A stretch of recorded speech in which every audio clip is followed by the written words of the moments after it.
Greetings and salutations, friends, and welcome back. Uh, Tonight, I will have a special guest in the form of Tere Joyce from Not My Rabbit Hole, who will have to forgive me because I'm a terrible show host and forgot to put her YouTube channel in the description of this video, but I'm going to do that while we have our conversation here. For a long time now, people have been asking me to cover Max Spears, well-known conspiracy land character, and his deaths and the conspiracies surrounding his deaths. I looked into it a little bit, but I'm not an expert on him or his history, how he rose to prominence, what occurred when he apparently died of a drug overdose, and more. But Tere Joyce from Not My Rabbit Hole has been covering this subject probably since the beginning. And has interviewed Miles Johnson and others related to the Max Spears sort of saga, and has extensively also covered Sarah R. Adams, who you may recall we've covered here, the fake healer, fake psychic, fake.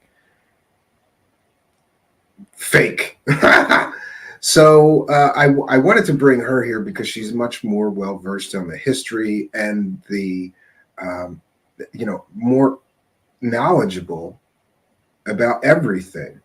I would like to also just make a note to anybody trying to send me Twitter messages. I have been suspended from Twitter for tweeting, quote, here's what I tweeted. It's a dick. It's a joke, not a dick. Don't take it so hard. It's a joke, not a dick. Don't take it so hard. I was suspended from Twitter for tweeting that.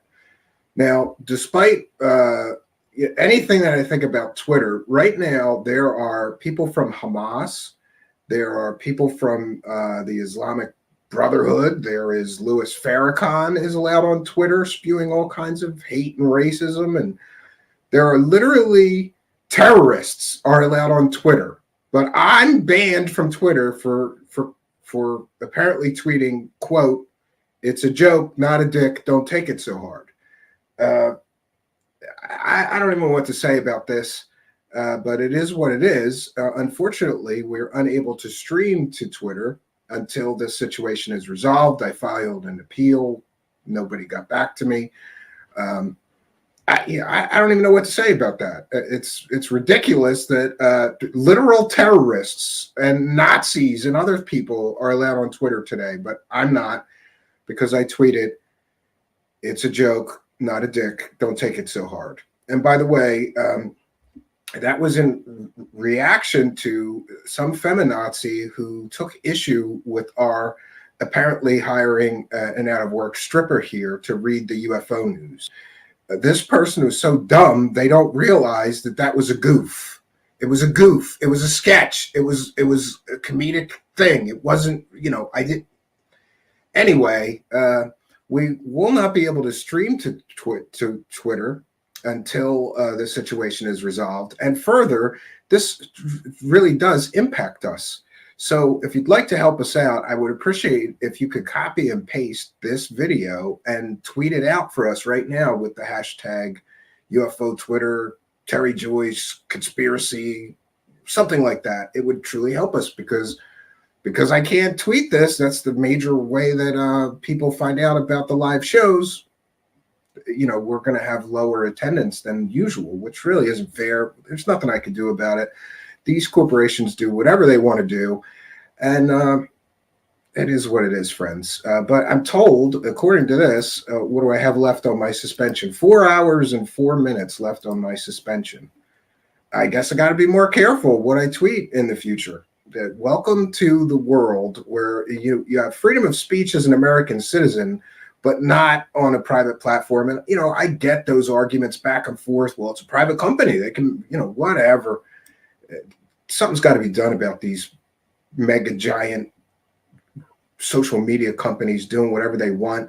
And just to be clear, I'm fine with there being rules, but the fact that there are literally terrorists telling people to go blow up, Jewish people in Israel right now on Twitter, and all manner of other people inciting violence and all this other stuff, that's allowed, but what I did is apparently too much.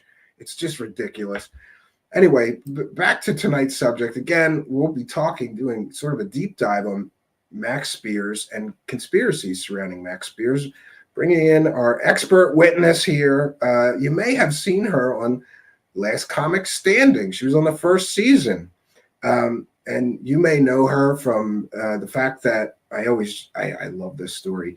Apparently, the comedian Carrot Top and his friends tried to gangbang her once, but, that's a story for another time.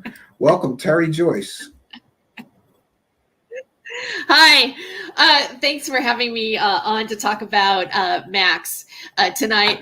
I want to make you mentioned that he died of an overdose, and that is not exactly correct. Which is why you're here. Report says that he also right. Okay. Yeah. The autopsy report said there were drugs in his body. There was the Turkish form of Xanax. There was traces of heroin that was apparent, and he also had pneumonia. And any one of these things could have taken his life, but really it's overall inclusive, and that's kind of like what forensic anthropologists, basically forensic analysis is. It's not really sometimes a total determination of what somebody's death is. It's more like, well, these causes may have caused him to die, but in a sense, like if it were a murder case or something like that, you'd have to go into court and have it like proven pretty much. Okay, well, not that really makes it any different, but he was ill at the time of his death.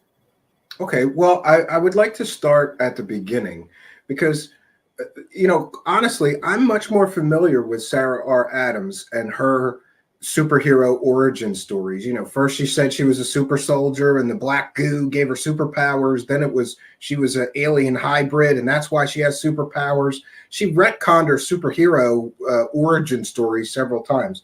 For those not very familiar with Max Spiers, can we talk about some of his claims, what he first came out with, what he was saying, what he was because he gave lectures on all of this stuff, and I try to watch some of it. I'm like confused, really. Can you give us some insight into how he got started, how he got so popular, and what he was saying? Oh.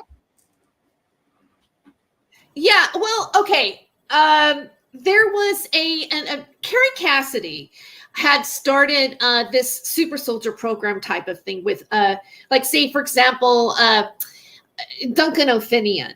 If you go before Max and James and everybody else that came down the line, there was Duncan O'Finian and I guess a guy named Jeff Corsi. I think Jeff Corsi was his name. And I was on Revolution Radio at the time, a host, and there was also an Aaron Hicks that Carrie had interviewed. She came out and said that she was a Rothschild. She was the first person of that ilk that I had actually seen. And I think, and then they did these super soldier forums, which was in Henderson. The one that was where there was James and Sarah and Max at was in Henderson, Nevada. There was also Stephen D. Kelly was there. There were several people that were involved in this particular media that were part of that particular event. And that is where Carrie Cassidy did the initial interviews of James Casbolt and Max Spiers together. From there, this whole super soldier thing became coined. Now, the super soldier program is based on, I believe, the theory that the Nazis made contact with extraterrestrials, and it has like an Uberman thing, like the perfect soldier, augmented reality. Augmented asset. Not augmented reality, but chips and DNA tampering and MK Ultra mind control, and it kind of hybrided all those theories together. Now, the thing with Max is that he never called himself a super soldier. I'm not really sure how he got into this whole type of media. But I do know that his father was a famous actor. His grandfather was a famous actor, and his name was Herbert Percy. He was in the movie The Bridge Over River Kwai. He, went to, I guess, like schools paid, like, private schools. He was not in the normal school system. He was a childhood friend of Orlando Bloom's, the actor. There's a connection there. I think that maybe Orlando Bloom was like his godfather, or Kristen does as his godfather, even though they were the same age. So there's this association to that actor. And he would admit that I'm not, what you call a super soldier. However, he did talk about being in some kind of programs. He admitted to kind of like waking up and getting repressed memories. Even if you wanted, I mean, I'm not here to argue whether these things are valid or not. However, it is known that MK Ultra mind control really does exist, or did exist. At what point did it stop being practiced? We don't know. And there is a connection to claims that a lot of people that are in Hollywood are also victims of MK Ultra mind control. Specifically, even the comedian Roseanne has come out and admitted that she was. And that when she talks about it publicly, a lot of people in Hollywood come up to her and go, "Thank you so much for coming and talking about this." So that's kind of like where the background is. Like, he did speak on forums. He did go to these events because these events existed for them to be on. And I think that people like Kerry Cassidy and Miles Johnston and everybody else, they made a lot of money off of the super soldier conspiracy. Sure. Yeah. And isn't it interesting that so much of the what I think is garbage information, it all starts with Kerry Cassidy. It's like she's at she was the genesis of so much garbage information that is now sort of accepted as conspiracy land mythology. Whether you believe the stories are true or not, they're out there now, thanks to her, making money, exploiting what a lot of people think are mentally ill people, or people that are having delusions or whatever. Right? So he starts with Miles Johnson and the Basis Project as well. They had an ongoing affiliation. Can we talk about Miles' role in publicizing this Max and popularizing him and his stories? Well, I think that overall, Miles Johnston was the one who really popularized them. And, he had James Casbolt and, Max Spears as his prize stars, really. Max was charismatic. He was a good speaker. He was good looking. So was James Casbolt. They were,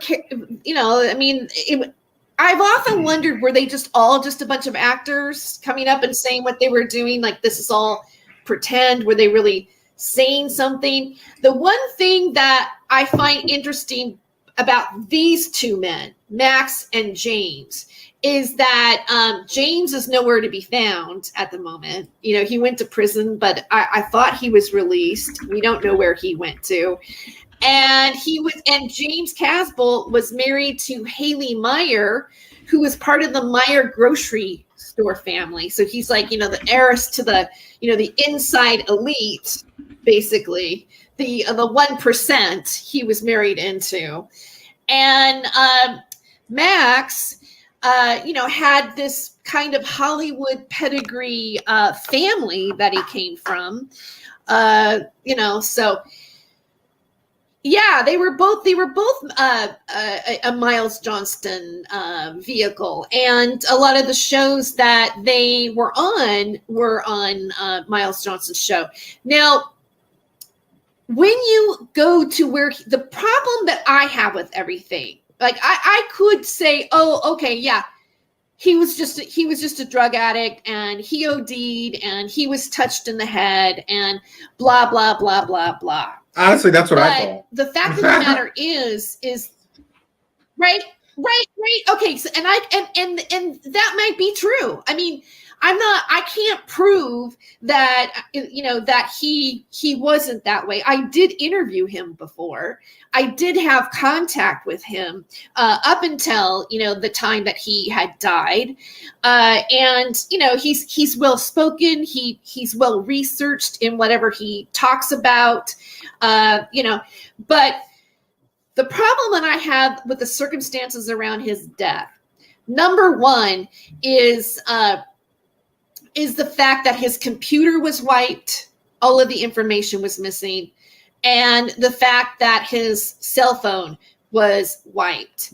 And one of the excuses about the cell phone is that Sarah Rachel Adams was sexting with him in the bathtub, and it accidentally dropped into the water. And then that was the first initial reason why they said, well, we don't have this information.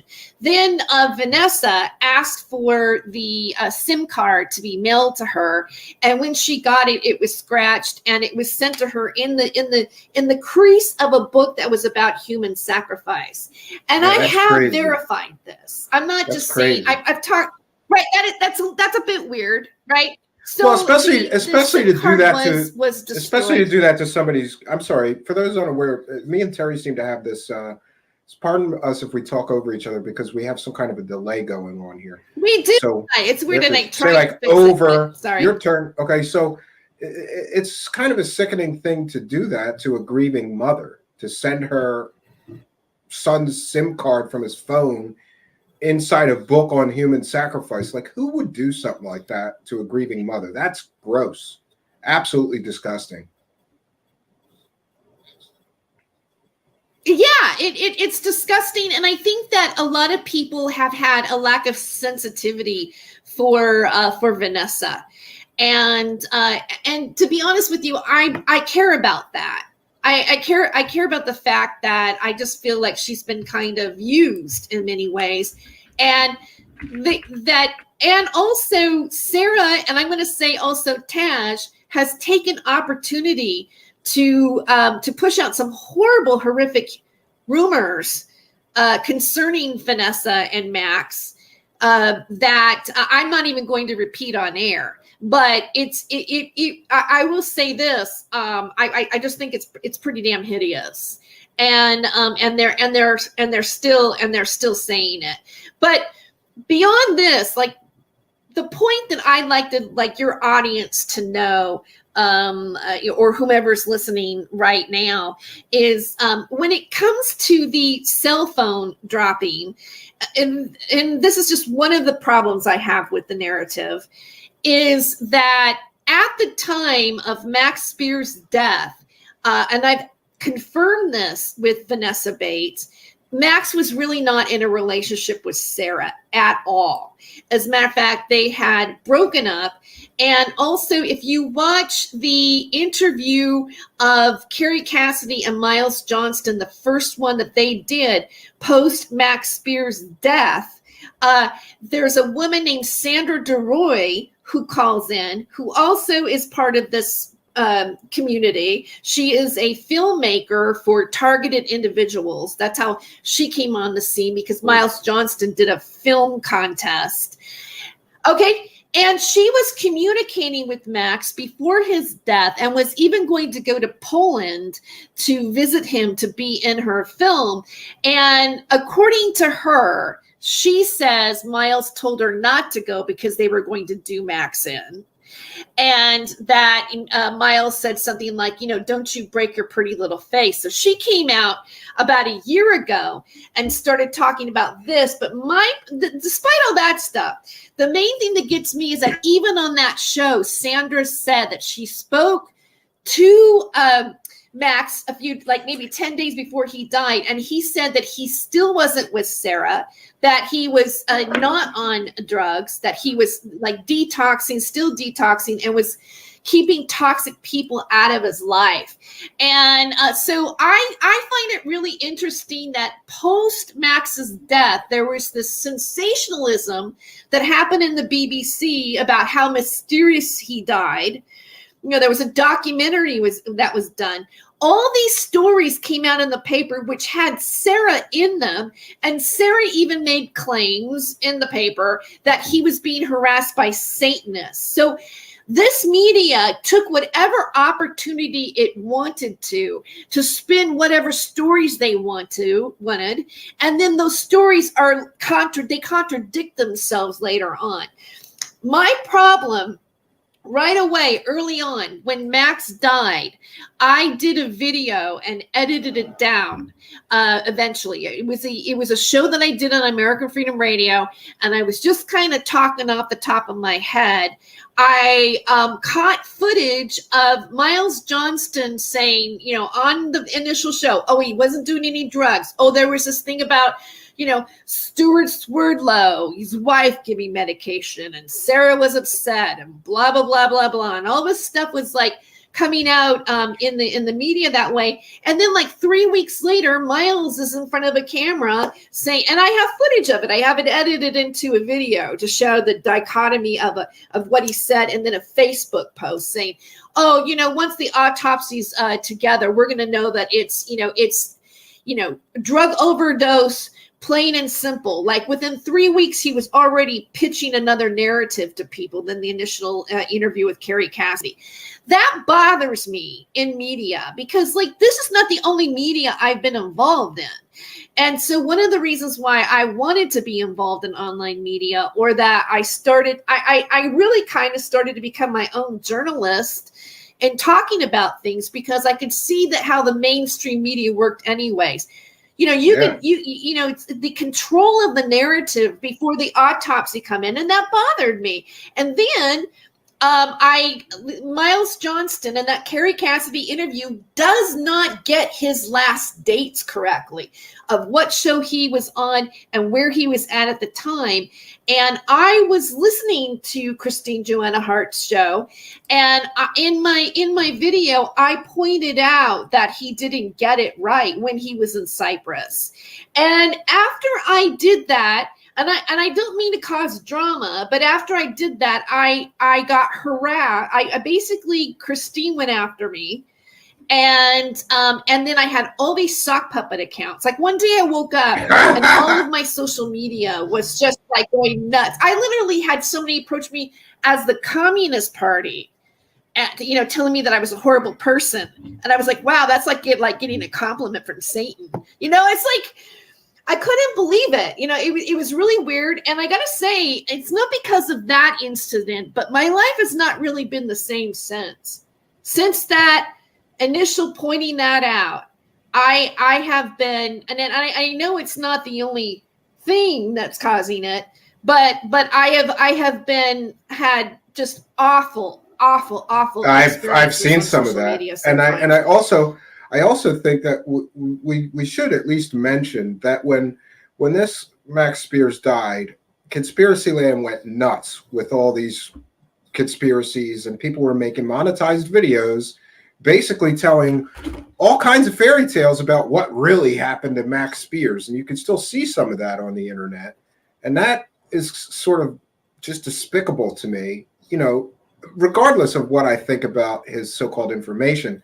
He was a human being. He died tragically young. He has family. He has a mother. Leave him alone. Don't use his death to make monetized videos telling people that, the men in black came and murdered him in his sleep, and what did this and did that, and there was all of this stuff going around about what really happened, as if these people were some sort of authority on him, his life, his death, and what, quote, really happened to him, right? Yeah, there is a lot. I mean, there are some things that you can sift through, the conspiracies, and try to piece the facts as much as possible. Like my question is like, well, how is it that, I mean, again, like if they're right, because look, Taj and Sandra DeRoy went on Sean Atwood's show last year and sat there together, and Tash still confirmed the dropping in the cell phone story. And I'm like, okay, if that, how does that happen? If Sandra DeRoy was on Carrie Cassidy and Miles together talking about Max for the first time, calling in on that phone and saying that Max said he wasn't in a relationship with her. And then later on, years later, Sandra comes up with another theory about things, and they end up going on Sean Atwood's show because they're going to tell all the people that he probably got killed for, the list of people in Hollywood that's like involved. They want to name drop, who the child predators are. Yeah, right. Yeah, I like how they're always picking on Tom Hanks. Right. So how? Right. So how do they know that I kept asking that question over and over again, like how could this cell phone drop because of Sarah if they weren't in a relationship? Like, who made that story up? And then who benefited from making that story up? Like, it really benefited Sarah to go to the press and make it look like she was still his current fiance. She was his fiance at one time, but she wasn't at the time of the death. And when I see people in this media making up stories about somebody's death that in some way is under investigation or was at one time, then you're lying. And why are you lying? Why are you saying something that is not? And I got to say, ever since I've said that, I mean, Sarah has come after me so hard this last year with picture, like I've had people on Instagram, like I know she was part of it. They drew penises on towards my face with sploosh coming on it and talking to me about personal things. No, I know that someone like her would know. Oh no, made dudes jizz on you. Yes. That is terrible, Tere Joyce.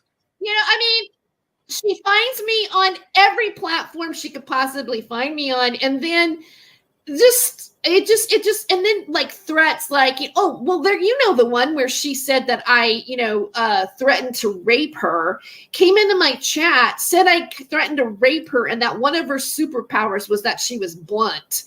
I'm like, you know what, Sarah, that's not a superpower, first of all. Well, she does have a lot of superpowers. So why? Why is she doing this to me, though? And for those unaware of Sarah, what problem does she have with me? Yeah, and for those unaware, Sarah is a fake. Well, first she was a fake super soldier. Then she decided she was a fake alien hybrid. Then she decided she was just a totally 100% alien, no longer a hybrid. Then she decided, no, I'm none of those things anymore. I'm a psychic intuitive healer. And she does things like sell people $250 medbed sessions where you go through a Stargate up to the spaceship and get your medbed session and meet the extraterrestrials. But of course, it's just a Skype call. So, her attacking anybody else's credibility is ridiculous. If you ask, I just sit back and watch. And for those unaware also, Sarah R. Adams has threatened to sue me 10 times now publicly for saying that her superpowers aren't real and that she scams people selling garbage to them.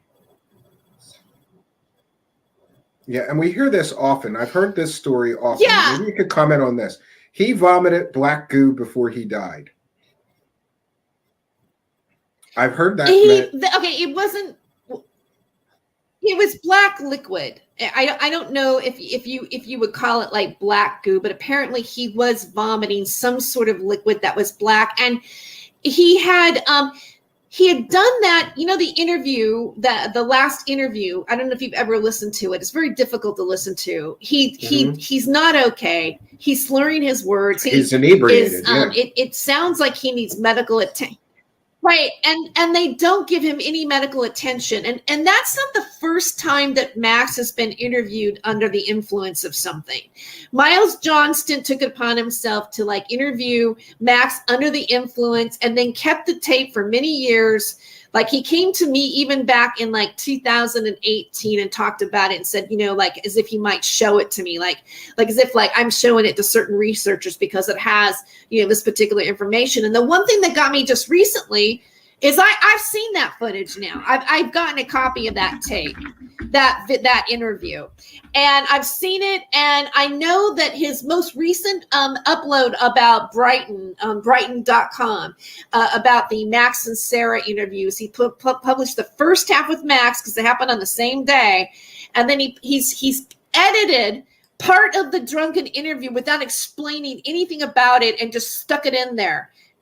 like not explaining to people why he was in the state that he was. If you watch the actual footage, which by the way, the first part is on my Spotify because I published it.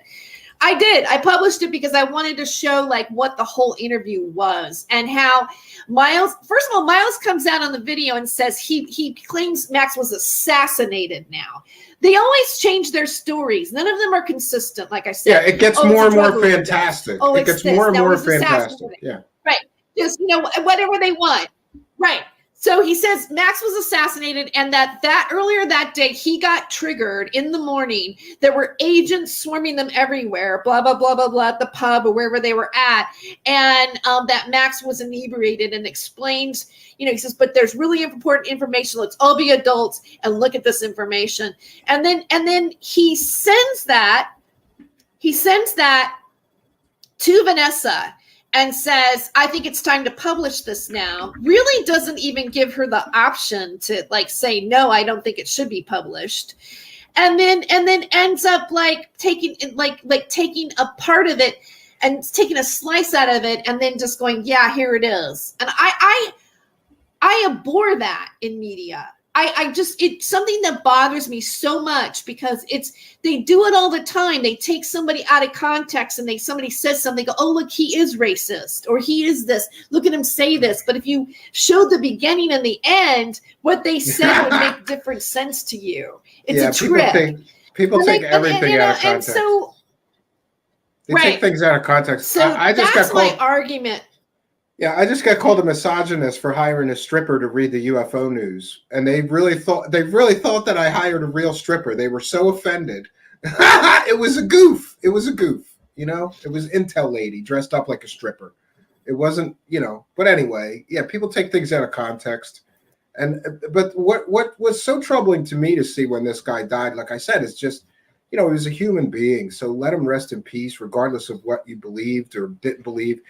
But we see this time and time again, like when Mark McCandlish died, people had all kinds of conspiracy theories that the Men in Black came and murdered him because he was getting too close to the truth about aliens and telling people the truth. It's nonsense. It's just, anything to keep a story going.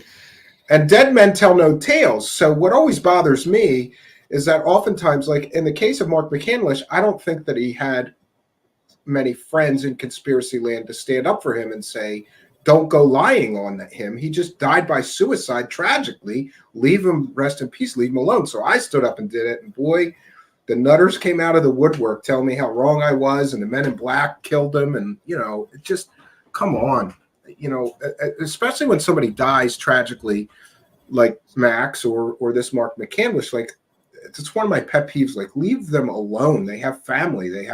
Sometimes they have children. They have a sisters or brother, mother, father grieving their loss.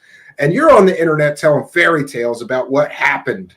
Here's the truth about that guy's death, And it seems to me, too, that Sarah R. Adams One thing I do. She rose to prominence just because she was that guy's girlfriend, right? That's right. That's what I think. And there are a couple things that are kind of odd about it. I want to get back to Sarah for a second. Well, one thing about Sarah is that Sarah was on the phone post his death doing a ritual with them. That is a fact. That has been confirmed by Vanessa. Yeah, wasn't that something? So he would rise from the dead. He was going to rise from the dead or something based on some kind of magic ritual she was doing, or they were going to transfer his soul into another body or some nonsense. But obviously they were trying to do something. Like she talked about how you can get somebody's soul in a bottle of wine or milk or something like this. There was this. Like that has been verified. Like that's not really folklore, Oh, Deborah Kale. Hi, Deborah. I saw that go up for a second. Yeah. So there now in terms of like James Casbolt and Max Spears, they were talking about something back in 2014 that a lot of people who follow BooAnon now talk about. They were the first people to talk about vampirism on children and things like this, and the elite, and those kind of. I don't want to get your channel in trouble, so I'm. Yes, I think you know what I'm talking about. 17th letter of the alphabet. Okay, it became 17th letter of the alphabet, but they were saying it beforehand, and so that therein lies the. I don't know. Now they're not on the internet anymore. Like, is that really what might be a part of it? And I, you know, again, I've got feelings about the 17th letter of the alphabet that it's, you know, but it doesn't mean that some of that might not be real, or is it real? Like the definitive of that particular kind of activity that we're talking about before everything else exploded. This media has included that as part of like what these programs are, or what the elite do, or what the Illuminati is, or whatever. Now, maybe that started with David Icke. Maybe that started with, you know, in this area, but they did talk about those things. And that is kind of like the theory of like, well, what was on a Max's computer? Like, what part of, like, why would everything that he had been working on or talking about be wiped off of everything? I don't know. Yeah, so like I have a question mark in that, and the main thing that bothers me the most is how the people, this media has covered it, and how they have used it.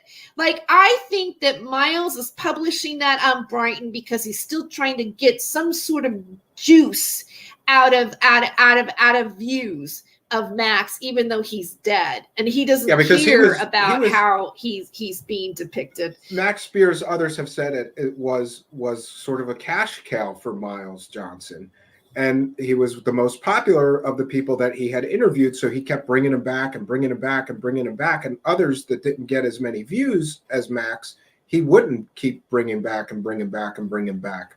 So yeah, like, what a vampire. The guy's dead and you're still trying to make a couple bucks off of him, telling fairy tales about his death. But you mentioned that everything that he was working on has been wiped, right? Like his laptops, his computers, his phone, his mother. You have spoken to his mother. Has she verified to you that everything was wiped? Yes. His computers, his laptops? Yes. Yes, she has. Very strange. Yes. Well, there could be a lot of reasons for that. Some people have said that there was, you know, people near him or around him were getting him drugs and things, and that there might have been some information related to drugs or messages about picking up and dropping off drugs. So somebody may have gotten to his devices to erase all that, to escape any responsibility for what may have been a drug-induced death, right? May have been a drug-induced death. I mean, when you, first of all, why? Oh, here's one thing that I do want to bring up in terms of the drugs and everything. Max had, you know, obviously it was known that he had a drug problem, and he had been to rehab for it, and also he was working on creating content for people who had been in programs or who had been sexually abused, that might have been, you know, have that kind of issues, and to help them, because those kind of people sometimes have drug addictions. So he wanted to help do something that would help other people like that. That was a goal of his. But in terms of like being given drugs, like, obviously he was staying with people that if it was known that he had a drug problem, they were just willing to like offer it to him anyways without caring. And, you know, it was like the person who bought it, Monica Duval, actually paid for those Turkish Xanax. It was purchased by her. The drug purchase came from her. like giving access to him having it. And I want to bring up the discussion of targeted like gang stalking, or when you, and I know a lot of people like, oh, I don't believe this is true. Well, you might believe it if it's something like that might be happening to you in some way. And I think, and I had a similar experience where I was invited to go on a project, and I'm lucky I got home, and they were right away and like wanting to give me drugs. The first day I was there, giving me a bong to smoke in a scene when the scene didn't call for it, and I did do it, and things that are like actually illegal to have on a set. I think that when you're being targeted and they want you to be taken out in some ways, they do not want the karmic responsibility for it. So what happens is that you get tempted. They want to know if you are an addict, then you want to get you started again. And then, it's real easy to, like, if you're living at somebody's house and you're in a foreign country and you don't have much money, because I'm pretty sure he wasn't making the big bucks by speaking on all these conferences. That's not normally how it works. So when you are in the care of somebody else and at their whim, and they're giving you the food, let's say you do a drug and then they put like a little bit of something here and there in your drink and your food or whatever, so that when you do die and your toxology report does come out, then they can go, oh, well, they had this, and this, and this. Well, were they actually aware that was in there, that they took that in or not? Karmically, on a spiritual level, if you're the person who does it, then you gave consent for it. You were the one who did the first drug. So everything else that might be put in that sends you over the thing, you're OD'd, will not fall on the people that are doing the harassment. Yeah. I know that sounds really way out there, but I think that they're like, when you see celebrities dying or you see somebody getting a hit, I think it's, and I've talked to other people on this topic too as well, and it's really about you doing you in. It's about belittling you or harassing you or doing whatever you can, organized whatever happening around your house, or bugging or whatever it is. That is all meant for you to either lose your mind over it and be incarcerated, or they want you to like actually kill your own self. And then they're all happy and somebody gets a nice little paycheck probably after all that. Well, and I thought we could talk for a little while about what is. Yeah. I think it's very, we got to connect some dots there, but yeah. And I thought we could talk for a little while about what actually, because people are arguing about this in the live chat. Some are saying, no, he wasn't a super soldier. He got pushed into that. Like, what was he talking about in his lectures? What was he purporting himself to be, an experiencer? He was talking about aliens sometimes, AI, black goo, super soldier stuff, Mars jump rooms. What was his sort of shtick in conspiracy land? And what got him so popular? That's hard to define. That's why I think that people, saw him as being a UFO researcher, as opposed to calling him, a super soldier. He was talking about Hollywood sometimes, which is an interest of people. That's why I wanted to interview him, because his grandfather was an actor, and I had become interested in the Dave McGowan book, Inside the Canyon, which is about the Laurel Canyon scene and how the military industrial complex has pretty much, created like the hippie movement, or how the Mamas and the Papas and Frank Zappa, they were all in that area, and the Air Force Base that's up on the top of Laurel Canyon that Jared Leto lives in now, and everything like that. That whole scenario was of interest to me at the time that I interviewed him, and that's what I really, when we had a topic, he had a lot of knowledge about that. And if somebody comes from a family that is in film and television, I was interested in having him on as a guest. So he did that. he talked a lot about that topic I'm talking to you about the Illuminati, about the elite, about the MK Ultra mind control, the victimization of having MK Ultra mind control. And one thing that Max did say, and I think this affected a lot of people, and it really affected me because I'm a big softie. And he said this on my show. We talked about Robin Williams and whether or not we thought Robin Williams was a hit or not. Like if he was not, because like a lot of times you just see celebrities dying for whatever reason, there's a lot of times there's a conspiracy after that when they do die. Right now, everybody's talking about Bob Saget. But, there are some strange things going on about Bob Saget in his death, right? So, yeah, I didn't know about that. And I read into it and I was shocked. I was like, wow, they're just going to call this a suicide, a closed case. Woo-hoo. There is some weird stuff going on with him. So, yeah. Yeah, and then there's the whole thing, not to go off on Bob Saget, but this whole Full House thing, and the some of the things that he said that were really inappropriate. That whole it's weird too about Full House because I'm kind of connected to it in a weird way because I did. There was one time where I was dating John Stamos's one of his best friends before Full House happened, and I was at John Stamos's house, and I answered the phone. Did he try to gangbang you? His mom. No. But he didn't try to gangbang you like Carrot Top? Yeah, if it was John Stamos, I might have done it, but I'm kidding. Maybe not. Who knows? But boy, I talked to his mom before the show actually really started. Oh, he's gorgeous. I mean, well, come on.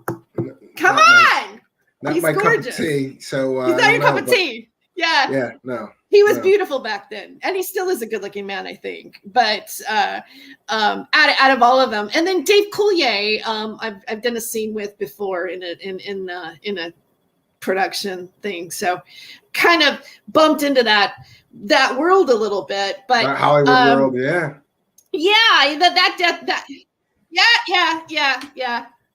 So back in the 80s, I was dating his friend.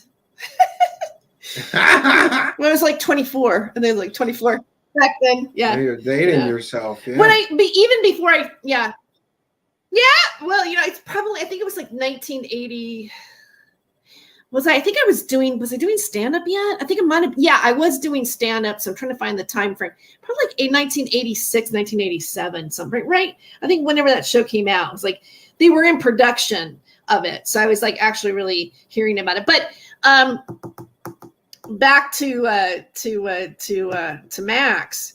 I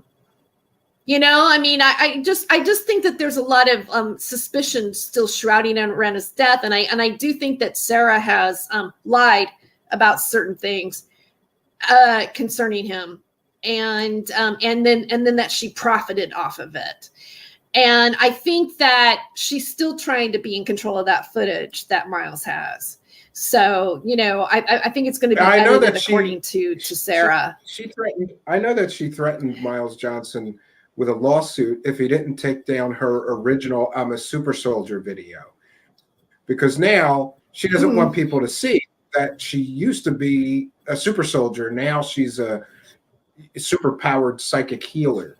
So I know for a fact that she tried to threaten him to take those videos down, because it conflicted with her latest superhero origin story. It's interesting. Right, but that's too bad because. Mm-hmm. Go ahead. How do you have a lawsuit with something like that? Because if you did, like right now, if I'm doing the show with you, right? But let's say like 10 years, like 5 years later, I don't want people to see me talking about this. It's I can't sue you to take it down. I consented to be here. So that's just that's ridiculous. Well, just so everybody's aware, though, anybody that's ever been a guest here, if they asked me, look, I really don't want you to leave that up, I would probably just out of respect for the guest take it down. But sometimes no, like I'm sure there's a few guests like that. Angelique came on here and stormed off after 10 minutes, would prefer I take it down. That I won't take down because I just won't, and it is what it Right. is. Yeah. It's your content. Yeah.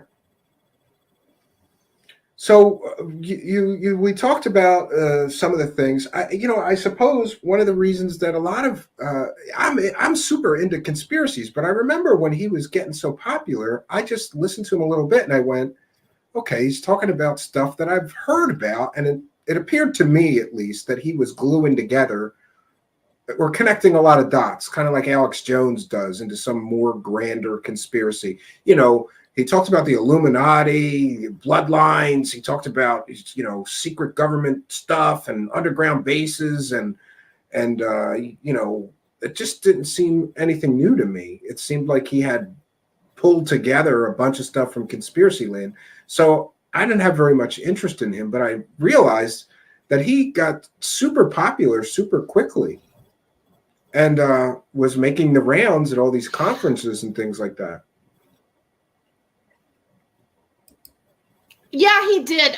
Again, like as you're talking, I realized I trailed off into Bob Saget and stuff. And I think that the one thing that he did say on my interview that I had was he talked about the human heart, like the reason why we lost Robin Williams is because people loved him, and so the elite like to harm people on this heart level. And he talked about how Earth in the solar system was the heart of the solar system, and that is why it was wanting to be imprisoned it, because it still had heart and compassion compared to other planets. Maybe that was it. I mean, maybe that opened up people and made them want to wow, froze up there for a minute. Maybe that made them want to follow him. But I think he was just one of those people that was charismatic. He was a good speaker. It's like he was an actor. It's like a good actor. Yeah, it's like if you look at him, he was handsome, he was charismatic, and he was a good storyteller. I didn't I just never. I listened to it a few times and then I lost interest. But I will give him that. Good-looking guy, very charismatic. The women loved him, and he was good at putting these stories together and explaining these things and connecting all these dots that, to me, I don't know.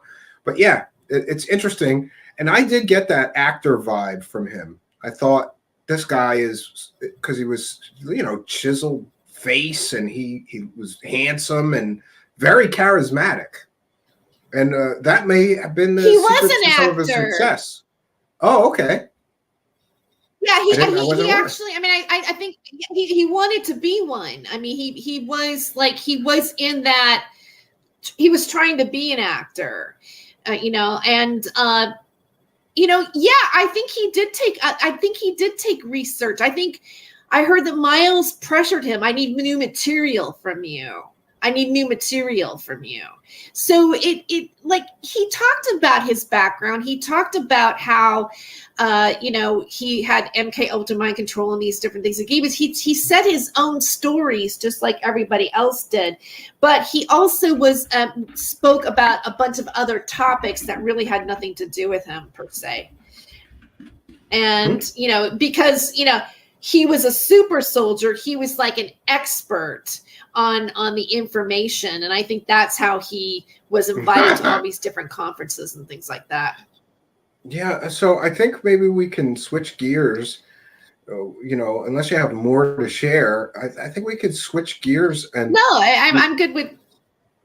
Yeah, I think we were going to do a show before all about this Oki's Weird Stories, and how, for those unaware, there's a YouTube channel, right? It's called Oki's Weird Stories. Is that what it's called? And he basically, this guy, I think so.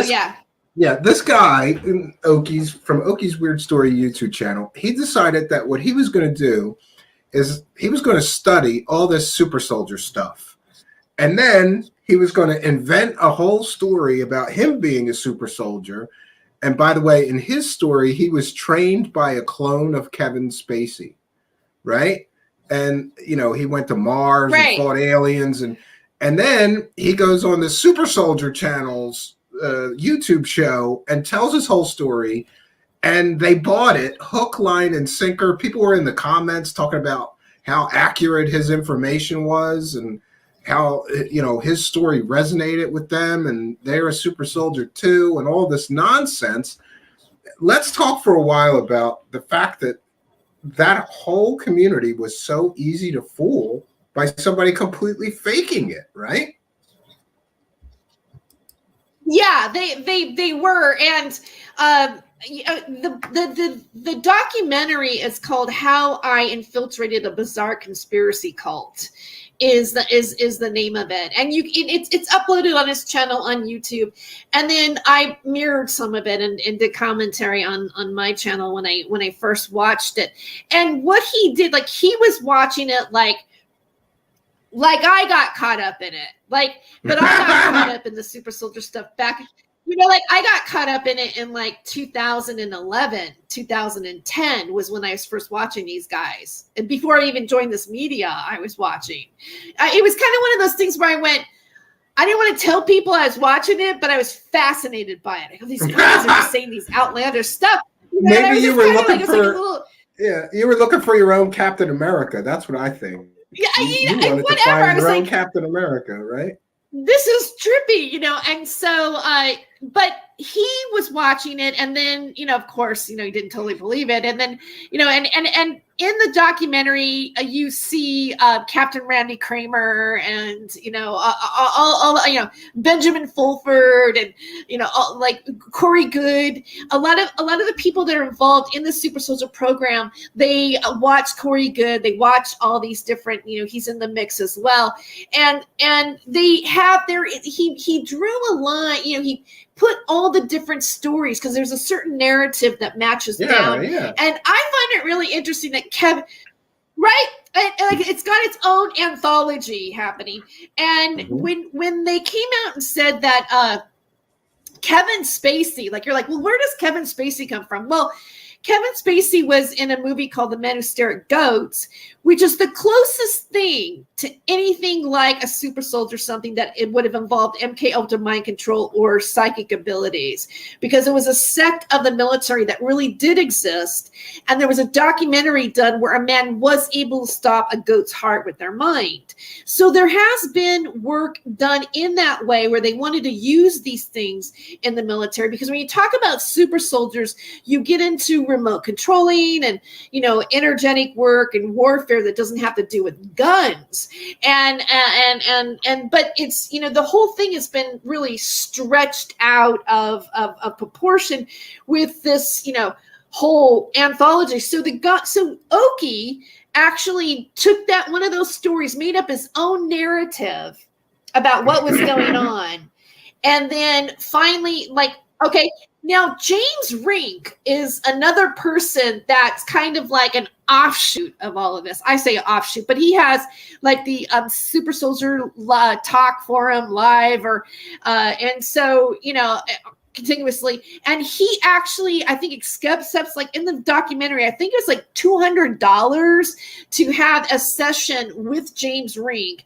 And then he says, well, I'm booked up, I can't take you till later. So it's like a month later, finally does it, and the guy Oki just spills out his story that he practiced so well, and James is just sitting there going, yeah, oh, okay, like it's, I know, he ate it up. It says, hey, yeah, he ate it up, and the entire audience loved it. The audience loved it. The little details he added, like being trained by a Kevin Spacey clone and all this other nonsense. And he was talking about the weapons that he used. And I always think that, honestly, I'm so into conspiracy land stuff, but as soon as I hear super soldier talk, I check out, because I go, this is ridiculous. This is Captain America. I read that comic as a child, and they all have their... and then we have like James Caswald, who literally says that he has lasers that can pop up out of his arms and stuff. And all these guys always have superpowers, but they won't show us the superpowers. And one of the things that I always find funny too about these super soldiers is that they're always in terrible shape. You never see like a big buff guy come out and say he was in a super soldier program. It's always some fat, balding, overweight guy that looks like a slob, you know. And famously, I don't know if you know this, Tere Joyce, but Randy Kramer, I did a show on him, and he kind of through a mutual friend like threatened me, you know, like he was going to beat me up or something. And I said, here's what I'll do. I will rent a boxing ring anywhere you want, Randy Kramer. And you're a super soldier. I'm just some normal human slob. So you should be able to beat the living shit out of me, right? In a box. You're a super soldier. I offered him $10,000 to get in a boxing ring with me for however many rounds he wanted, 3 rounds, 12 rounds, whatever he wanted. And if he beat me up and beat me in a boxing match, I would give him the 10 grand. Crickets. Because I just wanted to get in a boxing ring with him and prove he doesn't have superpowers. You know, and it's funny when you like confront some of these people with how much what they're talking about is a delusion, they lose their minds because it's like something breaks in their head. Like, oh my God, this guy is saying that my stories are fake and I'm fake and this isn't real. They lose it a little bit, you know? Yeah, well, I mean, especially if they're, you know, they're not real. I mean, if you are real, then why? I mean, obviously, why would you care, really? Yeah, prove it. If right, you know, you'd go, okay, sure, but Randy Kramer's an interesting one, actually. I think I interviewed him one time too, and it was on my other channel. I don't know. I think I have the footage on something, a thumbnail or something like that. But I did back when I was on Revolution Radio. I did interview him. Oh God! And he smoked a vape pen the whole time. He like he was vaping cannabis while I did the interview. Believe it or not. Well, I can't blame him for that. But, you know, one of the things that's interesting about him is that he literally describes weapons from the video game Halo. Like somebody asked him, like, what kind of weapons did you use on Mars when you were fighting those aliens?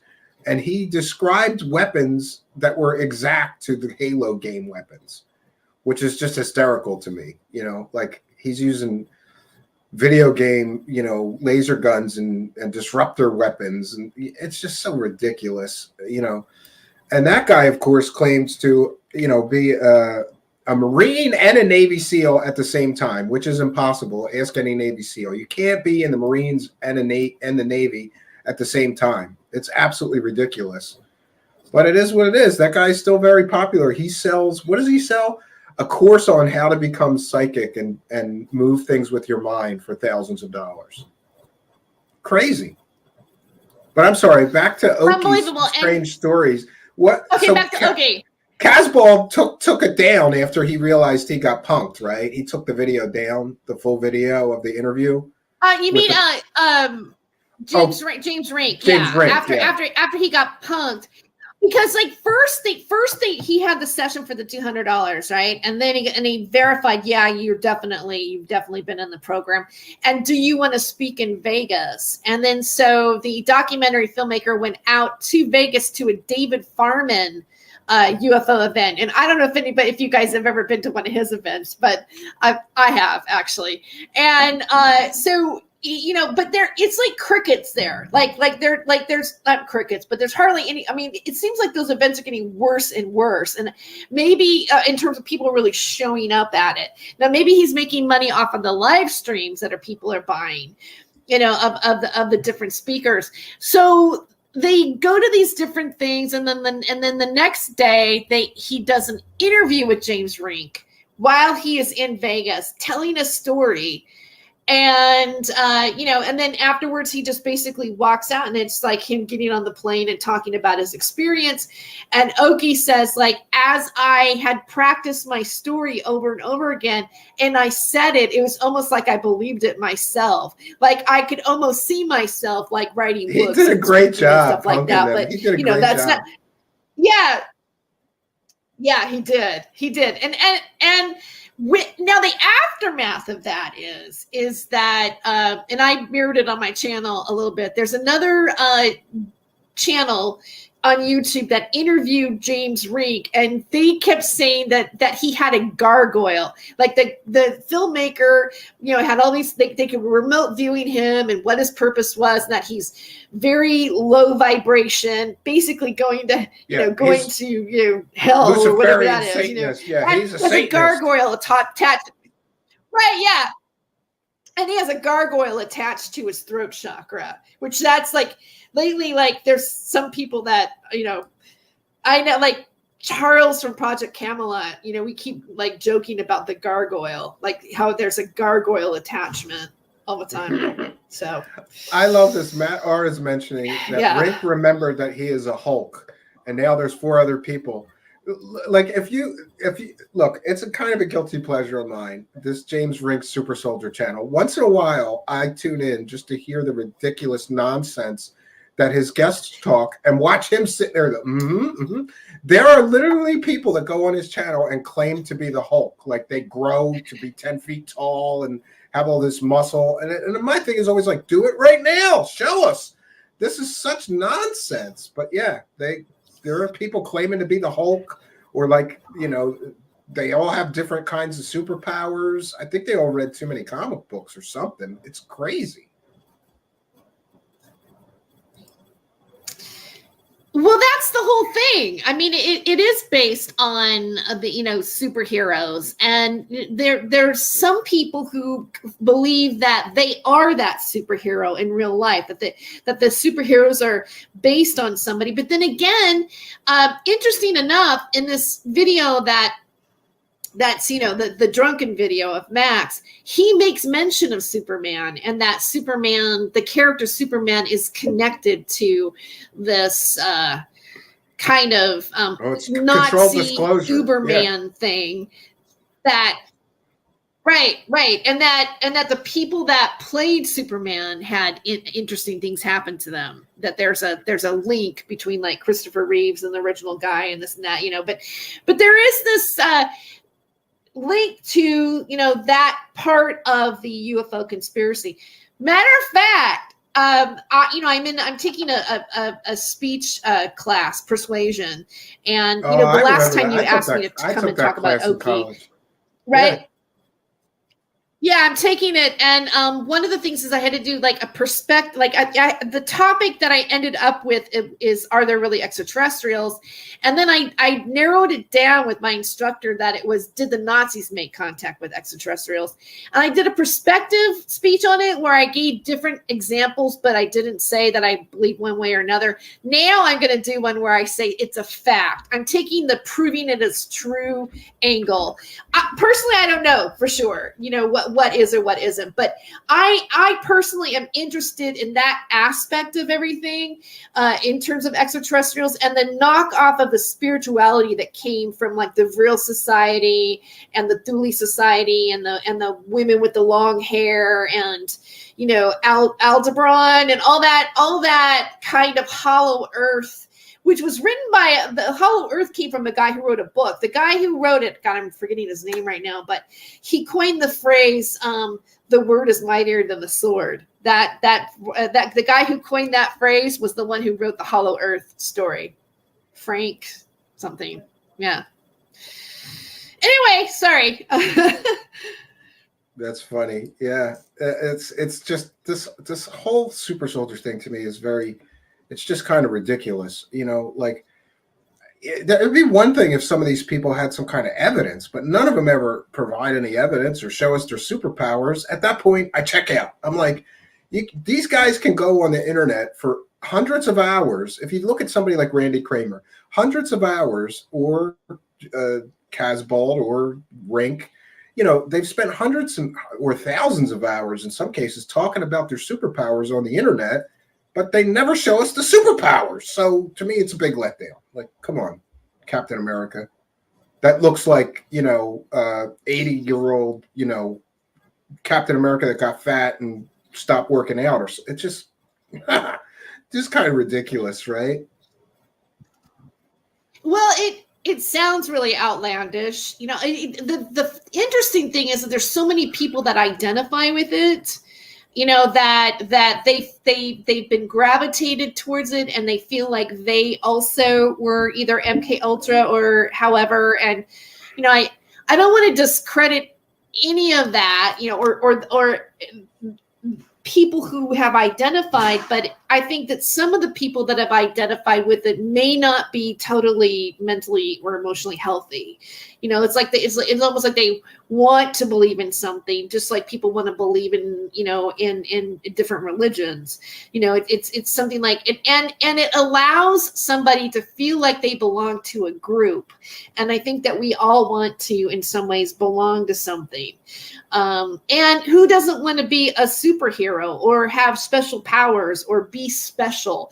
And I think that's the allure, is that I'm special and I have special abilities. You know, and so that might be some of the attraction to identifying with it.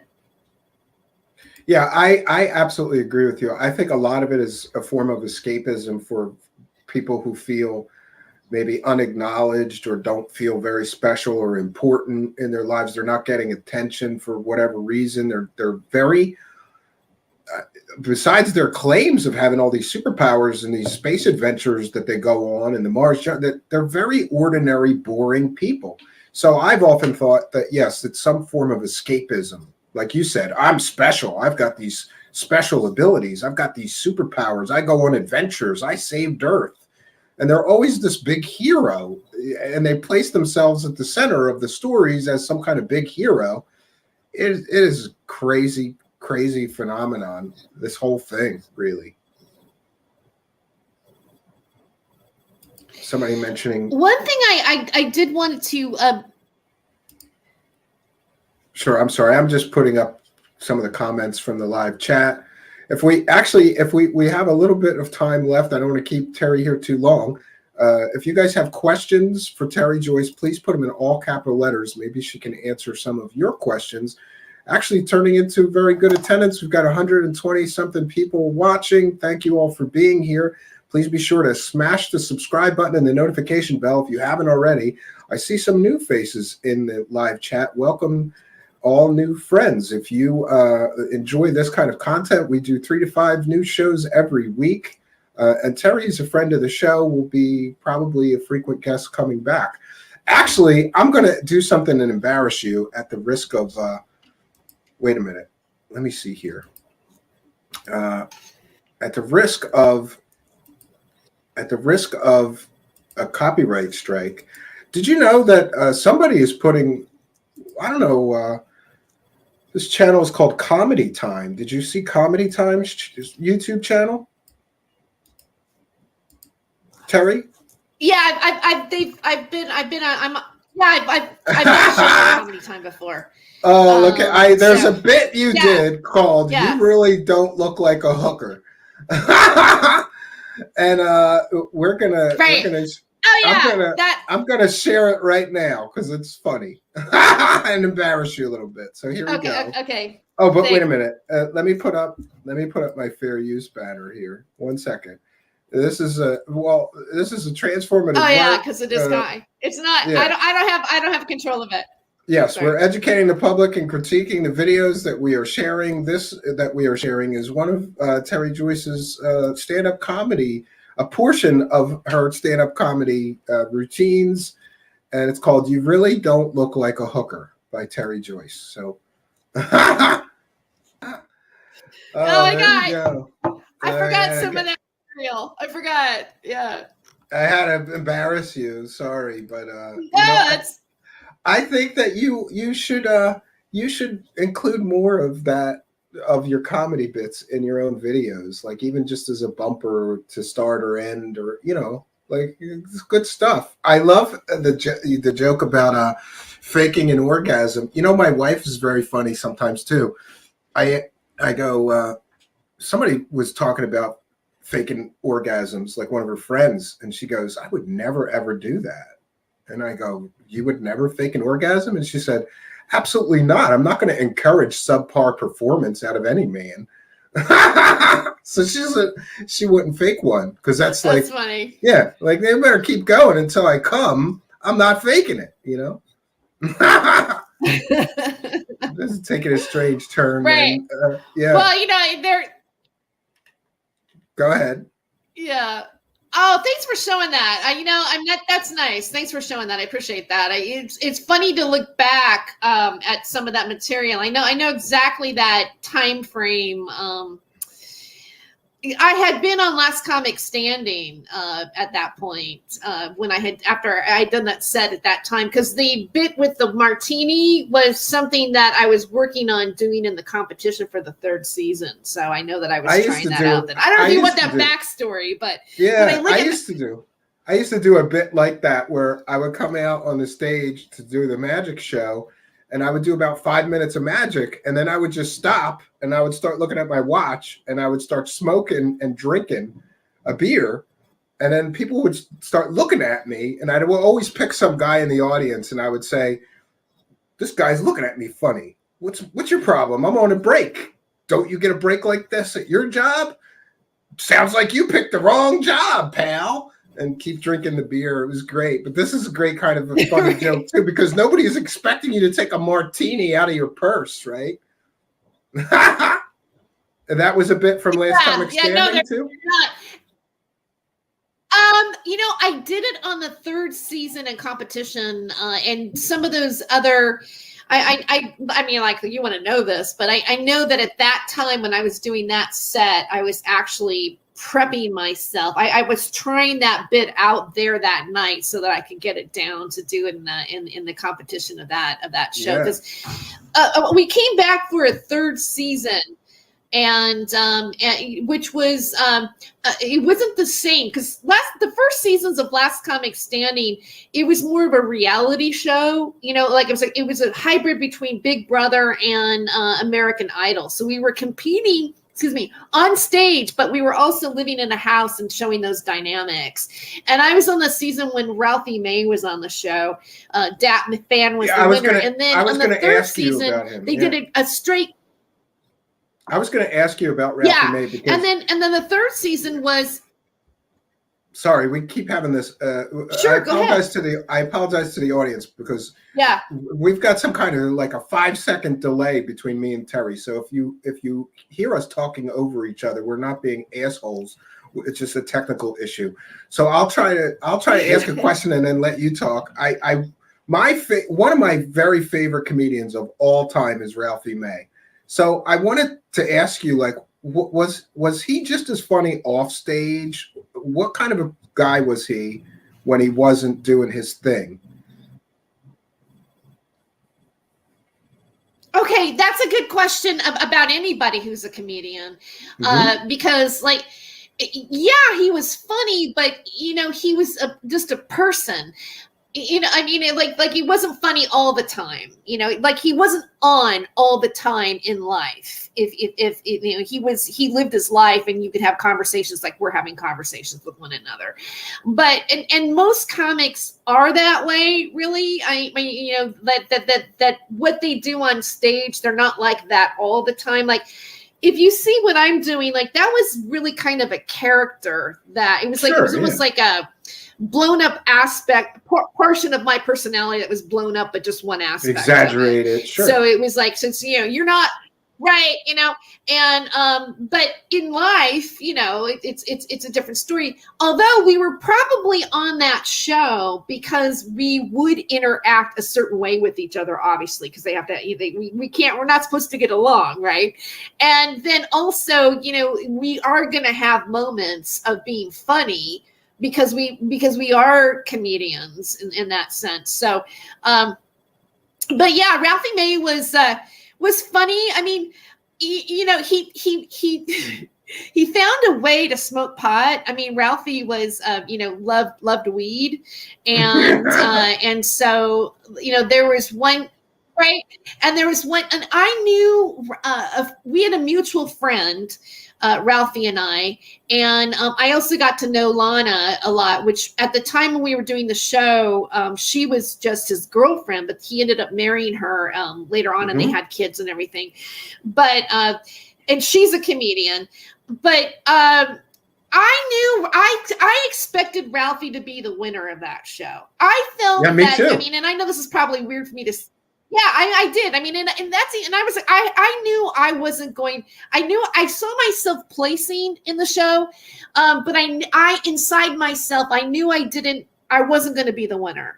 I just felt it. So for me, it was about taking myself as far as I could with it. Mhm. I didn't have the kind of like boom, boom, boom, boom, boom act that You're still Ralphie developing. did. I Yeah, had Ralphie moments was a of it, monster. and Yeah, then he he was a just monster. threw it down. Like he would just like, he's so cocky. He would just say it, then he'd drop his mic and then like walk off. You know, it was like people would just go, wow, you know, they'd go wild over that.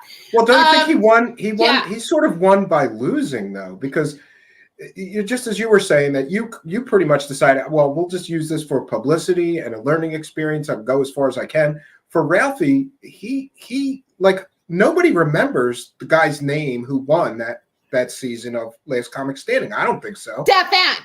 Yeah, no, I don't remember the guy's it's name, really, and I don't even remember any of his comedy. None of it. The guy who won. But Ralphie, I remember specific bits that he did on that show, and I followed Ralphie May ever since first seeing him on Last Comic Standing. I've seen everything he's ever done, including this. He did a sort of a workshop. There's a video on YouTube of like, he's giving advice to younger comedians at the Comedy Store. I think I've watched that and was great advice. He just seemed like a monster at it, you know? So sometimes you win by losing. Like there's magic competitions and I lost a bunch of them. And it was always funny to me, like magic competition is kind of the same thing. Like this one guy was terrible and he won this contest I was in and I brought the house down with applause, but they made up some bullshit for why I didn't win, or, you know. And then I did my act on like 7 different television shows. And that guy never did his act anywhere publicly again, just at this contest full of magicians. So sometimes you win by losing. And I'm sure, don't you think the publicity, even though you didn't win, and the experience was great for you?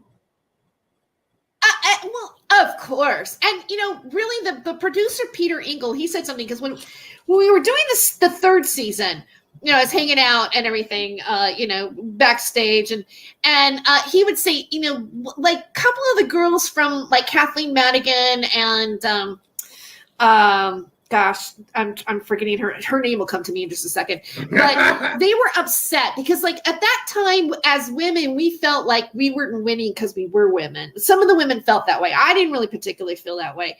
I was just really grateful to have gone as far as I had. The main thing, because Peter Engel would say everybody wins. Everybody who made it this far won. Like at that point, from being on Last Comic Standing, even like I had such exposure. Like I did 6 episodes out of the 9, you know, and so, and you know, I had the hair at the time, the spikes and everything, and you know, I did have 15 minutes of fame. Like I would be walking around on the street, and people go, "You're that girl on that show," and I go, "Yeah," you know, like when I went on stage after the show aired. In the club that I had always performed in, that club at the Ice House, I could tell when they announced my name that the audience went, oh, like they had like, oh my God, you know, like this, yeah, the girl from that show, she's here, and it was, and that's something that I didn't have prior to the show. And even now, like even today, when I, you know, if I go to a job or I do this or I say this or I'm wanting to do this in the media, it's a great thing to have on your resume. There are comedians that were on that TV show for a second and didn't even get picked up for nothing. And they go, I was on Last Comic Standing. I was featured. My face was on Last Comic Standing, even if it was just for a brief amount of time. And, you know, I did 2 seasons of that, of the show. So, and I really had a sense that when I was on the show, I knew that something was happening that was going to change the comedy scene, and I was a part of it. That once this show aired, people would never see. They'd never seen comedians live together before. They didn't know what it was like to like lift the veil and peek in and look at people. And it was at a time where reality television exploded. Yeah. So the experience of living with cameras everywhere, the whole place was set up like cameras, you know, with cameras, and like on the day that we wrapped, fact, the director that directed the reality part brought me in because I was always asking at the directors and everything what was going on. Like I was always interested in the production aspect of the show, even though I was a contestant. So they kind of took me in and they showed me things. The directors would come in and they would let me see them edit and stuff like that. Cool, yeah. Because I knew the gig was up. We were all on a reality show. The main thing is that when they cast that show, because it was cast, basically, you had to be the funniest in your type and your category that you were going for. And and when I saw the breakdown of Last Comic Standing and Backstage West before I auditioned, I said, "There's going to be the fat guy, okay? Yeah, that there's the Asian guy, the black man, the black girl, but it's a Joy Behar type, and then I go, and then there's me, and I was the alternative. I was the alternative comedian. That was the category that I had, that I saw. I just had to be the best at that. Yeah, interesting experience for you for sure. Yeah. Did you go on based on that publicity to go do, go around and tour and play a lot more clubs and stuff like that, doing your set after the show? Well, I was already working professionally. I'd already been, the thing about that show, every single one of us had already been professional. None of us were amateurs in terms of we just hadn't had any television exposure. So I already had 10 years of working clubs before I even auditioned for that show. I didn't tell everybody how experienced I was because first of all, I was 40 at the time of the show and I didn't want, that's like the kiss of death. So I didn't want people to know how old I was and I didn't want them to know how experienced I was because I didn't want to give them I'm competing with these people. I'd rather they be surprised about what I do than thinking that something else is going to come out of me. So it's a psychological thing. You just don't tell everybody. And a lot of people don't realize this, but Terry, I know a guy who is from Philadelphia, and most people would not even recognize his face or his name, but he goes around all these different comedy clubs all over the East Coast, and he makes like $100,000 a year plus. So sometimes it's not about fame for him. He could care less about fame. For him, it's a business. He goes and he does his set. He gets booked at some of the Pocono resorts near my cabin. He does, and a lot of times just because you haven't seen them on television doesn't mean they're not already a successful pro comedian. This guy's been at it forever. That's an interesting aspect of it. And there are a lot of people like that. Yeah, it's the same for magicians. There's a lot of magicians that make tons of money, and most people have never heard of them. Yeah. Well, I want to thank you for spending the time here. I stopped. Oh, I'm sorry. No, see, we got this talkover thing. No, I was going to thank you for joining us tonight. I did put your YouTube channel in the description of this video, so I want to encourage everybody. Besides being a fantastic comedian, Tere Joyce is also deeply involved in all things conspiracy land and covers many similar topics to us, but different stories, of course. And her YouTube channel link is in the description of this video. Go over there and subscribe. She needs a bigger bullhorn, right? I think so. Right, I do. I used to have another channel that had a lot of people. I had 3,000 subscribers. I was rounding out to 4,000, but I lost it. So I had to start all over again. So, that's okay. Well, if we could be any help here, I'd be happy to do that. Go on over, click the description of this video. It's Not My Rabbit Hole with Tere Joyce. Go on and subscribe to her.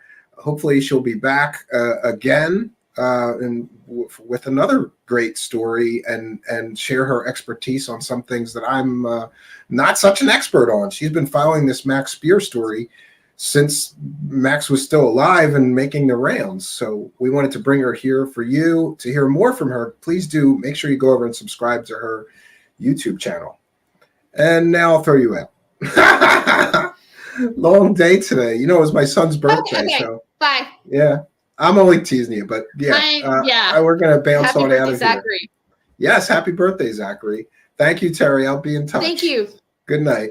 All right, there we have it, friends. I wanted to highlight some of her comedy because people kind of forget that she was a fairly famous comedian for a long time, and not just one of covering conspiracies. She did the whole comedy thing for a long time. So I encourage you, once again, go over there and subscribe to her channel. She does a lot of great stories centered around conspiracy land topics. So if you like that sort of thing, or you like what you hear here, I think you'll have a good time on her channel as well. And we want to encourage you to support her efforts. There's a few things I can announce. I can't get into my Twitter, but I believe tomorrow night at 7 p.m. Eastern time, we have Josh and Artemis from the Josh and Artemis UFO channel. And we'll be having a conversation with them. And the other big news is that this Thursday at 7 p.m. right here on this channel, I will be interviewing Whitley Strieber, most famous for the book Communion and the movie Communion. What an interesting guy. Imagine that you are played by Christopher Walken in a movie. But our guest on Thursday, Whitley Strieber, he was played in a movie by Christopher Walken. We're going to be interviewing him at 7 p.m. Eastern time this Thursday night. So I encourage you to be here. I'm going to get the graphics for that done tonight and then put the stream up. And in the meantime, tomorrow we have Josh and Artemis from the Josh and Artemis UFO channel. They'll be here for an interview as well. I don't even really know what to ask those guys, but we'll be talking with them.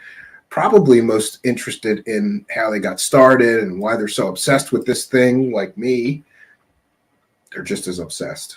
So we've got a great week shaping up for you. We're also still working on this Todd Standing story. For those who are unaware, Todd Standing is a Bigfoot researcher who claims that he routinely films Bigfoot creatures. And we have taken, if you're a Patreon supporter, you'll know this already, we have taken some of his money shots of the Bigfoot creatures that he films from his documentary, and we've enhanced them, slowed them down, increased the contrast and the clarity of some of the images that he claims are real Bigfoot creatures. And we're going to be doing an entire breakdown of his so-called evidence. It's going to be called, Is This the Face of Bigfoot? I'm hoping to get that out this week. I'm just waiting for some of the experts that we have employed to chime in on whether they believe that the footage is real or imaginary or hoaxed.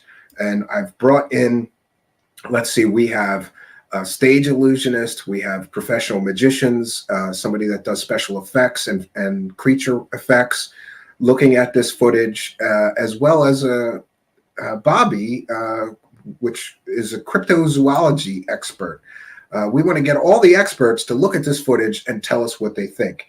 Interestingly, I have tried to reach out to Jeff Meldrum, who is in this documentary, to see if he believes that footage is real or fake. He's a PhD and an anthropologist. And I just thought it was crazy that this guy's got a PhD anthropologist in his film, but he doesn't ask him what he thinks of the footage. It's almost as if Todd Standing employed Jeff Meldrum in his documentary just to add legitimacy to his Bigfoot footage. But we're going to be breaking that all down as soon as possible. I also would like to announce that we're going to be doing an interesting story on Richard Dolan, who got caught selling yet another fake story. And we're going to do a breakdown on that, the dirt on Richard Dolan Part 2. How many fake stories can Richard Dolan get caught peddling? We've got the Roswell slides. We've got the CIA deathbed confession, which is now an admitted hoax. We've got, let me see, the latest is the Wilson documents. I believe those are a complete and total fabricated hoax. We've got now 2 admirals who basically say that he's full of shit when it comes to the Wilson documents. And now the latest from Richard Dolan getting caught selling yet another 100% verified fake story. Richard Dolan, at the time that the UAP report came out some time ago, claimed that he was in possession of information from the classified version. And he went on to make a bunch of monetized videos, both behind his paywall and public videos that were monetized, claiming that he had the information of what was in the classified version of the UAP report. But recently, thanks to John from the Black Vault, that version, though it was somewhat redacted, was released. And nothing that Richard Dolan lied to everybody about. You remember, he's got a source, a verified source, and that source told me everything that's in the classified version, and I'm going to tell you all about it. Sign up for my membership. It turns out that all the shit he said was fake, and we're going to break it all down for you here on a future episode titled The Dirt on Richard Dolan Part 2. People have been asking me for a Part 2 for a while. I was holding my tongue because I figured I'm going to prove another of the stories that he peddles is completely and totally fake. So Richard Dolan caught red-handed again selling another completely and totally fake story from another completely and totally fake, made-up anonymous source. We're going to break it all down for you, friends. Nothing I like better than finding out Richard Dolan lied through his dough scam teeth again. You know, how many times is that guy going to get caught peddling fake stories? Why does he have this huge monster following?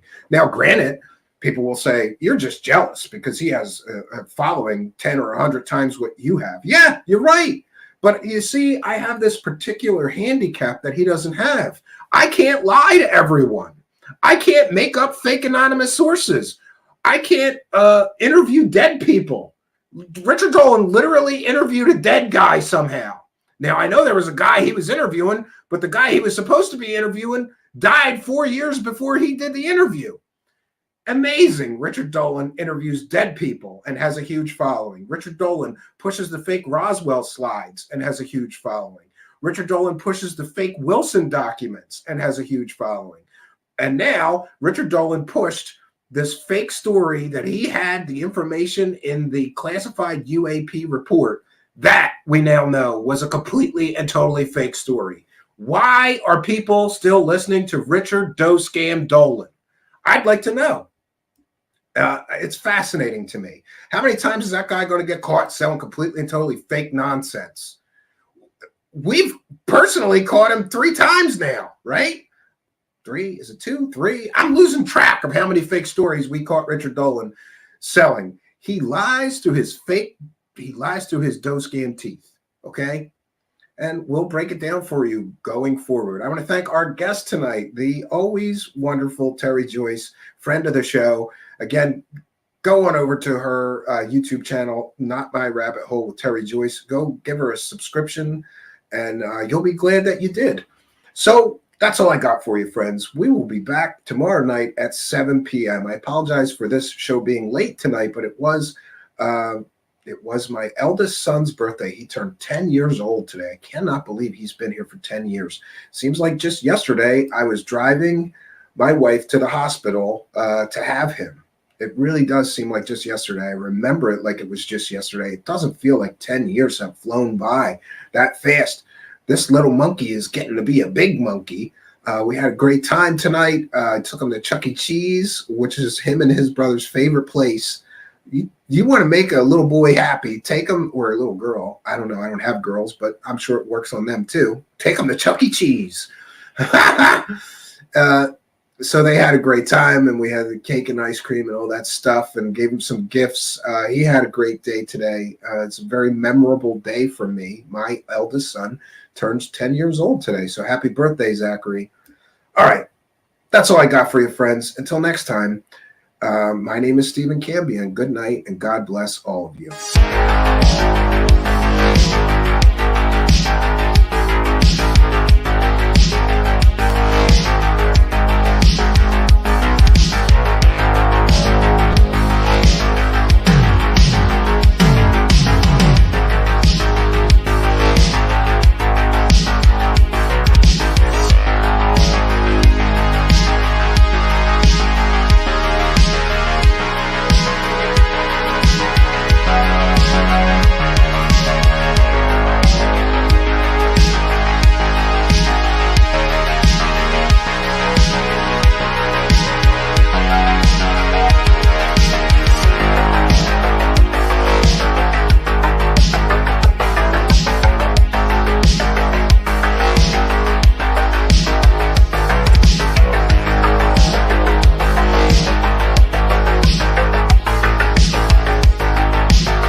I had gotten so involved with the interview that I didn't even check for super chats. So I apologize. Just so everybody is aware, we're a viewer-supported show, and we read and thank every single super chat. I forgot totally until I saw that Lord Ludicrous Plaid, longtime show supporter, had sent a super chat. Actually, that was the only one for the evening, so I want to thank him for his kindness, his generosity, and support. He says, Truth Seekers is the only channel that has caused a retraction from Dolan. Love when you expose clowns and hoaxers. Well, we've got a lot more of that in store. So I want to thank him for his kindness, his generosity, and his support, and also for reminding me that I have to check the super chat. So I apologize. One more thing, we want to check in with the PayPal. There's a few ways that you can support our show. The first way is send a super chat. The second way is that you can send a PayPal donation. The instructions to do that are in the description of the video. We have a message from Melissa. It says, hi, Stephen, loving your content. Sorry it isn't much, but it helps with a kind and generous donation of $12.63. Thank you very much for your kindness, your generosity, and your support. Mikey also with a kind and generous $2 PayPal donation, and Andrew with 10 Great Britain pounds. So thanks very much for everybody throwing a couple of bucks in our hat. You can also support us on Patreon for as little as $1 a month. Those Todd Standing enhanced Bigfoot videos are already on Patreon. Generally, whatever we're doing here, I upload it to Patreon first. So if you're on Patreon for as little as $1 a month, you get a sneak peek at some of the upcoming content. So thanks everybody for their support. We are a viewer-supported show, and your support is much, much appreciated. We can't continue the journey without your love and support. But you guys all give me an attitude of gratitude because there's people from all over the world throwing a couple of bucks in our hat and helping us to keep the journey going.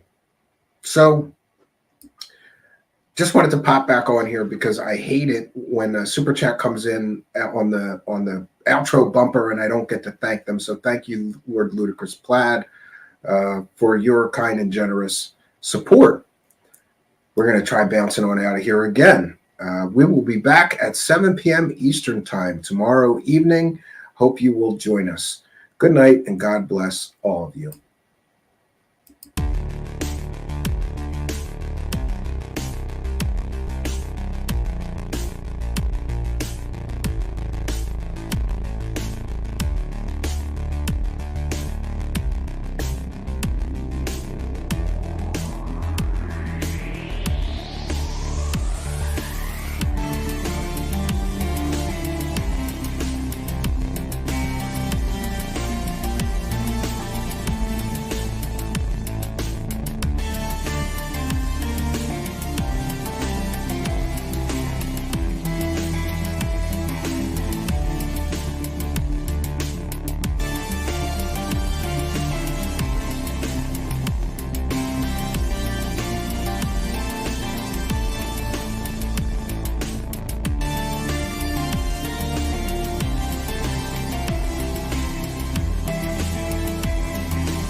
Greetings and salutations, fellow truth seekers. And boy, do we have a special interview for you today. So special, in fact, that I violated my normal routine, which is sleeping till noon. I couldn't do that today because of the time difference. So I have been watching today's guest for quite some time and laughing all along the way. Somebody sent me early on when she just started doing this Intel Lady channel. Somebody sent me some of her content and I just cracked up because she was doing some similar things to what I was doing, which is to do sort of skits making fun of some of the ridiculous characters in conspiracy land. And I got to say, it was, first of all, it was nice to know that I'm not alone in my insanity, because there's somebody else just as insane as me doing sort of skits and comedic takes on some of the ridiculous characters in conspiracy land. And I think that we need more of that in the community. When somebody is out there just saying absolutely ridiculous things, they should be investigated and they should be talked about, and we should share some of the ridiculousness of what it is that they do. Interestingly, I've just noticed that she's also expanding, and now I've seen in the live chat we have M Seeker of Truth with us. So shout out to M Seeker of Truth. She's on his show and doing something called Grift Busters, which is kind of a laugh riot, again, looking at the ridiculousness of some of these characters and busting the grifts and the cons and the scams out there in the community. So without further ado, let's bring her in with us. Intel Lady is here. Hey. Greetings and salutations. I was almost scared that you were going to show up as Simon Parks. I mean, I could. 1 second, I'm sorry. Don't worry. I have to. I have no heat in this room. And Oh no! It's winter, so I don't want that. The audio files will get nasty if there's that fan noise in the background. Yeah. I was gonna say I can be Lyman if you want me to. I love this. She's got a sweep over rug wig, like bald wig thing that she uses. And I love the one video with like the cat noises and stuff like that. This is my favorite.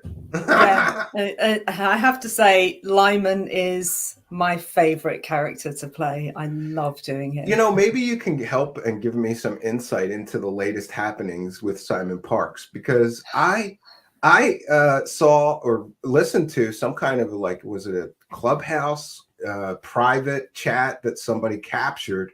Yeah, where he's talking about med beds, and last I heard, there's some kind of plan where he's opening healing centers all across the United States with med bed technology. And people, for those that don't know, this med bed thing is all over conspiracy land, and it's one big scam. And a lot of people are getting in on this scam. You know, we're hearing that you can regrow limbs, you can cure cancer, you can age regress yourself 20 years, and he's jumping on this and saying that he's going to open these healing centers across the United States. Do you know more about his latest garbage intel? Well, you know, I did actually make the official MedBeds advert. I don't know if you're aware of this. Yes, yes. Yeah, it's the official one.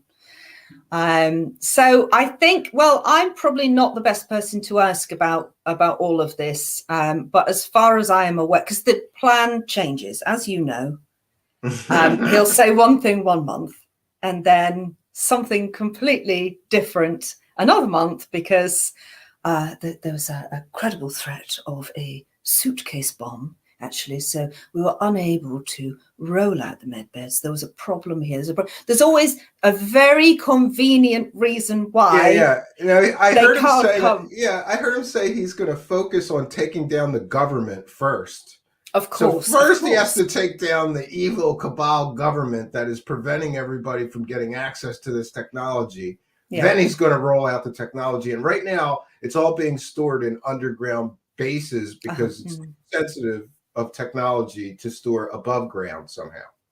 Yeah, I mean, you know, because of course the government that he supported that were there for 4 years, for some reason they didn't want to roll the med beds out with a world leader that was the good guy. The alliance president, yes. Yeah. But now we're trying ever so hard to roll it out under the bad guy. The mind boggles. It makes no sense. It's wonderful, isn't it? It's so fun for me because I'll just hear it. I've got the best people who send me stuff, so they do the dirty work for me. Me too. So yeah, I don't have to watch. Yeah. I don't have to give them clicks. So other people will come in, they'll listen to it, and then they'll go, right here, this is what they're saying this week. Oh God, it's just it's amazing. Just listening to it, it's like I always found amazing about Simon Parkes is that I have friends and family that are into the Buanon 17th letter of the alphabet. We don't even say it here because YouTube doesn't like boo. it. Mm-hmm. It's boo. Yeah, boo. Okay, so I have friends and family that were into boo, and they started sending me his takes on the boo thing, and I had to go to like literal friends and family and say, do you know that before he was a geopolitical expert on this boo phenomenon, he was banging cat queen aliens and having alien hybrids? And they didn't believe me. I had to find videos of him talking about, being his mom was an alien and he's part mantid and part, I don't know, fairy. And, it's just kind of ridiculous. And most of the people that were he started saying that stuff, and then he switched over to the Buanon thing, and then all the people that were Buanon people had no idea, most of them, that he used to be talking about having alien hybrid babies and banging aliens, and it's kind of bizarro, right? Yeah. The driving instructor from Whitby, who has a cat queen girlfriend that he meets up with, he rendezvous with 4 times a year. And all these people that you're talking about, Christian conservatives here, hadn't got a clue that this is the same person. This man with the most incredible knitwear collection is affiliated with MI5, MI6, the CIA. Yeah, and Simon aliens. Parkes with his mantid alien mother. This is before the Buanon stuff and him becoming a geopolitical expert suddenly. Mm-hmm. This is his mom, the mantid alien, who also facilitated him to have like VR holographic sex when he was 12 or something like that. 6. He was 6. Oh, he was 6 years old when he started having VR holographic sex with other aliens, right? It's just so bizarro. And these people that followed him for the Buanon stuff had no idea, most of them, that this is the other stuff that he used to talk about, right? It's like they reinvent themselves when the grift runs out. They need a new grift. This is my favorite depiction of this cat queen alien. I like that. She's very lovely, very sexy. Yeah. I can see the appeal. I can see what what he was going for. His poor wife, though, because his wife was aware of this. I don't know if you watched. Yeah, I was just going to say that, and I heard that she was like jealous of him banging an alien, right? Yeah, I mean, you would be, wouldn't you? Or confused. I gotta ask my wife. Do you get a pass if you're cheating on your wife, but it's a cat queen alien that you're banging? Funnily enough, they're not married anymore. He moved on. He moved on to another lady. I noticed a lot of the UFO conspiracy crowd guys are getting divorced. I think the money's drying up, right? While the money's good, they're okay with their husbands being wackadoos on the internet. But once that money starts drying up, they're not happy. I'm still surprised that David Wilcock's still married after the way he speaks to his wife during his life. I know. This camera angle. What are you doing? This microphone. The sound is better from this one. Elizabeth. I love it. My favorite was when he was trying to stage whisper to her, like give her direction. But the mic was too hot, and he got caught on a hot mic going, say some shit. while they were doing a global peace meditation, and he just walks near her and he says, say some shit. And somebody like made a song out of it. Say some shit. Oh, I need to see that. I need to see that. Because I never, ever, ever watch any of his things all the way through. I can't. I just, no, I won't.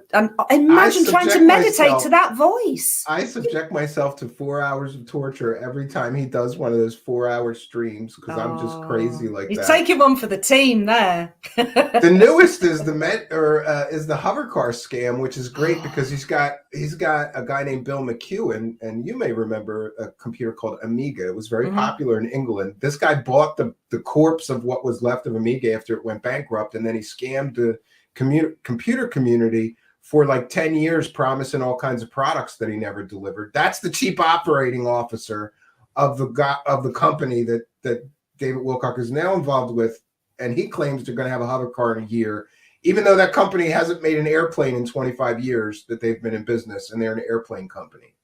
It's great. Yeah. It's I feel a David Shilcon in an empty aircraft hangar sketch coming on very soon. yeah. I was going to do something similar, but I got to get it better.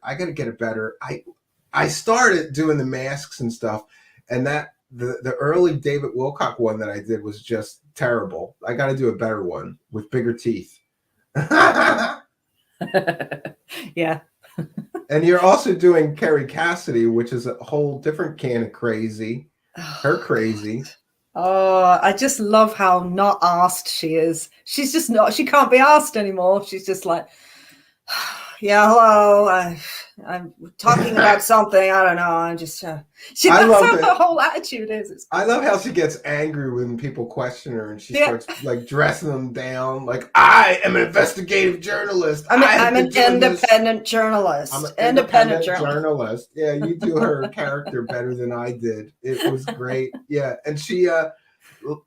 Now she's in the ghetto, though. She started her own website, and there's no traffic if you're not on YouTube. You need to be on YouTube to generate traffic to get people to go behind your paywall, and she just disappeared. Unfortunately, a lot of that content, 20 years worth of content went with her, which is unfortunate, but she would not stop talking about things that she knew she shouldn't talk about. So I don't feel bad for her getting stricken from YouTube. She did it to herself with medical disinformation too, with known crackpots talking about the current health crisis. It was bound to happen, right?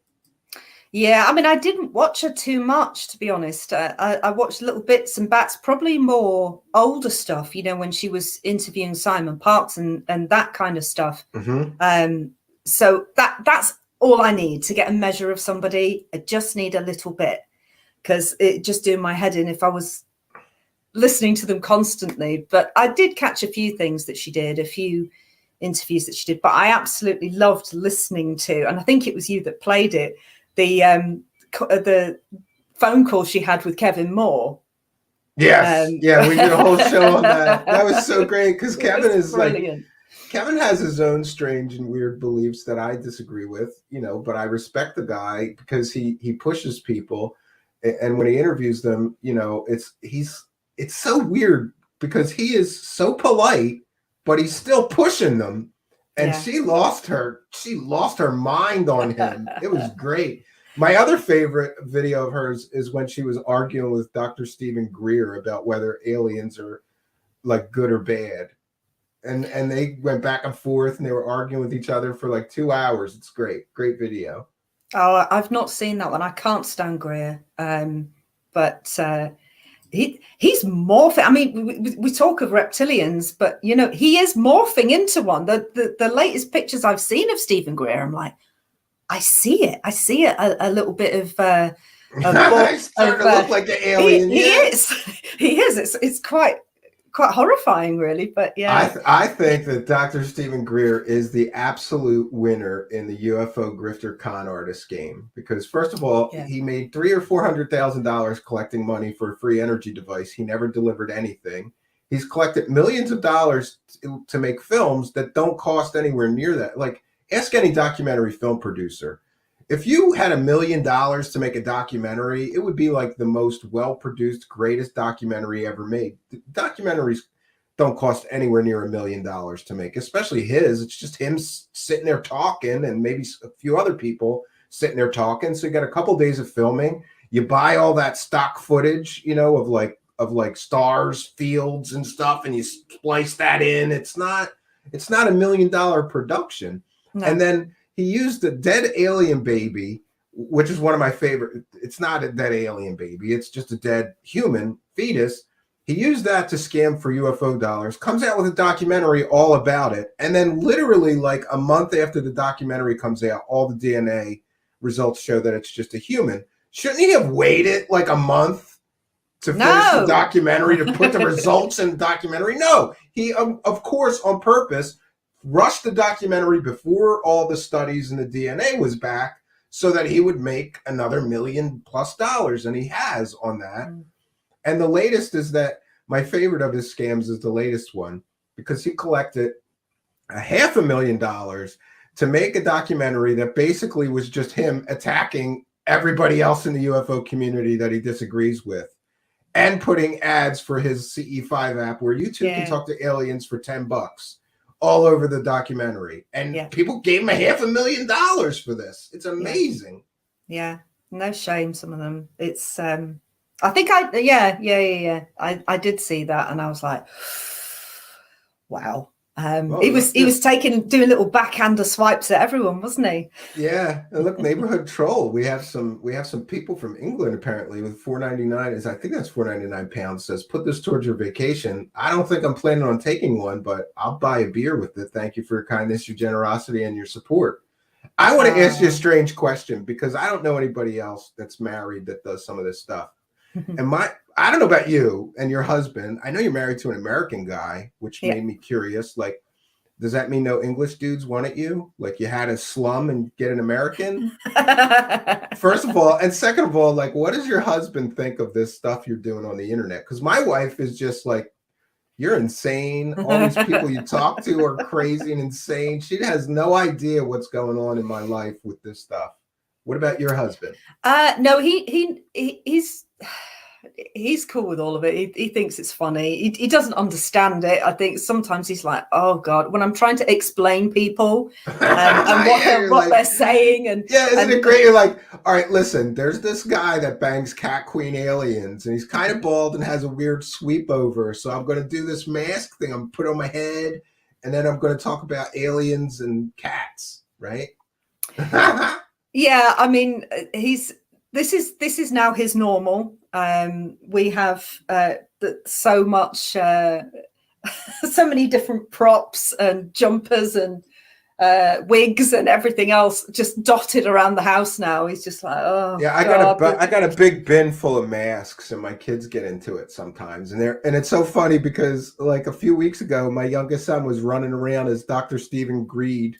He didn't put the glasses on, and he's running around, and he knows some of it. He's like, I'm greedy. I'm greedy. I'm greedy.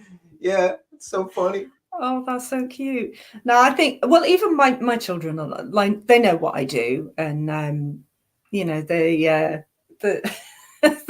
fine. They think it's all quite funny, really.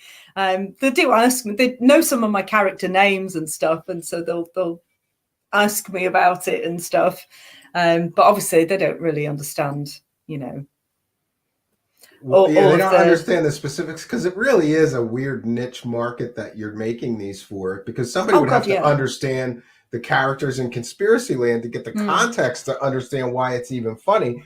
Otherwise, it's just you talking about weird stuff in a weird getup, right? It's like doing a bald mask. And, I started I didn't mean to do this. I never, I didn't start 2021 going, right, I'm gonna set up a satire YouTube channel. Me neither. I fell into it. Yeah. Yeah, and because I'm more on the spiritual side of things, which I know, Oh, I know. That's something that's even weirder. Is that you have another channel that is like very, very woo, and At Yeah, the yeah. risk of getting lynched again, do you know, I had somebody that did tarot cards on my show, and people lost their mind. I know. Only a few people, but a few people lost their minds, right? And you do that. You do tarot cards. I don't do tarot. No, I do. I do oracle. I do oracle cards. So I have tarot decks, but I don't really use them. I prefer oracle cards. I just like the artwork on them more, and I just work better with them, I think. But so that's how I discovered who all these people are, because obviously I was in that community. And what you were I've in the woo noticed space first. Yeah. Yeah, I was in Wooland.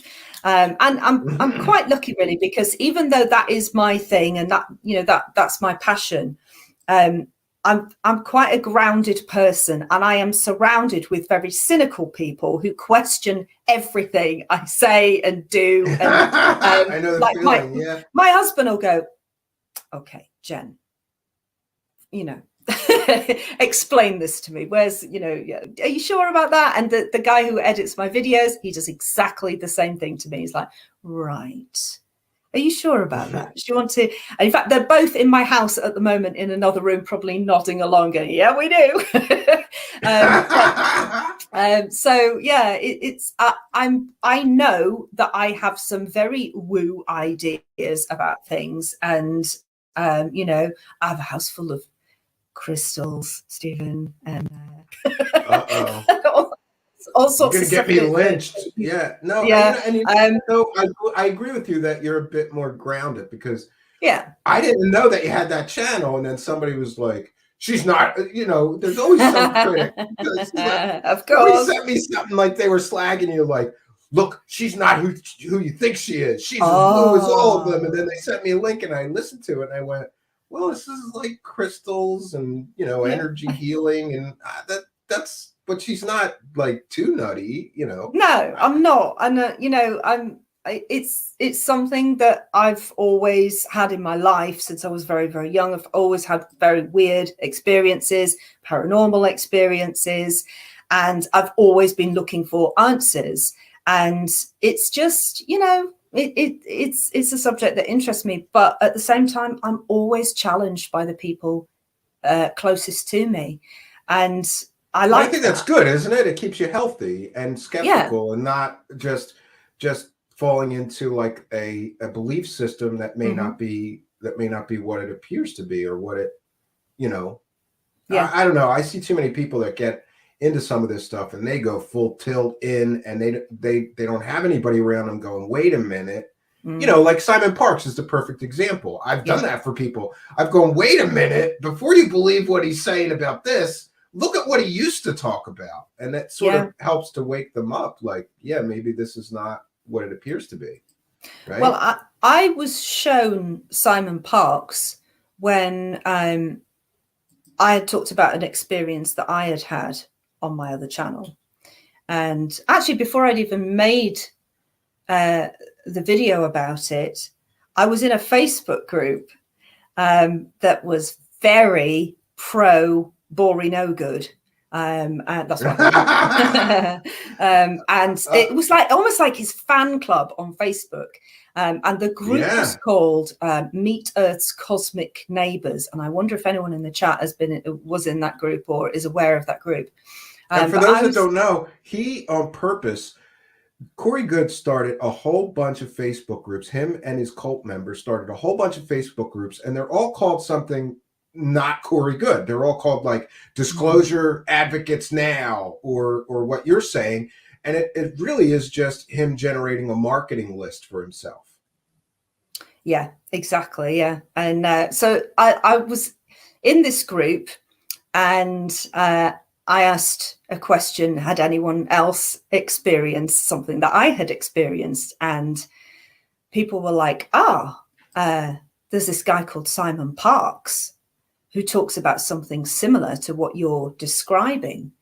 And that's how I found him and started watching him. And I just remember, and I didn't know, I had not seen this documentary that he had done, this, what was it called? Confessions of an Alien Abductee was the documentary.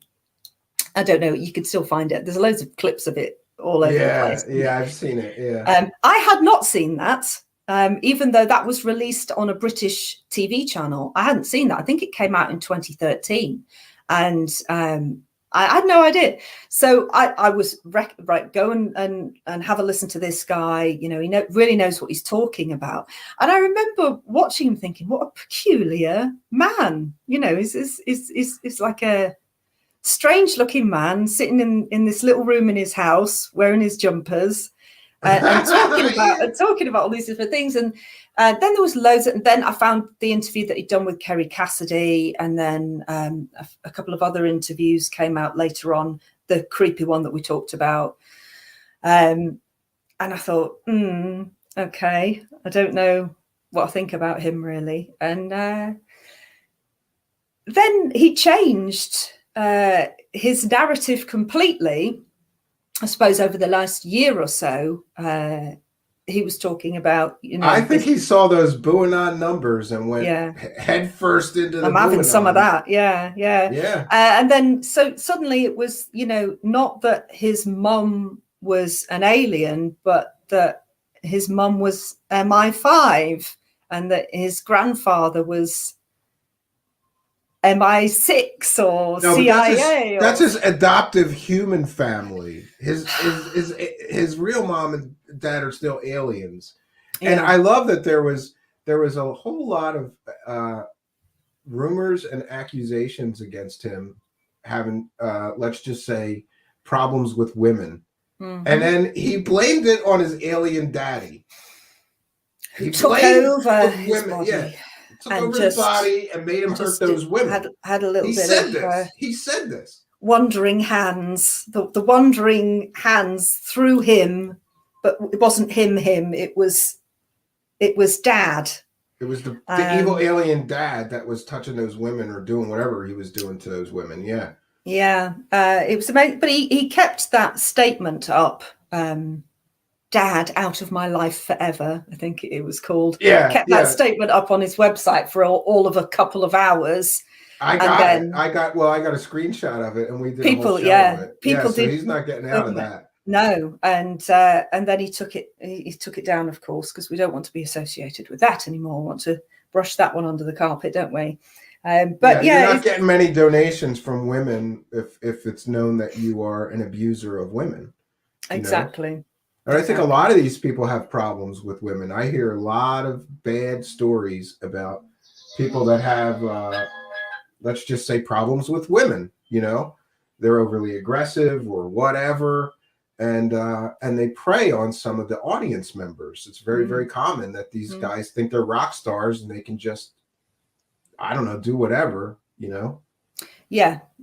It's it is so common. You're right. It is really, really common in spiritual communities, and maybe ufology communities as well, but definitely in spiritual communities, there's a lot of preying on, I suppose, trusting that there's a lot of naive women that are very trusting, that will be taken in by it. And it's really sad, but it's very, very common. Yeah, and I don't know. It makes me happy that I'm married and boring, you know. Like I have no. And the other thing is, to me, is like I think you have a responsibility as a public figure to not be a dirtball. Yeah.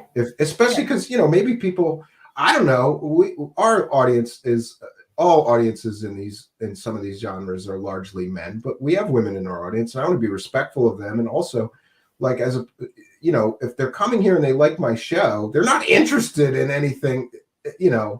More than that. But these guys take advantage of these women, and some of them, of course, some of these women that are going to all these new age conferences are maybe a little mentally not right, vulnerable. And they're vulnerable, and they're searching for something. They are, yeah. And we've heard horror stories of people telling people like, "Oh, the aliens told me that we're supposed to have a baby together." So that he could like bareback them, like that is gross. Like you mean like because I watched that Emery Smith's side piece, as you called her, the side piece. Poor girl. The side piece that he was barebacking. Yeah, it's so sad. It's but it's not a surprise.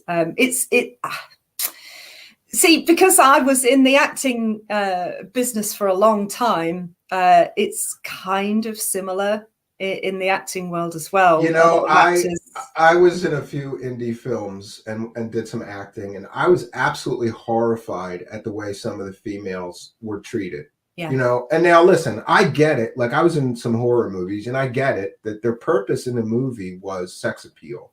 You know, so you get these girls with these big breasts and put them in tight outfits, but still, you know, I would think that some of the directors or some of the crew people were so rude to these women, you know. Yeah. And I remember thinking, like, I'm glad I'm male, because nobody is, you know, nobody's putting me on a casting couch, Intel lady, right? They don't But care it's to very put me on. It's very slimy. Yeah. It's very real, and I experienced it quite a lot, really. And you can see how young, naive girls, I was very naive in my 20s, and you can see how young, naive girls can get roped into doing things that they wouldn't necessarily do. Yeah. Because they're told something or promised something, and oh no, everyone else is doing it. It's really, really sad and creepy. I was quite lucky, really, because I managed to body swerve a lot of creepiness, but you were like dodging the slime balls that wanted some sex. Is that what you're saying? That's well, yeah, gross. but also I had agents that were a bit,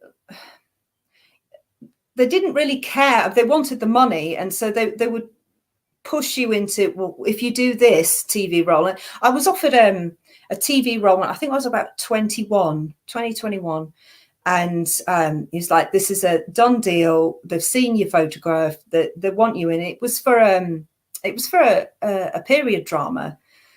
And he's like, and I said, oh, okay. And he's like, you won't have many lines. It's, you know, it's not very taxing. It's just, you know, you're booked because of how you look. I'm like, oh, okay. And he's like, but, you know, obviously you will have to be topless because, you know, you'd be playing a prostitute. And I'm like, oh, whoa there, just a minute. Yeah. Because all 21-year-old me could think about was my wonderful parents telling all their work colleagues, hey, my daughter's in a period drama that's coming on to ITV and blah, blah, blah.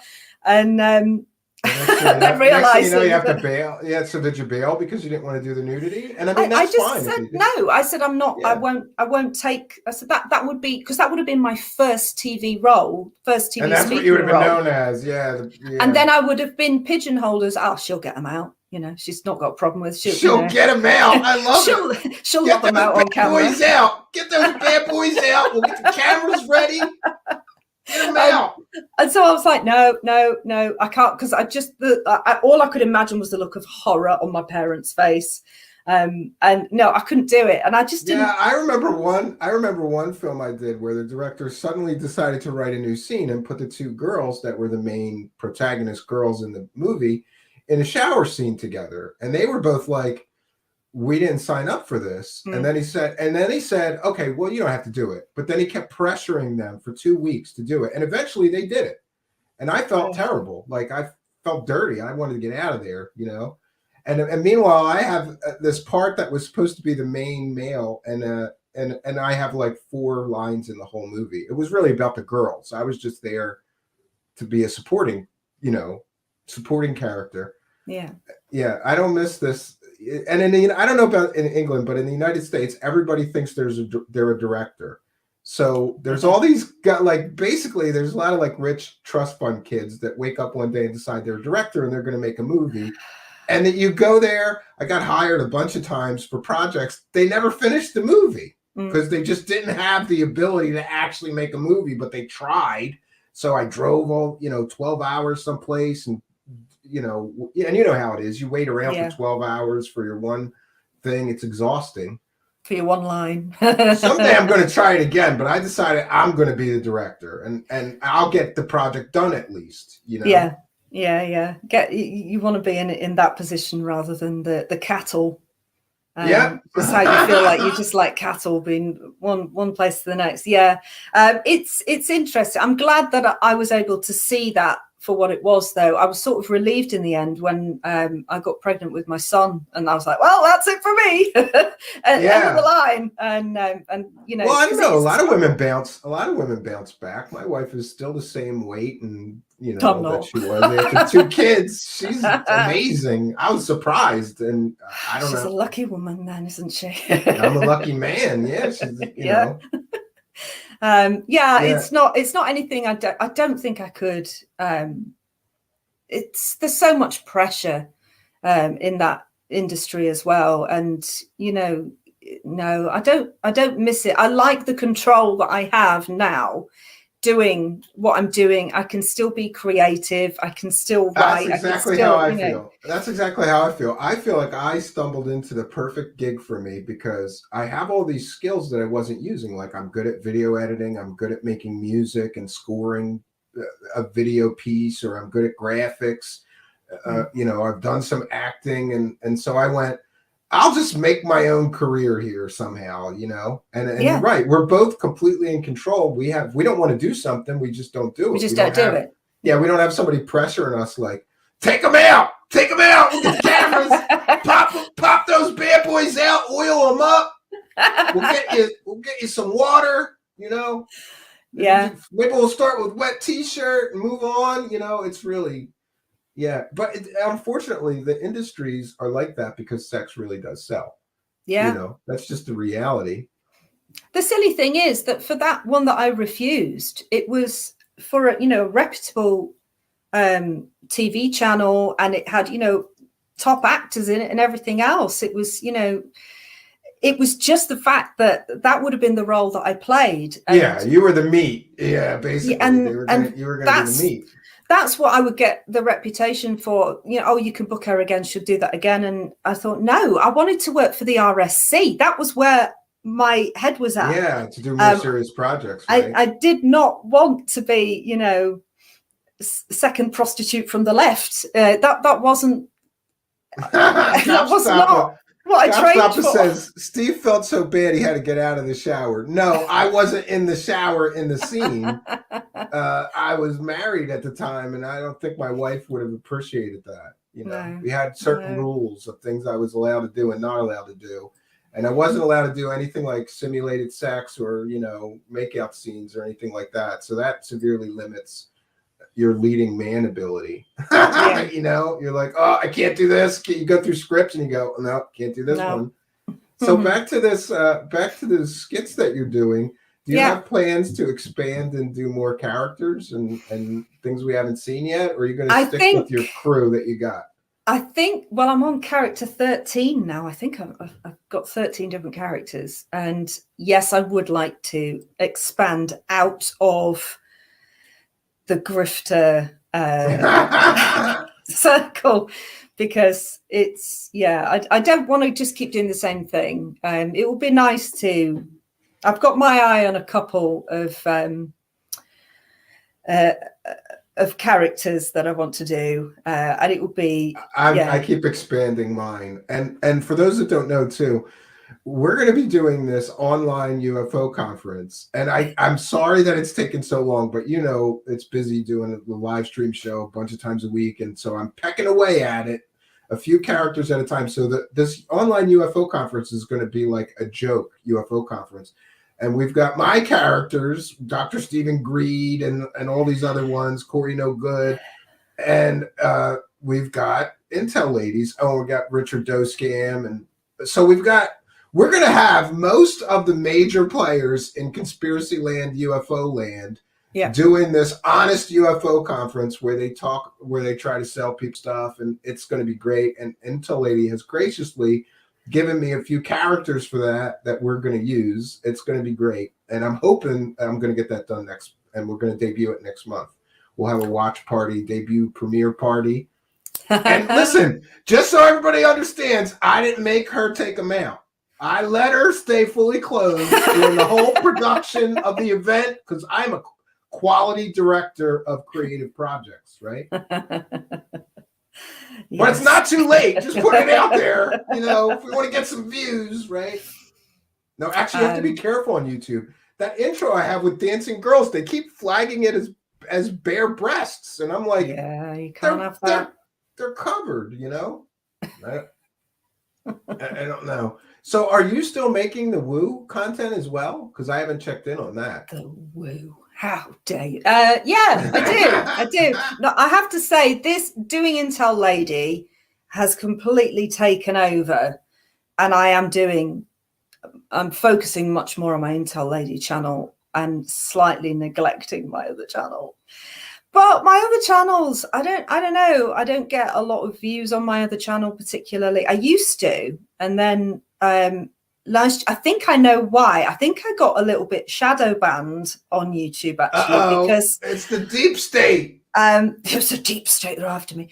I think it was actually to do with people commenting on my videos that were very much into the boo anon stuff. Yeah, so they might have shadow banned you because. And I think I got shadow banned. Talking about that here, yeah. Yeah, and I, as much as I would try and go through my comment section and remove stuff or try and steer people away from talking about stuff like that, it was impossible to keep up with. So I think that I got shadow banned because I actually have quite a lot of subscribers to that channel. And if you look at my viewing figures on my videos, you think doesn't correlate. How can she have that many subscribers and like a couple of hundred views per video? So I think YouTube did a number on me for that, and it wasn't my fault. But there you go. For me, I'm happy to focus on Intel Lady, and I'm really enjoying the creativity of doing that. And you know what? I've watched these people for long enough to get the measure of them. And yeah, we talked about this. Sometimes you write, right? And sometimes you just wing it. Most of the time I wing it. I have to say, like the latest one that I did, Tarot by Janice. I just made it up as I went along and just winged it and winged it in more ways than one. And was just silly with it. And I didn't write anything. I think I write the QFS advert I wrote, and the MedBeds advert I wrote, and maybe one or two others. If I'm teaming up with somebody else, I will. I'm releasing one hopefully this weekend that I teamed up with a guy who's playing a character there's no way I could have played. And so I had to write that down because he gave me a bulk of what he'd filmed, and I've had to piece my character in. Yeah, I did that. I did one where I was both characters, so that was fun because I had to film both and try to make it convincing that they were really talking to each other. So I do that a lot. Yeah, I know. I see that you do it. I was going to ask you for advice on mine because I was having a hard time, but I think I got it figured out. And you do have to write those. I gotta share this MedBed advert because this is gold. This is absolute gold. I love making that. The MedBeds are a big, just so everybody understands the context, the MedBeds are a big scam that a lot of new age and UFO scammers are running around trying to convince people. We have Sarah R. Adams is selling MedBed sessions where she's telling people you're going to go through a Stargate, up through a star spaceship, meet the ETs, get in the MedBed, and then at the end, she admits it's just a Skype call. Yeah, amazing. But people are paying for this. $250. Yeah, it's mind-boggling, isn't it? That people would go, sign me up. It sounds good to me. Oh, look, you're in a lab coat and everything. I have seen this previously, but I haven't. Look, we gotta watch. Look, this is the official. Not just regular. This is the official MedBeds advert. Is your body failing you? Do you struggle with the basics, like climbing the stairs?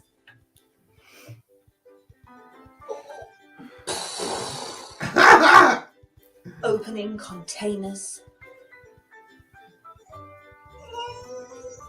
Oh. And completing household chores?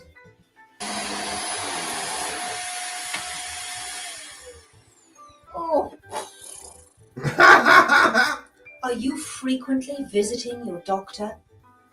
Don't you wish there was an easier way? Introducing Quantum MedBeds, the newest medical breakthrough brought to you by the good guys at the QFS. Our unique technology consists of a co-function interface from the good guys at Hasbro and the Galactic Federation of Light. Our scientists have worked diligently to produce a medical miracle that can cure anything from acne to angina, colds to cancer, problems to brain aneurysms. Oh, that's No good to know. legs, no problem. Our unique quantum technology can grow new limbs in the time it takes to watch an episode of Grey's Anatomy. Fully funded by the QFS, our incredible tech will be offered completely free of charge, only if you're one of the good guys. Yeah, Quantum right. medbeds are only available to those truly awakened and experiencing 5D. For more information, please pay €11 a month to our Insiders Club at wardywardy.qfsmedbeds.com. Oh no. Those who question or disagree are simply just underdeveloped and will have to make do with paracetamol and antibiotics. Quantum medbeds. 5D yourself into better health. Oh geez. Oh, that's just gold. And you know, but it is also sad that some people Yeah. are actually falling for that scam, you know. Do you know what's worse, actually, is if you go into the comments section on that video, there is at least 2 comments of people who have seen the title and the thumbnail and gone, oh my God, yay, can't wait for the medbeds to roll out. I'm so excited and all this. I'm like, oh, Yeah, they didn't even no. watch it. And they didn't even No. watch it. But I love that you put the word quantum in there, because that's another yeah. buzzword that a lot of these Quantum. clowns are using. All you have to Everything's do is quantum. put the word quantum in front of it. They talk about quantum computers. And look, I got a background. I have an education and background in computer science. And I can tell you with some degree of certainty that every one of these clowns that is running around talking about quantum AI and quantum computers has absolutely zero idea what they're talking about. They know nothing about quantum computers, Yeah. which are really in the beginning stage. And people are still trying to figure out how they're going to make it work and whether it is even going to work and what they'll be capable of. Mm. It's just ridiculous. Yeah. My husband's a techie guy as well, and he's just amazed by the fact that they're even trying to, and they just make up stuff like Charlie Ward's like, it can read your heart. The quantum computer reads your heart. It knows if you're a good person. No. And that's when, but this is what they're going with. And Simon Parkes is doing the same thing. You know, if you're a good person, if you're a good guy, you'll get on those medbeds and you'll get the QFS. It's coming to you if you're good. If you're not good, then you're just going to have to settle with a normal bank account because it's not happening for you. You're not developed enough. But that was his excuse for everything. You know, if you're questioning, you gotta have it out. You know, yeah, you're underdeveloped. I love this. Sarah R. Adams, you know, when I tested her superpowers and then they weren't working on me, she came up with this elaborate excuse saying that I have some cursed ring, and I said, Sarah, I don't. That sounds painful. Used to. When I was in rock bands, I had 6 earrings in each ear, and I had all these necklaces, and I had rings on each finger and stuff. And I said, I have a wedding ring. And if that's the cursed ring that you're talking about that I have to get rid of, I don't think my wife would appreciate that. That would be expensive. But that was her out. Her out was, my superpowers aren't working on you because you have a cursed ring that's blocking my energies. And I'm like, oh, come on, you know. And we sent her a fake cancer patient, and she fell for it hook, line, and sinker.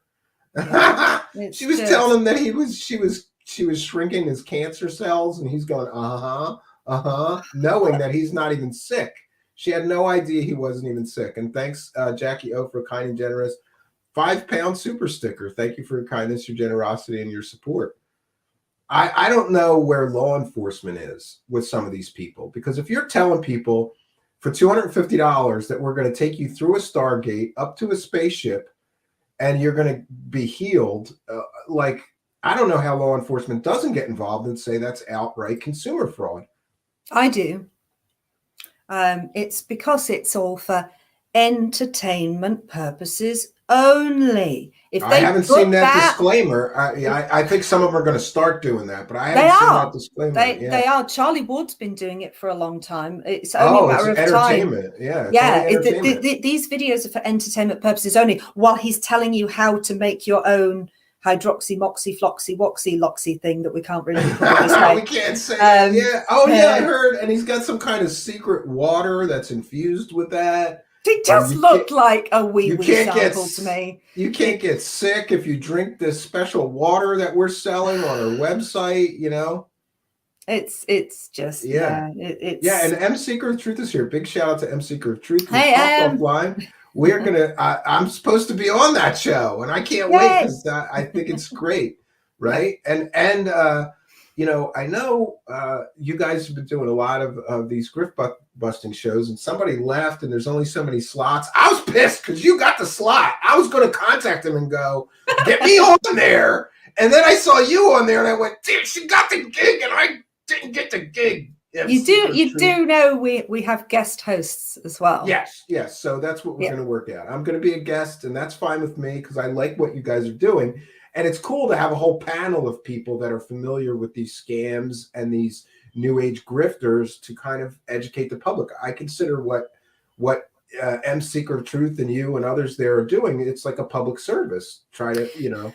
Yeah, and we all have very different ideas about things, and we all come from very different backgrounds. And what I absolutely love about Griftbusters is we do not live in an echo chamber, and we do not encourage echo chambers. We encourage a diversity of opinion, which is why we were happy to have Jordan Sather on as our guest host for Griftbusters 6, because not all of us agree with him.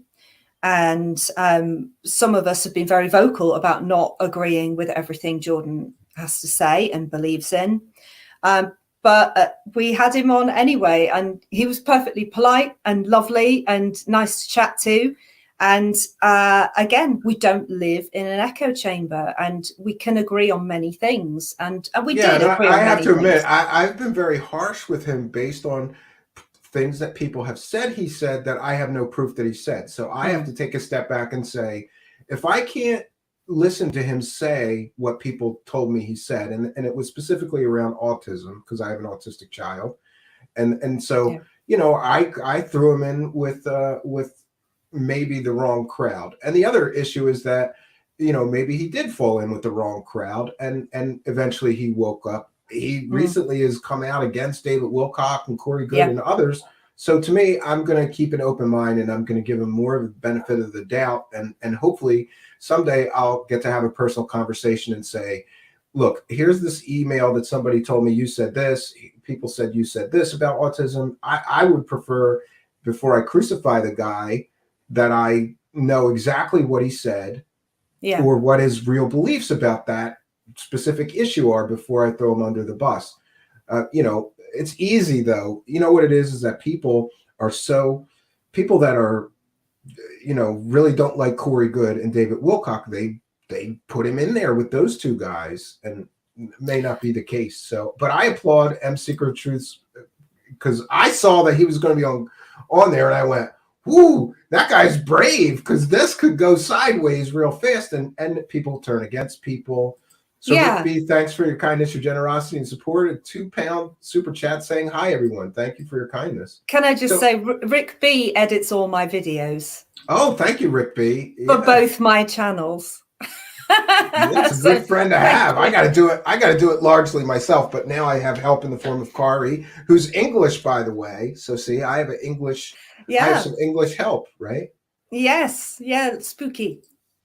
And M Seeker Truth says, yo, Stephen, Will of Cold Beer Confessional is here with his crew repping. Yeah, good to see you. We're having great attendance. I got to tell you, Intel Lady, I thought 1 p.m.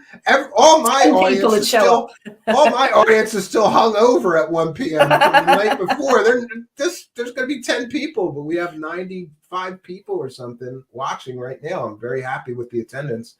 And that's awesome. People that you brought in that probably maybe different time zones, whatever it is, I'm glad to have it.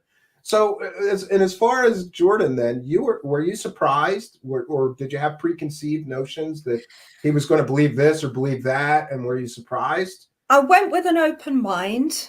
Good for you. And obviously, I spoke to him backstage before we went on, and he was really lovely, very polite, and very I watched it, and supportive. I was surprised myself. I expected something different.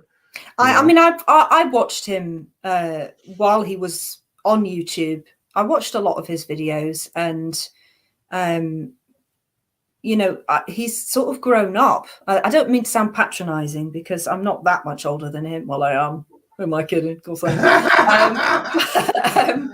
I sort of, without patronizing him, I have watched him grow up a lot. And I think once he separated, and I said this to him on Griftbusters, I was so happy the day he walked away from Bory No Good and David Wilcock, because he needed to separate himself from that craziness, because he's a smart, oh God, I almost said he's a smart kid. I'm just making myself sound old now.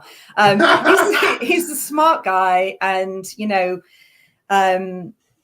I think he'll do just fine by himself, go in his own way, and you grow and change. And as I've said, I've been very open and honest about, my background, and I've told you that, the woo side of things as well. Yeah, no, I'm fine with that. I'm trying to keep a more open mind myself. And I'm not going to learn anything about people if I just only have skeptics here, You've got to have people from all different backgrounds and whatnot. But I found with my journey, because I started my channel in 2015, and with my journey, it was amazing what I thought I knew at the start of it, and what I know now, which is I don't know anything.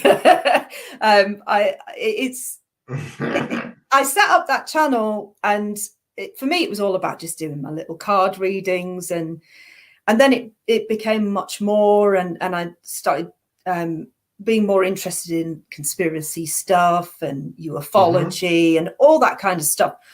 But watched in horror, as in particularly last year and maybe even the year before, people that I admired were moving to taboo, and seeing that, it was like, I'm sitting there going, am I on my own, guys? Is anyone else here? Am I just sitting here by myself?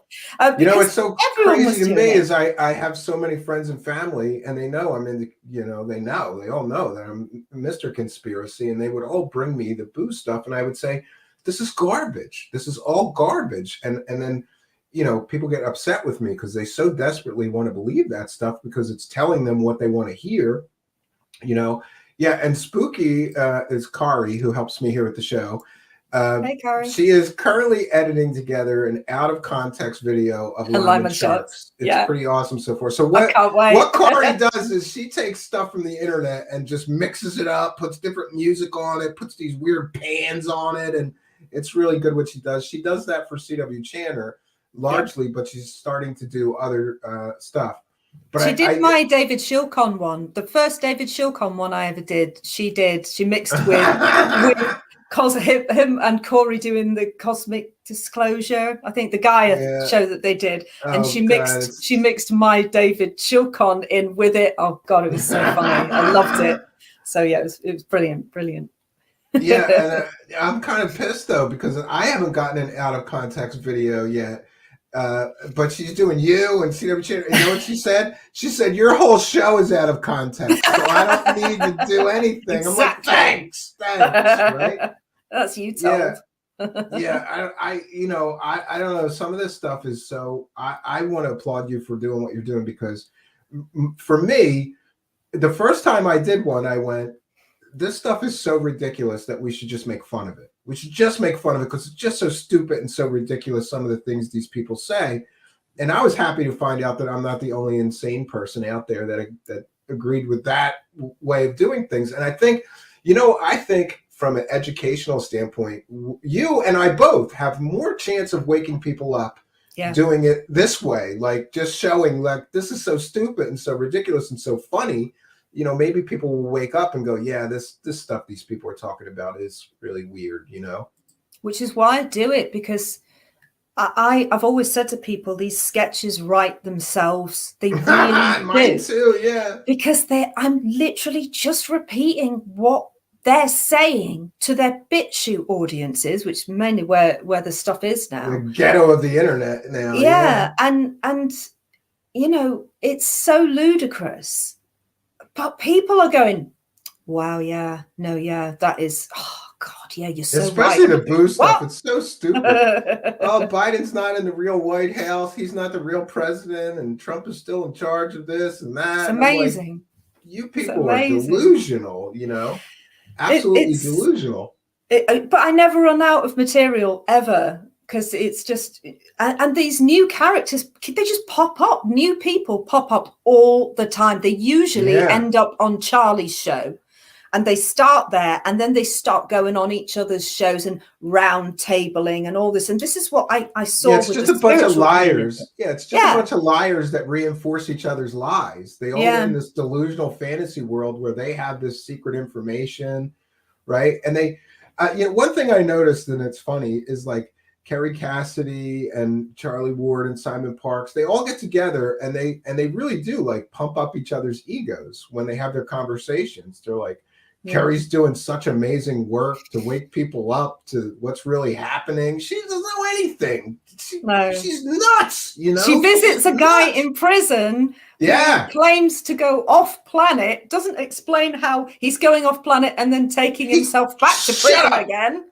He's teleporting out of there. The aliens come in the middle of the night and they teleport Mark Richards out of his prison cell, and then he saves Earth, and then they teleport him back before the guards notice that he's gone. That's what happens, right?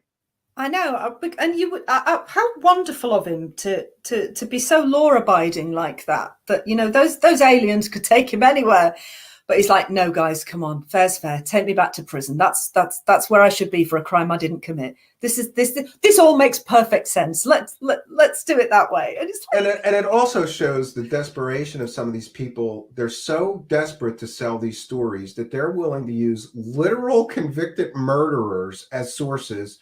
And another dirty little secret that people don't know is that a lot of the sources that people like Kerry Cassidy and others have been using are convicted pedophiles. Yeah, so many of them. There's so many of them. It's so crazy that people, and you know, we have Mikey Horn here from the Billy Meyer case, and he lost his mind because I called him on using a pedophile as proof that Billy Meyer got a laser gun.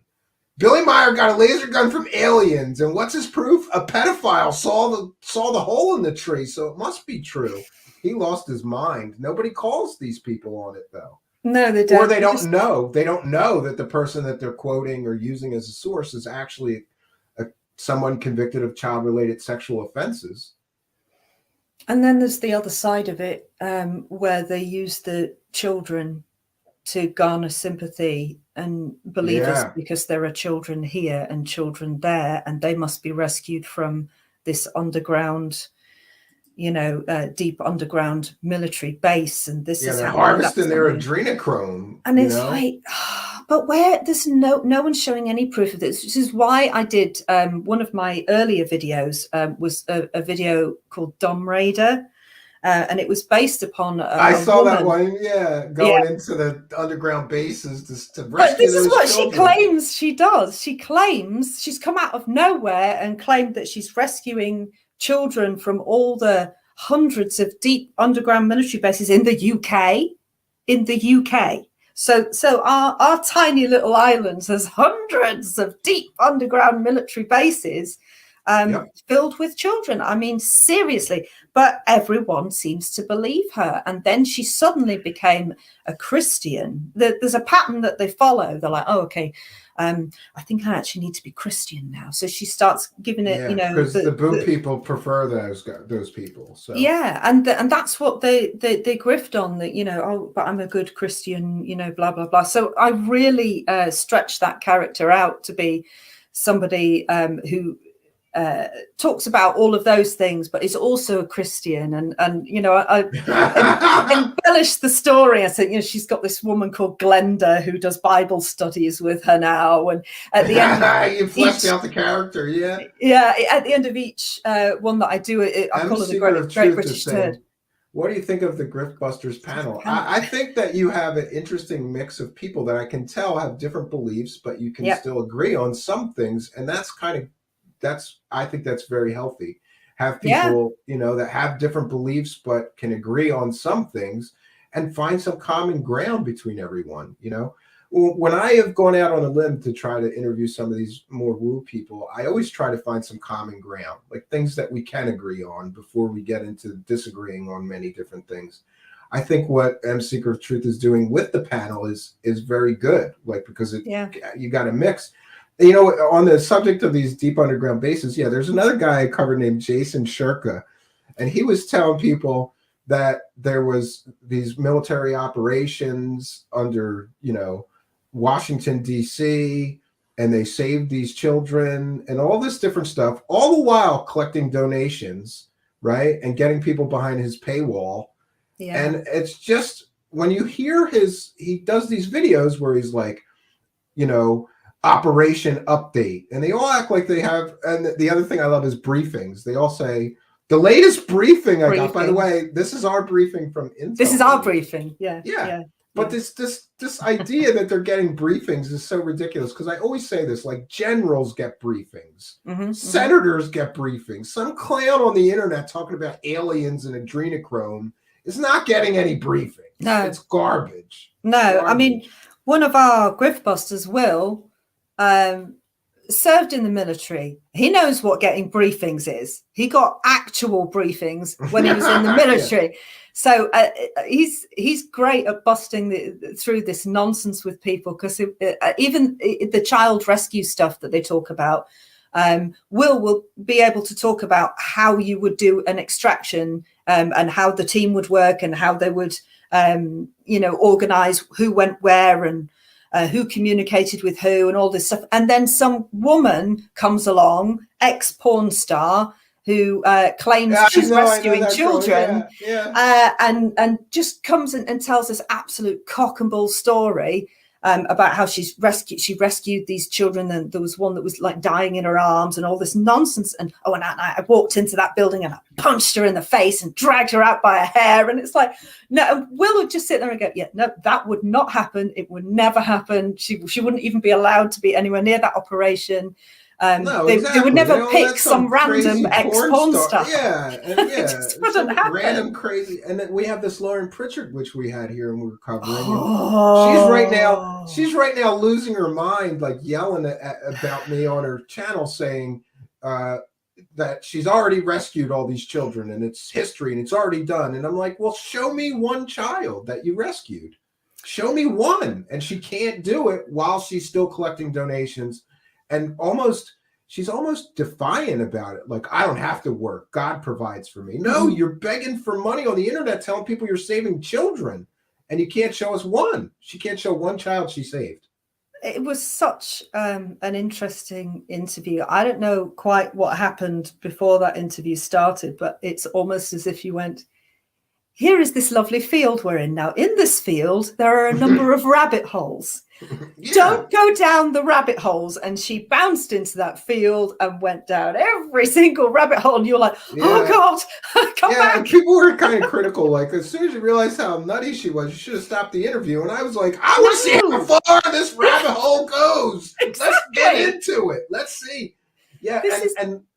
And lately now, her story gets even crazier, because now she's talking about she's saving children by remote viewing because somebody left a maintenance door open, as if you can remote view inside a building if they leave the maintenance door open for you, for your consciousness to fly in there. But if they don't leave the maintenance door open, that was her explanation for how she was able to remote view inside this beer factory. They left the maintenance door open, so she remote viewed in there, found out where all the children were. I mean, it's so ridiculous. People believe them, though. They do. Why do they? It's so disappointing. It's so disappointing. And I think pay rent. She refuses to pay rent, and she's people went after her, and I don't blame her for this, but she mentioned on my show that she doesn't pay for the internet. She just uses her neighbor's Wi-Fi. So people She are like, steals. she's stealing her neighbor's Wi-Fi to accuse people of being pedophiles all over. And, on a serious note, one of the reasons that I went back and forth, I almost flipped a coin and canceled on her. But then I talked to one of the beer companies that she's accusing of being satanic pedophiles, and very nice family-run business. They employ about 100 people, but it's still a family.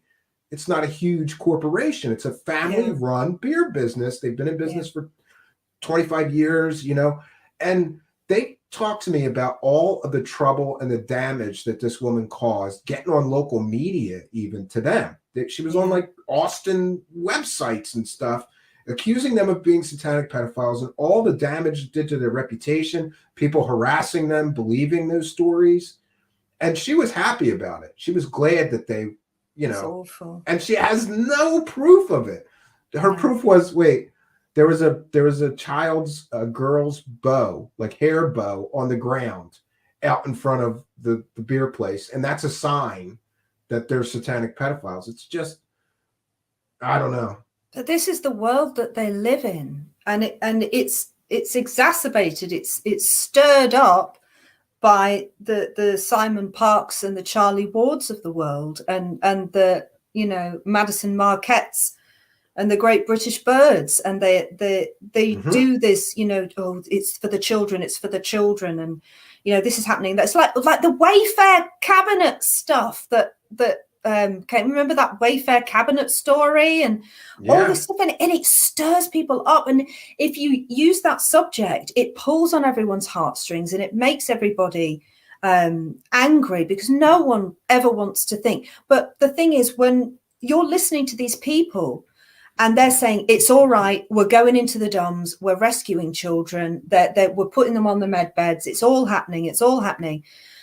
Your eyes are taken away from looking around for anything suspicious in where you live. That guy down the street who could be doing awful things, and you're not looking at them anymore, because you're listening to the people that are telling you they're rescuing all these children and being the heroes of the hour. And so you're like, oh, it's all right. It's all in hand, everyone. It's okay. This random woman from the UK is raiding DOMs and rescuing kids, and this ex-porn star is doing the same thing over here in the US. We don't need to bother about rescuing anyone. We're just, I gotta find that porn star again. I'm gonna ask her for an interview.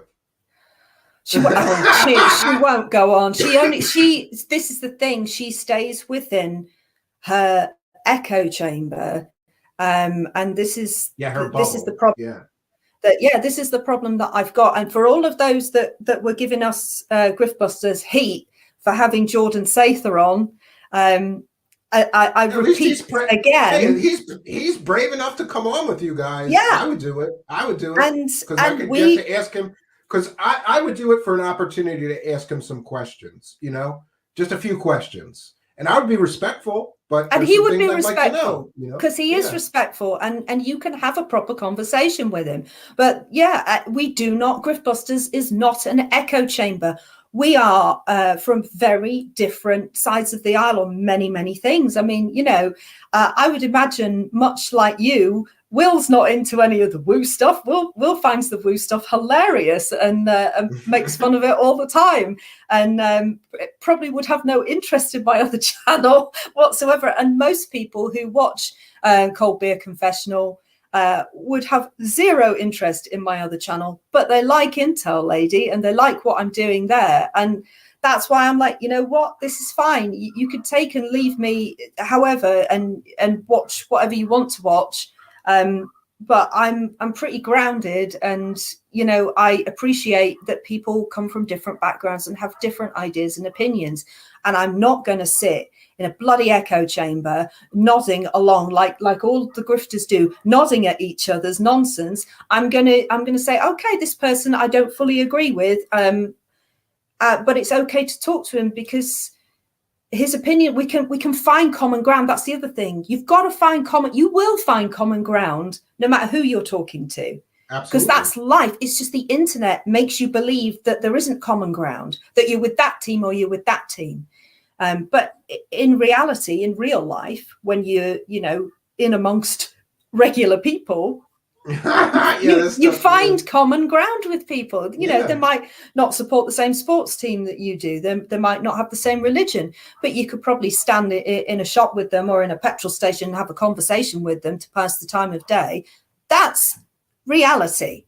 But the internet isn't reality. It's stirred up crazy pockets of lunacy, and everyone goes to their separate pockets and thinks that pocket is right and that pocket is right, and that's why I like being around diverse, different people with different opinions from me, with different ideas about things, so long as you are respectful and you're not rude or horrible, then we can have a conversation, a calm one, and disagree calmly, and it's all good. And respectfully, sure. Yeah, and respectfully. Yeah. That's it. You're right. I've been thinking lately that I don't want to have a bubble here or an echo chamber, and I've been welcoming more people of diverse interests, and I think that's very, very healthy. One of the things about the satanic pedophile rings that people see everywhere, though, don't you think that it's easy for people to believe that, because there are some things, like somebody mentioned Jimmy Savile, and we've got this information. Savile, sorry. That's all right. And we have this information about Epstein Island and Prince Andrew. So this is what there's some little tiny kernel of truth to some of it. Is. And this is what does our heads in. And what I think I can speak for all the griftbusters when I say this is what drives us up the wall, because there is a lot of truth in what has been said about. So there's a lot of dodgy stuff. I don't think for one second that my government is full of really honest people any more than I think American politics is full of really honest, decent people. I mean, you've literally got Commandant Lassard from the Police Academy movies running your country at the moment. It's horrifying. Oh, man, I haven't thought about those movies in forever. I grew up on those movies. So did I, and it's like he's Commandant Lassard. When you see him at the podium, it could be any one of the Police Academy movies. Because he never knew what he was talking about. I don't know how it is in England. Actually, I think your system might be a little bit better, but here, I just think they're all bought and paid for criminals, because the corporations own everyone. They own the judges, they own the senators, they own the congressmen, they own the president even. Yeah, totally. You're not getting there unless you sell out. And we have to get the money out of politics so people, get elected for the right reasons, not because they had the most money. And then they owe the most favors to the people that gave them all the money. So, we see it time and time again. These things, the politicians in this country, whatever the corporations that got them there want, they do. They've even shown that, like, Big Pharma wrote some of the laws and handed them off to the senators to get put into law, what they wanted. It's crazy. Horrible. I don't get into politics because I'm like, they're all criminals. I don't care. Yeah. We only have two sides.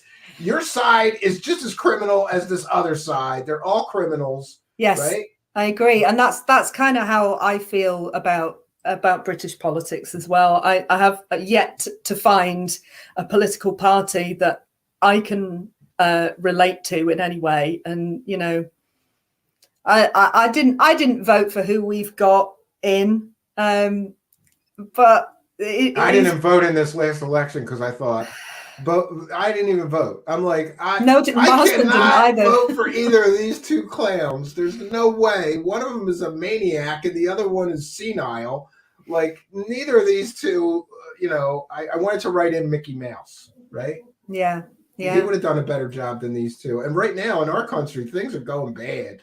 Things are going not good. So bad. We're going to have these major supply chain, inflation's out the wazoo. Hey, let's turn off all the drilling here. So now gas is going to be twice as much as it was a year ago. I mean, it's up like 50%. It's crazy. We've got an energy price hike here as well going on. And we're already panicking about how we're going to heat our house and afford to pay the bills this winter. Yeah, I'm a real big guy. I'm real big on wood burners. I got access to lots of firewood because of my cabin. The cabin is 100% uh, run by firewood. I have a backup propane heater and whatever, but the whole place is run from firewood, and I do that here too. But here I'm in the suburbs, so it's a little harder. But yeah, we supplement with the wood burning fireplace, and we have to. You got to do whatever you got to do. Armis Alion is Ali Owen is here and says, "Can I share Intel Ladies Wig Fun link, please?" Yes, absolutely, you can.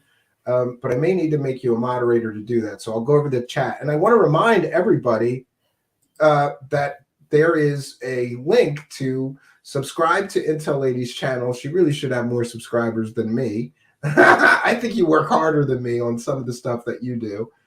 So there's a link right in the About section of the video here. Go over there, smash that subscribe button, and let's encourage her to continue more of this great work that she's doing.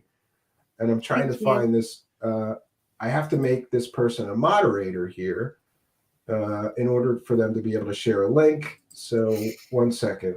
It's not so much a wig I need. I need a new green screen because this one's got a big hole in it. So that's going to be my next purchase. It's a little funky. You know what I did? I finally have done it. I have enough green screen to do like full body shots, like to stand in the scene and do the entire feet to head. And I'm excited about that because I haven't been able to do that before. Awesome. I got to clean out my garage and take over my garage. My wife will be very happy that I'm taking over yet another room in the house for my craziness, right? But there's nothing going on in that garage. It really is just junk, We moved 2 years ago. I still got, I got 25 boxes. I don't even know what's in them, We have the same problem, and it was more than 2 years ago for us. So. Yeah, I saw you did that big kitchen remodel, and I wanted to show my wife, but then I said no because then she's going to start making me do that. So I said nope, I won't share it. She doesn't need to know, right? Our house is in pretty good condition, but it really does need a new kitchen. So it's got these old wooden, crappy cabinets, and she's going to want me to redo the countertops, the floor, and the cabinets. So we're going to do that soon, though. It's a nightmare, but it's worth it in the end. You can buy Intel Lady a coffee and encourage her to do some excellent work. Or maybe it should be tea because, she's British. Did you know my mom was English and Irish, and I grew up with a lot of English and Irish culture. Excellent. And to this day, I've never drank coffee. We always drank hot tea, so I still do that today. Good, excellent. You don't put sugar in it, though. You shouldn't put sugar in it. Yeah, I do. If you're doing or honey. Oh, dear. Or honey. Yeah, I do. No, see, I'm a Yorkshire girl, so no, you don't put sugar in tea if you're a MC Girl Truth Yorkshire encouraging everybody keep on subbing, guy. This lady deserves the views. Thanks, yes, she absolutely do. If I can do nothing else but to help you today, then I will consider today a good day because when I started, not a lot of people were helping me, and it's tough to get those subs up, and especially I remember to get to the 1,000 was like. To get to the YouTube pennies was like, it was so hard. And now it seems like, I'm getting a lot better with more people are finding me. It's like a ball rolling down the hill. That first part, you're pushing that boulder up the mountain by yourself. That's the hard part. But I think right now you're in a good position, and so am I, that now we're going to start pushing the boulder down that mountain. And that's a little bit easier. It's so nice to see. I've got so many, YouTubers and I've got to shout out to CW Chanter as well because I've been on his show and we had a great chat, and he's always been really supportive of my work, and it's just so lovely to have so many YouTubers that are just really supportive and sharing my work. And those are the good ones though, because there are a lot of people that are too bitter and angry and competitive. Somehow tell me about I hate this. Like to me, it's like, I want to tell you something. I want to get something off my chest. Really, go for it. Because when you first start doing your thing, a few nasty negative people sent me links and I go, "Look, she's ripping you off," and I go, "What? I don't own an idea." I wonder who that could be. nobody could do a character, you know. It really was one person, and I went. Yeah, I think I explained might to know who them, that was. I said, you know, first of all, it's like it's basically we're both doing the Saturday Night Live version of ufology and conspiracy land, and I don't own that idea. Anybody can make characters. Anybody can, you know. But people are bitter and nasty, and I always think that somebody else's success never takes away from mine. I'm happy for people, and I was happy to find somebody as insane as me, quite honestly. Like she's just as insane as me for doing this, right? It's fun though, isn't it? It's at least we can have. I do make myself laugh sometimes when I'm putting ideas together. I'm like, oh God, it's just, you know, if you're passionate enough about it to be amused by stuff that you're doing, then I guess you're doing it properly, aren't you?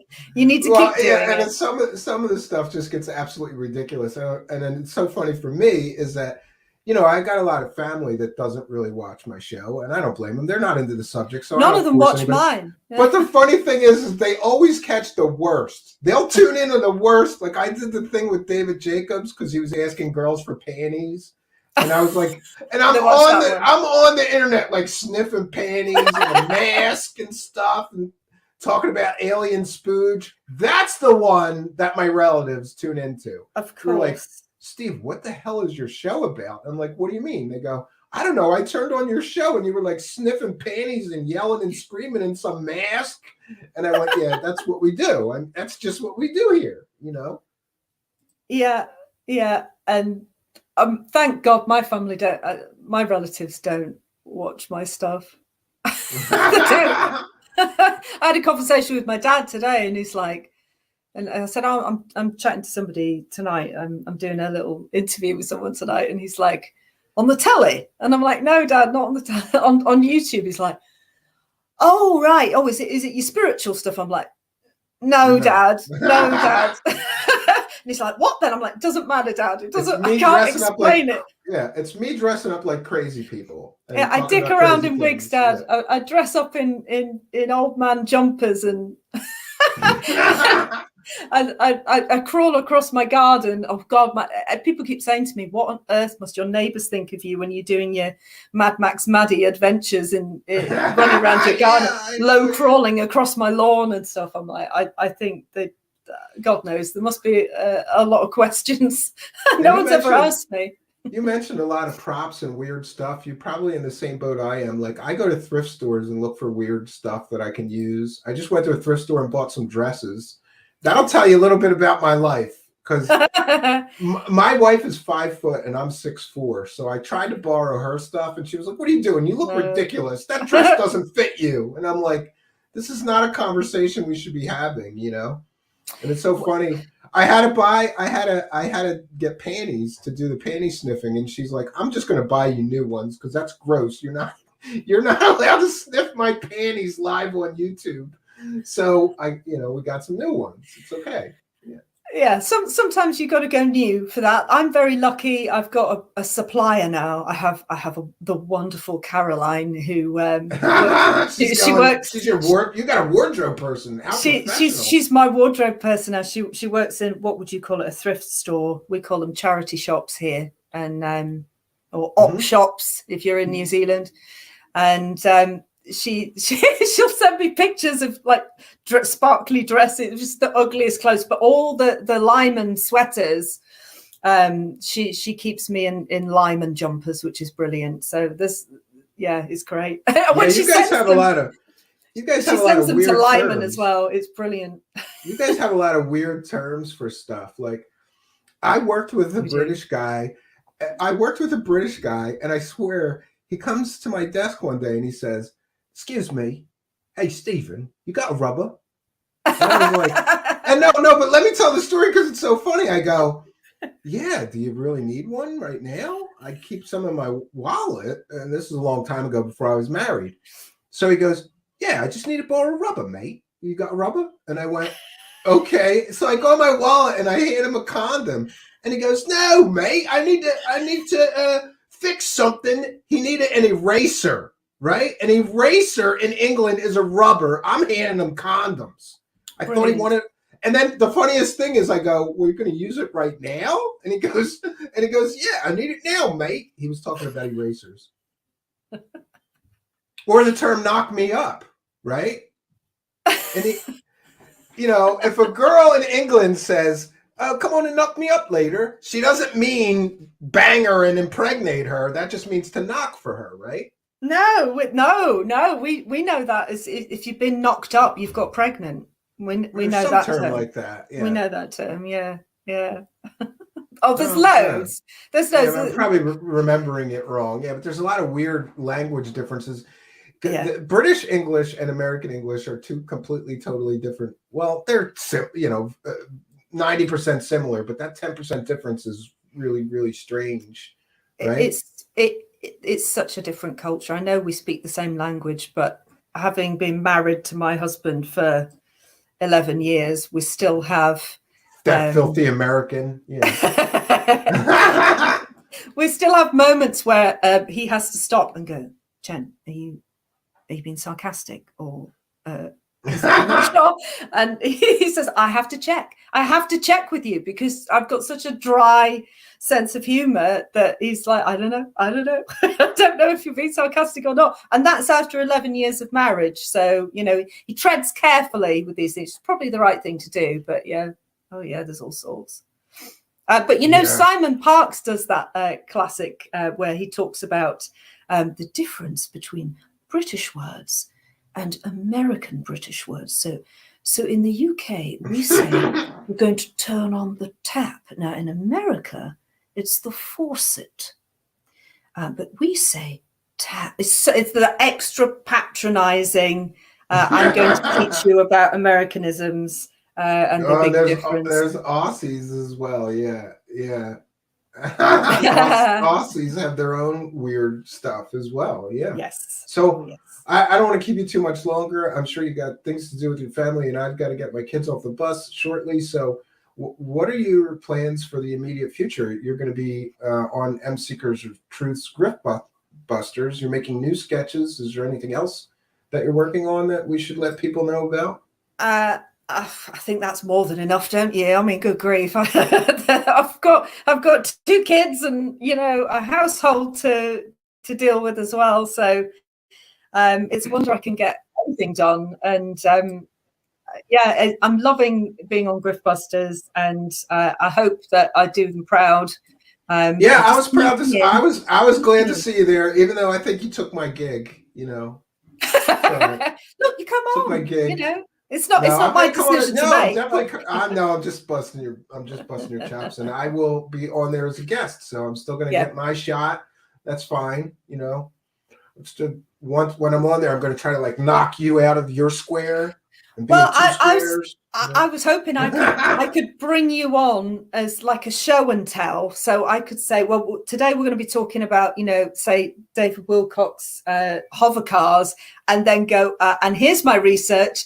Here's Stephen Cambion from Truth Seekers, and I'll take credit. You talk for me. I told M Seeker of Truth, I said, I've got a lot of information that I could bring that would benefit people, and I'd be happy to do that. And I think, some collaboration between the channels that are exposing these cons and these grifts, it would amplify both of our voices. So I'm all for it. Absolutely all for it. Yeah. Oh, it'd be great. It'd be awesome to have you on board and bust some grifts. It's all good. Yeah, I'm all about that. Okay, well, I'm going to throw you out of here, and we're going to wrap things up. I want to thank you for taking the time and finally getting to do this. I've been wanting to do it for a long time, but the time zones, and you're a busy lady, right? She's got a real life and stuff. And probably got a social life. I don't have a social life. I got nothing. Life. I got nothing going on. Yeah, I'm still in lockdown, and even though I don't need to be, because I just don't like people. So. I'm the same. I'm quite happy in my house by myself, not socializing. Yeah, isn't that funny? It's like I've been an introvert my whole life, so I didn't know it, but I was preparing for the pandemic my whole life. What do you want me to do? Stay in my house, not talk to people, not go outside? This is perfect. Okay. Yeah, no this problem. Is absolutely perfect for me. Yeah, so I want to thank everybody for joining us. And I want to once again remind you the link to her channel is in the description box. Let's get her a boost. We've had 100 people watching. If we could get even half of you guys to go over there, that's a big bump for her. Get over there and smash her subscribe button and hit the notification bell, and you'll know when she's got new things coming.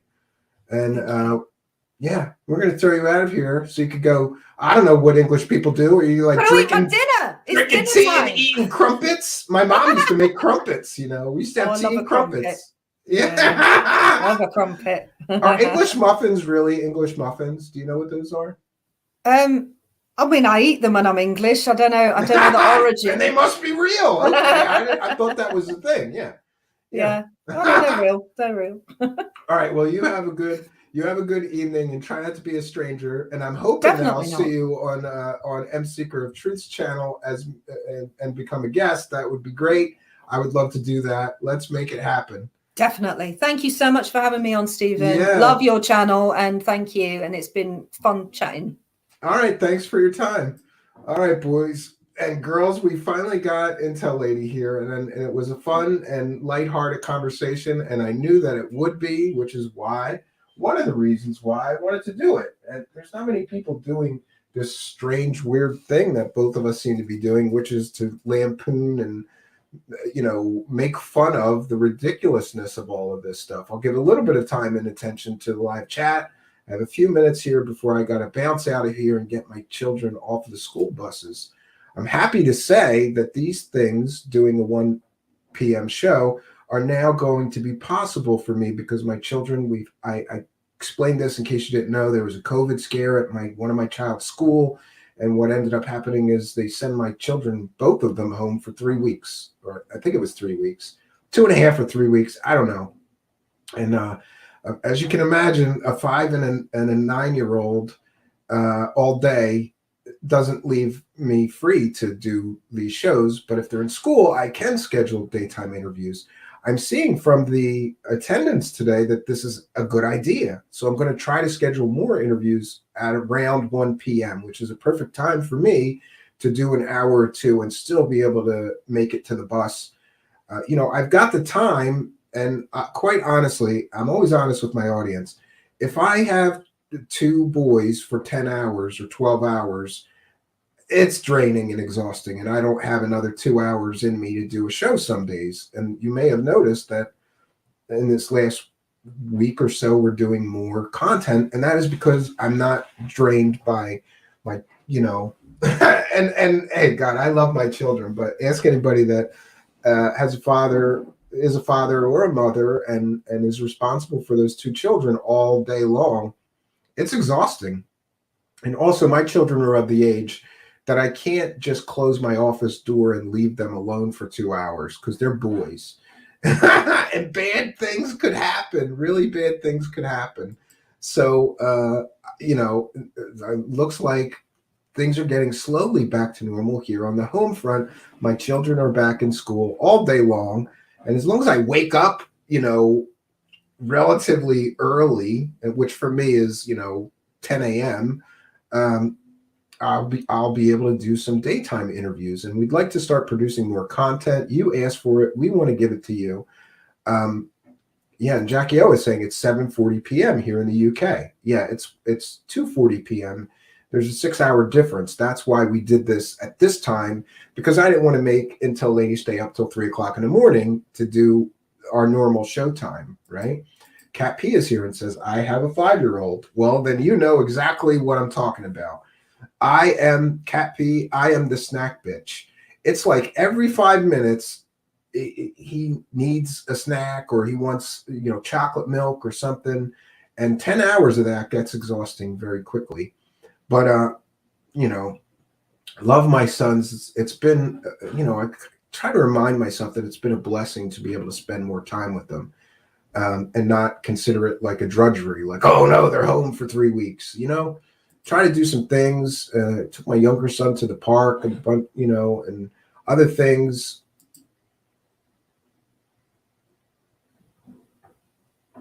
Somebody said, "Oh, that's for Kat. Send me pics on Telegram of your boy."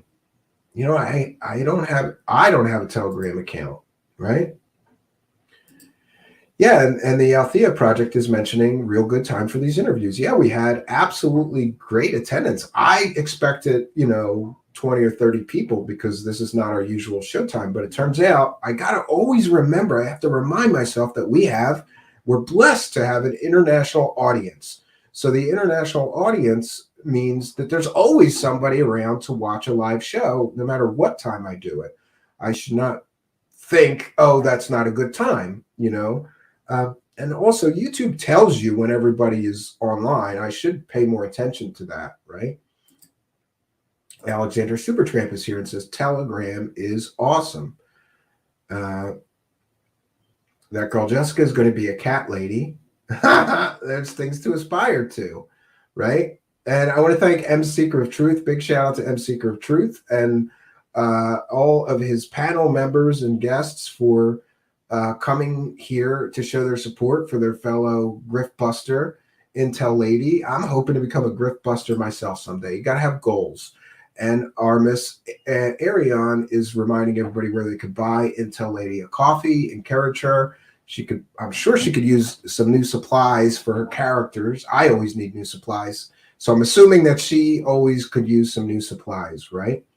Cat P says, we are a big community, Stephen, and all follow and support each other, as it should be, Cat P, and glad to see you here in the live chat. Johnny T says, yeah, by the time I do the rounds around the world, it's morning again.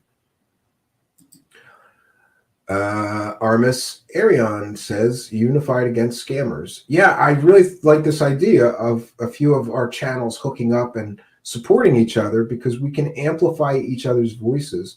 Some of those scammers have huge followings, 100,000 subscribers and things. So if we're not careful, the voice of reason in this debate or this conversation may get lost because they have a bigger bullhorn than us. But if we band together and amplify each other's voices, that would really be helpful and I think may help more people. Unidentified S4 is here. Welcome back. Good to see you back again. Panel member from last night. The show was excellent, Steve. Thank you for your kindness and for your positive words, right? And also says it's all about supporting each other. Rogue Status says, what are you doing at this hour, Cambo? Intel lady is in England, Rogue Status, so we had to do an interview early so that we wouldn't make her stay up until 1 a.m. Also, I just want to take a moment to remind people that we're a viewer-supported show. So if you would like to support the show, there's a super chat button down there. You can throw all the money that you want at us. And you can also support us on Patreon for as little as $1 a month or send a PayPal donation. Links to do that are in the About section of this video. You could buy me a coffee. We've shared the link for Intel Lady. You could buy her a coffee. And we share Kari's link in every video in the About section. Kari's doing a lot to help the show. If you'd like to support and encourage her to continue to give us some assistance, some kind assistance, you can buy her a coffee. And I just want to mention, I want to thank everybody for their kindness and their generosity and their support and the super chats. And, I didn't really know the best way to ask people for money. So I studied the best, right? Televangelists are the best at how to ask people for money. They are shameless. So I've borrowed some help from those experts in order to appeal to people to help us with a few bucks. Brother, can you spare $1 and throw a few bucks in our hat? Every dollar goes into supporting the show, expanding the show, purchasing equipment. I'm happy to say that everything here I've been able to purchase from the Patreon dollars and the super chats. It really does help move the show forward and help us to praise the cash, friends. Here's what I want you to do. If the Lord is speaking to you, ushers, bring some baskets down. Just leave them there. I'm not finished. I got one more point to make. This is what I want you to do. Thank you, Miss Marguerite. I brought her because I want you to understand that the work must continue. This is not a plea for money. It's a plea for partnership so that we can be what we're supposed to be. I just need 497 people to say, I'll do 300. Praise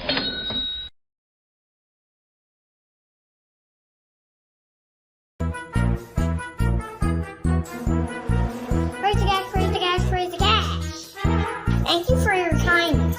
Thank you for your generosity. Praise the gas, praise the gas, praise the gas.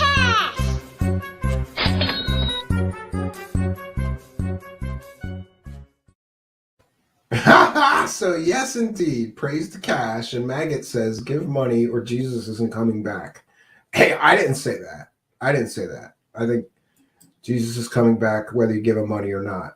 And I've always liked George Carlin, who had this riff in one of his comedy specials where he said, God is all-powerful, all-knowing, omnipotent. He cares about you, but he always needs money. Yeah, very interesting. And God rest his soul. I miss George Carlin. He was a great, great comedian, great person.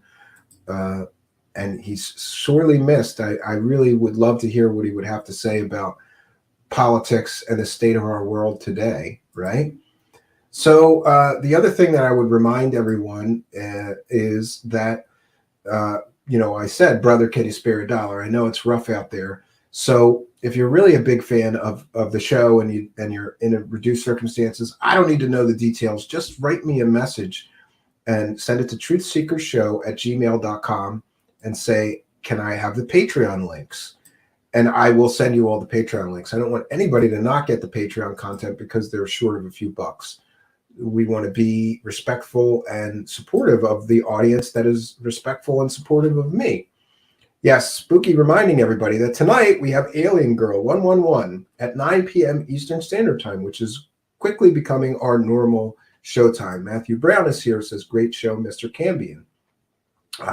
Great. Thanks for the comments, the supportive comments. Means a lot to me that people are supporting our work. Glad you said dinner and not tea, Intel Lady. Yeah.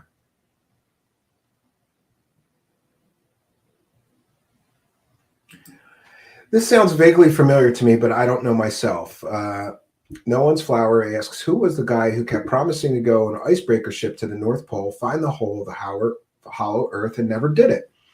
I'm not sure, but that sounds really familiar to me. I'm sure I heard about that story, but I don't know his name after all, right? The Hidden Underbelly 2.0 is here saying, hello, guys. Little late to the party, but that's what replays are for. Happy to see you here. Thanks for joining us, right?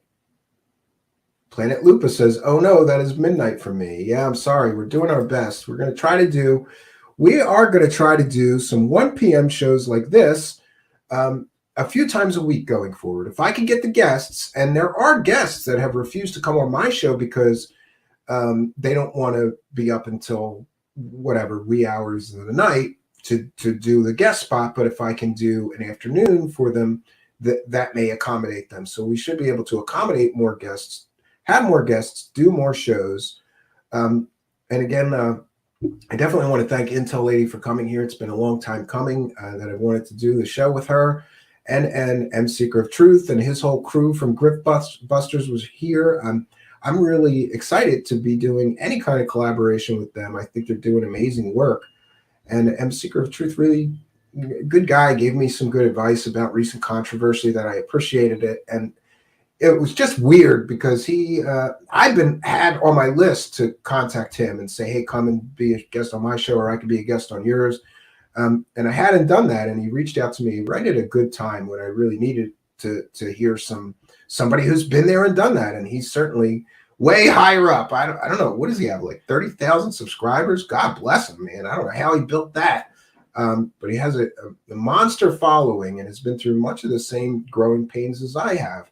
Offered me some great advice, and I was thankful to get it at the time, right at a time that I needed it. Sometimes, it's like that saying, the mentor appears when the student is ready, maybe. I just mean that he just, poof, out of thin air, showed up right when I was having,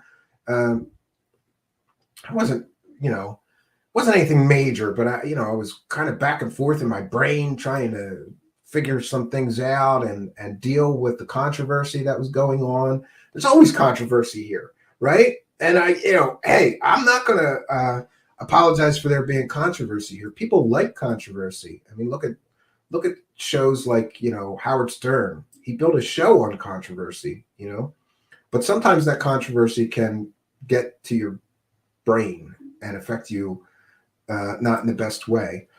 Cat P says M Seeker is a great guy. Yes, so far. Big fan of his work.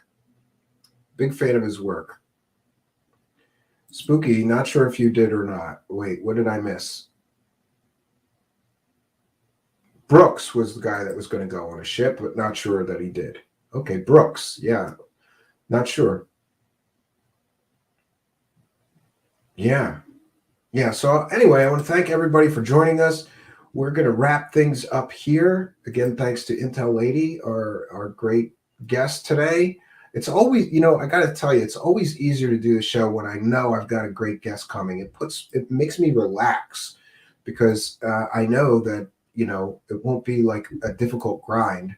Some of these interviews, that one time I interviewed a Catholic priest, and that was nerve-wracking because I was educated by Jesuits, Catholic priests, and they make me nervous, right? But today was really a pleasure to do and made for an easy one. Rebecca Turner is here and saying, bye, I'll see you tonight.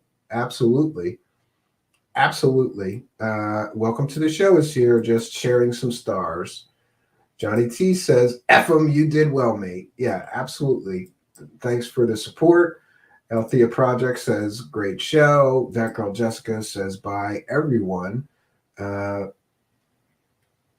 Great show. See you at 9, says Alexander Supertramp. Yeah, today we're doing a double shot. So you people who are asking for more Truth Seekers content, you're getting it this week. We've got a lot planned for you. So just to review, we've got 9 p.m. tonight with Alien Girl. Tomorrow night, 9 p.m. Wednesday night, we're going to be doing a show on the Georgia Guidestones with Will Ellis, who was heavily involved in the Guidestone story. And let's see. We've also got, on Thursday, we've got a real world-renowned author, researcher, and journalist, Art Levine. And we've got a little taste of that last night on our panel show. And he and I will be discussing the horror, really, that is the opioid epidemic in this country. I consider him one of the world's leading experts on the opioid epidemic, and we're thankful that we're going to be able to bring him here. Friday at 1 p.m., we're going to be talking to VCMD Propulsion, who is working on strange and exotic propulsion systems for spacecraft. And, again, we're going off the beaten path a little bit here this week, but I think these are good subjects that people will be interested in hearing more about. So we're going out on a limb and, changing things up a little bit. Can't always talk about the same thing here. It gets old, it gets boring. I don't know how. Honestly, I see these other show hosts and they talk about UFO stuff for 6 days a week. I don't think there's enough in UFO land to talk about it for 6 days a week, but God bless them. That's just not the way that I want to do things. Also, just a final note that there was some drama, between someone came into the live chat and said something like, Rich from Goofon is distancing himself from Third Phase of Moon. And I said, good for him. And I didn't mean that in a derogatory sense. My thoughts on Third Phase of Moon are irrelevant. If Rich from Goofon thinks it's beneficial to him and he likes their work and he wants to work with them, then I support his decision to do so. I assumed that the person who said he was distancing himself from them was correct that he said that. Apparently, I don't think that he said that. So I'm sorry for the misunderstanding, but there doesn't need to be drama between Rich from Goofon and myself. I support him and any decision he makes. So to be clear, if Rich from Goofon said, I'm going to keep working with Third Phase of Moon, I would say, good for him. And if Rich from Goofon said, I'm going to start distancing myself from Third Phase of Moon, I would say, good for him. I think Rich from Goofon should do whatever he thinks is in his and his show's best interest, and I support his decisions to do that. Someone else said that Rich from Goofon is distancing himself from me. look, I don't feel that way, and I don't think he feels that way. I think it's just he's a very busy guy running the show. I'm a very busy guy running the show. And yeah, we haven't talked for a little bit, but I have nothing but respect and support to offer insofar as Rich and Goof on. And I think, the feeling's pretty mutual. In other words, there's no beef, okay? There's no drama that I'm aware of. I'll talk to him later today just to clarify that there's no beef or, reason for a beef. I think it's a misunderstanding. And, these things can get out of hand if we let them. So I just wanted to address that and, make sure that people understand, because we have a lot of crossover. A lot of people like his show and my show, right? And they should be free to do so and not.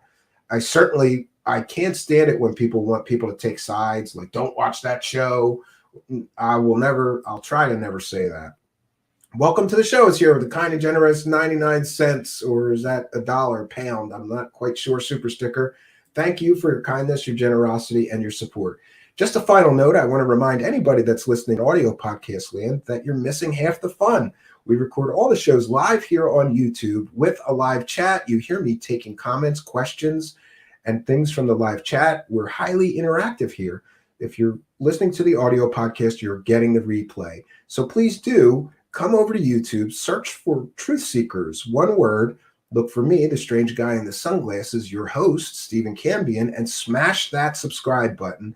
Hit that notification bell, and you too can come here and be a part of our vibrant and now growing community. You, whether you're a skeptic, a believer, are most welcome here. We talked earlier today that we don't want an echo chamber here. We welcome all points of view as long as you're respectful to others in the live chat. You are most welcome here. And see, this is how these rumors get started. Somebody is mentioning, is Rich distancing himself from that? No. As far as I know, no. And it's really up to him to clarify that. I don't believe so. I believe somebody misunderstood something that he said, and it turned into a misunderstanding. So again, there's no beef. I have nothing but good things to say about Rich, and whatever he chooses to do for the benefit of him and his own channel, I support his decision to do that. Yeah. So that's where we're at. That's the state of my world. Thank you for coming here and being a part of my world for this time. No place, my friends. You always hear me say this. I'm always happy when there's an audience. There's no place that I would rather be than right here. So thanks for coming here and spending some quality time with me. I'm glad I got to spend some quality time with you. And remember, tonight at 9 p.m. Eastern Standard Time, we'll get to spend a few more quality time together. We'll be interviewing Alien Girl, which again is one of those things that's a long time coming. She has a great channel and does a great show, all centered around UFOs and aliens. Her and I agree on some things. We disagree on other things. But I think we're going to have a lively and fun conversation tonight. Please do tune in 9 p.m. Eastern Standard Time tonight for my talk with Alien Girl. So until next time, friends, thank you so much for being here, all of you. What great attendance we had today. I was so happy to see that. Thanks to my guest, Intel Lady, and M Seeker of Truth, and the whole crew for being here to support that. Until next time, friends, my name is Stephen Cambion. Good night, and God bless all of you.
Greetings and salutations, friends, and welcome back to Truth Seekers. Tonight, we're going to be exploring a topic that I have kind of avoided, and that is the topic of alien abductions. I've always been fascinated by this topic because it appears that it is a worldwide phenomenon that crosses ethnicities, races, religions, geographies, and there are recorded so-called abduction events throughout history, which we can look into. My guests tonight, Jamie and Brianna, have a podcast that I have been enjoying lately. Sometimes I take a comedic look at these things, and I fully support that because I do as well. And their podcast is called That One Time I Got Abducted by Aliens. There is a YouTube channel and a website. The links are in the description. I'd like to invite you to come and sample their work, because if you just want to have a good time and talk about strange topics, cryptid creatures, aliens, alien abductions, all matter of strangeness, really, it is a fun ride for them. So let's bring in our guests. Here we have Jamie, and the other part of the team, Brianna, is here. Hello. I'm glad that you guys are here. I'm glad that you guys are here. Yeah, I'm super excited. We've been hanging out lately on Sundays. Cambian's been showing up too. We host a little thing where it's like a stoner chess on Sundays. It's not anywhere. You just got to be there to be part of it. So we've been kind of hanging out with Cambian behind the scenes lately. So it's nice to finally be on camera with you. Yeah, I like those laid back sort of panel things where you just go and have a good time. It's like how I blow off steam from doing the more serious stuff. And you guys do a great job of just everybody has a good time. Lately, they've been talking about butt stuff, though. So maybe we'll get into anal probes and butt stuff. Absolutely. Right? Why are aliens so interested in people's butts? I don't know. Isn't that just it's a topic of question. Fun hole. It's a fun hole. Exactly. It's a real rabbit hole. Lee Guy just sent a kind and generous $4.99 super chat, and he says, "Strippers for my Hey, birthday." Lee. They're Nice. dancers. They're not strippers, okay? And I got in trouble. As that whole have thing to was playing, say I his was like intro. dancing. I was like, that's a whole vibe. I love that. Yeah, I love your intro. And I got in trouble because I mentioned on a previous broadcast that I'm a Christian, and somebody said, "How could you be a Christian and have strippers in your intro?" And I said, "They're not strippers. They're Christian dancer girls. They're dancers. And Yeah. it's dancing okay. Jesus. It's okay." Thank you, Lee Guy, Exactly. for your kindness, your generosity, and your support of the show. Anybody wants to throw some money at me, we love it. So Yeah, absolutely. I've heard you guys talk about all different topics, and I was pissed because what's the Thanksgiving cryptid? I was going to do a show on that, and then I saw you guys did, Oh. and I said, forget it. They already covered it. Hey, Everybody's you know watching. what? Yeah. There's not that much to it anyway. You There really probably Like a wasn't. turkey Gobble squatch or something. What is it It's called? Gobble It's- squatch. Gobble it's- squatch. Yes, it's the pet of Bigfoot, and it is coming to angrily get mad at people killing other turkeys. Revenge of the turkey killers. Mhm. Pretty much. Oh God, I love it. And then you had the other. What was the other one for that show? Puckwudgie. Puckwudgie. That is a cool one. I Yes. never heard of that one, so I had to look that one up. But you guys talk about some. Really It's interesting how stuff. many cryptids are out there. We kind of started just talking about cryptids, and then the more and more we digged into it, we realized how big the cryptid rabbit hole is. Mhm. It's very reminiscent of like the UFO rabbit hole that you go down. You go down thinking it's one thing, and then you start to dig and realize, Yeah. oh my God, this is like a lot more layers, and there's so much more information out there that a lot of people don't know about the topic. Yeah, It's a I fun- love it's a fun thing to do. Bigfoot and all the variants. So I've done shows on Bigfoot. We did the Hairy Man of Alaska. That's a scary one because it's a 15-foot tall Bigfoot that likes to rip people apart and is very aggressive shit. and nasty. Ooh. And what is it? Orang Pendek. We did a show on that and some other stuff. Look, Rich, leave it to Rich to come with. He's all serious. Rich from Yes. Goofot says aliens go to the butthole because that's the place that shows everything we eat and digest. It shows everything. Exactly. I couldn't agree with that more. That's absolutely 100% Rich. And also, hi, Rich. We gotta Yeah. investigate. Easiest way to investigate. So I've heard you Nasty. guys cover all of these subjects, but your podcast is called That One Time I Was Abducted by Aliens. And I don't get too serious here, but are you guys both experiencers in one form or another? Absolutely. Yeah. Mhm. Can I, if it's not too personal, can I hear a little bit about each of your Absolutely. experience. Yeah, of course. Do you want to go first, Bri, or you want me start, to? Brianna? I'll go first. Go for Jamie it. and I have very different types of experiences. Mhm. Although I will say over time, maybe not so different. I will tell you the first experience that kind of led me into just exploring more about my past and things that had happened. Um, I had no interest in the subject. I don't even think I thought about aliens, to be quite honest. I lived a completely different life back then.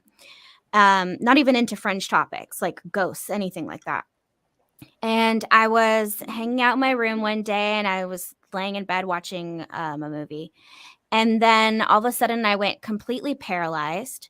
And it wasn't like a sleep paralysis where I drifted off into sleep and then woke up and then couldn't move. It was like I was wide Oh. awake. And then all of a sudden I was totally paralyzed. That's a And little the only terrifying. thing, yeah, it was scary. The only thing I kept thinking over and over and again in my head, almost like a tape recorder, was just over and over and over. I just kept saying, oh my God, they're coming, they're coming, they're coming, they're here, they're here. And then it was a strange instant knowing that whoever they were whoever they were a thing, and that they had always come for me, and that I had done that many times. It was like an instant knowing. And Oh, then wow. I don't remember anything else other than waking up after, like snapping out of it. And I was really upset at the time because it was like, what the fuck was that? And I couldn't really remember anything after that. It was just, they're here, they're coming. And then, oh my God, they've always been coming for me. So then that led me into what was that? And then I started to really research alien abductions, and I started to see a lot of similarities. And then it wasn't later on, a lot of it in the podcast, actually, as we started to talk about things, that then I started to get a lot of weird memories back. Memories of, like, as a child, waking up, banging outside the door because I was locked outside in the middle of the night. Like, the door is locked, and my parents having to let me back inside the house. It wasn't like I Ooh. was just sleepwalking and walked outside, because then the door would have been unlocked. It was like I somehow was able to lock the door behind me, and it was like it was a deadbolt at our old house.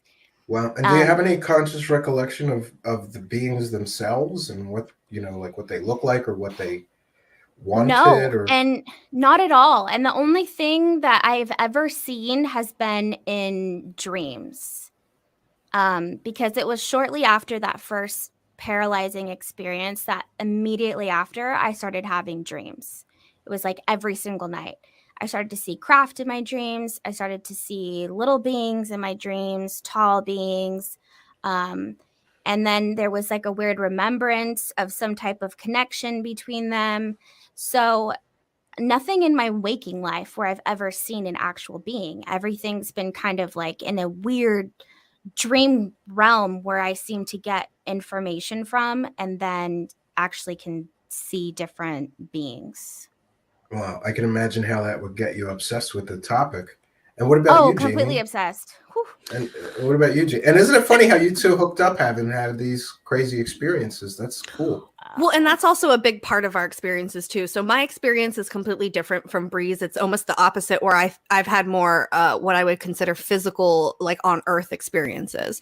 So at the time, I was about 18, 19 years old, somewhere around there. And I was living in Oakland, California at the time. I spent a weekend down in my hometown with Bree, and I was driving home. It was very late at night. I was with my boyfriend at the time. I was in the passenger seat. And just as we were getting into the East Bay area, I noticed like a weird kind of light off in the distance next to us as we were driving. And the more and more I looked at it, the more I realized it wasn't a light, it was a craft.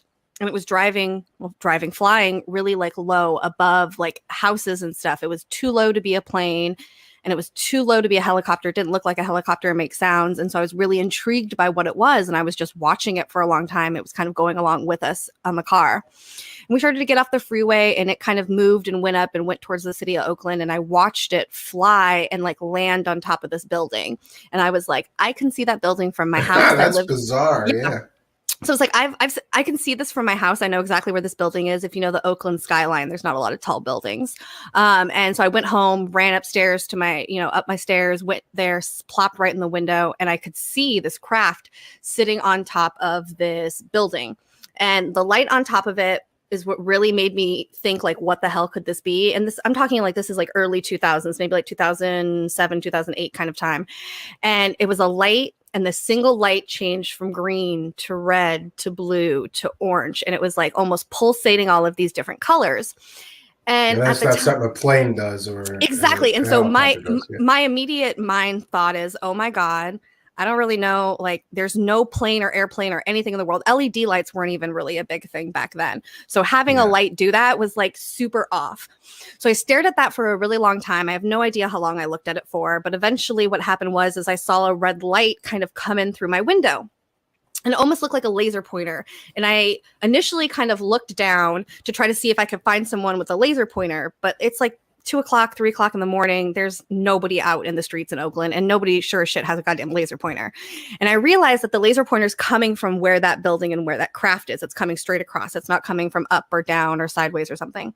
And once I realized that's where it's coming from, it seems to start to scan the room, almost like going from like the one edge to the wall to the other edge to the wall, almost like it was trying to figure out what was inside the room.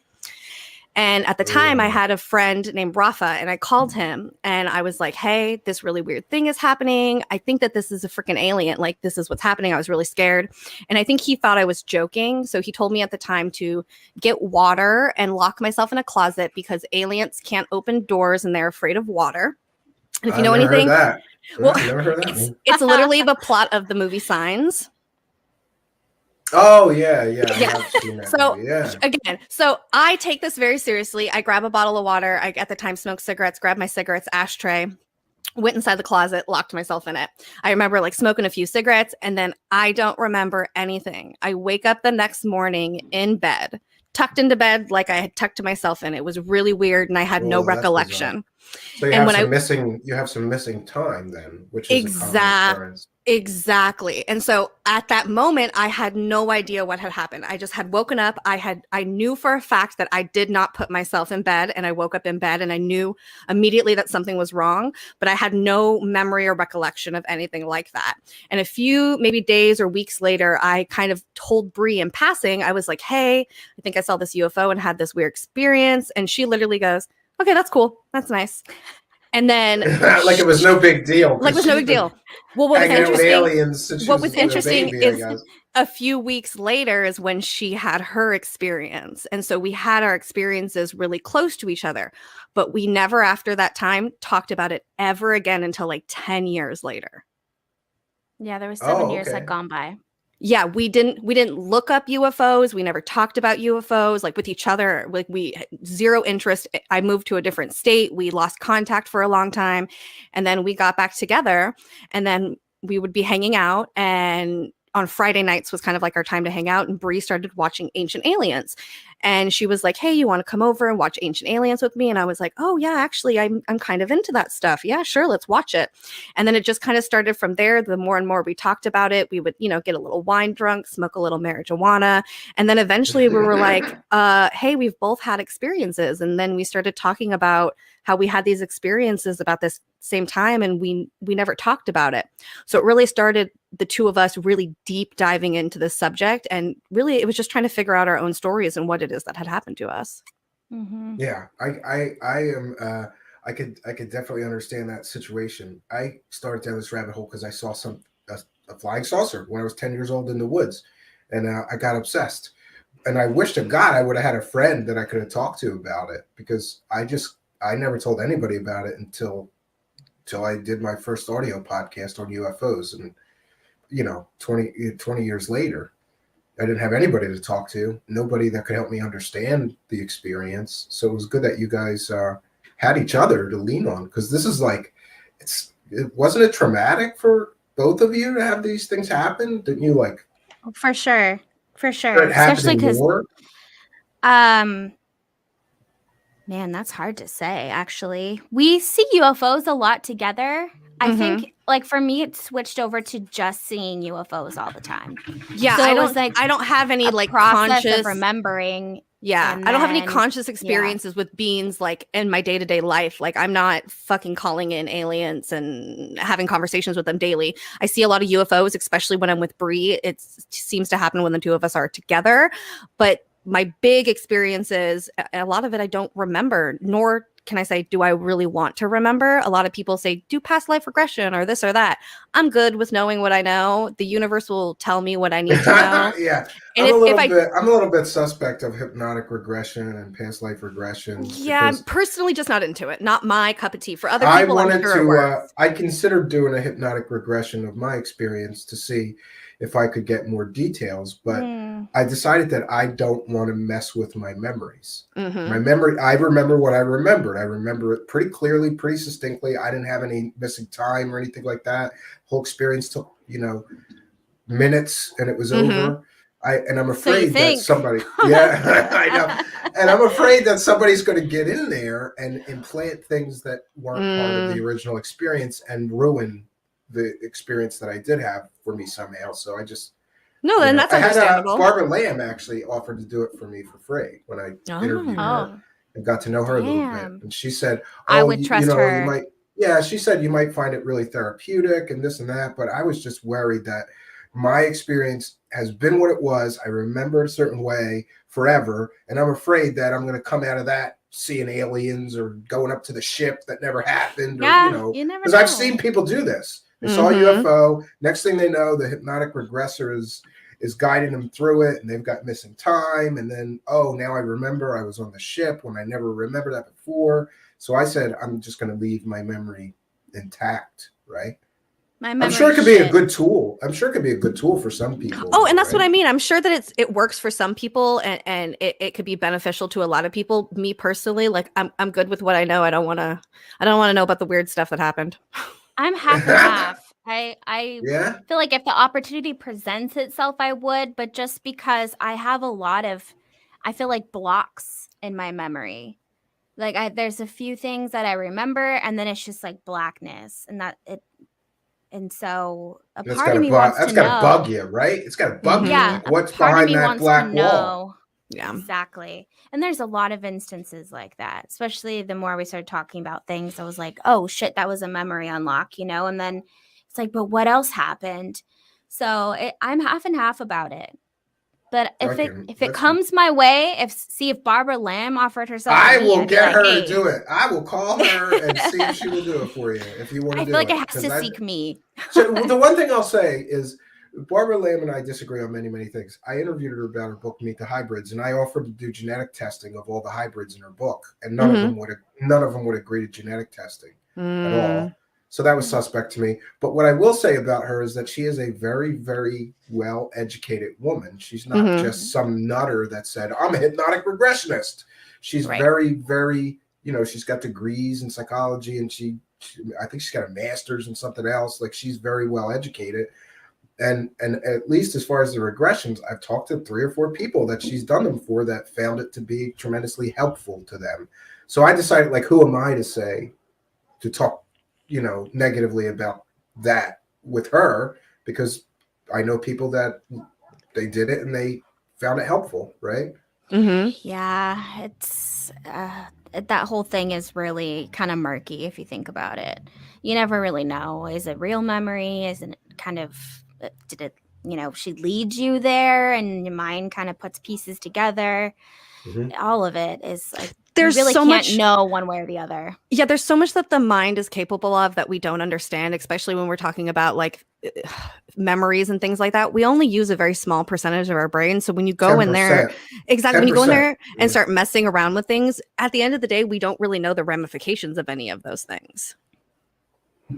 Yeah, and it's interesting. Like, I for a time was very interested in hypnosis, and it's actually been proven. There's an English mentalist and hypnotist, and they did a whole study on like this guy hypnotized people. They gave them a gun with blanks and told them to go kill people to see if they would, and they did. Holy Oh, shit. shit. Yeah, it's some of that stuff is scary. You don't know what the mind is capable of while in that hypnotic state. There's 100%. It's a big mystery. That's why I said I'm staying away from that. I'll stick with You know, Same, and I'm the same way. Exactly. conscious memory and like.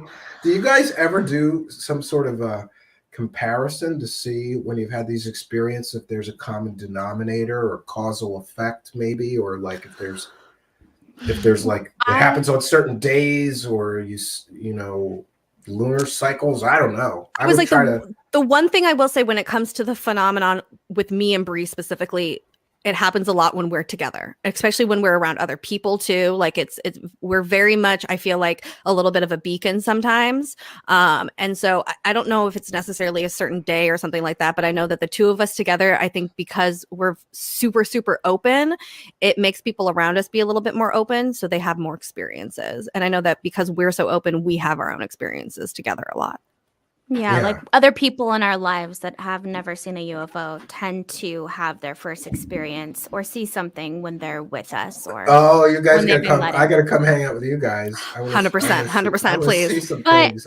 you know, it's really, I would never feel comfortable saying, "Oh, that's because like we bring UFOs." It's not Yeah, like no, that. no, no, I no, it's think not it's like more. that. I think it's more that we took, and especially when we're together, we take the time to be outside and to actually night watch and to know the difference between different planes and, you know, satellites and things like that. So I think it's just taking the time to go out and look. Yeah, as most opposed people to don't. You know, us who's being going to spend? magnets. Yeah, I've been doing at my cabin. There is it's the highest elevation in the state of Pennsylvania, and the stars are amazing. First of all, you're going to see all kinds of shooting stars, and that's pleasant. So even if I don't see UFOs, I could Right. sit out there for a few hours and just watch the skies. But I was thinking that myself recently, like how many people will just take the time to spend 2 hours looking up at the stars in the sky Exactly, to see what's exactly. up there. But up there, it's such a high elevation that we see all kinds of stuff. So I have to have a satellite map nearby because it turns out a lot of the things that I'm seeing are satellites because we're so high up in elevation that you see. And plus, there's no light pollution, so you can see the Milky Way on some nights if it's clear. Beautiful. You know? And Yeah. one thing that's important too when people are night watching is like to use tools or resources that are available to you. Like one thing that I have is like a star map on my phone that tracks satellites and things I like use that. something called Stellarium. Yeah, and so as long as people are using those, it's not like we're just going out there and looking at the sky and saying that anything that moves is a UFO. I've been with people that do that, and it was annoying. Yeah, it's like it's a light in the sky. Calm down. We don't know what it is. Let's take a step back. Make sure it's not a satellite first. Make sure it's not a plane, right? And even with binoculars, usually you can tell. That's how I usually do it with binoculars, or even a cheap telescope. You can zoom in and go, okay, I see FAA compliant lights. That's either a helicopter or it's an airplane.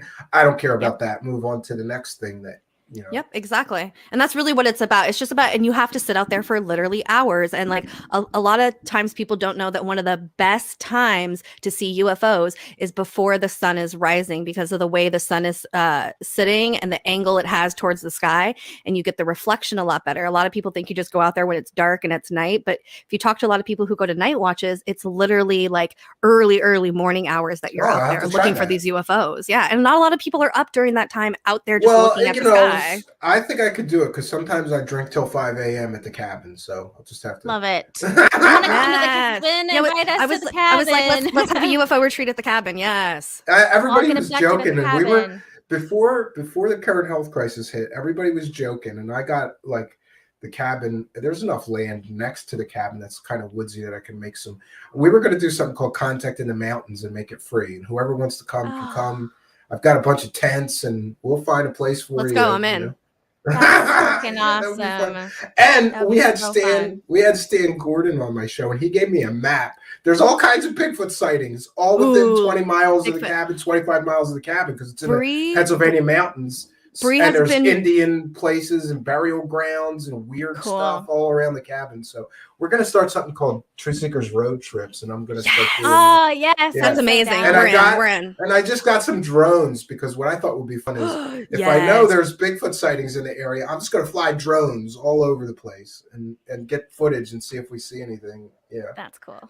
So Bree's actually been Bigfoot hunting before. What was that like, Bree? It was really hard for me. Yeah, you're not a Because- camper kind of girl. You don't look. No, I love Bree, camping. I Bree love looks like camping's she's fine. she's high maintenance. She looks like She's a little I bougie. she would She's not a be little good without a bougie. shower and But she loves camping. bougie. She is I bougie, love but she loves camping. camping. Camping, she it's needs a like- glamping, right? It's so different. No, No, actually, not even. You know what? My husband's more about the glamp. I'm not. I'm down to just sleep in the tent with, I love camping, period. I just love it. I love everything about it.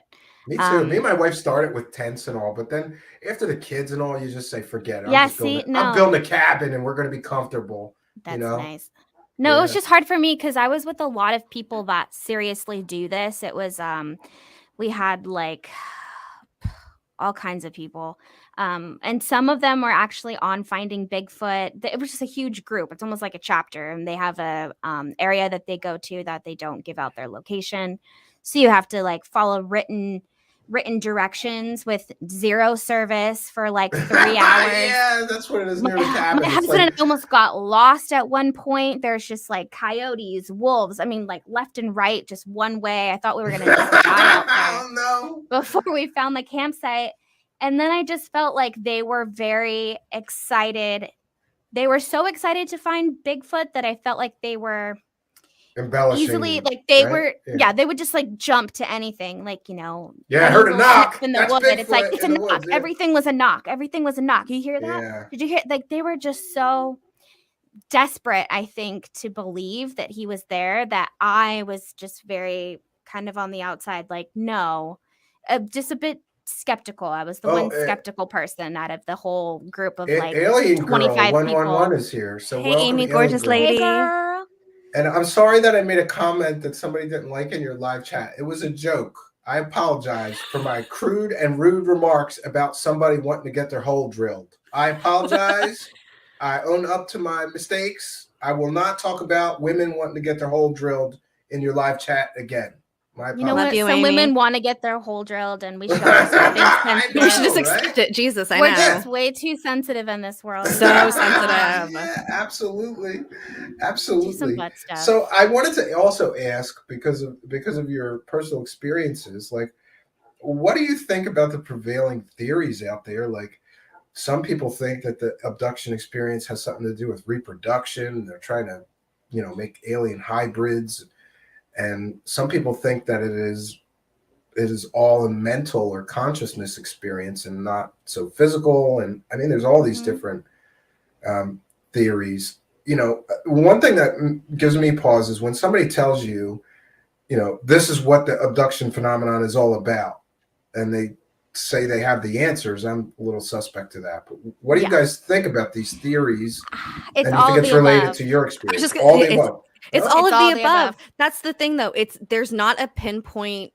There's not what we can pinpoint on it. And if you think about just like mathematically the possibilities that are out there of what aliens could be and what they're trying to achieve by coming here and fucking with us, we probably have never even said the answer because that's how many possibilities they are, right? Yeah, So, like, who are- interdimensional, intergalactic. So who are we to put it in? Ultra-dimensional. Yeah, who are we to put it in some type of box and say that why can't all of it be happening? You know what I mean? Mhm. Not only that, but also just to think of there's just the aliens. Like there's just one other extraterrestrial type. When no, I mean, all the planets out there. God, there could be thousands and thousands of different civilizations that are also living the way that we are.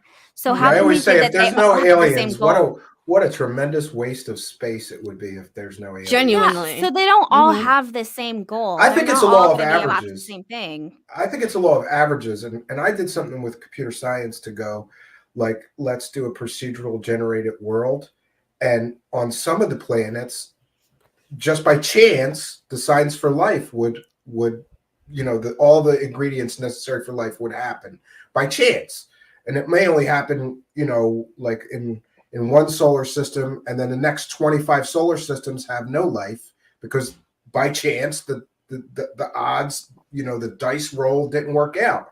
So I think there has to be. John Paul Fardier with kind and generous $20 Thank you, donation. love. Hey, Thank keep up the you. great work you're doing. Hey, Brianna and Jamie, I enjoy your channel. Lots of fun. Yes. And their channel link is in the about section. So everybody go Yes, over thank you, there and give guys. them a bump. They got to Yeah. get to the We got magic lots numbers. of shows going on there. You know, a lot You of gotta people get are to the magic mentioning numbers. in the chat, and I think that that's also valid. We do Yeah, have to DMT. consider So yeah, a so people are physical- actually making fun of DMT. They're saying DMT elves are definitely some sort of entities, things like right, so. but I highly recommend everybody, before you continue, Brie, I just want to get this out. I highly recommend everyone who look up Andrew Gallimore, who wrote a book about DMT and contact modalities when it comes to extraterrestrials. Go read that before you make any comments about DMT and extraterrestrials. Just go read it before. It'll completely change your mind about what's going on when it comes to DMT and extraterrestrials. Go ahead, Brie. I just was going to say that I think we really have to open up our minds to all the different possibilities. And, we have no idea what life even is. So how can we just assume that aliens are one thing and that they can't be other things?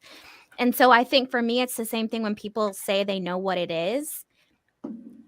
I get the exact same feeling when people say that what it isn't. Because you have absolutely no idea. This universe is huge. Who knows if we're only in one? We could be in a multiverse. There could be parallel timelines.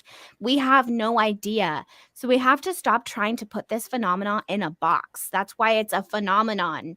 Because we have no fucking idea. It's all over the place. But DMT is interesting in that, and so many people that do a DMT experience have similar experiences.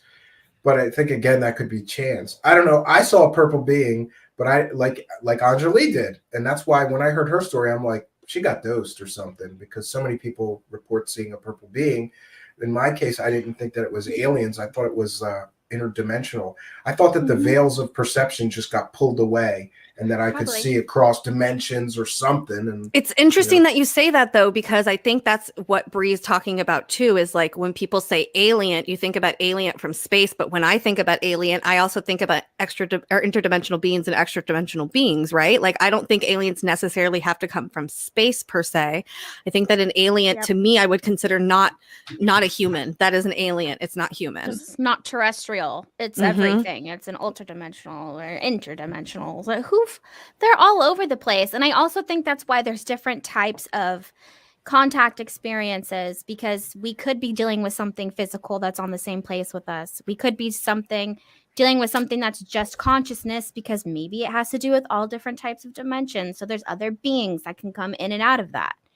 And so I think we really have to just I think we just need to create more space for possibilities and consider that we're not just talking about one thing. We're talking about many things. And that's half of the fun. It's like, we'll never get to the bottom of it, but it's just fun to even consider all the different possibilities and the different types of contacts that are happening. Yeah, and somebody in the live chat was, somebody in the Facebook live was asking, what is DMT? It's dimethyltryptamine. It is a hallucinogen, but it's also naturally occurring in our body. Yep. It's interesting that some people, 75 or 78% of people who have a heart attack also have a DMT experience. Near-death experiences have been attributed to DMT, and it's been called the soul molecule, which is interesting. Yeah, it's in not just humans, but it's in most organic material, most plants, animals. So it's already in our bodies. And so there's a part of me that wonders if that's also for a reason. I don't really believe in coincidences that much. It's the same thing about having THC receptors inside of your body, right? So there's only two ways that we could have had THC receptors. Number one, we as a species were born with them. Or number two, we evolved over time to having THC receptors, which means at the end of the day, we as a people have always been using cannabis. It's always been a part of our life. Yeah, probably, yeah. Or there's that stoned ape theory that maybe we started evolving because we started eating mushrooms, and our brains started getting bigger, and we started figuring things out during these hallucinogenic trips, things like wheels. And I don't know, it can be a creative, drugs can certainly be a creative helper, Absolutely. Anything that opens up your mind to other possibilities, I think, has value. 100%. Yeah. Yeah. For sure. Yeah.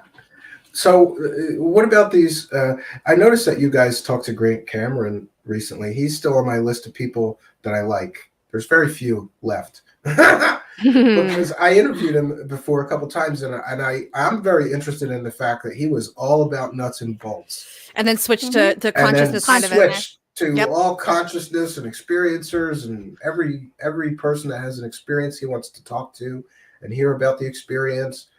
He believes that a lot of this, including the craft, may be conscious related. And recently we have this news that there are some people that have some part of their brain that may make them more receptive to seeing these things.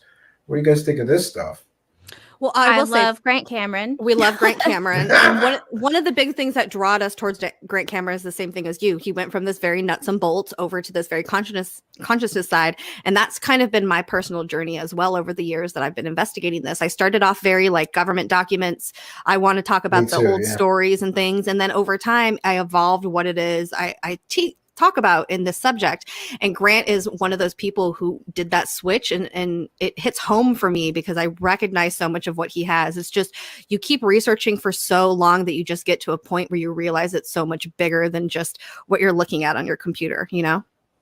Yeah, I reached that point. And there was a time when I wouldn't have talked to any experiencer. I would say, well, because I guess experiencers kind of let me down, or, you know, I want like you said, the nuts and bolts stuff. I want, like, you know, proof and evidence and documentation of what it is, and, you know, something that I can scientifically check. And with many experiencers, they just have the experience and they can't offer much more. Well, if you're just nuts and bolts, that means you always need something that has a physical trace, right? You always need that tangible proof. But a lot of this phenomena is not. It's not tangible. It is not. It's not physical in the matter that we expect, and that I think we need a lot of the time to believe in something. So it's challenging for people that don't think like that, because it's just totally out of their realm, that I think there's so much hesitance to even dip your toe in that because there's no proof. And if there's no proof, then you're like, how can I believe it? You know? Yeah, but to me, there's got to be some value in this, because so many people are having similar experiences. So even if it's not a physical real experience I could prove, I want to know why people all over the world are having these experiences. I just let me ask you a question, Camion, then. So you know, you had your experience, and are you someone who entertains the idea that aliens are real? Yeah. Oh, absolutely. Okay, right. So, but what you have, that you believe that because you had your experience, right? No, I think I would believe that even if not. Regardless? Because just from a scientific standpoint, all the exoplanets that are being discovered, there's got to be some other intelligent life. And then sometimes I think that we might be missing things. Like, how do we know that octopuses aren't smarter than us? Some people believe that whales and porpoises are smarter than us. So are they dolphins. Just didn't develop, dolphins. Have you ever seen an octopus open a jar? That shit's batshit crazy. Yes, I saw a video of that. It's great. Did you guys watch that? It's like My Teacher or something like that on Netflix. My Octopus Teacher. My Octopus Teacher. No, I heard it was sad, so I didn't want to watch it. Yeah, I cried so much, but it was like, wow, there's an interaction there. There's fucking smarts. They are so smart.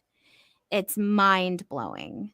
Yeah, so for all we know, we have intelligent life right here. We just don't know how to communicate with them, because especially octopuses, I think they communicate with like colors and ink and stuff. It's like a weird, it's so strange. Yeah. We as humans have this defect in us, I feel like, where we just think we know everything and we're just as smart as it gets. And it's just pure ignorance. So much ignorance. It's fucking crazy.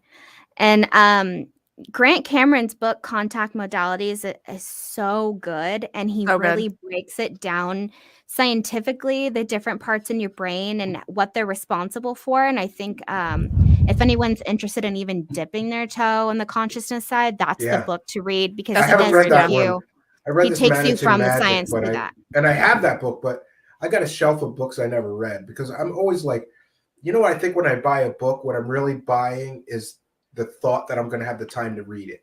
Yes, you know I do that too. Know, I'll buy this book and I'll put it on the shelf, and some night I'll take it off and read it. Yeah, yep. I'll start the fireplace. I got a nice chair here and a reading lamp, and I'll have a nice time to read this book, and then I just don't get to some of them. I do worse sometimes. I'll read a whole book except like the last few chapters. or like I'll read halfway and then just assume that I know the book and then put it down and then start a new book. So it's like it's typical ADD. It's like I'm buying another book before I'm finishing the first book, and then I'm just like, oh yeah, I'll get back to it. I've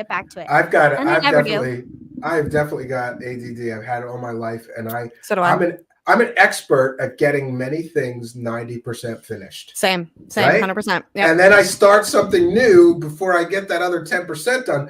But eventually I focus enough that I come back to the things, and then it makes me look like a super genius sometimes. Because then it's like, how the hell did this guy make like, you know, 500 things at once? Exactly. I made a 7-hour-long concept music album, and I just pecked away at it for a few years, and then eventually, and it was 90% done for months and months and months, and That's eventually amazing. I said, I'm going to sit here and finish it. Everybody's like, God damn, this guy's a genius. No, I just, I didn't finish it for years, and then I finally got to it. Yeah, it's a shame, you know. I want to answer Randall's question here. I did too. We're going to say the same thing. Okay, go for it, Brie. I'll let you take it then. You go. Which is the question? Oh, Randall. Yeah. No, I'll let you take it, Brie. You're on a roll. Go for it. Is it the question or is it the next one? Yeah, that's it. Okay. So Jamie and I have both come to this conclusion that for sure, whatever you believe in, you give the most power to. So I think a lot of things happen literally just because we solely believe that something else has the power over that thing. Mm-hmm. So in a lot of these instances, people are jumping to conclusions that all of these alien experiences and whatnot are all demonic. Because when they say something like, in the name of Jesus, be gone or whatever, and it goes away, they're just thinking that it was literally Jesus. But I guarantee you, if you also believed in something Buddha yeah. Who knows? It's Candles, not, it doesn't matter. It's the fact that you 100% believe in that higher power. You gave that power. Mm-hmm. It's not about the words that you use. It's about the meaning and the power behind what you're saying. Absolutely. Yeah. I grew up with a very religious father who he thought that aliens were demons and trickster spirits and things like that.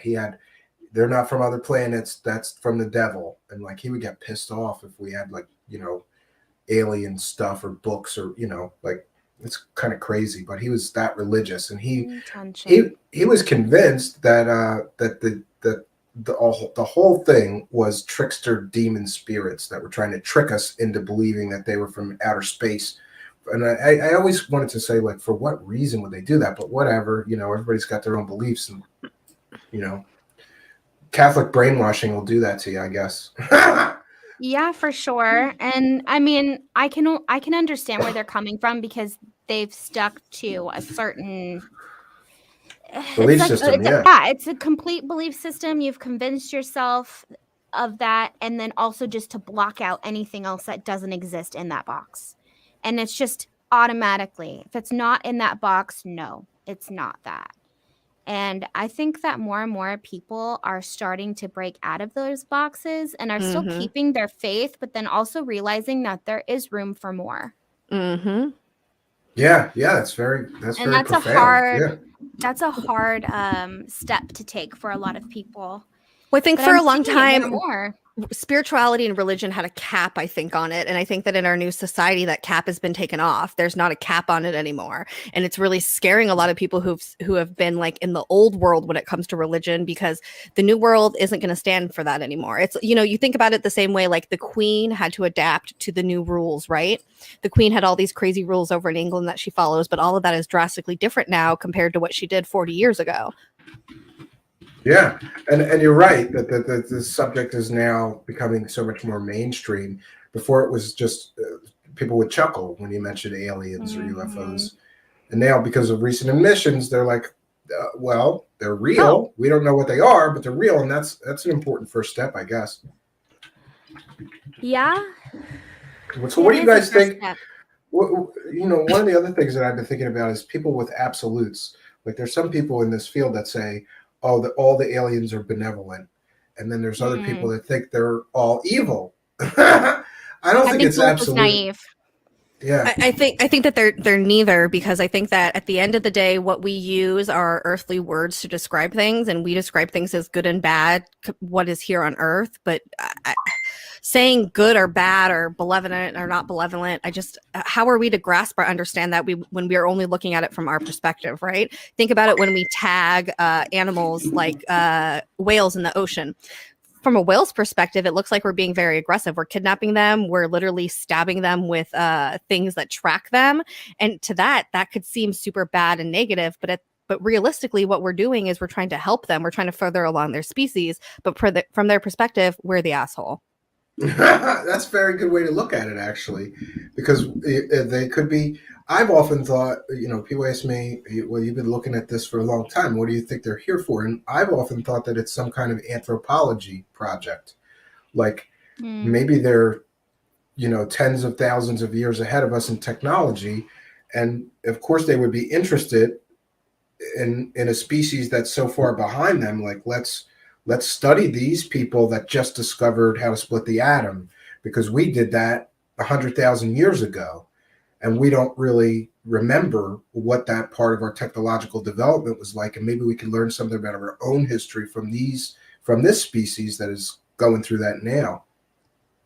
100%, that could be a possibility. Yeah. There's also another huge possibility that's out there. A lot of theory that people have been talking about, that a lot of these UFOs and stuff are not actually aliens, but it's us from the future trying to go back. That's a good weird theory. Yeah. And look at us. It's and that's called something. I forget it. It's it's the name of it. Dr. Or something. Dr. Dr. Michael Masters. There we go. Everyone look him up. Dorothy Hawkins with a kind and generous $5. To what extent? Hey, Dorothy. Jamie and Bree think that religious, spiritual experiences could be content. I often have thought this.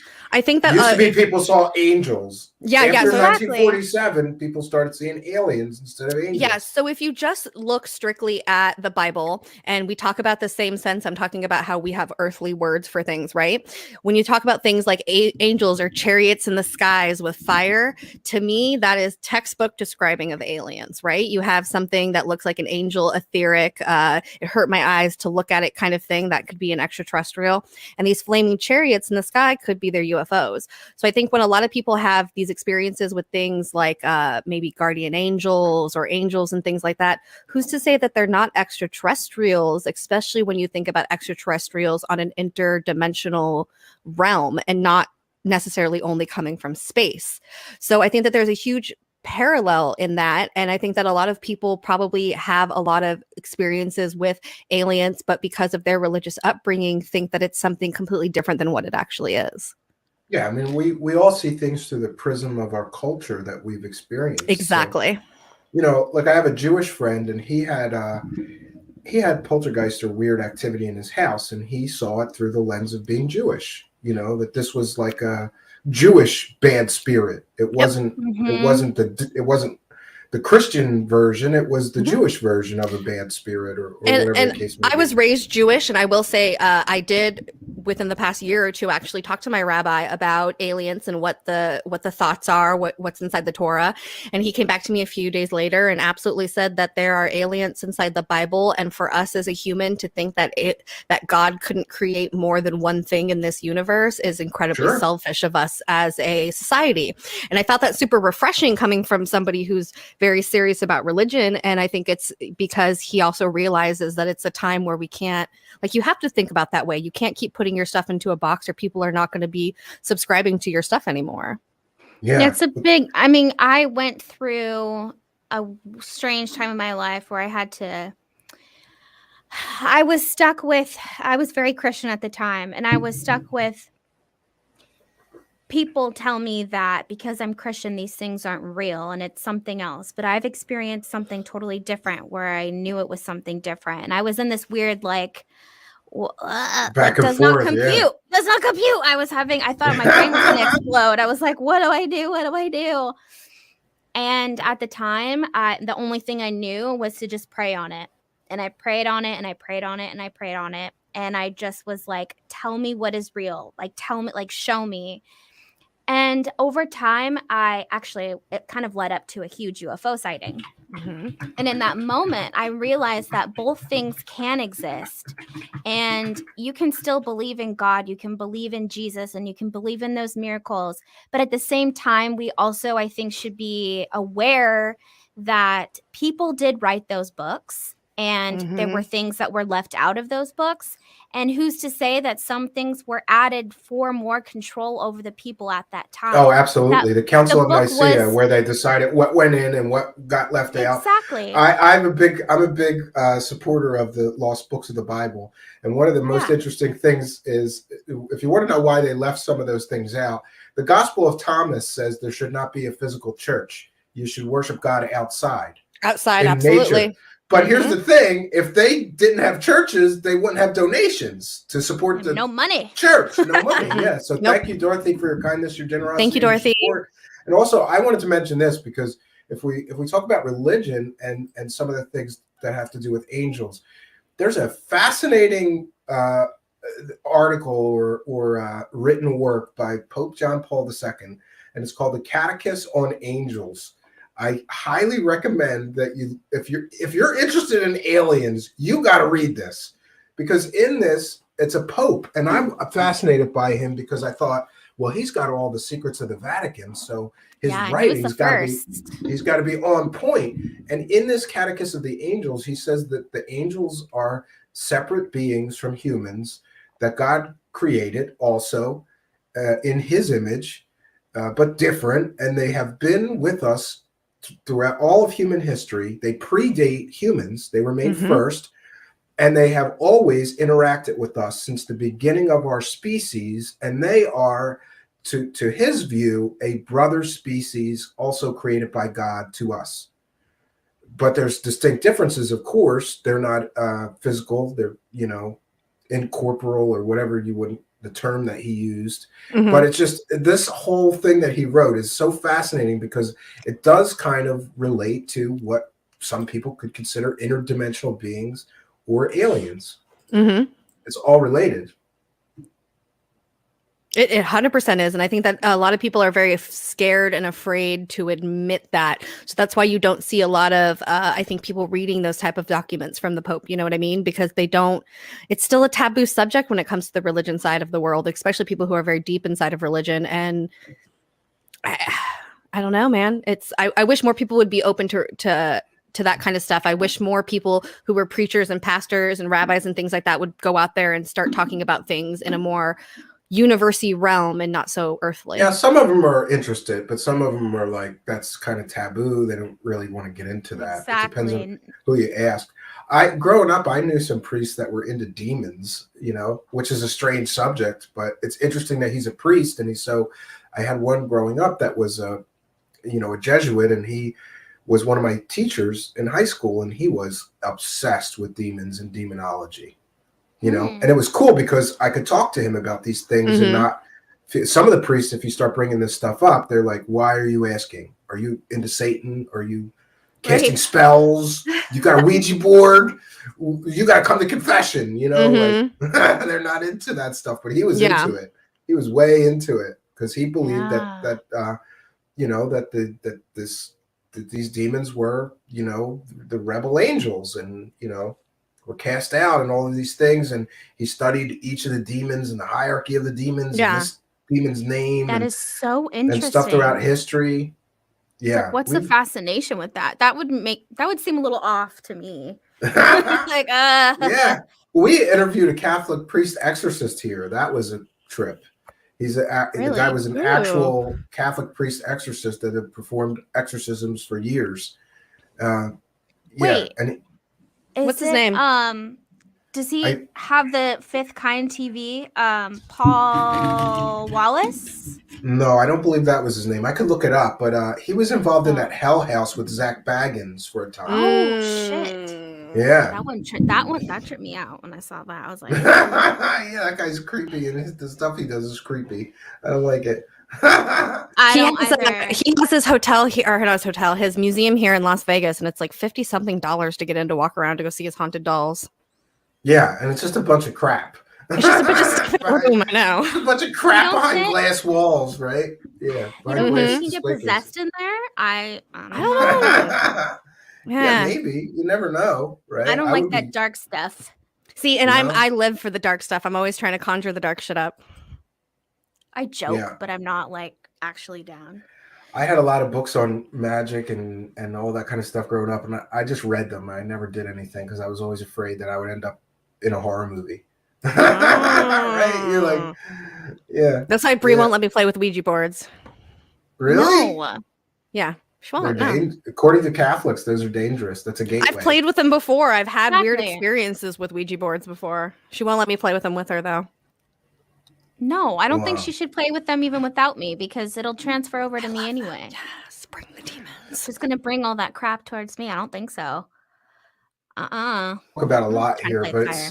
it seems like a lot of the show hosts that I see, they never talk about all the frauds, fakes, and criminals in this world of UFOs and aliens.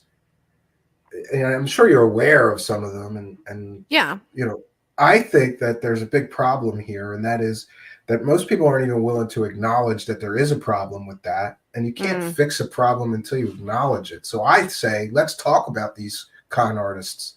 Let's expose them, and let's say you're not welcome here because you got caught selling fake stories, right? Here's the thing though, with I think a lot of the people who are in this society, and I'm not on anybody's side or against anybody when it comes to that stuff. What we always tell people is if there's a person in ufology and they are saying that they are the proprietor of information and they want to be the only person to give it to you, red flag, right? That's like very like, I am a leader and I can tell you what it is. Immediately. Corey Good does that. You can you should, like, get your only information I from know. him. Yeah, the only I know the information and only I can tell it to you, and it's behind this paywall and this is where it is. So those kind of people immediately red flag out. But there's a lot of people out there who I think are just like, at the end of the day, we're all human beings, right? And there's people who have some good information, but unfortunately the vehicle of that information is not the greatest in the world. So I don't like to fault a lot of the people who are in the subject for doing whatever it is that they do, because I think a lot of people, regardless if I like them personally or not, sometimes they have good information regardless of their personal politics or who they are as a person. You know what I mean?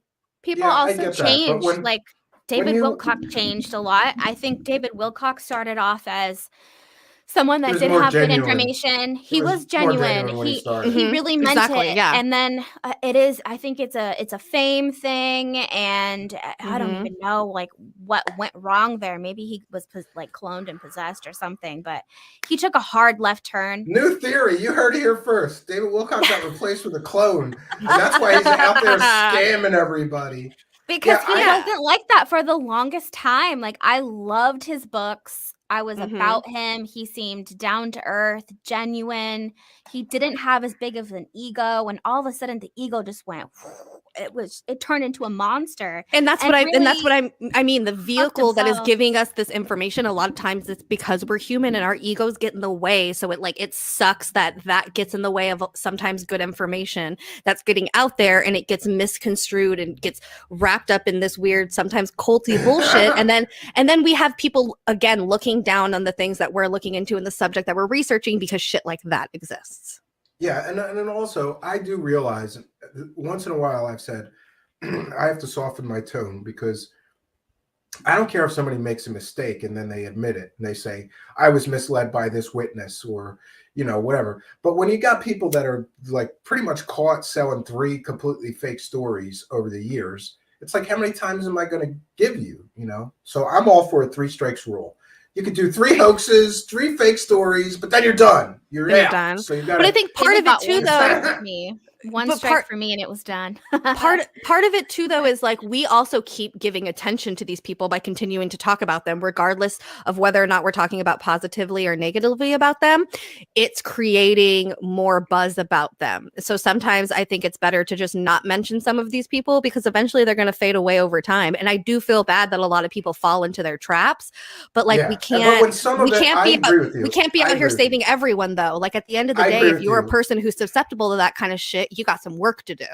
I agree with you, but at the same time, I say if I got a guy that's a famous UFO celebrity and I've got him dead to rights interviewing a dead man to sell a story, the guy died 5 years before you interviewed them. So come on. Okay, wait, who is this?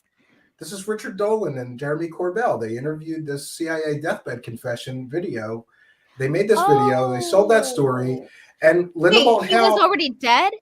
He was already dead 5 years prior to the interview they did. Okay, but according did to they Linda do Moulton the Howe. interview and then they released it 5 years after? No. He died in 2008. They did the interview in 2014. So somebody has to explain to me. And Richard Dolan said that he would be making a statement on this 6 months ago, and he's never come and said this is what happened. And I think he has a responsibility to. He made lots of money selling that story. It got millions of views, him and Corbell, and it's completely fake because the guy died. And it's fake for more reasons than that, but I think we could start there. I think that Richard Dolan is a very handsome man. Jamie is not objective here because she wants to bang Dolan.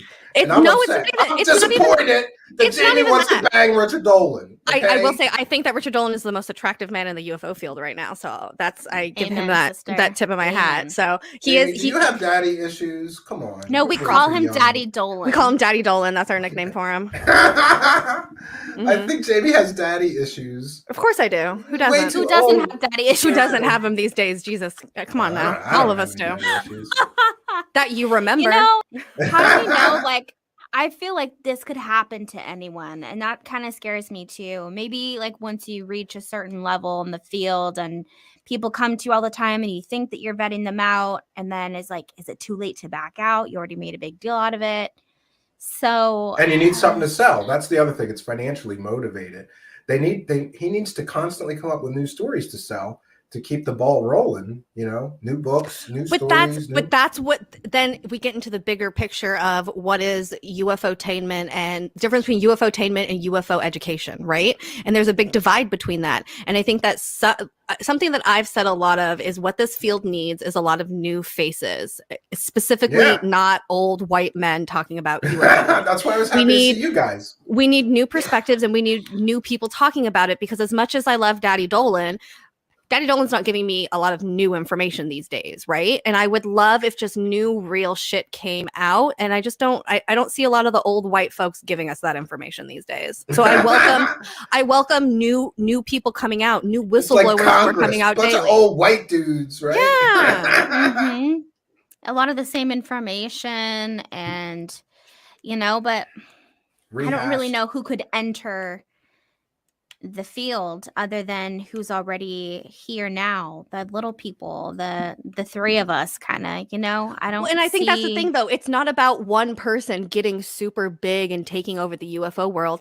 It's a bunch of all of us small group together who are changing the course of the UFO topic. I think that what we need to do is we need to stop idolizing people and turning people into celebrities, and that will solve a lot of problems in this field. There is a huge hunger for this information, and people want so desperately for it to be true and real stories. We've got people out there using child molesters as sources for their alien stories. We've got people out there using murderers in prison, saying that they're teleporting out of prison, and people eat this stuff up, and I can't believe the views they get. I'm like, are you kidding me? There's a guy in prison, No. Well, hold on. The chat is hating that I said old white people. Listen, I'm not hating on old white people. I'm just saying we've had that for a long time. There's nothing wrong with a little bit of diversity. We've had nothing but old white people. I'm not hating on old white people. It's just guys. We've had that for a long time. It's just time for some different perspectives. I'd love to just more people to come out and be talking about this instead of the same 10 people over and over again. That's all. Yeah, and if that's really the point. If you notice, there is a cast of characters that is in so many different documentaries, and it's all the same 5 or 6, 7 people. It's like you're watching the same documentary over and over and over, or the same show over and over and over again. Especially because, again, they talk about the same topics over and over and over again. That's what I'm saying. I want to hear more new, fresh stuff. Exactly. It's really not about the white people. I feel like a lot of people are really stuck on that. They're so upset about it. It's really not. It's just that it's true. You can't say that it's not true that when you think of the typical lineup for ufologists, that's just what it looks like. That's what it looks like. It's what it is. You need young people too. How about that? How about I'm all for that. I'm a big supporter of people. I want to see that the I kind of feel like some of these people, it's like you've had a nice run for 20 or 25 years. Like move aside. It's time for other people, because there are some people, and I'm not talking about me, but I have seen some guys that are doing some amazing, incredible research and work into this topic. and they get almost no attention. And it's No, and it's I kinda agree sad, with you in know? that sense. I think that there's people who have been out there for a long time, and I think that there's a space and an opportunity for new people who are doing new and different things to come forward, especially with a lot of the way that they're scientifically researching the topic right now, and a lot of these like new companies and groups that are forming who are really looking into investigating UFOs. I would like to see some of those companies and groups be quote unquote famous and celebrities instead of individual people. Yeah. Even it's hard. Like, as much as I just said I wish that there were new people, sometimes the new people that we get I still don't like. I can't help it. I Like, agree with you on that. Yeah. I don't know. like, I who see are some, you? well, I try not to worry about anybody else's show because I have enough of my own problems. Exactly. Yeah. But I do like to look at other shows and go, what are they doing right? What are they doing that I disagree with or whatever? And there's some shows that I call it the UFO circle jerk. They just have these people on that are extremely problematic, and they just let them talk, and they don't call them on their past fake stuff that they were selling or whatever. Mhm. And it seems like there is a game out there, and for people that don't know it, it's the circle jerk game. There are these some of these UFO celebrities that just will only do the shows where they know they're going to get the softball interview. They won't go to someplace like Alien Scientist or me because they know that we're going to press them, you know. I mean, See, but that's a bigger problem with inside of ufology in general. Then again, the problem is you're idolizing these people and assuming that they're supposed to answer to you guys in some way, right? And as a because they're putting themselves out there as a person, you're assuming that they have to answer to you. You know what I mean? oh yeah, they don't I'm have not any saying- responsibility to answer to me. Yeah, and I'm not saying it's right or wrong, but like we just assume that these people are out here to answer us, and they're just at the end of the day human beings, you know? Yeah, you're right. I will think about what you've said. And I'm trying to be kinder and gentler to some people. You know what? Don't get me wrong. Me and Bree really make fun of this subject, although we are very diehard believers. We crack a lot of jokes. We poke fun at people. Sure, but one you have thing, to laugh at it. But one thing that we do is like we try to be super respectful and open to everybody's ideas and opinions, regardless of what it is. And we're not somebody to like trash on people at the end of the day. You know, like as much as we joke and make fun of, like everybody's entitled to their own weird opinions. And you guys are much more diplomatic than me. Well, I truly believe that nice. You're very nice. I truly respect that. I want to live in a world with a lot more niceness and positivity because I think we've had enough hate and bullshit and tearing this community apart. Sometimes there's people like Michael Horn that you have to say, "Shut up, Michael Horn, you dummy!" Right? You went off on him. Didn't you? I did. No, I 100%. With his I fake tried to garbage warn can her. lid. And you know what? And that's you learn shit along the way, and that's what I mean. And we try to be, I guess you would say, diplomatic. I like hearing everybody's side. They were the that's victim all. of a crazy UFO cult, just like me, because they disagreed with something, right? Yeah. It's not even Pretty that we much. disagreed. It's like the thing is that he wanted to come on the show and trash a bunch of people, and I was just that's not what we're into and what we do. We wanted to talk about the story, so we left all of that in, and we edited you out have editorial rights. It's your show. exactly. It was our show, and But so it's more than that, though. It's so much more than that. We had done an episode on Billy Meyer. Mhm. And we tried to present everything that we had learned, and we both kind of came to the conclusion that he was full of shit.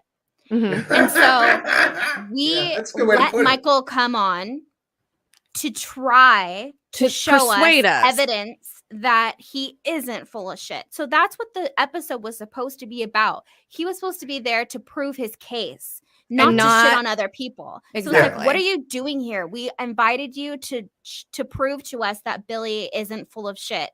And he couldn't do that. He just wanted to talk bullshit about people. So it just showed us if they don't believe me, he was there to settle a score with everybody that ever said. And that's what he does. He targets anybody that says the story is not true and real. But a big reason why nobody wants to investigate that story or even look into it is because he's this weird gatekeeper who acts like that. That's exactly why nobody wants to look into the subject, or he gets mad because he's like, nobody wants me on my show. Nobody wants you on the show. It's not about the Billy Meyer story. It's you as a human being. I gotta say, growing up, I saw those pictures in a general book on UFOs. It wasn't about Billy Meyer, but they had a few of the Billy Meyer pictures, and I loved those. I thought, wow, this is cool. Mm-hmm. But even as a child, I was like, yeah, it looks like glued together stuff on a string. And then I tried as a child to do something like that, and you could. It's not hard to do, you know. Mm-hmm. Somebody on the internet even did it.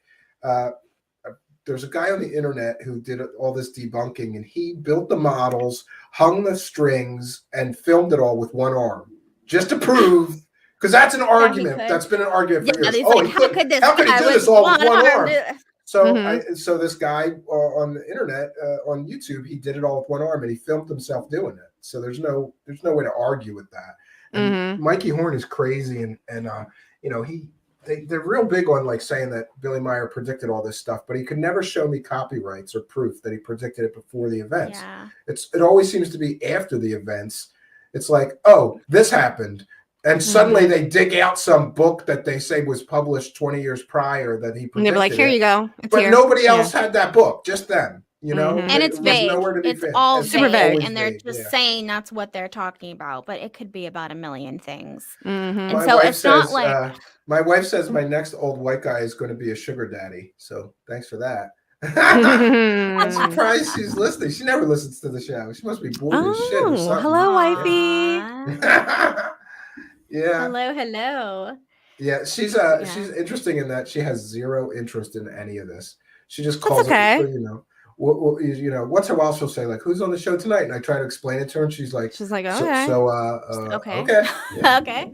She's like, what about my husband's the same way, pretty much. He's a believer, but yeah, he's just like, Brando, right. Thank you very much, Brando. Just thank to you. These ladies. So cool, nice, yeah. thank you. Yeah, everybody go down there. There's a link cool. in the description to their channel, and I'm going to be sharing that as much as I can. We want to help them get to the magic numbers. Thank you. Everybody deserves a couple of bucks for all they put a lot of hard work, time, talent, and dedication into what they do.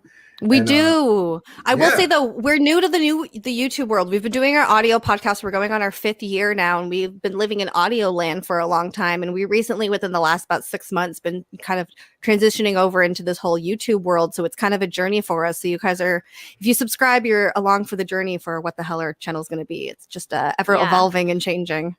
It is weird to be like new kids. It feels like. And somebody's mentioning they only use PayPal, not Super Chats. There's PayPal donate links in the About section, and we'll call those out later. If anybody makes a PayPal donation, be sure to include your chat room user ID because you don't want me calling out your real name, and add a line and whatever you want me to share. Yes. You know. Poor Jamie, so far, people have been very nice. I'll say anything they want, though. So far, nobody said, like, I love to suck big dicks or anything like that. So do people do that? Love that. No, I would love that. Read it. You could make me say anything you want. I'll read it, right? Ooh, ooh, okay. Are they American? I'm going to do that next time I want you to plug something for me. Yeah. Well, I have planned to try to help you guys. I know that I helped Amy get over the hump, and that was cool that we could help her. You know, you guys, I don't remember how many more you need, but oh my God, Amy needed. I think a million. I think right now we're almost at 400 subscribers, so I think we need 600 more. Yeah, so if you guys could go and make like 20 accounts each and just subscribe to all of them. That. It's against the terms of service, and we do not condone that activity. No, we don't do that. We don't do that. But if you have a lot of cousins in Siberia, there's 75 people watching us right now. So even if half of you went over there and clicked that subscribe button, it would really help them out. Get them a bump. They're not tonight. Going to. They're upset still about the fucking white comment. God damn it, Jamie. You had to insult the old white guys. You know what's funny is that of all the things that I could get in trouble for, it's saying fucking white. All right. The white girl calling out the white. You didn't mean it in that. Steven is I am a white person. You had a good point there. It's true. It's a bunch of old white guys in this thing. And, you know, I'm all for diversity. But you know what I believe? I really, truly believe that I'm all for diversity, but people should get there on their own merit. I don't care what your skin color is. I don't care what your sex is. I don't really care. I respect good work. And I see people out there, I could care less if they're white, black, Puerto Rican, Indian, whatever, or woman, man. We had the coochie controversy here with Kelly. I don't know if you remember that. No. Remember? Kelly, people were accusing them of using their breasts or something. Some channel. So she went off. She was like, why? Just because I have a coochie? I can't do this? I can't talk about UFOs? Yeah, somebody was like, it's so interesting that women in ufology are just shaking their tits around on their YouTube channel. And then, yeah, she just like went off. Fucking She let lit up that 'em. motherfucker. Clean And the who gives a nipple. shit? If we want to listen, if we want to show our tits and talk about fucking aliens, who fucking cares? I'm sorry, I'm saying the F word a lot. It's the one thing I'm set not to do. You know, you're going to cost me 27 cents in YouTube revenue God damn it, I'm sorry. Jamie owes me Supernatural 27 for cents sure. in I'll YouTube Venmo revenue. it to you, I Okay. promise. She No, is a shapeshifter. you know, That's indeed. I think that what's interesting is that the guy Randall really dislikes me, and it's all right, Randall. I love you. I'll pray for you. I don't think he dislikes you know, you. I think the guy who was controversial making sometimes. those accusations and nasty, he then decided to make a hit piece on me because I was supportive Oh, of women in ufology. Ah. And he said that he said in his hit piece video that people threatened his mother that had cancer and that he had to make police reports. And I said, well, hey, I apologize. Send me a copy of the police reports and What does give that me have your to do with mom's you? give me your mom's number, because I was supporting women in ufology, and I said, hey, we should support women in ufology. Yeah. Oh no, they attacked me because you started it. But He Yeah, started exactly. it. That's not your fault. That's He nothing to do with literally you. asked for the attention. this guy claimed that all those women went and threatened his mother who had cancer, and that he had to make police reports. So I called him. It was a bluff. I said, give me your mother's number. I want to call her and talk to her about what happened and apologize then. Yeah. And hang He out. wouldn't let me. He would not was let like, me no. talk to her. And then I said, "Well, give me the police reports, and I'll show them on my show, and I'll apologize to you." He wouldn't give me those. Then I called his local. I got his address. I called his local police district. There was no police reports of harassment. course, He just no. made it. He just Just bluffed made it it up. all Good because investigator. because Such he a good looked like a investigator. I would dummy give that. because he went and attacked these women for no reason. Well, the thing is, I looked at his account too, See and there, it seems like Patrick Sheehan with a kind and generous $9.99. thank you, Patrick. I A little help to appreciate cover Jamie's that. F-bombs. I Who appreciate cares about that. 27 cents? I just got I know, $10. Jesus, $10. I think that Thank you, Patrick. sometimes what happens is like people just get confused when they're like. So I looked at his channel, and he is somebody who is really, really into trying to start shit with people because that's how he gets attention, right? So I think Yeah. that at the end of the day, you can't look at what it is he's saying, but look about the context of what his channel is trying to like show out to the world. And he's purposely just trying to pick fights with people so people talk about him so he stays irrelevant. Yeah, drama clicks. Exactly. Which It's stinky. actually, I Blue. can't lie, that 2021. works sometimes, right? And that's the thing, though. It does, because we live in a society where they love drama and they love like the whole reality TV of bullshit. So 100% people are going to go out there and go and look into it and subscribe it. And we're just perpetuating that by continuing about talking about it. You know what I mean? Because it's going to make people want to go and click and watch that video and see what he said about you. Oh, I never talked about it because I didn't want to drive traffic to him. You don't want to drive traffic to him because there's no point. What's the point of giving him the attention? And I'm real big on like, I don't punch down. So if it had been a much bigger channel than me that did a hit piece, and then he did a separate hit piece on me before, and I made him take it down because he made all these factually inaccurate statements. And I said, do you know what slander is, bro? You said all this as a statement of fact. You don't have evidence to support anything. Oh, he said that I took advantage of a mentally ill woman in the form of Anjali. And I said, she said right on the show she's not mentally ill. You don't have any proof she's mentally ill, and you made that a statement of fact. You have to take the video down. And he was like, what? I'm not taking the video down. 20 minutes later, he took the video down because he knew he was wrong. You know? I have a question for you. What is your top sketch ufologists out there? Since you do good research, writing them down. Like, what's your top? My two at least favorites. your top stay away from. My top two favorites are Corey Good and David Wilcock. I think they have zero value to anything that they do. And I've caught them in so many scams and dirty dealings that you just know, like, these are not people that you should listen to because they're all about the money, and all their information turns out to be fake. They use fake sources. They use fake insiders. They manufacture fake stories, you know. I mean, both of them have been caught manufacturing fake stories, using fake sources, you know. David Wilcock he always cites Pete Peterson, and we did a whole 2-hour show on this guy, Pete Peterson, being complete total fraud.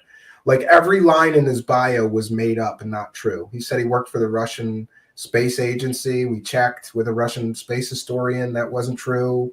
Like, everything in his bio, his education was fake. He said he worked for Ronald Reagan. We checked with the Ronald Reagan archives. That was fake. And David Wilcock loves citing that guy. Completely, totally fake, made up source. And the same for Corey Good. Like, that guy just makes up stories and has been 7 years, no proof. But I time traveled, and you know what? I would forgive him, and I wouldn't even bust his balls if he was a decent person, right? Mm-hmm. Yeah, like if you ever heard of Jason Quitt? Yeah, Jason I guess Quitt- he's back. Yeah, he's back.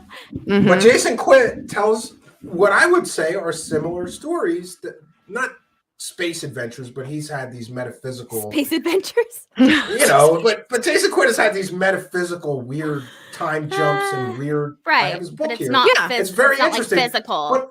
But the thing is that Jason Quitt is such a nice, genuine person. He would never hurt anybody. He would never vengefully attack somebody that said his story wasn't real. Well, so and for me, I gave him a pass. I go, I'm giving him a and pass. he's also not out here saying that he's the only person with the information, and like he's not doing all those red flaggy things that we don't want with people who are giving information inside of the society. You know what I mean? Like use that term. This person is doing red flaggy things. They are. It's a red flag. Yeah, It's 100%. We as a society need to start looking at red flags more when it comes to people and stop just blindly doing shit. Wait, what did I miss about the titties? I missed something about the titties. Totiwaba, because our Totiwaba. Totiwaba. It's Totiwaba. That one time I was abducted by aliens. It's our initials, and he said Totiwaba. I love that. That's cool. Oh yeah, that's Thank you pretty for cool. that. Can we see your Totiwaba? Can we see your Totiwaba? Yes, Hey, on our come on. OnlyFans account Family for show. lots and Subscribe lots to the of money. Patreon. Yeah, I'm exactly. gonna start an OnlyFans account, but on mine, people are gonna pay me to keep my clothes on. See, there you go. Oh, man. Yeah. That'd be a better strategy. Be right? like, threaten them Hey. emails. Be like, if you do not send me $5, I will send you a picture of my nipple. See, 1980s David Wilcox. See, he did a good job. He was legit. He was a cool guy. And then all of a sudden, he just fucking took a left turn. I'm surprised that people are still into their shit, to be honest. I'm just like, ridiculous now. what? It's so ridiculous. And all these psychic Mhm. predictions he makes, none of them come true.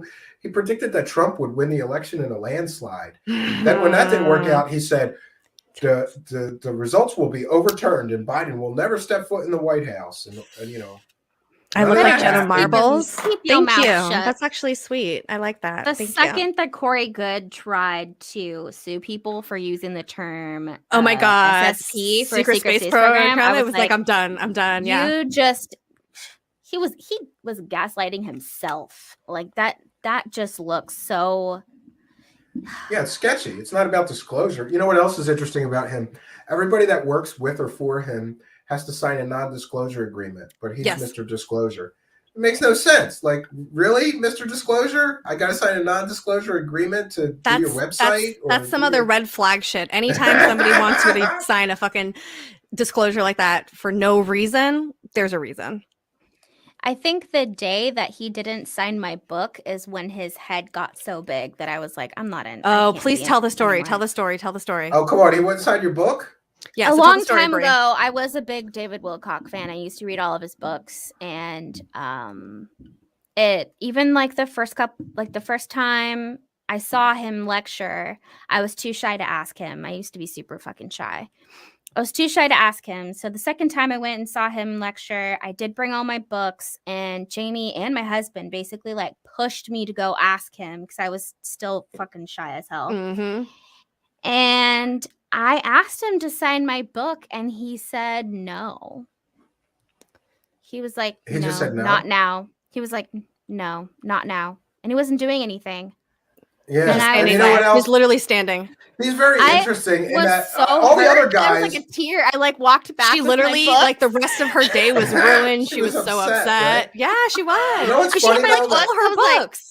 Yeah, he's a little more tear. They're important. like, what happened? I'm like, he said no. They're like, Yeah, what? he wouldn't do it. Yeah, nice For guy. Well, real? you know what's funny though is that a lot of the Never guys, meet your heroes. a lot of the people, Yeah. Thank you, are, like, Ryan. they're regular people, and they walk around the conference. And if people come up to them and talk to them, they stop and they talk. They're like regular people, like Nick Redfern and a few others that are down to For earth sure. people. Yeah. And, you know, like John from the Black Vault, and a few others I could think of. But Wilcock and Good are always like they need to have their own room. Yes. They need security. What do you need security for? You're talking about stupid nonsense, you know? I know. And it was a small ridiculous. conference. He wasn't doing anything. Honestly, Nope. I swear it was like from that day forward. Because he didn't used to be like that. He didn't have security. He was Bree. more down to earth. And then Yeah, he so went fucking so thanks for your sideways. 20. Thanks for your $20. And look, from my perspective, I would, if somebody asked me to sign a book, I have a book on Amazon, and You'd want to sign it. Absolutely, like I feel like a rock star. Really, you want me to sign Exactly. it? That's how you get your money. He's getting his Yeah. money from people Yeah, that buy and- his books. And he didn't even stop to think. Right? What did you say? I bought all his books. I read all his books. You asked him to sign a book, and he didn't even stop to think that this person may have spent $100 buying every book I've ever written. And as a supporter of mine, I should take 10 seconds and just say, I'm very busy right now. Give me the book. Thank you for your support, and sign the book. That's all he had to do, right? All he had to do. He wasn't even busy. He could have been like, in a minute. He literally could have scribbled anything. Exactly. All right, I'm doing a new anything. video. I'm clipping out parts of this, and we're going to demand that he sign the book. That he signs What the books book? at this point. I need to know what book it was. I'm gonna buy one, and I'm Think gonna she had send like it multiple. to She had all like his five, addresses. She I'm had gonna like send it to all his five. addresses. She had like 5 of his books in her hand. She was like, she went up there with all of the stuff, like big eyed, like, please, sir, can you sign this? And he was just like, no, I will not. Oh my god, Yeah. like that orphan thing. That was Please, a good Exactly. lesson, Can though. I have some more? That was a really I was good like, we lesson. learned early that meeting your hero. That's why I say Oh, no, when no, we I talk know about that. these I people, know we talk that. about them as being human beings, because me and Bree, one thing that we do is we go to a lot of conferences, and we've actually spent a lot of time with these speakers, just sitting at bars and drinking with them, because it's a I was big gonna part of ask you going. about some of the inside baseball on that. Yeah, stuff, there's right? that happens, and you learn very quickly that these, at the end of the day, are human beings just like we are, and the versions that you see on TV of them are not the same versions that you see when they sit on the couch. They're completely different kinds of people. Yeah, but if someone's writing a book telling people that it's about service to others, but they won't take 2 seconds to sign a book for one of their fans and someone that's actually Yeah, and buying that's the even shit, worse now. that's Now not that I know service that to you had fucking a others. stack of his books in your hand, he could have looked at that and said, "She must have bought all my books." And She's 109 worth 10 degree seconds desert. of she's But he worth 10 couldn't. seconds No. of He was right. too And thanks, big. Lee Guy, for your He's kindness, too your big. generosity, and support. Lee Guy's going to start at OnlyFans. It's just going to be me laughing. Yes. Thank you for your kindness, your generosity, and your Lee, support. shit, So- with that kind of money you keep donating, I think you need to start an OnlyFans just so you can continue to donate. Yes. Well, listen. Now we got to get into some of this drama. So, who's the wild ones? Right? I've heard like Laura Eisenhower likes to pound a few down, and a few other people. are, So like, here's the thing. I'm the partiers. wild one. I was like, here's the thing. thing. When it comes I to the swear. UFO, no, she really is. But when it comes to the UFO conferences and stuff, it's not one person over the other. It's everybody is completely relaxed in themselves, and everybody gets trashed and does whatever the hell they want. It's not like an individual, like everybody. I'll tell you guys something here.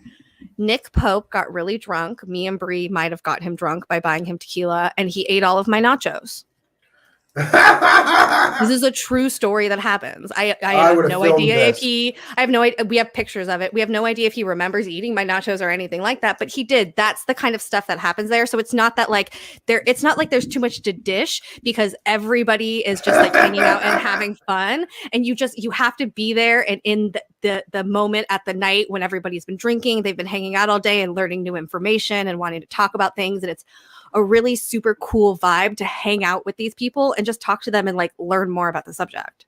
Yeah, but I have I'm- a bone to pick with Pope because that's not the first time he's done that. He's done that a lot. It's not actually. Seen We've- him at Nick Pope eats I was everybody's like, we've nachos actually- drunk. So we've taught him lots of we've alcohol called out before. Nick Pope a few times at this point. For a But long time listen, we didn't. I will but say in his he's- defense that when you're drunk, nachos are delicious. No, and that's Okay? fine. They're about the delicious when nachos. you're It's not about the drunk. nachos. It's not about the nachos. It's that we've he's done hung this out with multiple them. times, Yeah. Multiple and then times acts we've like he gotten doesn't drunk with know them, us. and he actually doesn't know us. Exactly. That's the bigger picture. Is Come on our it's show, it's like- and I was just like, what the fuck? never, yeah. But we've hung out with them like multiple times. Like at one point he actually like lived not that far from where we were living at, and he like invited us to hang out with him and his wife at a local place that they hung out at. Like, but he still pretends like he doesn't know us. And then we're like, we come on on the fucking show, and it's just like, I'm too busy. He's like, I'm sorry, I don't know who you are. I'm too busy. Thank you. Like, this is COVID. No one's busy. No one's busy, Pope. We're in lockdown. Yeah. No one's fucking busy. I started my show right at the start of this thing, so I had a captive audience. I'm praying for more lockdowns. That's what I'm doing. It keeps your audience in. Come on, Omicron. Let's go. Let's go. Lock these people down. Make them so bored they watch my show more. Yeah. Exactly. No, We I did don't- not We pay have him any good $50 information to anyways. talk to him, but we did buy him some drinks to talk to us. Oh, I've yeah, bought that him was the lots of thing. drinks. I was We've very bought him a critical couple of of that. drinks, I yeah. was very critical of that. He's doing 50-hour Zoom sessions. You get 6 Oh. minutes. Get You it. 6 All right. minutes for $50. Okay, wait. Let's talk about something when it comes to ufology and people getting money. No, Listen, you know what I'm we going to all- do? We all grind. I'm going to We do all it. grind. Let him do it. I'm going to do it. I'm going First of all, Nick Barra is one of our greatest friends. Nick Don't you dare Barra? talk. Mike Barra. I mean, Mike Barra, Oh, sorry. Nicholas is his name. I Don't wish you I dare could show talk bad you about the Mike Barra. picture. He's our best friend. And yes, he did hit on both of us. We love Mike Barra with a very deep seated passion. I have a picture. I have a picture. No, you know what I'm of going to Mike do? Barra. Jamie, Please, Bree, please show it. Please, right now. Please show Jamie it. and Brianna, Please. you know what I'm going to do? I am going to give him the $50, and then as soon as he comes on the Skype, I'm just going to start yelling and screaming at him for eating your nachos, and I'm going Your to record nachos. it, and then I'm going to play it on And my send show. it to us. Beautiful, Like, beautiful. I love how dare that. you If eat your Nick comes on nachos? your show, I will be pissed. At that point, I'm going to be He like, won't. he's He fucking won't come on my sexist. show. That's it. No, I've but- been very critical of his claims, of many of his claims, so he's not coming on my show. He Well, blocked that's me on okay. It's Twitter just too. Yeah. Boring. Oh. Yeah. Boring. Yeah. He Boring. doesn't like questions. Boring. Anyways, Here's like everyone this. hates Barra and his bullshit. And I listen, we You all live in like our own it. world. And I love Barra because I love him as a human being and he's my favorite. Yeah, No, see, Barra sometimes is you- unapologetically himself, and that's And why that's I what like we him. love about him. Regardless of what his He's like, politics I don't are or care. what he's into, he doesn't give two shits and we vibe with that Oh, super I hard. couldn't place him, and now I know who he is. Yeah, I Barra. think he's a J. Barra's been on our show 2 or 3 times, and then Really? recently we interviewed him for Contact in the Desert when that was going on this year for their website. But we're big. We love Mike Barra. Mike Barra, like I said, is one of our dear friends. And they hit Yeah, on me but both. he doesn't care. And he has, all those people are his colleagues. He does shows with them and Mhm. conferences with them, Yep. and he still doesn't care to call people out on their bullshit. And I think that's kind of crazy. When you're at a level where you're getting paid to be on TV with certain people, I think it's very ballsy, and it just shows that he isn't afraid to He's just speak himself at the end of the day. mind, and he's really the only person I felt like that was out there that was willing to say that he doesn't believe any of the TikTok videos that came out. He from the picked government. apart the TikTok, picks apart Lou Elizondo. He was like the first person that was just like, fuck it. I'm not jumping on the bandwagon that everyone else seems to be all And he never over. has jumped on any bandwagon. That's what I love about him. No, maybe I've been unfair to him. I don't know much about him, but I do know that We love Mike. Some of the stuff that he was pushing were like really grainy, crappy photos from the moon that can be disproven easily and some other stuff. So sometimes I just turn off to certain personalities and I go, not credible, not listening. And he's one of those. Well, and people that I here's turn one off. thing that I really love about Mike, especially because he's in this, because Mike doesn't stick to one topic, and he definitely jumps on and is always constantly giving new information to new topics, regardless of what his opinion is on it. He's not just like giving you the same story over and over again. He has his books, so he does sell those. So he talks about shit that he's done before, but he's talking about recent topics and things like that. He's not just like trying to give you some bullshit like buy my cult stuff. You know what I mean?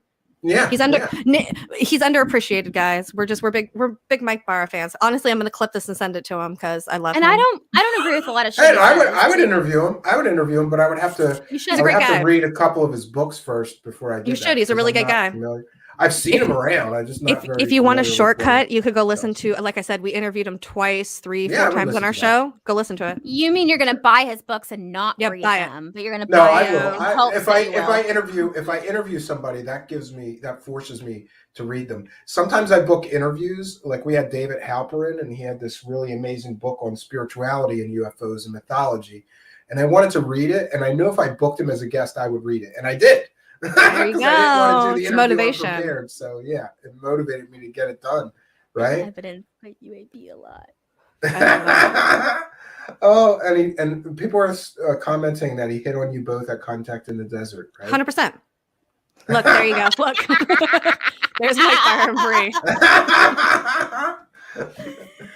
Oh, you planning one when I on was it now, very right? bulky Wait, and let me I tell fucking- let me tell the I story. sat on George Norrie's lap. I was just doing whatever the fuck I want. So we were at Contact of the Desert, and they have this like awards ceremony, and is it George Norrie's birthday? Whose birthday is it every time? It's George Norrie's birthday. It's George Norrie's birthday every time at this That's why I say Contact of the Desert. I'm the party animal. So we paid money to go to this banquet. It was like 50 or 60 bucks each. And you get to pick a table where you sit with one of the speakers. And we were very late and last in line. And one of the only tables that was left open for enough people that we had in our group, because it was me, her, and her husband, was Mike Barrows. And we're like, fuck it, we like Barrow, we'll go do that. And honestly, ever since then is when we've been best friends with him, because we sat at his table. He bought Brie a drink, but I ended up drinking it. It was just like the craziest time. And then we went downstairs and was hanging out with Nori. And like, it was one of the craziest nights we've ever had, where we just had so much fun. And it was Clyde Lewis was there, if I remember correctly. It was crazy. It was so much fun. Oh, I was on It his was. show. I like him. He's got a best radio voice ever. He does have a super good radio voice. But yeah, like that's what the conferences are about. I highly recommend, as much as they're a shit ton of money and they're a pain in the ass to get to sometimes, they're worth every fucking penny. You have so much fun and such cool experiences with people there. Even if you don't have them with people like speakers and stuff, and you just hang out with random people that are there. We did that for years, just like random ass people. Yeah, Oh, I've yeah. heard that that's most of the fun, right? Oh, for That's sure. most You of make the so fun. much It's friends. not about the so many friends. lectures or whatever. It's about the camaraderie, and you know that you're among friendly people that aren't just going to go, boy, you're nuts, right? Mhm. Oh, Exactly. for It's sure. a safe space. As much as I hate that word, right? No, but it is. Yeah, though. it is. It is though. It's comfortable. It's like we meet so many people there. I remember the last time we went, it's the first day and it was before the conference even started. And there were like tons of people in our hotel room. And at one point I was Mhm. just like, who are these people? Yeah, I think there was at some point. I think I have a picture. I was just like, yeah, started there's When I go to the 10 conferences, random people in our if I hotel ever room. get Yeah. to them, Uh-huh. if I ever get to them, I'm going. Where is Jamie and Brianna? Because Definitely I not want the groupies, party. just making I want friends. the party. Galactic groupies. Yeah. We've come on, actually that's been let's called be that friends. before. That's not the first time we've been called that. That's funny. And listen, it's not that we're groupies. It's like we just hang out and want to have fun with people. Like you would understand if you were there. It's a whole party vibe. You got to be there. There's Everyone lots who's of there people does that. Yeah. Mhm. You need a lot of these people we've just made friends with and they stick around and then Yeah, you some know, of it's these like a people meeting who point. are It's like, like, hey, are we you meet going or every you year there. We're party? like, are you going to this one? Are you going to that one? Honestly, we met UFO Jane at Alien Con. We like her. met, we've met people. I think we met the UFO Garage guys and Dave from SRO at conferences. Like we just meet people along the way.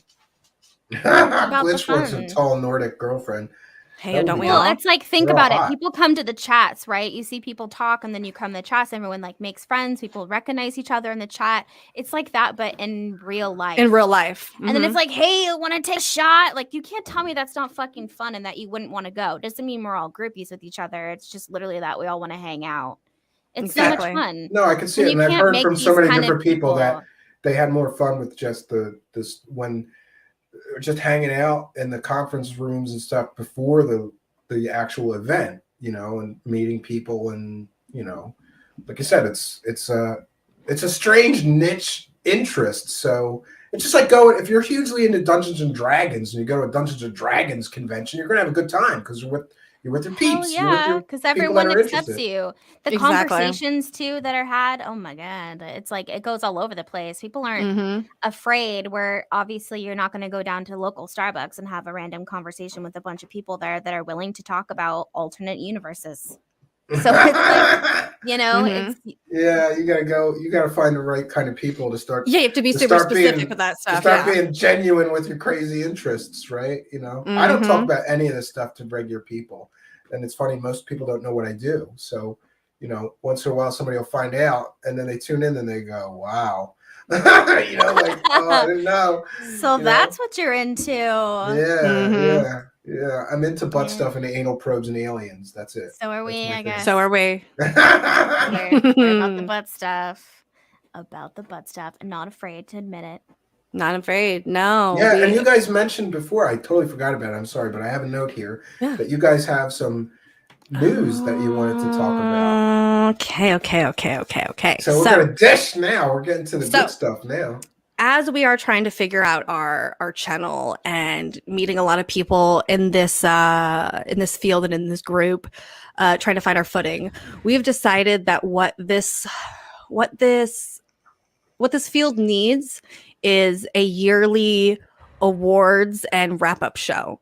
And so we have decided to sacrifice ourselves as the sacrificial lambs and take on this like huge responsibility of like gathering all of this information from the year and presenting it to everyone and packaging it all up. And so and you got to do a lot of clip videos for each of the so contestants. on Wow, that's a good idea. Exactly. So on December 29th, we're going to be live. The time isn't exactly nailed down yet, but we're going to be doing the 2021 Golden Probe Awards, and we are going to be. I love it. We are inviting all of you guys to come and watch and participate over the next few days and weeks. You're going to be seeing more and more about it. There's an amazing team that's going to behind it. They're called the Crash Retrieval Team, and they're really the ones who are going to be. Just Ooh. Can you hear us now? I'm here. Okay. I'm here. You got us? Yeah. So we we're gonna have it's the Crash Retrieval Team. They're behind it. They're the ones who are going, and they're going to be behind helping us to make a lot of these videos, reaching out to a lot of these people to come and accept these awards. And so they're kind of the driving force behind it. And me and Bree are just the vehicle for the information. So we just Spooky made a logo. Yeah, Hey, Spooky knows about it. I was like, good. Spooky knows about it. She's somebody who's involved in it. But like I said, there's a big team behind it. Me and Bree and Bobby are just going to be kind of the hosts who are facilitating it.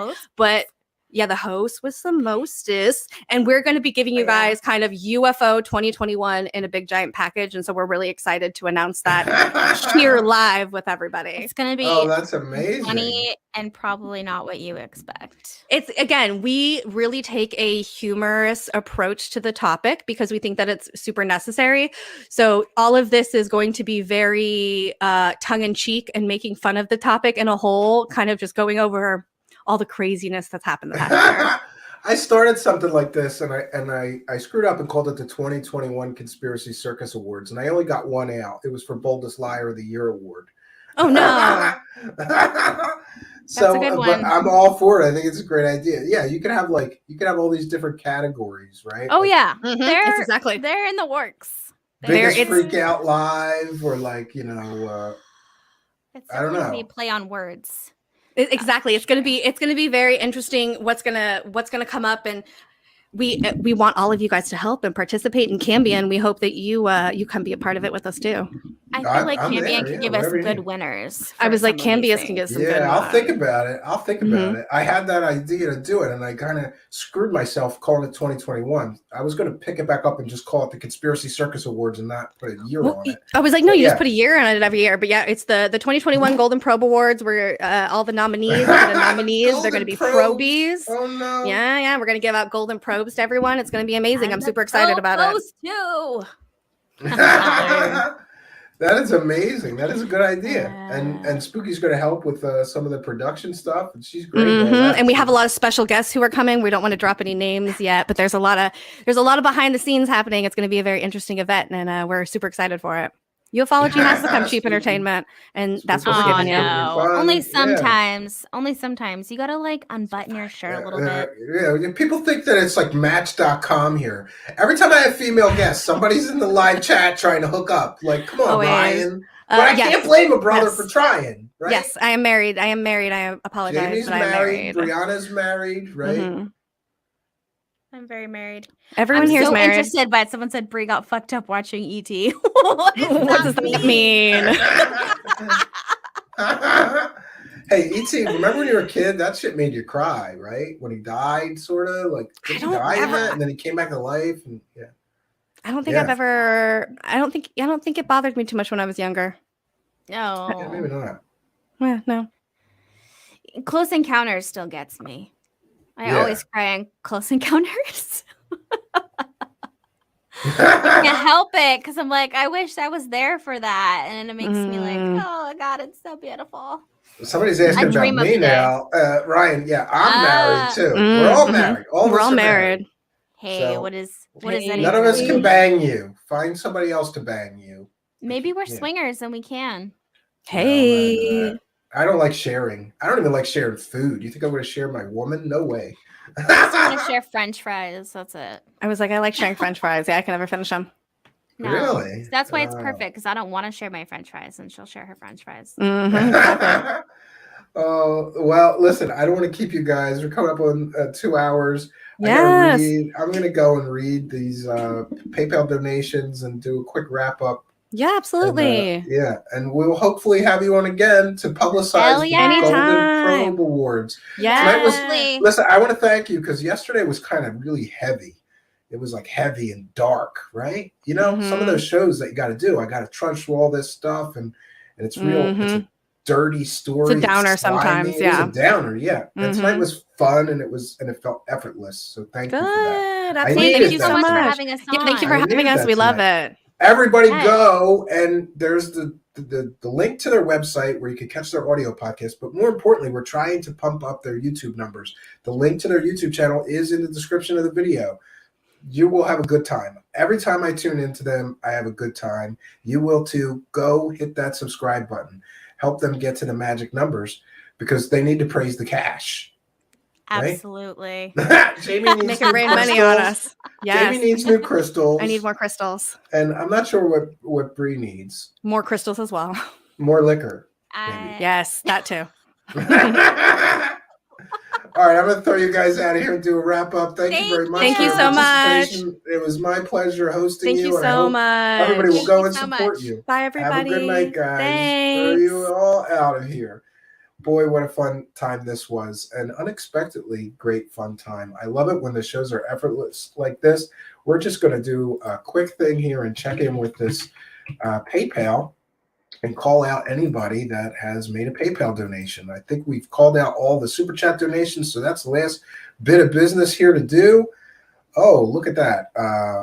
Look at that. Kind and generous $5 donation from Alan in England. I think that was England. Let me check to make sure. Yeah, I'm sorry, in London, in Canada. So Alan in Canada with a kind and generous $5. We've got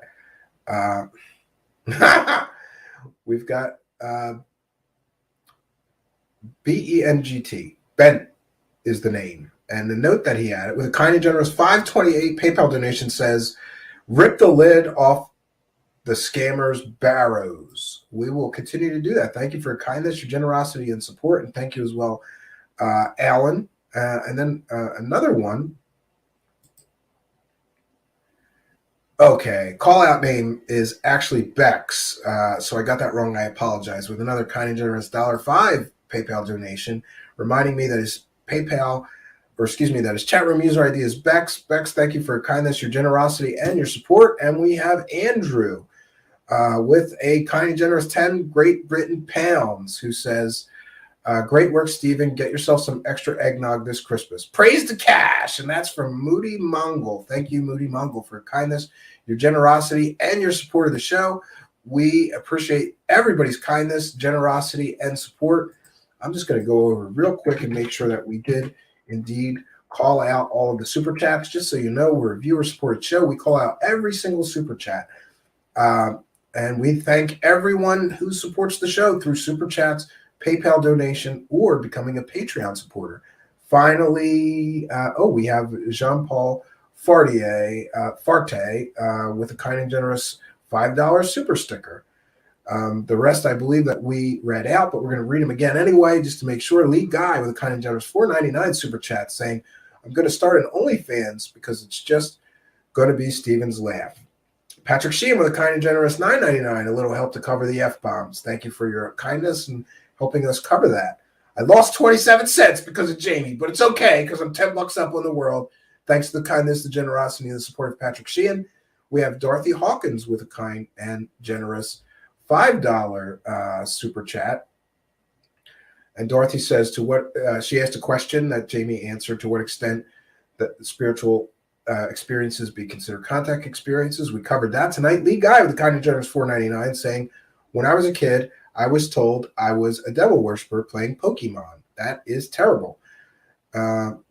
Jean-Paul Farte again with a kind and generous $20 super chat. A big donator tonight saying, "Hey, Stephen Cambian, keep up the great work you're doing. Hey, Brianna and Jamie, I enjoy your channel. Lots of fun." And again, I'll give one final pitch. The link to their channel is in the description box. Go over there, smash the subscribe button, hit the notification bell for them. And if you haven't for us already, I can remind you that there's 2 ways to support the show. The first way we've talked about, you can throw a couple of bucks in the hat. Brother, can you spare $1?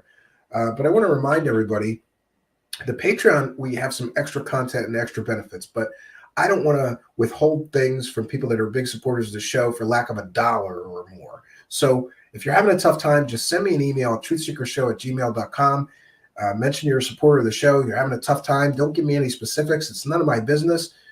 Just say, hey, I'd like the Patreon benefits. And I put all those people on a list, and I send the Patreon links out manually to those people who are experiencing financial difficulties. It's a tough time for everybody right now. And I would much prefer a big supporter of the show just get that extra content. So if you can spare $1, join our Patreon. You'll be glad you did. We do Patreon-only streams, extra content. But if you're having a tough time, no problem. Just email me, and we'll put you on our special list of supporters. And finally, the other way to help us, and this really does help just as much as a couple of bucks, the other way to help us is to like, comment, subscribe, share, hit the notification bell. Send these videos to some friends. Put them on your social media, your Facebook, your Instagram, your Twitter. Share these videos far and wide, and that helps us to get a bigger bullhorn. It helps get the word out. It helps new people find us, and we would sincerely appreciate your help. So lacking a couple of bucks to help us out, clicking a share button, copying a link and posting it costs you nothing but a few moments of your time, and it really does help just as much.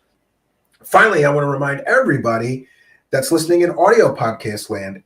If you're listening in audio podcast land, you're listening to a repeat, and we would like to welcome you to come here to our live and interactive tapings where we record the show and interact with our live audience. You are most welcome here. Just go on over to YouTube, look for and put Truth Seekers, one word, in the search bar. Look for me, Steve Cambion, the strange guy with the sunglasses, your host.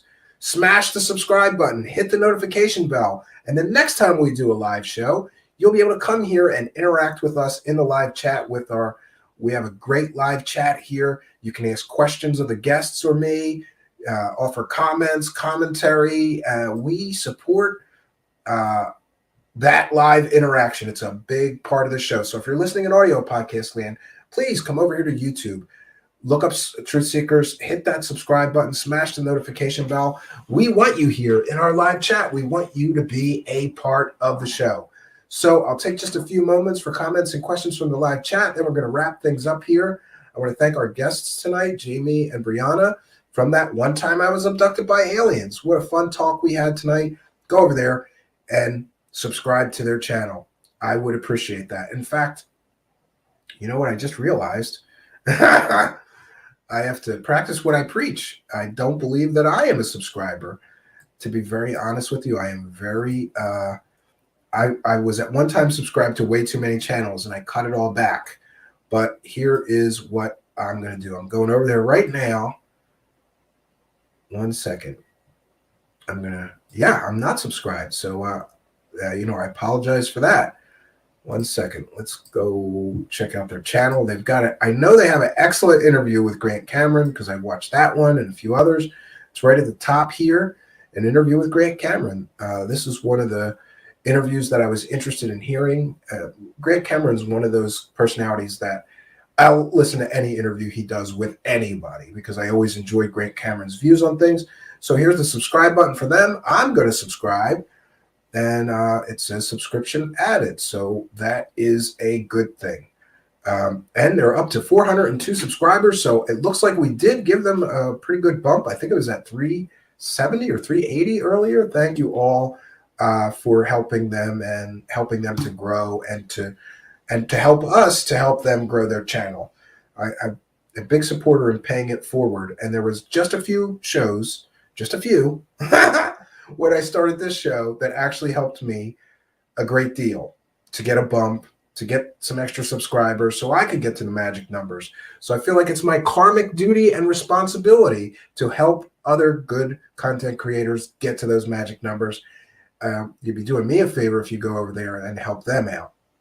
We are all in this together, so maybe we're all helping each other, and that's a good thing. Oh, it's Lee Guy's birthday. I did not know that. Happy birthday, Lee Guy.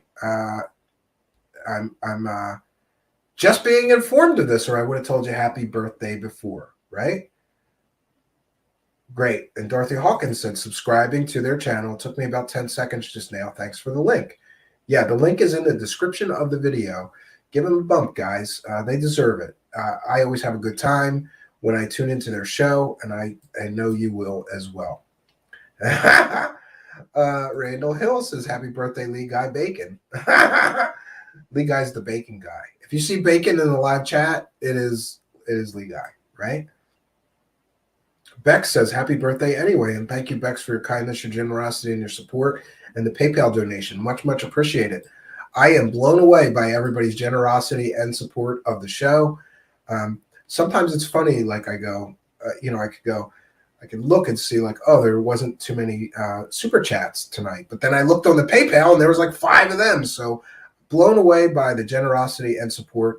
It warms my heart and to know that all around the world, people are throwing a couple of bucks in my hat. It reminds me of street busking. For those that don't know, the street busker will stand there and do whatever he does, play the piano, play harmonica, sing, tell jokes, do magic tricks, I don't know, any talent, play the guitar, and people will walk by and throw a couple of bucks in our hat. What we do here is just a more technically advanced version of street busking. If you like what we do here, throw a couple bucks in the hat. If you're here for the live chats, you can send a super chat. We read every one of them. If you're here listening to a replay, you can still donate to the show through PayPal. Just be sure to add your chat room user ID. Add a note, add your chat room user ID, and any message you want us to shout out. The PayPal donate button links are in the description, instructions on how to do that. And these guys are saying thank you all so much. No, my pleasure. Glad. Looks like we're getting you a decent bump there, Jamie and Brianna. So I'm glad that we could do that and help you move your channel forward. All right. Jill Tate is in the audience, says, I just subscribed and belled their show. Good for you, Jill Tate, and good for them. I'm happy to see so many people going over there to support them, right?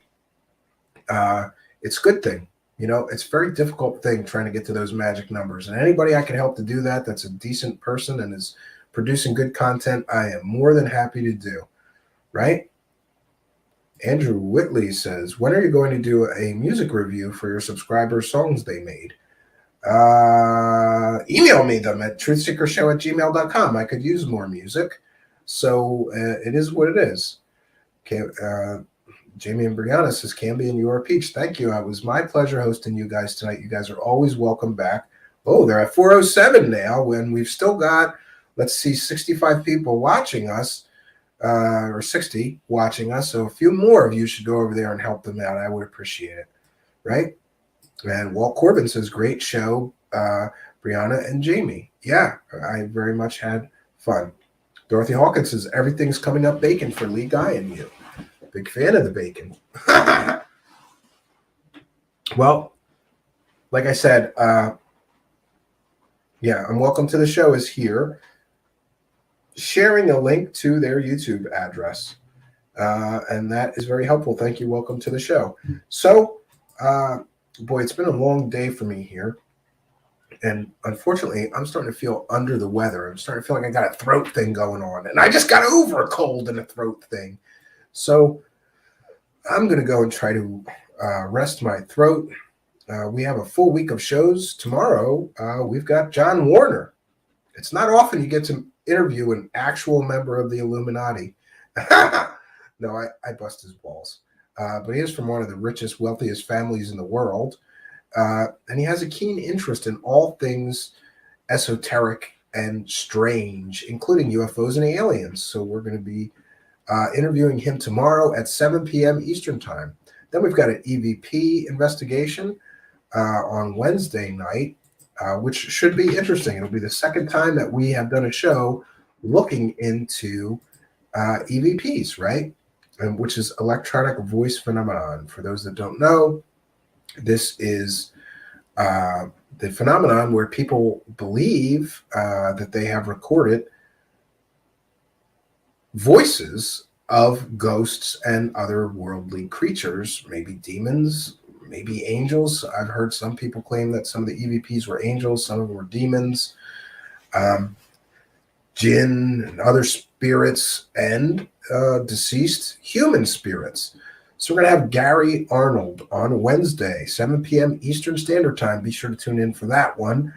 And we're still working the rest of the week out, but I promise you we're going to have a bang-up full week this week. I've got a lot of things on my to-do list and shows to get finished.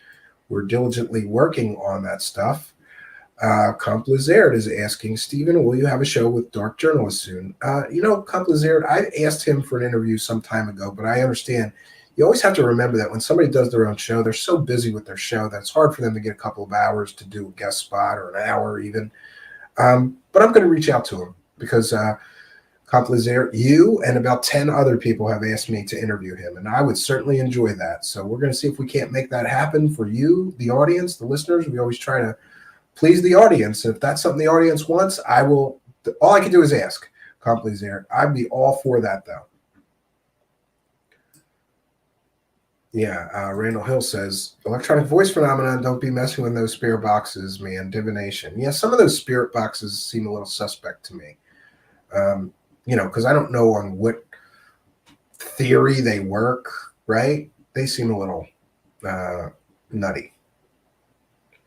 Will there be an annual award show? Who is the biggest douche in the universe? Yeah, I don't know. Thanks, Stephen Broody. Yeah, glad that we could do. Glitch says we'll harass him for you. No, please don't do that. That's the last thing I want anybody to do is harass Dark Journalists, right? But we do have Kate Schneider in our live chat a lot, and that's his girlfriend that he lives with. So I joked with her. Can you get him to, I don't know. I'm going to ask him and her and see what has. Walt Corbin says, great show. I'm off to goof on. Yeah, I'm wrapping things up here, Walt Corbin, and good to see you. And say hello to Rich from Goof On when you get over to the live chat. Maybe I'll stop on in there. I would like that. Haven't checked in with him for a while. And I like to try to keep up. So maybe I'll drop on over there in a little bit. I want to thank once again our guests tonight, Jamie and Brianna from That One Time I Was Abducted by Aliens podcast and Video Show Mail. Again, the link's in the description of this video or this audio podcast. Please go over there, help those girls out. They're really trying to do some cool and interesting work. And they're just fun people to be around, right? It's kind of like they have a good time doing what they're doing. And it's easy to lose sight of that, right? This gets to be a bit of a grind sometimes, and you forget that this is supposed to be fun. I want to thank them for reminding me that this is supposed to be fun. And you always hear me say this. I'm always happy when there's an audience. I can't thank you enough for being here today, spending some quality time with me and my guests, and being a part of my audience. We had great numbers tonight. So I want to thank you for being in the audience. No place that I would rather be than right here with you. But our time, sadly, has run out for today. I will be back tomorrow, 7 p.m. Eastern Standard Time with you all. Can't wait for tomorrow's interview. So until next time, friends, my name is Stephen Cambion. Good night, and God bless all of you.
Greetings and salutations, friends, old friends, and hopefully some new friends, and welcome back to Truth Seekers.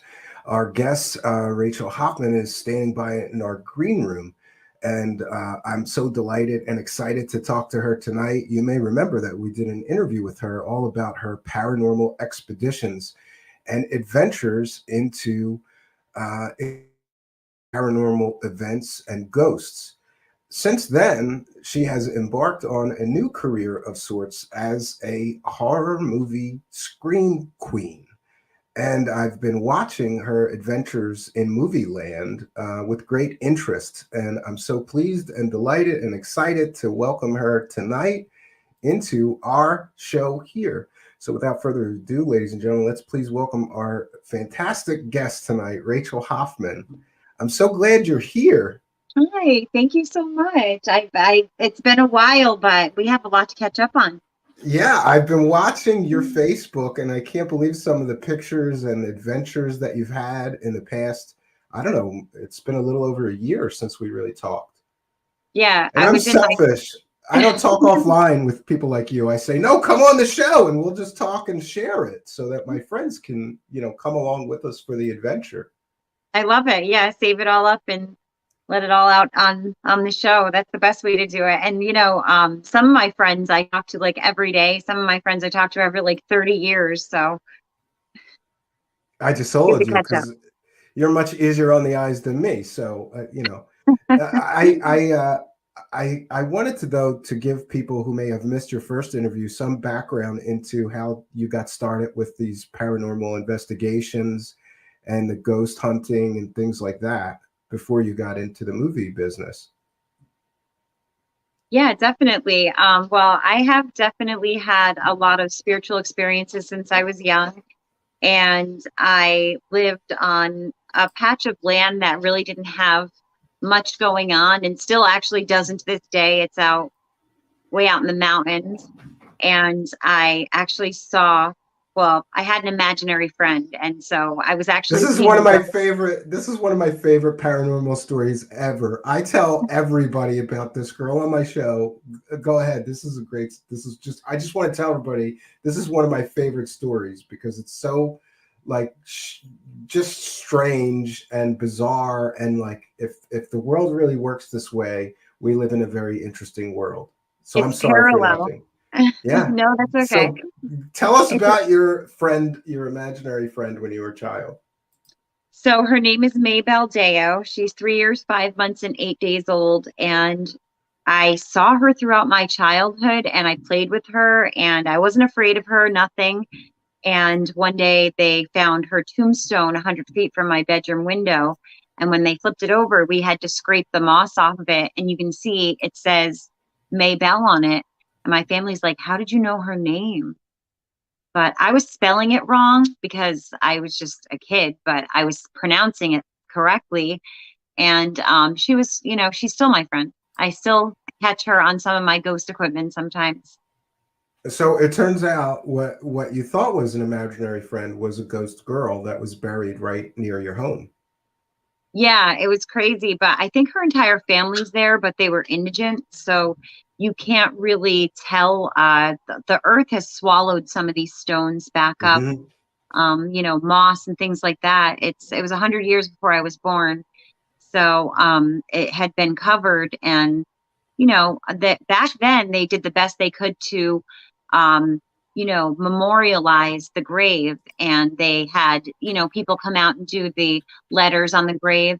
And the UG is missing from the daughter. So it says just DATER, but you get the point, you know that she's there. And so I spent my childhood with her and she was just amazing. And she really opened me up to everything. And that's the reason I became a paranormal investigator. And you said that you still have sometimes you still pick her up on some of the equipment that you have, and do you feel her presence still? And definitely. It's crazy. Yeah. I turned on my digital recorder, and actually she said she was the first ghost that I caught ever on like my ghost equipment. When I finally got it, I was like, oh, I'm going to turn this on and see. You know, they say not to really use it in your house, but I was like, I was sitting in my living room, you know, I was like, oh, let's see what's going on. And I turned it on and she was like, Rachel, and I recognized her voice. And the interesting thing is she's almost matured over the years. Like she was 3 when she passed away, but she's much older now, mature wise. Like she's able to like speak and respond. She's intelligent. It's amazing because even though we change shape, we don't stop learning and growing. And it's just amazing. Yeah, I'm sorry. You're gonna have to forgive me too because I have a bit of a cold.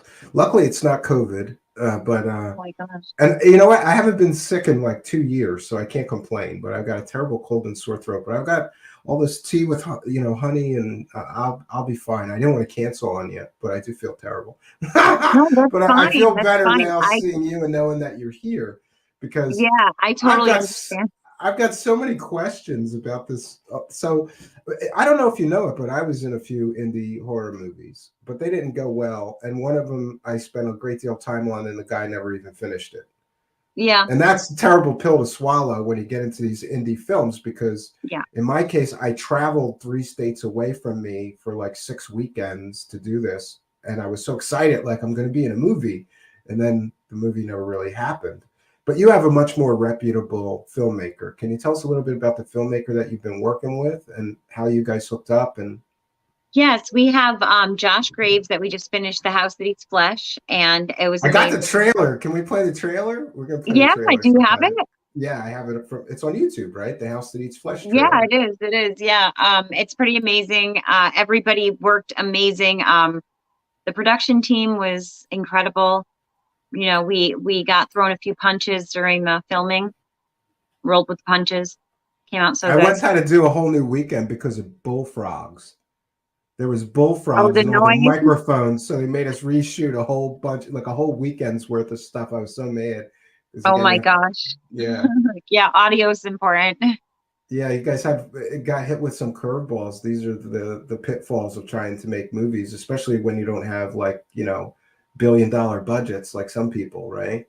Yeah, and the you know, in the indie world, you have to wait to be paid till after the production has finished, and that's like, Yeah, I'm familiar with that too. yeah, it's And you just very gotta hope that common. you're gonna get some money. Yeah, maybe I'll get some money someday for this, Right. right? And so it's very common. Post-production costs quite a bit too. Mm-hmm. So Everything's not sometimes cheap it's necessary to run a few campaigns, you know, to get the production covered completely.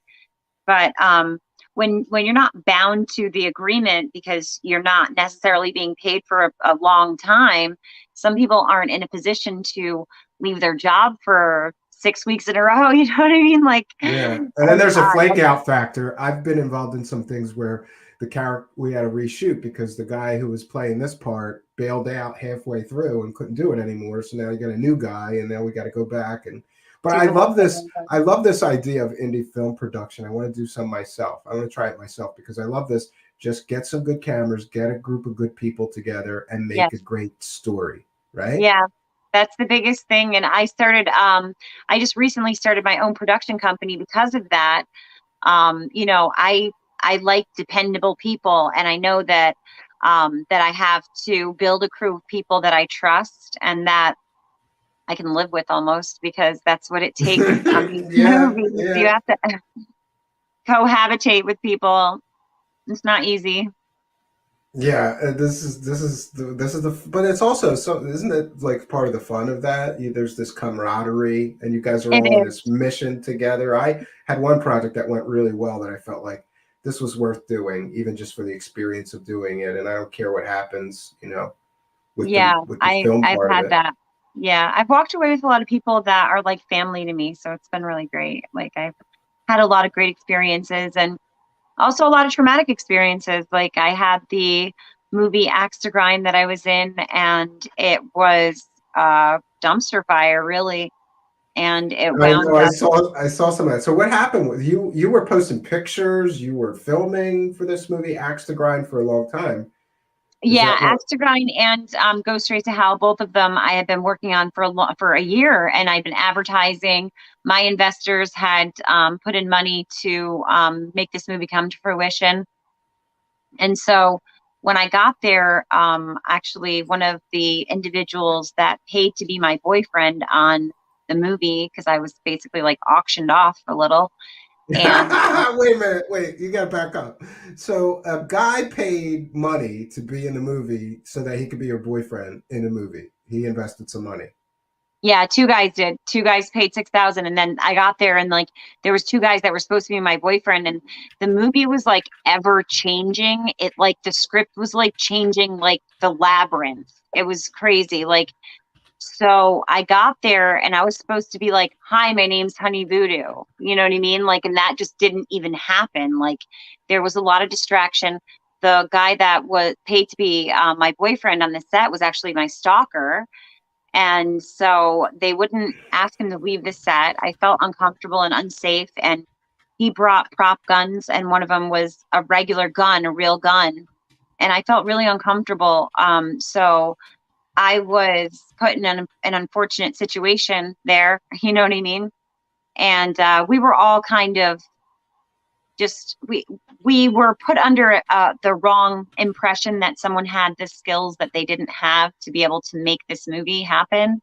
And you know, That's the situation. That's the situation that I was in. It turned out that this person, you have to have efficiency. they just woke up one day and said they're going to be a director, and I didn't know. Yeah. Like I just and it was terrible because I invested a lot of time, energy, and passion into doing this thing, and then just totally the whole thing just fell apart, and you get nothing for it. Except one thing I did learn is to ask to see the resume and films you've made. Like, because I have a friend in Philadelphia, and they did a film in Philadelphia called Center City, and I just did a small part. But in that case, I could ask him, "Can I see some films that you've made?" And he sent me a whole list. So I said, there's a high likelihood that if he's doing a film, he's going to finish it this time. So I learned a lesson, and you move forward, and you know. Yeah, definitely. And I've had people even play me like that. Like so you could be like, you could go get people coffee on a set and say you're a part of a movie. Like, doesn't matter. Doesn't mean that you're part of a responsible piece of the movie. Like I was an extra. I was an extra in Rocky IV, but you don't see me anywhere in the movie. And I tried like hell to see me. I didn't find, yeah. I was in Ghostbusters. I was like Cappuccino Girl. You were like, in the girl Ghostbusters. The girl one, yeah. And I recognized you in that. I laughed when I see that. Yeah. That's so funny. Yeah, I was actually in it for like 14 days. So if you look at it and you put it on have a couple of cameos, Blu-ray, and my hair changes lengths because I was there for like a couple weeks. It was crazy. That was a lot of fun there. But yeah, still chaotic, still dramatic, still had my haters like trying to rip me down from the set. And it was funny because someone had lied about me and said that I was posting behind the scenes pictures to try to get me kicked off the set. And so instead what it did was the director called me, and I was like, I don't have any pictures up like that. And so he was embarrassed and he felt bad. And the next day I saw him at breakfast, and we were like, he came and sat across from me, and I was like, you know, I was just like freaking out. I was like, I was so no, but he was like, so do you want to come back? Because that was my last day. And I was like, yeah, sure. Like, absolutely. I want to come back. My chances of meeting Bill Murray have just doubled at this point, you know? So, I heard rumors that he was going to be on. I never actually did meet him, but I came back. For those that don't know, on a Hollywood set, you're not allowed to take any pictures and post them on social media. It's usually in a contract. Yeah, to not do that. Yeah, they took our phones, like literally, like we had to put our phones in. Yeah, and we had to put. Come on, Rachel. This Ghostbuster Girl film is top secret, and we can't have any leaks of this film. Yeah, you know what? I think that film was. I'm looking forward to the new one. This Ghostbusters. Yeah, me too. And you know, I thought it was a funny spin. They had a lot of good ghosts and stuff in the girl one. I understand people's feeling about like how it was like lingering in the air with no, like without the thread that attached it to the last story. But honestly, like I just loved it. I thought it was a lot of fun. I was Yeah, they could have. personally, It was. I thought it was. I thought it was well made. Like the special effects were good. I thought the yeah, actresses did a great job, but I thought the writing was terrible. Like all they had to do was make one of those girls related to one of the original characters, or do something more to connect the dots. It was just like you right. were thrown in, and it didn't Yeah. make very And much when Bill sense. Murray heard the outrage from it, he actually wrote himself into it as the individual that he was in the story. Hmm. So it Yeah, was interesting. really He tried funny, to but support them. He did try to be supportive of them and their efforts. absolutely, yeah. And I mean, I understand people are diehards, like they want to hear like the every little detail about, how the story connects and stuff. And I get it, Hmm. but it was fun and it was like one of those things. But yeah, so what that person, whoever it was trying to throw me under the bus for something I didn't do, actually like got me rewarded with another 2 weeks on the set. You got another couple paychecks, so you thank that person. Yeah, it Thank you was, very much. and it was also amazing. I mean, they were 14-hour days and it was freezing in Boston and they were trying to make it look like New York City. So we were in the Movie streets magic. in Boston and they were soaking the streets and we were free, like they were hitting us with water. It's awful. Oh It was so no. cold. Yeah, and so with these other indie films, though, like I said, sometimes they just kind of fall apart. So you kind of had but you know what I want to tell you? I want to tell you, don't stop swinging because you're not going to No, hit that home run unless you keep swinging, and you got to be willing to strike out. And I've had a few that just didn't go anywhere, and it's yeah, disappointing and it's discouraging. But you dusted yourself off, you got yourself in another movie that did get made. So yeah, there you go, right? definitely. Yeah, so I'm very excited about that. And then, I have my recent experience with Go Straight to Hell, and unfortunately, like, there was the drama on the set there where, in the last few days of filming, there was, threats to my safety and things like that. So we're looking at the prospect of going back and finishing the last 3 days of filming for that. The set date for that is 2022. So I'm hoping Hopefully that cooler heads. Yeah, hopefully cooler heads will prevail. I mean, you yeah, guys already invested so much time and energy, and they probably have 90% of it done. Or yeah, it's literally there's 3 scenes left. it Like it's looked not. good from what I saw. You guys were posting Thank you. pictures, and I just like the idea of that. Go straight to hell. Like Yeah, the yeah, it is cool. Like it's to me like I could really grasp onto the story because some of the people that were paying for their sins were judges and doctors, and like there's a certain degree of deserving being dragged straight to hell, Yeah, it's and it's not. justified. It's not like Yeah, you're just taking innocent people and torturing them. These are people, and the right. movie shows why they might deserve this fate at the end of the Yeah. day, right? Yes. And right now I'm doing a television spin-off of the Go Straight to Hell series. So if I can spit that one more time, Go Straight to Hell series. we And have the we have the House That Eats Flesh trailer. I'm going to embarrass you and oh play yeah, you it. can pop that I on was really quick. surprised to see your character because it wasn't what I expected. I Yeah, expected no, like I your think a lot of typical, people, yeah, that's typical you blonde me. yeah, but it's still cool, and Thank you. it's still very interesting to me. It made me want to see the movie more, seeing your character who's kind of like scarred and deformed a little bit. And Hmm. yeah, very, very interesting. So we're going to share this. I'm going to cite fair use. Uh, Even though we have one of the stars of this movie here, we're still going to cite fair use. This is a transformative work. We're educating the public about The House That Eats Flesh, Rachel's newest film that she has been involved in. Let's take a watch, friends. We're all killers, aren't we? It's in our nature to kill. Someone here has a very dirty mouth. Someone might be careful, might get that tongue cut out, little girl.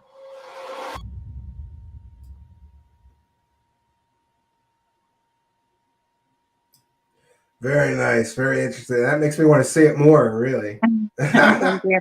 Yeah, it was a lot of great kill scenes. I must say, even on the fly, they had to come up with some stuff because we had some people not unable to show up for different reasons, and you know how that goes too. Hmm.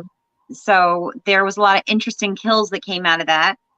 And a lot of people were like, oh my God, I'm so upset that you didn't make it on the poster. I'm like, actually, I'm on the poster. That intestine is mine. So part of you made it in. Yeah. This one reminds me of a few things. The trailer reminded me of, I think, wasn't it Jason before the hockey mask? He had just this thing over his head, kind of like this. So Yeah, I that think so. reminded me of Jason, the very first Friday the 13th. And then this also, for some reason, it reminded me of The Hills Have Eyes, like this strange Yeah. family of killer weirdos, you know? Yeah, it's super creepy. It was super intense, and it was just amazing. The group of actors, it just bravo. They were so Yeah, it good. looks like a good cast. It looked like a It was good really and good. fun cast. We Yeah. all jived really well together, so it was a great cast in the house. We had so much fun. I guess it was better experience than some of your previous ones that didn't go so well. So that's good, right? Yeah. Well, Since the you get one some balance. the last one was good until it wasn't. I was there for 6 weeks, and I was only supposed to be there for 72 more hours. And so like I really like that was kind of the most heartbreaking thing, was to kind of make it to home stretch like that and get that far and then be kind of disappointed like that. Like it was just insane. But that's not part of my makeup, to accept something like that. You know what I mean? Especially not being a part of it, that I was so in depth in part of it. But it's up to the production and up to the new investors what they want to do with the remaining scenes for that, and hopefully they recover it, because it's, we put a lot of work into it. So, and it's easily recovered. It's only the last couple little things we have to do. So it's more about cooperation and respect. I'm a female in the industry, and that's really hard for a couple people to take into consideration. But it's unfortunate. I got to put my foot down here and there and be the mother, Yeah, and I've seen women incredibly mistreated in some of these kind of projects, and it's unfortunate, But I think that attitudes towards that kind of stuff is really changing, and women are getting a bigger voice, because it looks like a lot of the old boys club stuff and casting couch crap and stuff like that is going away, and it has to. It has to. It is, and what isn't being talked about. That's what's going on, is that a lot of people aren't coming out of this. A lot of actresses, much like myself, like it sucks to be blacklisted because you're talking about the misbehaviors behind the scenes. And so that's a risk you have to be willing to take when you're calling people out for their bad behavior, which I'm going to every single time. There's not going to be a time that I'm not going to play Rachel's victim. not shy of telling people what she thinks, though. But I like that. I like that about you. And you're fierce and you're bold, and you're not afraid to like tell it like it is. And sometimes you have to. Like if you can save somebody else. Yeah, and why would you be mistreated as an actress or just as a person when there's other people that are doing projects that would treat you with respect and dignity that you deserve? Yeah, exactly. So that's my play right now, is to find people that are serious about making movies and making projects and passionate. And again, in the indie world, we tend to have to, cohabitate. And that's something I really am kind of going to nip in the bud. Like I want to take a tour bus to people from now on and kind of just be on my own and just have my own space. It's difficult to be around people all the time, 100% of the time.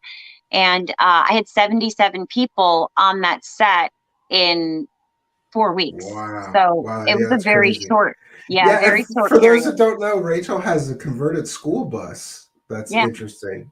A school bus that is converted into an RV that she lovingly, little bit by, kind of like my cabin, little pieces by little pieces, put this incredible school bus together. Do you live there, or is it like parked outside? I don't live there. I don't live there. I turned it into a B&B for a short time, and just to kind of, I had some issues. Again, I had my stalker that was local that came off the set from Oklahoma. I had to kind of seek safety after a while, because I feared for my safety. Unfortunately, I could only get a piece of paper in between me and this individual who frightens the hell out of me. So it was scary for me. Yeah, I had to like give up my dream home because of it, but it's only for a short time, like I will find that again and everything will be okay. But for a short period of time, I felt my safety was in danger, and I just wanted to make sure that, you know, I kind of took the measures to hide. Yeah, and I don't blame you because you know, people can be obsessive and weird and crazy, and you know, I see it, and I'm not female. I'm sure that for females, it's sometimes worse. Some of these guys get like, you know, just obsessed, right, with every little Mhm. thing that you're doing, and then it could turn into a dangerous situation very quickly. I think I get harmless crazy people. You know, Yeah, they're not gonna come to my home or anything. They're just gonna send me 800 emails, you know, or something like yeah. Well, that, I or think when this messages, or guy, right, well, I think when this guy paid to be my boyfriend, he took it mentally that he was my boyfriend. That like oh he wow, I didn't know it was that guy. Yeah, it was that guy. Like, it's so bad. Like, and some people are like, so what did you do to deserve this? I'm like, I never held his hand. I never touched him. I never kissed him. I never, like, I'll show you the messages between him and I. I'm like, look, buddy, we're just friends. Like, there's never going to be anything between us, like anything ever. And he was writing to like my producer when they were writing him into the story for his $6,000 donation, and he was saying stuff like, am I going to have any love making scenes with Rachel, and like all this crazy crap. Yeah, I'm like like, he was trying to no. negotiate. What is he getting for his $6,000, right? Yeah, Yeah, and I that's just wasn't sure terrible. what that whole thing was all about. Well, they wound up writing Honey Voodoo in the story without a boyfriend, because once they met me and they actually got to know my personality, they were like, this girl probably wouldn't have a boyfriend. Like, it just wouldn't, like, I'm a tough girl, you know, like my persona is not one that they had originated. The character was supposed to be like beaten up by her boyfriend and stuff, and then kind of they gave me like this badass vibe where I was kind of like, I remember seeing some of the pictures where you were like supposed to be a badass, and I thought that fits her pretty well, right? yeah, and And you know, we do have men here offering to be your boyfriend, but I just want to clarify because every guy that watches this show is going to be asking me later, like, you're engaged now, right? Or weren't you? no, I'm not engaged. No, I'm single, but Oh, I thought that you did get engaged. Am I wrong? Maybe I'm no, thinking I of get another. engaged like once a year just to keep things fresh, you know. And then you boot him to the curb and get a new one. That's a It's good just, plan. yeah, no, it's like the kiss of death when somebody asks me that. I'm like, okay, no, I just, you know, like, you know how I am about my personal space. I'm going to live on a school bus for the rest of my life. So, I want to live in a cabin, so there's that. I understand yeah, that you know, it's need to. perfect. It's great. Just this feeling of like, let's just go escape, right? Yeah, yeah, that's my favorite. Like, if you don't like your neighbors, you can just leave.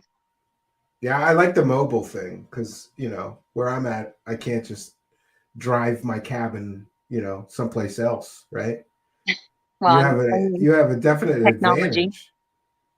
Yeah, Yeah, definitely. I love it. I was actually thinking about getting a double decker like they have in over that in the would be my UK. plan. If I ever do a bus, I want a double decker so it really is plenty of living space. Because I've seen there's some on YouTube that guys have done that, and it's amazing.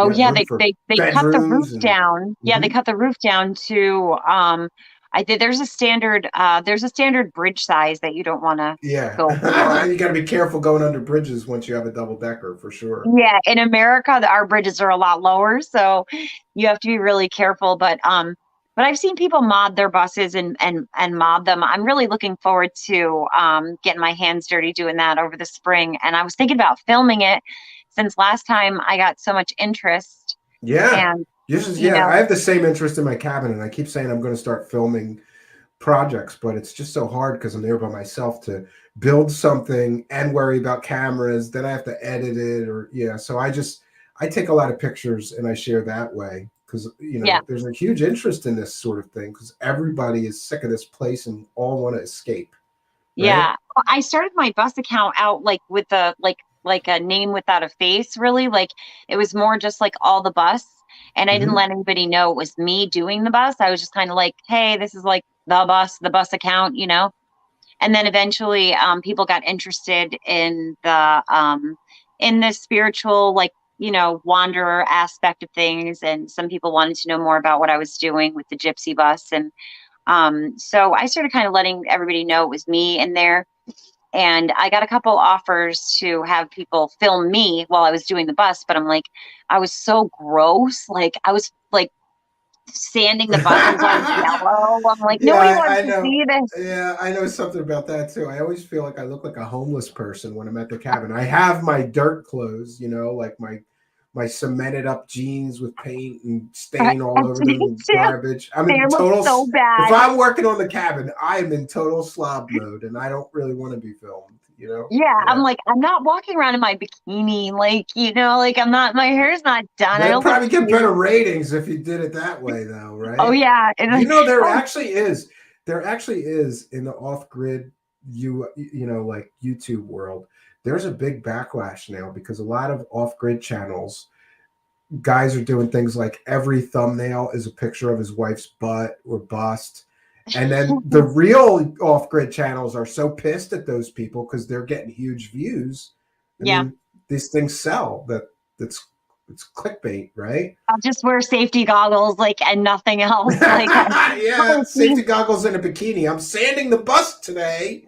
I'm just using a grinder, just the eye safety is all that matters here. That'd be awful. This is the kind of YouTube channel that I would do if I was a woman. I'm sure of it. Well, I did some during the storm last year on my Schooly Foley account. There's a picture of me in the snowstorm in a bikini. I remember that one. Yeah. I was trying to be funny. It was funny. Like, actually, as long as you keep your feet warm, and my bus stays so warm because it's so cozy. You know what I mean? It's such a small space. Yeah. And it was just like blazing hot in there. But if you wear moon boots and a bikini and you just go in and out real snow fast for a few minutes and make some pictures for people, sure. Yeah, that's it. It There was seems a surreal blizzard. because there's snow everywhere and you're standing there in the bikini. Like it seems. Yeah, it's hard to believe. Yeah, and Six's Design is sharing the IMDb page for you. Thank you. Featuring Rachel Hoffman. Yeah, proud of you. I'm glad that I remember when we talked before, you said, like, I'm going to give this thing a real serious try. And I've been watching and going, well, she keeps on swinging. I'll give her that. Like, you keep on going and trying to get into more projects and stuff like that, right? Yeah, thank you. I'm trying to put on the director hat now and take over with the filming. And I have a little crew that's going to be with me. And instead, like I said, I'm going to take the trip to people so that I can do these little series filming. It keeps it more personal for people too. And then, like, they have no excuse not to show up. I'm like, I'm here in your neighborhood. Yeah. So it's perfect. I have a lot of enthusiastic actors that are very excited. And we have 38 episodes that we're going to be filming. So lots of behind the scenes stuff. And then we are right now kind of figuring out who wants to purchase it because, I have my affiliates in television. And so people are looking at it and like making their little offers and stuff. But there's quite a few episodes that I plan on filming before I delve into that. But that'll be exciting to see it on TV. And what is it all going to be about? Like, you're going to do that many episodes? Yeah, it's going to be on a weekly basis, basically, and it's going to be the victims get their turn to come back and drag their assailants to hell. Oh, like sort of like The Crow. I like that idea. Yeah, it's like a little spin-off. So it'd be like if Lisa Levy could come back and drag Ted Bundy to hell. That's very interesting. And people are asking more about your hunting ghosts, so maybe we can get more into that. I know that you've been busy with the movies, but are you still have an intense interest in ghosts and ghost hunting and the paranormal investigation side of things? Have you been doing very much with that? Yes. So in between this, I'm filming a true crime series. And what I'm doing is I have gotten together with Marlon Yu from Boston, and he's also all over the map with paranormal. And we are going to be doing a show called The Paranormal Ride. And it's going to be kind of, yeah, it's a lot of fun. Like, I am so excited about traveling and going to see the different ghosts in everybody's town. First thing I ask them, like, what's haunted? What's abandoned? Yeah, where's the haunted house around here? Exactly. Yeah. So I'm excited. I know that America has so many different treasure troves. And so whilst going from filming to filming, behind the scenes, you'll be seeing, you know, me with my fluffy hair and PJs on, and then going out ghost hunting and everything. So I'm going to be pretty raw with it so that people can see what it's like. You know, sometimes we spend like 14 hours out there and get like one EVP, you know, so it's a slow process. Yeah, It's it a, is definitely a slow process. We started doing EVPs, and I got so bored of listening for hours and hours to hear, did we get anything? You know, it's very tedious to me. you know what But I we had do? some I interesting, do burst sessions. So only 5 minutes at a time. maybe Like I'll that's a better way do, to do it. Yeah. yeah, it works because if you're running cameras, you're going to catch some audio no matter what you do. Actually, I've caught some really great audio, Class A EVPs and things on video that it's just like, you Ooh, know, that's interesting. you're watching the audio and all of a sudden there's just like roller coaster ride on the audio, but you don't hear it, you see it, and then you take it and you kind of quarantine it and then stretch it out, and it's got this whole voice. And a lot of the stuff that I did at the Middleborough Town Hall were these clips of voices, and they all came from my camera. Wow. And do you think though? I always wanted to ask somebody that was more on the ghost side of things, because we cover UFOs mostly here, and but a lot of people seem to think that there is a connection, that it's all one phenomenon, really. Bigfoot, ghosts, demons, UFOs, cryptid creatures that people are seeing, shadow people, and things like that. Do you think it's all related? Yeah, I'm a big believer in quantum entanglement. And so, Oh, there you go. That'll explain a lot of things, right? yeah, it's basically like that spider web, and it leaks in from string to string, and it's bigger than us. You know, it's so much bigger than us that it's hard to wrap your head around how a Bigfoot creature could be a spiritual, soulful creature, and how it could be related in any way to that paranormal phenomenon. But I notice a lot of places that have this phenomenon don't just have one, like for instance, the Bridgewater Triangle. It's a Yeah. 240-mile perimeter of the most haunted happenings in And there's that. also Bigfoot sightings, and there's also UFO sightings, all in the same triangle of space, which is Right. bizarre to me. Yeah. And it's also, I've been out there a multitude of times. I spent a summer out there Oh, and wow. Really? Did you see anything? I saw everything. Oh, There, wow. You got to tell us about it. We got to break this down. What did you see? so I went out there at first and I was really excited. I started hearing things that people said were like Bigfoot noises. And I'm like, okay, so here's what I'm looking for, because the cryptozoology aspect was something that was very new to me at the time. I was just beginning in the paranormal, and I have my own personal experiences with ghosts and aliens, but this was a different species now. So, and people are like, it's very kindred, it's very nice. So I'm like, okay, well, I'm not super worried about running into it if it's going to be like cool with me, you know?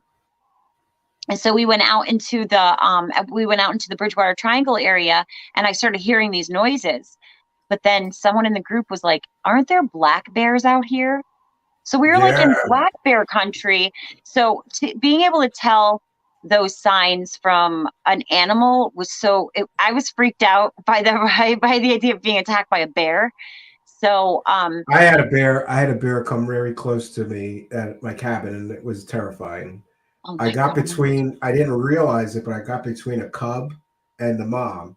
And me, like a dummy, I'm taking pictures and getting closer and Oh closer. my God, And me then too. the cub came out of the woods, like out of some brush I didn't see, right in front of me, like 2 feet in front of me. And the mom was 10 or 15 feet from me and the cub. She went up on her hind legs and started running at me. But luckily she stopped as soon as she got to the cub, and I ran, but Oh it my, gave me a new respect. We see bears all the time at my cabin. All the time we see them. But generally, I have an air horn and a siren, and when they hear that loud noise, or you bang on some pots or make a yeah. lot of noise, they go away. I didn't But have anything. yeah, I didn't have any pots on me or nothing. So I was like, I'm out of here. I'm freaking out of here. I lost like a recorder and a flashlight. I just went because nature's not predictable. It's not like yeah. you can be like, okay, well, this is what's going to happen if I go out there. Like, so I wound up going out there safely. for the rest of the time. And I generally stayed in my car because there's a huge perimeter out there that you can go, do the ghost hunting and everything. You don't have to be far from your vehicle. Now, Yeah, a and lot of that I area, don't feel safe in a tent when there's bears in the area. I just don't feel no, safe in a tent. No, I'd rather be in the car. At least there's something between you and a some bear. coverage. Yeah. Yeah, So, yeah. and also a lot of those places in that area, in the New Bedford area, we were going there for like true crime. So it's a high crime area. Like there's women's bodies are being dumped back there, which is heavily the interest of why we're there, to talk to and communicate with the females that had lost their lives back there. And so we're back there, we're talking to these women, and people are like creepy, and they're walking by and they're coming by. Like, there's a lot to be fearful of in our realm of reality. Like, really, it's a scary world out there. Yeah, very brave to be in those areas because for all you know, the killer is still out there. Yeah, And you never know. Like, these are unsolved murders. These are, things that haven't been solved. Generally, what I noticed was their lineup of women in that area were prostitutes or people that were easily accessible. And, people will make up excuses in their own brain to attack a woman. And there were a few people that were indicated that they weren't streetwalkers. They weren't doing, they weren't out there like doing risky behaviors and things like that. And I'm not saying anybody is deserving of any type of behavior like that, but when you're out there, you're more likely to run into somebody that's a little creepy, I could So, imagine, yeah. And a lot of serial killers have targeted these marginalized women like prostitutes or drug addicts, because they're easier prey. And right. it gives them an in. Like a prostitute will get in your car and you can Yeah. drive away with her. A regular woman, if you try to get her in your car, probably wouldn't, if she didn't know you, get in your car for most, So yeah, these serial killers tend to target. I watch a lot of true crime. They really do target those kind of women. Mhm. And it's a shame, but a lot of times these kind of women, there's just not the same importance. I mean, like look at Yeah. this Gabby Petito. If she had been just some random prostitute, there's no way that murder would have gotten the national coverage that it did. Right. And I've seen it myself, and it's unfortunate. And there have been, I mean, these women are so deserving. And part of my true crime flight in the future is kind of letting people know who the victims are and talking about, the prolific cases that we see before us, like Albert Fish, Ted Bundy, and Gacy and things like that. We know these men, but we don't know their victims. We really don't. We need to start picking that apart, really, and hearing more about what they were about, what their favorite cereal was, what they wanted to be when they grew up. Like, they Yeah, it spent just becomes one, a body count, right? It just becomes a body yeah, count. Like, oh, this is one of Ted Bundy's 27 victims or whatever the case may be. And it right. becomes And all you about the spend killer. one day dying, like one day of your life you spend being killed by someone. So the rest of your life has been tossed to the wind, So So you're out there where the dump sites were for some of these women, and what are you trying to do? You're trying to communicate with the ghosts and see if you can get some details about the killer to help the police or help bring yeah, them some kind of justice, because that seems very righteous to me. Way to yeah, spend your time. I worked with the police on the New Bedford highway murders after they had, like a while after they had expired from the news. And one of the girls identified her killer a year before her body was exhumed. And she identified him like by his street name. And I actually won a Chicago Paranormal Film Festival award because of that. Like, because she was screaming to me from beyond the grave, like, and she told me who killed her. It's Oh, that's very amazing. interesting. Yeah, Yeah. this is a famous case. March 1988 and April 1999. The killer was also women. Yeah, they often don't start with murder. They often start with rape or some form of sexual assault, but then they graduate to the murder. Oftentimes after they've already gotten a conviction for some form of sexual assault, because then they do a sexual assault and don't want to be caught. Yep. Yeah. And I think that this guy had access to all these women. That area out there is like Cape Cod, Rhode Island, Boston area. It's very easy to access all of them. And there they are. And they were calling, like, if you look them up online, I have Blood, Sweat, and Fear from Paranormal Expeditions. And you can see these women calling their own name from beyond the grave, like letting me know who they are. Wow, that's pretty interesting. And so were you able to provide the police with some insight that maybe they wouldn't have gotten otherwise? It wasn't really anything that I did, but I did inform them that this had happened. I had worked with the police because I wanted to know more about the women personally. Like, they had seen them before they had just passed away. Like, one of the officers that I had worked with was there when each one of these women were discovered. But also he was there while they were being arrested for prostitution, while they were, like in DARE programs. They grew up around the local area. So he was affiliated with them, as human beings, you know what I mean? Like, not just, they weren't just a name in the paper. So he was working side by side with me, and it helped me to communicate with them because I knew things that would entice them to speak with me. Sorry, this is your page here for Paranormal Expeditions, which I follow, and I encourage everybody else to. I'm a terrible show host and forgot to put it in there, but I will be putting this in the. Boy, that looks like a haunted house. That looks like a haunted, abandoned house. Can you tell us a little bit about this location that you checked out? Yeah, we went across different areas, and we went to the sites for abandoned Georgia, and we went through and made sure we were good to go. As long as it's not private property around that area, they allow you to go into the buildings that are, abandoned. So we found a few on the outskirts of Georgia, and I spent like 2 or 3 weeks scouting, and it was really fun and really interesting. And again, those buildings hold so much energy, So it was a long time. I was there for 6 weeks. Yeah, and here we see some of the promo for the Go Straight to Hell film, which hopefully will still be coming, right? Yes, yeah, definitely. I'm just talking to the people about cleaning up the last 3 days and getting it out there and getting it promoted. And in the meantime, to quench people's thirst, I'll be hitting up the series and getting it out on a weekly basis. I just haven't decided what platform to use yet.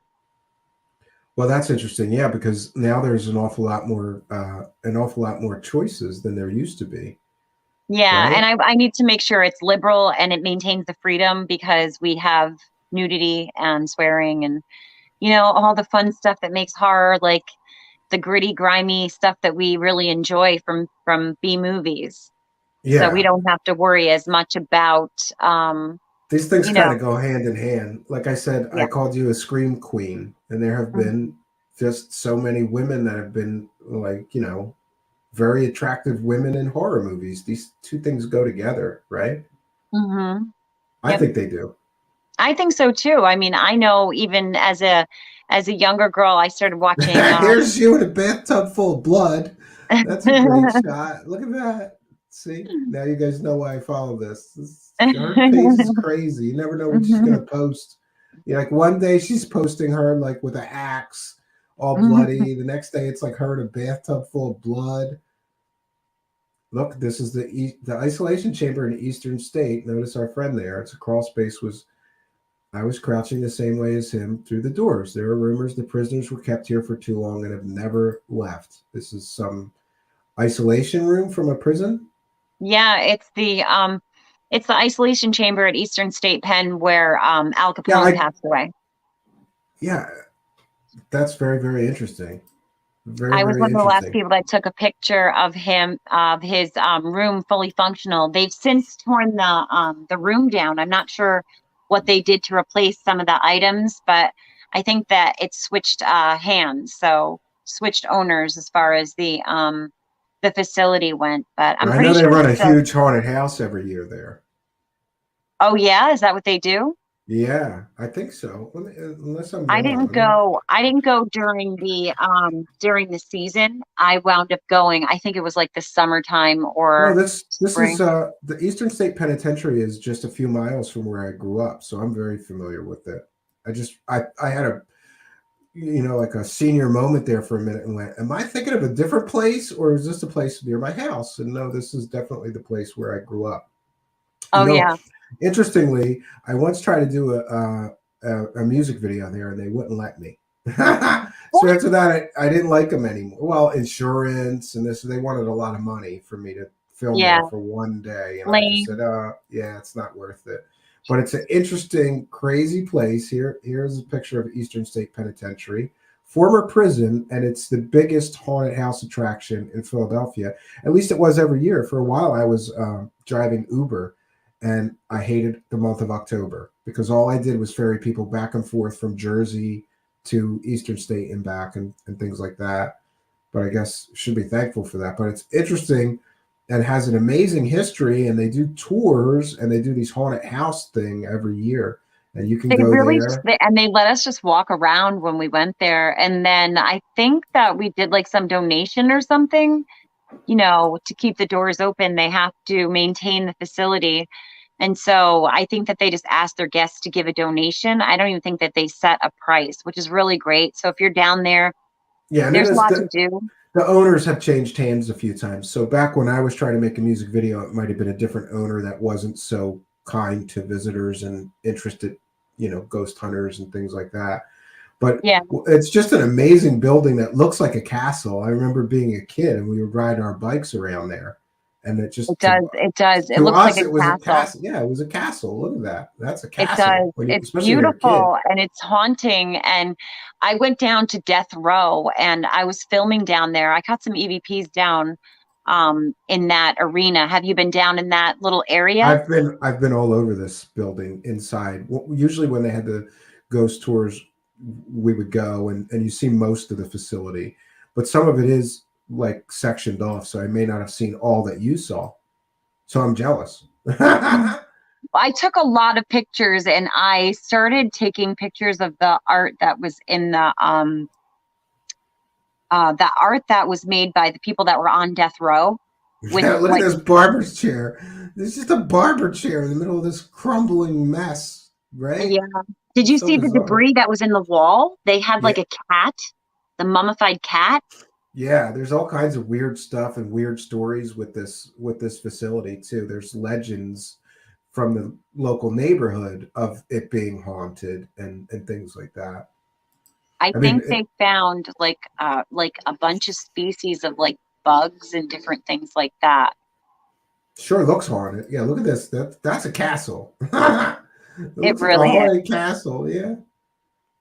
Unfortunately, the outside is much nicer looking than the inside. The inside is basically crumbling, but maybe they're letting it crumble a little bit because it adds to the character of the whole legend of the place being so haunted.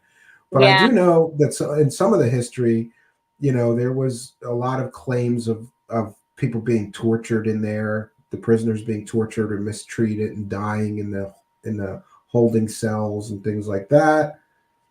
there's Al Capone's room. There's Al Capone. Al Capone spent some time there, and there is his famous room in Eastern State Penitentiary.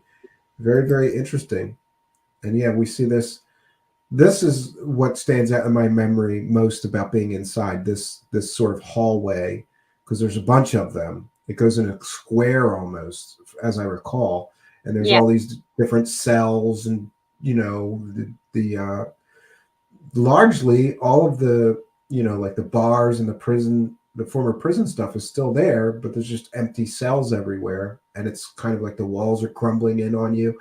It did, to my recollection, it had a very, I don't want to say like I'm no psychic, but it felt very ominous in there. It just felt very ominous, like I was someplace I wasn't supposed to be almost, or something like that. yeah. So did you pick up a lot of ghost activity there, and do you feel that this place is haunted? Yeah. Oh my gosh. Yeah. I felt it through the hallways. I mean, there was the surgical rooms that we were there. Like some of the tour was given to us, or we would have never, like, never would have even known like what half the stuff was. But there's surgical rooms and, like you said, the dental office area.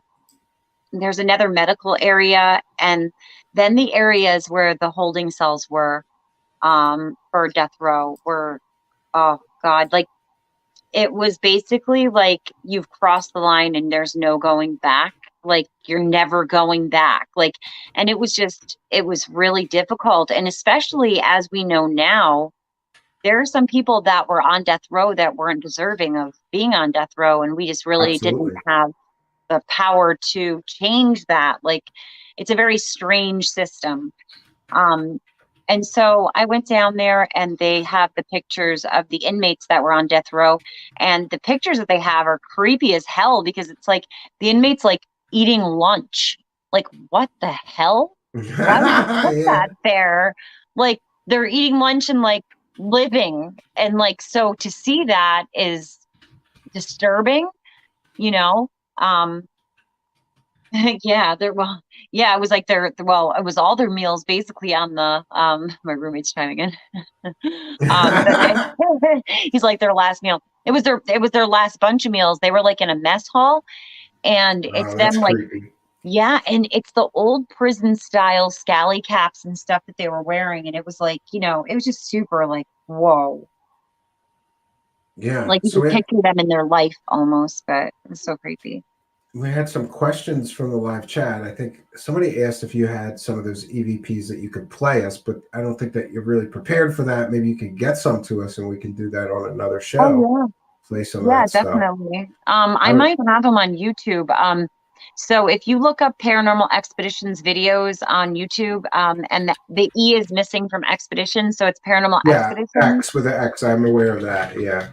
And so there's a lot on there. I have stuff from Lorraine Warren's Occult Museum. I have stuff from basically Eastern State, Waverly. I've been all over the place, but this specific one I think is on YouTube because I ran across it not too long ago, and recalled like listening to it and being like, oh my gosh, like, you know. And again, I'm a terrible, terrible show host. I will put the link for Rachel's Paranormal Expeditions in the About section as soon as I get a chance because she's got all of these videos here with ghost hunting and her paranormal expeditions, right?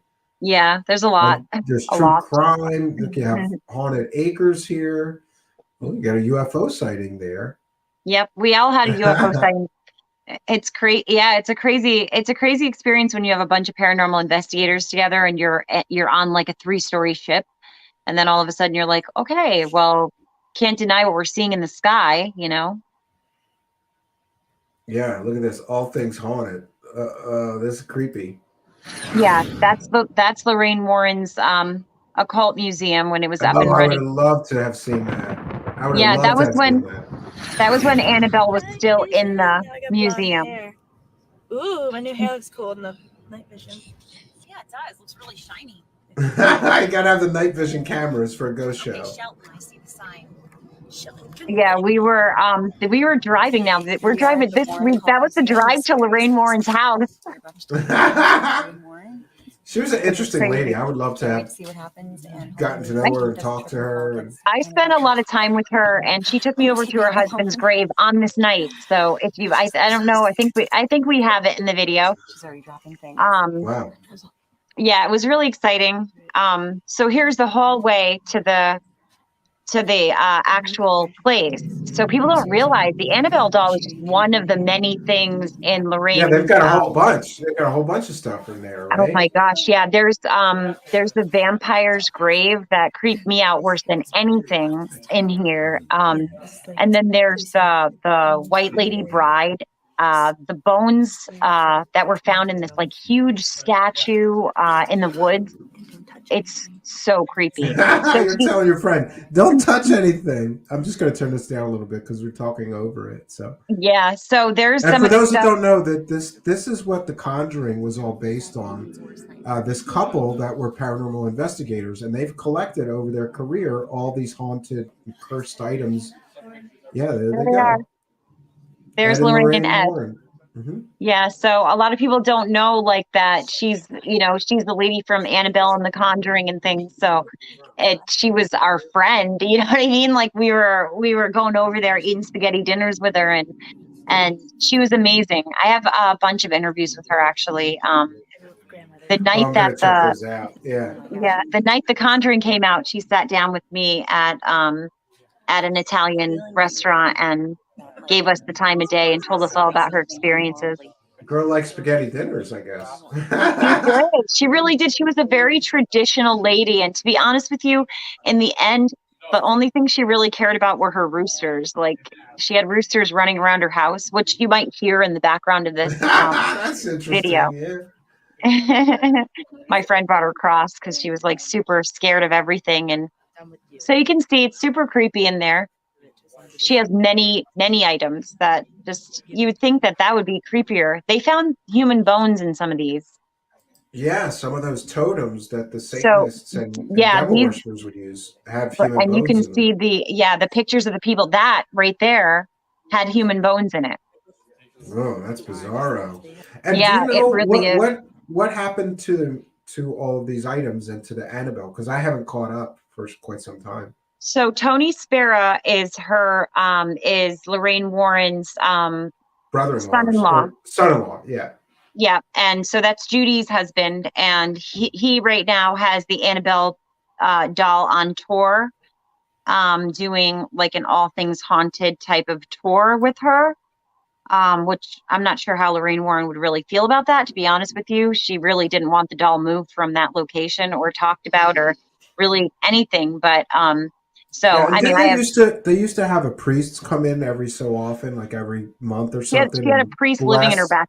Yeah, actually he lived in her backyard about 20 feet back. Like he had his own house. But he would come and bless these items to Every try to day. keep the evil forces in them contained, or Every right? day he'd be there every day. And you know, Lorraine's Catholic and she was raised Catholic and she was raised by So was nuns, I. and Yeah, so was I. so it's very very strict, very taboo to be talking about things in the paranormal at all. Yeah, we were taught growing up that it's all from the devil, and to even talk about it, it's inviting evil into your life. So interesting where I ended up in life after being told that my whole childhood, even to the Right. point of, you know, we couldn't have a Ouija board, we couldn't have any books on the subject. I once got in a lot of trouble with my father because I had books on witchcraft and ghosts and demons, and you know that I just that's Catholicism. I think that they don't want.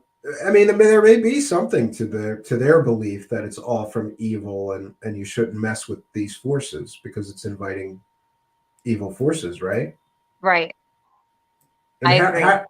how do you feel about this stuff? Do you worry about some of the stuff that you do might be dangerous to you from a spiritual perspective, or you know, you Yeah, could get definitely. possessed, or Yeah, right? I've had things follow me home. I've been physically affected, emotionally affected. When I was on the Travel Channel with Zach Bagans, I had a physical, emotional, spiritual reaction on film, and you could see me like shaking. And it was during the premiere episode of the Paranormal Challenge.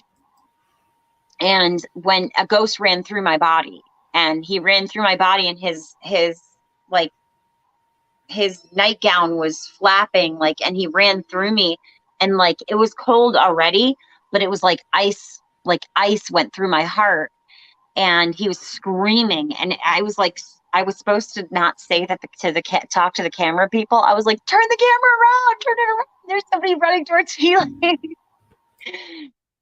So I've been affected. I have gone to a shaman to have spirits removed from me, and you know, we in the paranormal call it a paranormal hangover. It's like a 3-day after you I've heard visit. that term. I've heard that term before from somebody else that told me that after they spend, you know, a weekend at a haunted location, they still feel some after effects for several days. And I should just mention that, you know, some people can be very critical of me and like I didn't ask this question or that question. I'm not very familiar with ghosts and demons and ghost hunting, so I'm relying on Rachel here to inform us more because this is not my wheelhouse, but we're trying to bring in more experts and more people with these crazy experiences.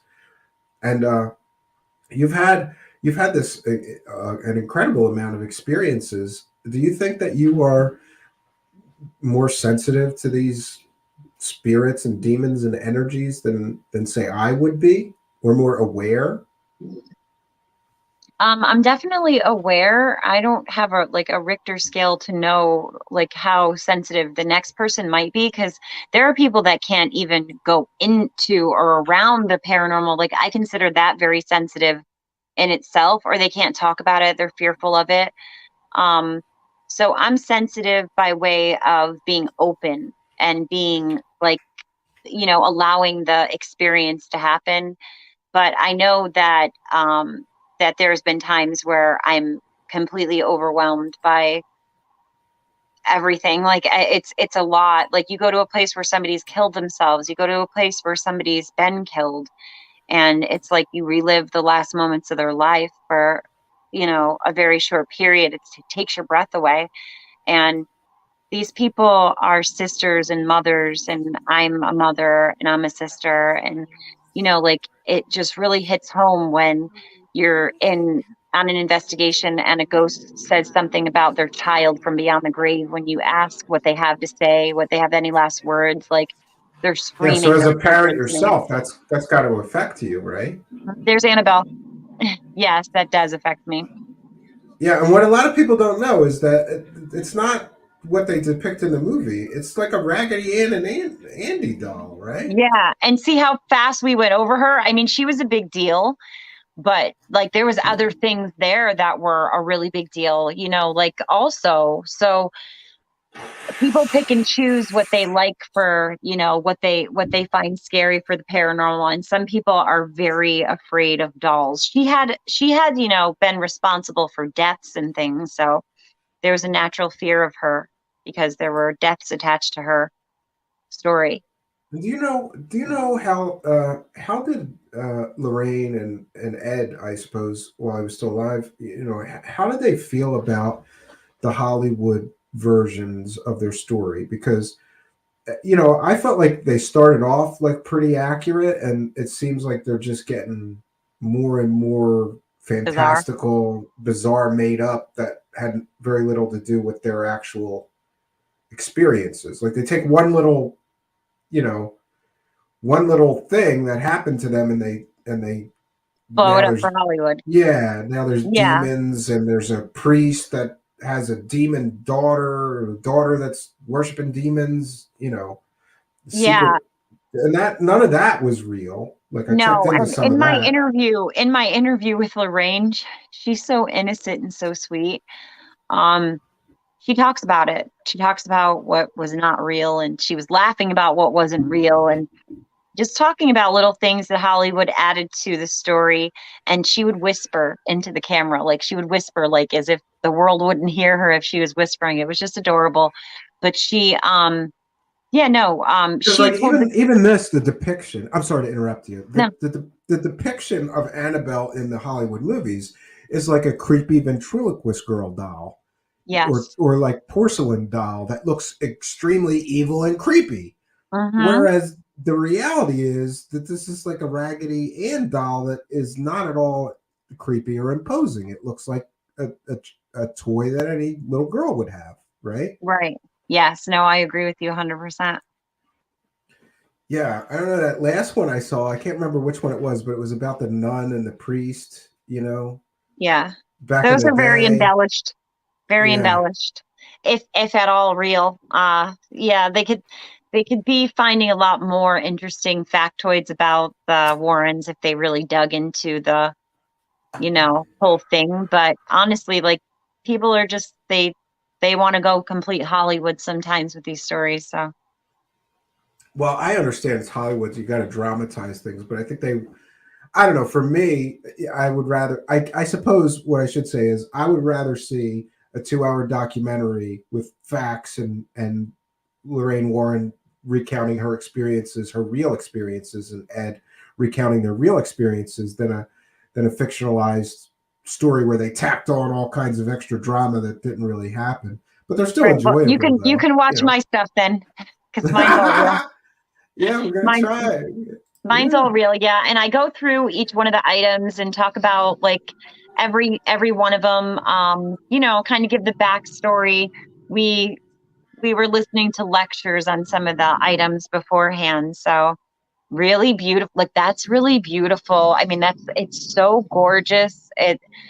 There's so many. There's so many. I have that book, Mastering Witchcraft. That's by Mhm. Paul Hewson. That's a very famous book on witchcraft written in, I believe, in the late 1960s, and it's largely responsible for popularizing witchcraft in both England and the United States. And I probably have Mhm. this one too, and I can't really make out the other one, but it's interesting that they have some books on display. You got to know the subject, even if you're Catholic and think it's all evil, I suppose, right? Yeah, and a lot of these things were gifted to the Warrens from other people that didn't want them because they were afraid of, Mhm. you know, they were afraid of the item. They knew that it held some kind of a dark force. And so My you'll father watch believed on, that. He burnt my books when I was a kid. He burnt them. He oh went in the gosh, backyard and burnt them because he thought there was evil. Even in the pages of a book, there was evil forces because of the things that were in the book. They might be inhabited by dark or evil spirits. So he would burn stuff. I don't blame him. Like there's a lot of things that would scare the hell out of me too if you didn't know better, you know. But a lot of Mhm. times now we know not to burn things. We know to bury them or to give them Bind to them, somebody right? like Lorraine. Yeah. So they would like be bound, right? Yeah, yeah. Well, she kept them safe. I feel like with the priest blessing it all the time and kind of this whole little cavity is underneath a cave. You know what I'm saying? It's not like you can't just get there. You can't just walk in from the street. Like it's funny because in some of my videos I actually take the video camera and show you the whole way to get to her house and like it was just common things that we did back then, you know? That's interesting. So she just gave tours of this room, though. Didn't she worry that some of those evil forces might attach themselves to people or whatever? Because I could She see what people being critical of like, let's turn this into a spectacle and charge people $10 to come in and look at this stuff, right? she would do her lectures and then show people. It was educational for her. She didn't personally go back. She sent Tony Sparrow, who's the one that right now has the Annabelle doll who's behind me in the video. And she's in that box that's so famous that holds her. Yeah, yeah, it's And pretty so interesting. yeah, he ran the tours and things like that. Now my head hit the vampire's coffin when I was there, and it actually like gave me nightmares. There it is, the vampire's coffin. It's that is the vampire's graveyard in Oh, you got to Massachusetts. wait. You got to tell us about this vampire's coffin. What? How did they get a vampire's coffin? This is supposed to be like a coffin from a real vampire. Yeah, so what happened was this guy, he would not stop inhabiting this coffin and drinking blood. And so basically, his family had him put into an institution, which he's still in. And then they were freaked out about the coffin, so they gave it to the Warrens. And the Warrens, when the guy passed, like there's Ed going to visit the guy at the what they called the vampire's graveyard, which is like where all the people that believed that they were vampires were buried. No, that's pretty interesting. I've never And heard that story. my head hit that coffin and I had awful nightmares. So this guy was just a regular human, though, but maybe he had mental illness or something, and he was just drinking blood, thinking he was a vampire and sleeping in a coffin.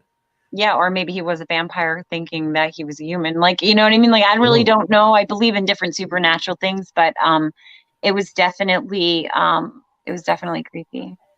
And there's a whole graveyard somewhere. Where is that? The vampire's graveyard. That's in Eastern Mass. I don't know the exact address, but I know that Oh, I can Ed. look it up. That's an interesting story. Yeah, it's called the Vampire's Graveyard, and you can see obviously it's a very small graveyard. It's got that small fence that's bowing down in the front. Hmm.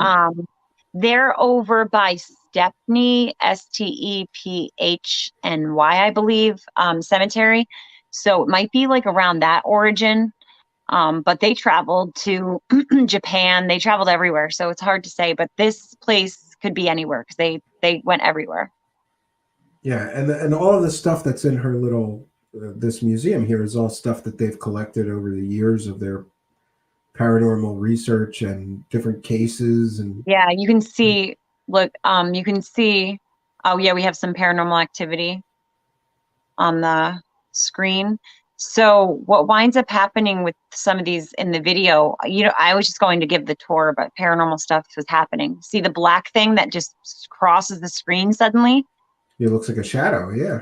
Yeah, and it is completely opaque. And so Lorraine closed off this room. She didn't want anybody in this room. And so it was just, I just stuck my camera in there.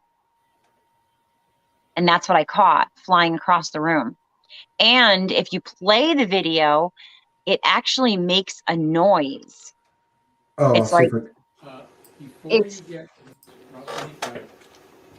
seems like a creak or something. it sounds like it's creaking. Hear it? Oh, wow. I'm going to mess with your video later. See if I can get a still of that thing when it's right in the middle of the screen. That's pretty interesting. And listen to the noise it makes. It's like an evil devil or something. I don't really know, but it did that on other parts of the room too. So you can see the little interference there. There's more of that, and it stretches out. And when it does, it sounds like a record, like getting scratched. So this is the room she told it nobody to go into, but I wanted to just show everybody what was in the room. It sounds like you had a good relationship with her, so she gave you access to some of the areas that she wouldn't give the regular people, right? Right, and I was respectful and didn't step into the realm. I just recorded it so that for future like this, 20 years later, talking about it, it's like, you're able to see. This is 20 years ago? You must not age. Maybe you're a vampire yourself. You don't look any different. Thank you. Look at that. Yeah, there's definitely some kind of shadow that flies through the room. And there's more in the continuation of the video, but again, every interruption of visual is also followed by, you can see it coming out of the corner. It's followed by that ripping noise. And I didn't know I was catching it, or I would have kept the camera still. I didn't see some of that stuff until after until afterwards. Oh, did I lose you? Oops. No, I'm still here. Oh wait, yeah, there you went sideways for a second. I blipped. There you go. Maybe it's the demons. That's what they're affecting the stream. They're not very happy that you're showing people them on film, maybe. I know. So I touched that thing with my foot. I was so creeped out by that coughing. There was something really going on. It was really cool though, the whole experience down there. And I have other videos with Lorraine isolated in the restaurants and stuff, talking about, Yeah, I think I've seen some of those. But it's been some time since I looked at those. Yeah, she's definitely an interesting lady, and she dedicated her life. People don't know this, but they weren't like charging people money, right? No.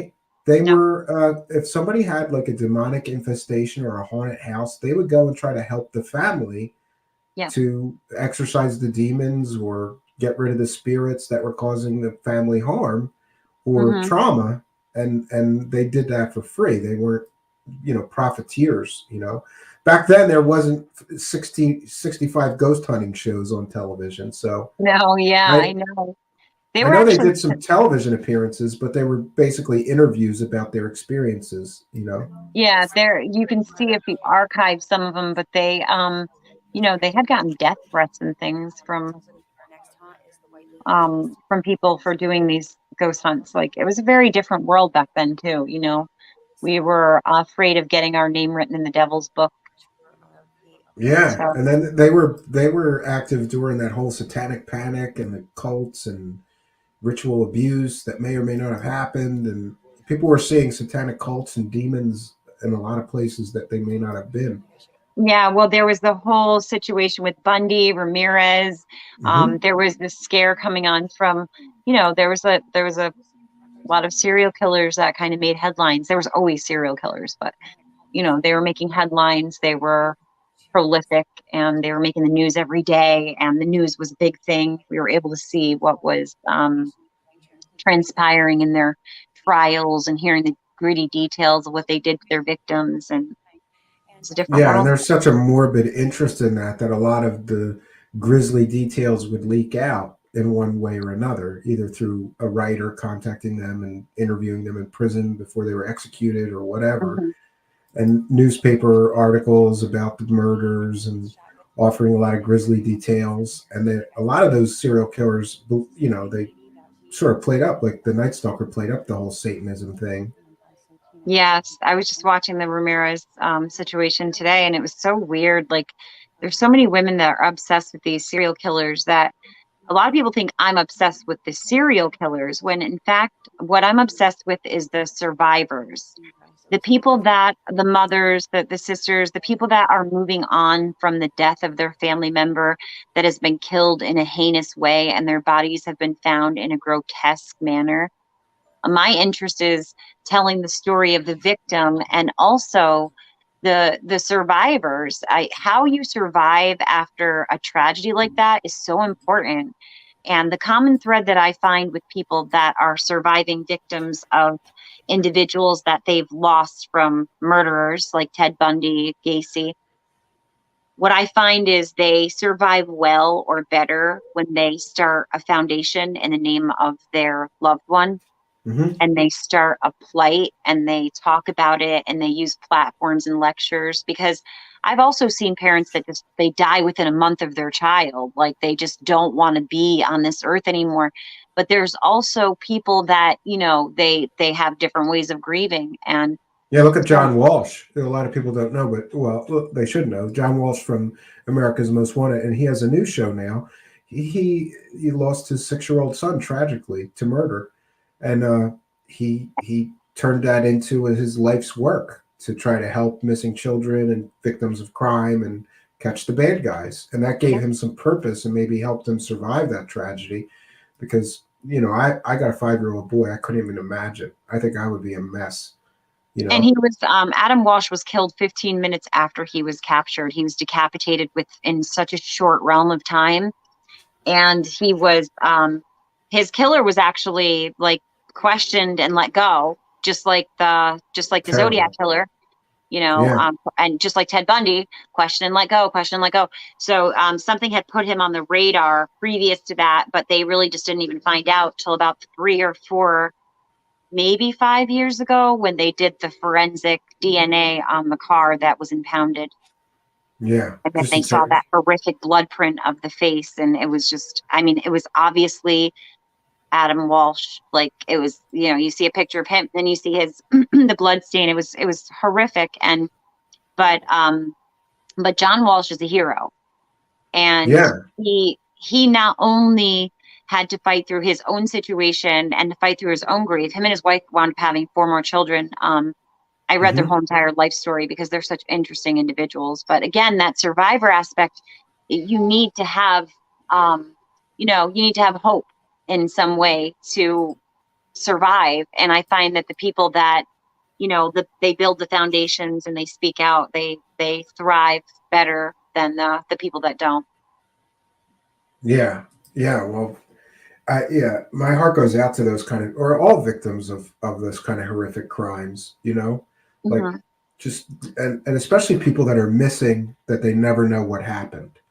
Because those are, even to me, it's tragic enough to find out that your child got, kidnapped and murdered. But some people, the children just get kidnapped and they never know if they're Yeah. alive, if they're dead, what happened to them, who did it, and their killers never get brought to justice.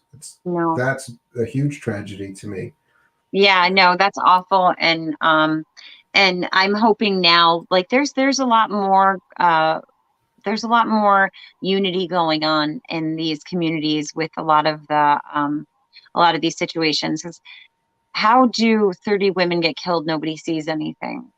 Like, there's got to be some interaction. There's got to be like that. I'm a big conspiracy person myself, but there's in some of these situations, I don't see how these individuals are working single-handedly, and kind of breaking down that system by recognizing that and making sure that people are held accountable in these situations are going to be a huge turning point for the future for victims, not just women, men.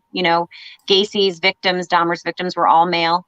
You know, a lot of people don't realize that it's not just women that are at risk for these individuals. Like there's a person born every day that a serial killer would profile because you have blue eyes, because you're from Spain. Like there's people that obsess over the craziest things. You Yeah, know and what there I mean? have actually been cases where like the victim profile was like brunette girls, Yes. of a certain age, so the girls would dye their hair black because they were Yeah, afraid I that they remember would be. that.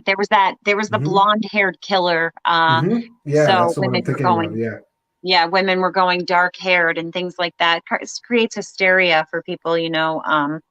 But again, that's just profiling, you know, getting down to the actual personalities and getting more information. And, you know, eventually it'll help us to sink our teeth into things a lot faster. So hopefully less people will be in jeopardy. Wow. Well, I think I don't want to keep you very much longer. I know that you're very, very busy. I want to thank you for giving us an update. It's always interesting to talk to you. You have so many cool adventures and experiences that you could share, and I'm glad that you could come and share them here. What's next for the movie roles? You got a few more? Do you have some new stuff coming up? You have the TV show. You have these other projects, the ghost hunting projects. But is there no another? Is there more horror films in your future? Yes, so I haven't been able to announce just yet, but yes, I have a couple more movie announcements. I again want to do my homework like we talked about before and make sure that everything is the right fit for me as an actress. But I'm going to go on with the directing and go on with the creating. You know, I like to be in charge and make sure that there is a level of safety and respect on my sets personally. And that's, I think, better and more easily maintained if I am going out to these places and dealing with these people rather than putting everybody in that bubble, you know, in the indie community for weeks at a time where we're on each other's backs. So hopefully it'll bring a lot more to, you know, to the individuals as actors to be able to find their best and perform their best. And I look forward to traveling. And in the meantime, again, with the paranormal ride, filming in between the traveling for the ghost And do you hunting. know when this? Do you know when this House That Eats Flesh is getting released and where it will be or where people can catch it? So right now they're filming the anthology because the first movie wound up being shorter. So I think Josh wanted to deliver the audience what they had originally paid for. So he's going to do an anthology, which 2 more movies are being filmed. But I believe the expected release date is 2022 without the month on the front of it. So So we keep your gotta eyes wait a open. while. Yeah, we gotta wait a little while. But everything movie wise is of course delayed because of the current health situation, which we don't talk about here. Because that complicates everything. Because right, people have to be tested, masked. Try Measures to have to keep be everybody taken, safe. and it's hard Yeah. because on a movie set there's so many people. Yeah.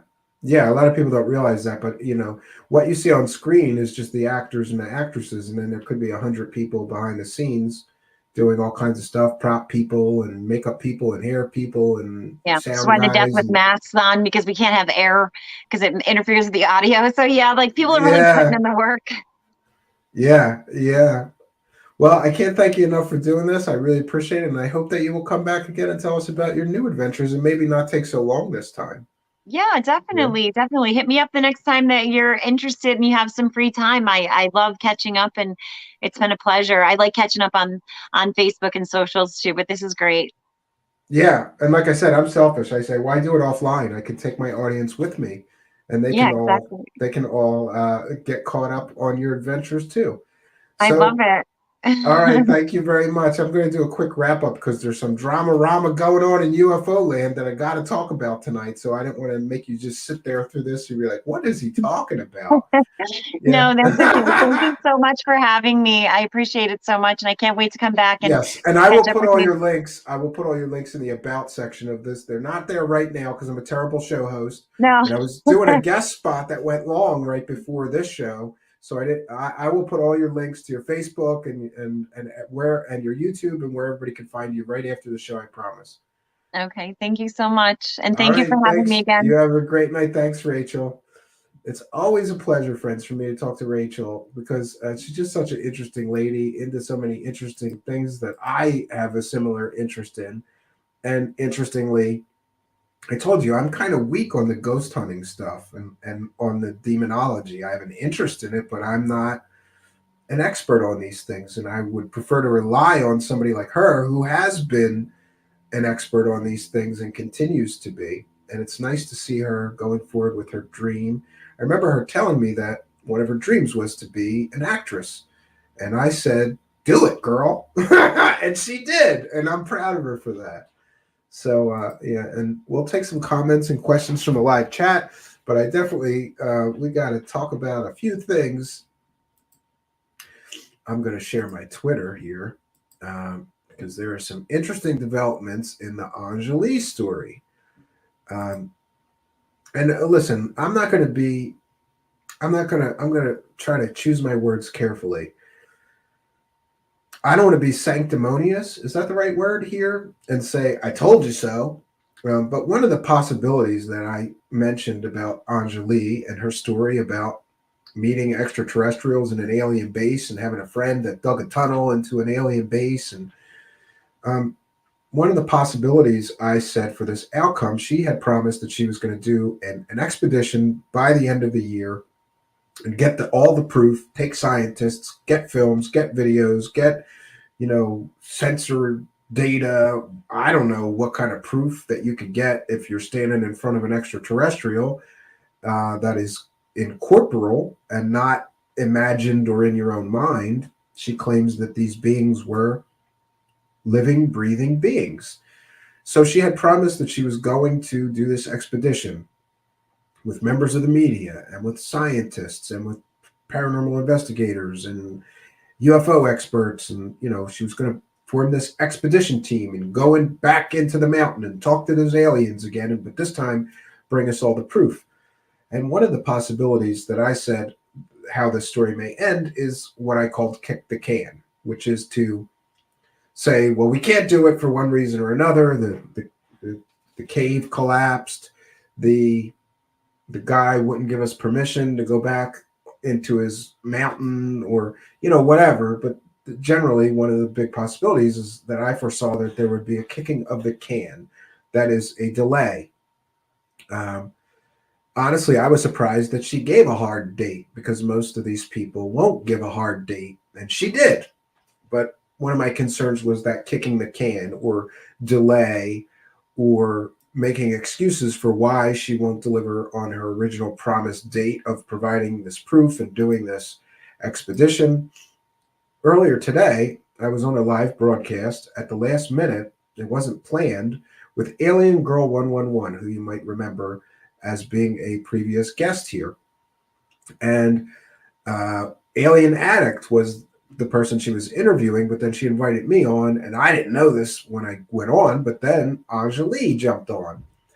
And so she was kind of asked for an update about what is going on, first saying that this wasn't the right platform for it, and all of these different things. And then telling us essentially that she went back to the mountain in the past few weeks, and Wayne, the person who owns the mountain, would not give her permission to go back on his property, and also will not give her permission to go forward with her plans for a scientific expedition into the mountain to get the proof of the aliens. And here we have a tweet from her that I believe she must have tweeted right after the broadcast that says, "With great respect, the expedition to the mountain is postponed. Wayne has now said no one may enter his property, including myself. My intentions are to press forward. I'll gather the team. They'll be briefed, and together we will determine a plan of action. I need backup." And boy, what a Twitter thread this one is. So, with full disclosure, I am, saying I'm not very surprised that this is one of the outcomes. This is one of the outcomes that I mentioned I thought was a strong possibility, which is a delay to say, we, for one reason or another, we can't go. Now, I would like to mention that there has been other very bitter, angry little people that have been putting words in my mouth for quite some time saying that I said, I believe her, that those aliens are real, that she's going to bring us the proof, or that I said, well, I checked into her military and that's real. I checked into her DIA background and that's real. I checked into her employment history and her education and that's real. So the aliens must be real too. I never said any of that. And did I say that I'd be willing to go to this on this expedition? Sure. And here we have, look, Jeremy for Alien Scientist was on the panel too. An alien scientist said I offered to join her team tonight. He's willing to go. I'm willing to go. Doesn't mean I believe there's aliens there, but it does mean that both Jeremy and I are interested enough in what she's saying and the story that we'd be willing to go there and get to the bottom of the mystery. But again, people love to put words in my mouth. And honestly, these people putting words in my mouth are doing so in an attempt to turn people against me. And if you're going to do that, there's nothing I can do. There's just nothing I can do. You can turn people against me all you like, or attempt to. Most people may agree with me that it's an interesting enough story that if given the opportunity to go see that mountain and climb in that tunnel and meet those aliens, I'm going to take it. I'm going to take it because I love a great mystery. And I would love to get to the bottom of that mystery, right? Spooky is here and says, you mean the most predictable outcome happened? I'm so surprised. Yes, and there was also some mention that Wayne has taken a turn for the worse health-wise, and that, that made me think that this may end with, well, Wayne died, so nobody's allowed on the mountain. One way or the other, I felt like this hard limit to like, okay, we'll give you the proof by the end of the year. I kind of thought that wasn't going to happen. I mentioned some possibilities that I thought were a distinct and real possibility about how I felt this story may end. It seems like one of my predicted outcomes has happened now, that we're going to delay things and kick the can and make excuses for why we can't go to the mountain and see those aliens and see the proof of those aliens. Now, along with again, I don't want to appear to be like, I'm not here saying, I told you so, because I just discussed this as one possibility. But the more that I think about Anjali's story, she corrected somebody today, and I'm going to have to go back to the tape and hear exactly how she prefers her name to be said and say it the way she prefers, because names are important. And I shouldn't mispronounce her name. So if I did, I apologize. Anyway, I'm going to, try to do better with that. But the other thing that I will say is that I mentioned that I'm really, really, if I had to choose one possibility for what may have been the cause of her experience, it would be DMT, whether a spontaneous release of DMT that occurred naturally, or ingested DMT, whether knowingly ingesting DMT or unknowingly ingesting DMT, or some other hallucinogen may have given her this, what we can only say is a very profound experience, right? We can say a lot of things about her, but what we can't say is that she is not adamant and very passionate about her belief that her experience was real, right? And we have people putting spam links in the chat thanks to the moderators. So the other theory that I have really is that she had some form of hallucinogenic experience which produced this experience with her that led her to believe that she was, either seeing aliens or higher beings or gray aliens and tall white aliens and purple being. Her description of her experience was very, very it just reminded me so much of my own experience with DMT that I went, she had a DMT trip. Now, this is my opinion and my speculation. And, I'm not saying this to disparage her or to make light of what she feels is the most profound experience of her life. I don't want to belittle her for possibly mistaking a hallucinogenic trip with meeting aliens, in the real world. Lynette 411 is here and says she was very credible, but I agree, DMT. Yeah, it could be. And Rebecca Turner says, of course, it was. I just thought she'd milk it a little longer is all. Yeah. Yeah, and it's unfortunate that this has happened because,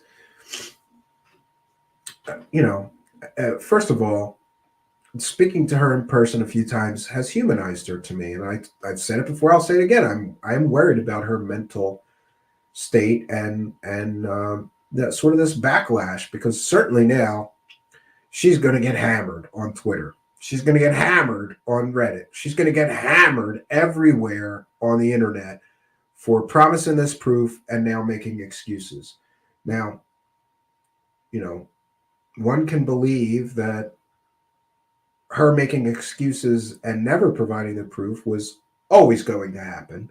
Or one can believe her that she went back to this Wayne person, tried to get back to the mountain, and because of the attention or whatever, Wayne was unable or unwilling to let her back onto the mountain to get the proof or allow her to do this expedition into the mountain and the tunnel to get the description. Alien Scientist says her description of walking through the cave using the cell phone to see her footsteps was interesting. I don't know. And you should check out her original press conference where she tells parts of the story, Alien Scientist. Then another show host did an interview before me, and then there's my interview with her, which goes into a lot more detail. Cosmic Neighbor says, I think she did this now before a lot more pressure built up as the year comes to a close. Figured get it out of the way now. Could be, it's kind of like ripping a Band-Aid off. You got to do it quick, right? And let's see. Doughy Face Moretz says, sometimes I think those who are affiliated with the government and bring out alien stories are designed to lead people in circles. I could believe that. The Sixth Sense says, Alien Addict totally had her on her heels. I agree with that too. I didn't. I left before Gufan got there. Gufan called out Anjali for her BS. And listen, I'm going to ask Amy from Alien Girl if I have her permission to play that portion of the video that just happened on her live show earlier tonight. If we have her permission to do that tomorrow, and we will talk in more detail. And I think maybe I'll do a panel all about Anjali. People want to hear about it. I'm interested in other people's opinions of her story, of her experience, of these new excuses being made for why she won't provide the proof, that she won't, that she would not. What do people think of her new excuses for why she can't provide the proof? I'm on the fence. I'm not sure. And I see UFO Watchdog on Twitter saying, how many times have we been promised aliens? Countless times. How many have actually delivered? And he's got a picture of the Count from Sesame Street going 0. Yeah. Yeah, it's unfortunate, but this is kind of, it's disappointing to me a little bit, but I expected this. And now we've got more. Put the user in timeout again. We've got spammers in the live chat, right? And friends, I am going to check in with I apologize if I missed them. Very busy kind of show tonight. If there is any super chats, I did not read them. We're going to attempt to read them now if there is any. Otherwise, friends, if you have any money to throw at me, please do it quickly because we are going to be wrapping things up here shortly. And let's see. So no super chats tonight. So we didn't miss anything. I'm going to check in with the PayPal. Just a reminder that there's a few ways to support us. There's a PayPal donate button in the about section of our video here. And also, you can sign up for my Patreon for as little as $1 a month, or there's that money button down there. You just push the money button and how much you want to give us. And YouTube does the rest, and that will throw a few bucks in our hat. Otherwise, we're going to wrap things up here. Lynette 411 says, I believe she believes. Yeah, I believe that as well, Lynette. I believe that she truly believes that what happened to her is a real and genuine experience. Spooky says, everything about her story screams my lab. It very well could be. Spooky says, not aliens. Yeah. The Sixth Sense says, her excuse was only a matter of time. There is no way could have proven it anyways. Yeah.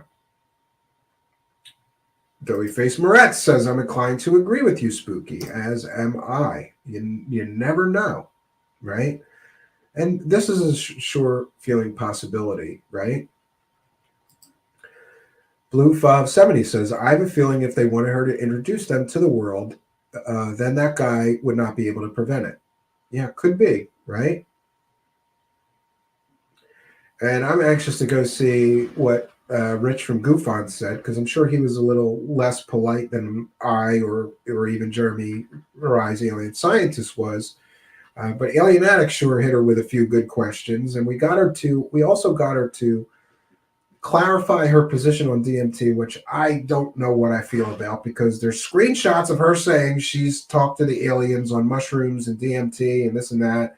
And then there's other screenshots of her saying, I've never done any hallucinogenic drugs. And on this interview earlier, she said, I've never done any hallucinogenic drugs. We asked her to clarify that. Now, there's a television producer, Ryan. Some of you may remember him from the Travis Walton story. He claims that he's got drone footage of the area, that he spoke with Wayne, and he's got a big story that's coming. We'll see what happens with that. And my friends, you're going to have to forgive me.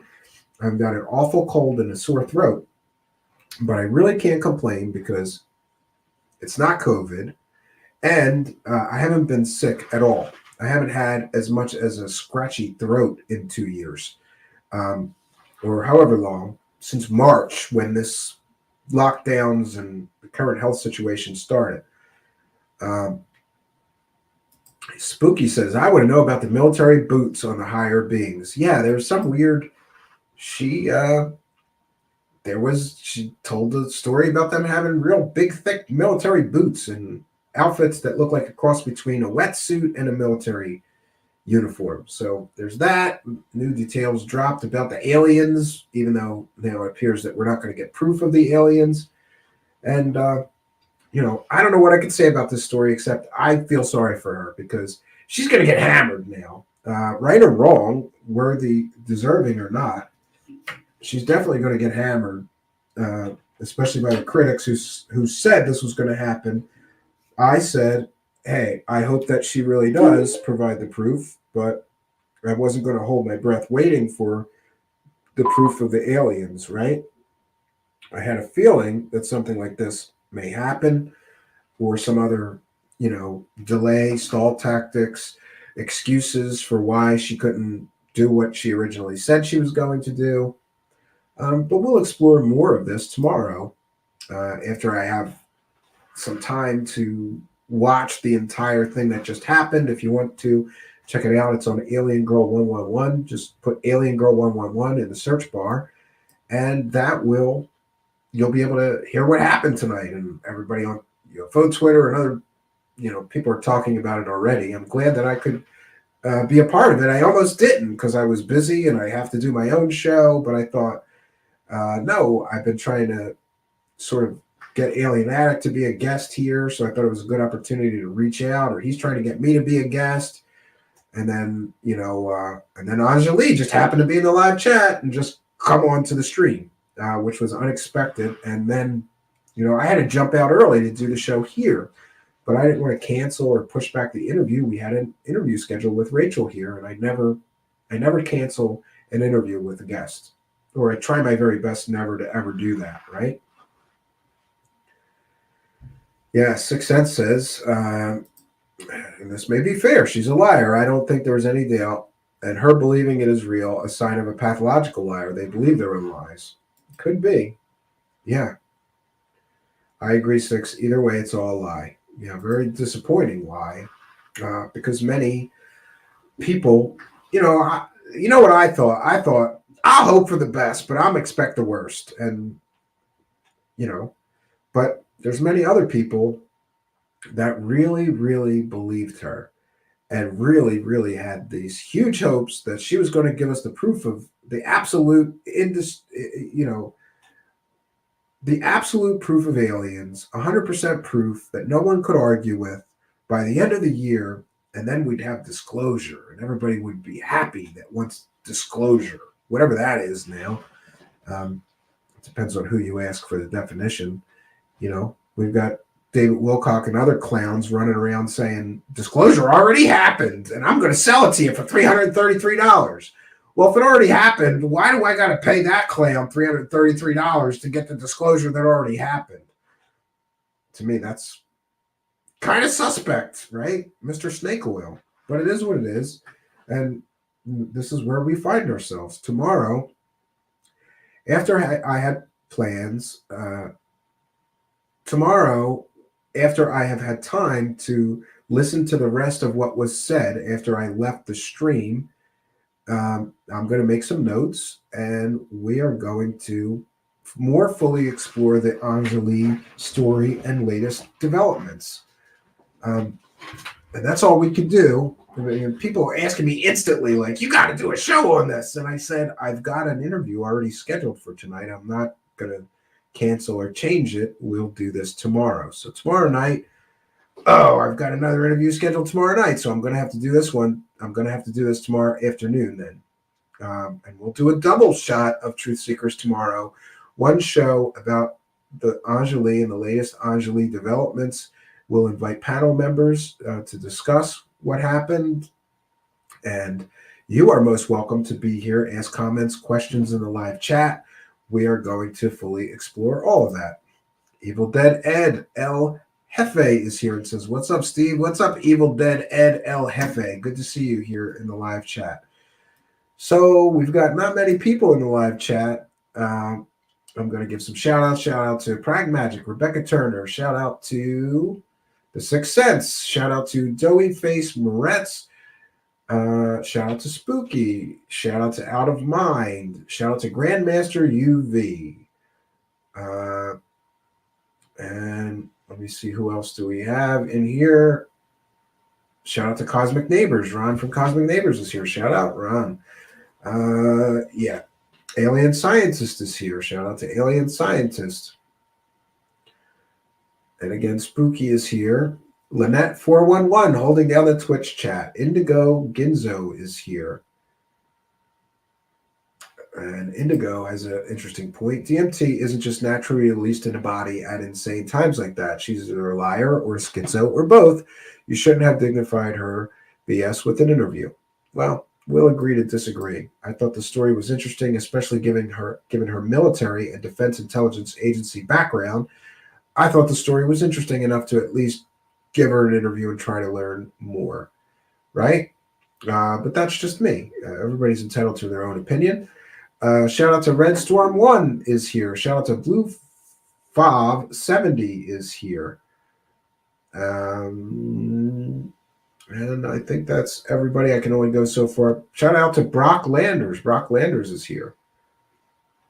Brock Landers says, drink some ginger tea with honey, dude. I'm drinking tea with honey and lemon right now. And yes, it does help. It clears the phlegm and everything from your throat. So I'm able to keep going.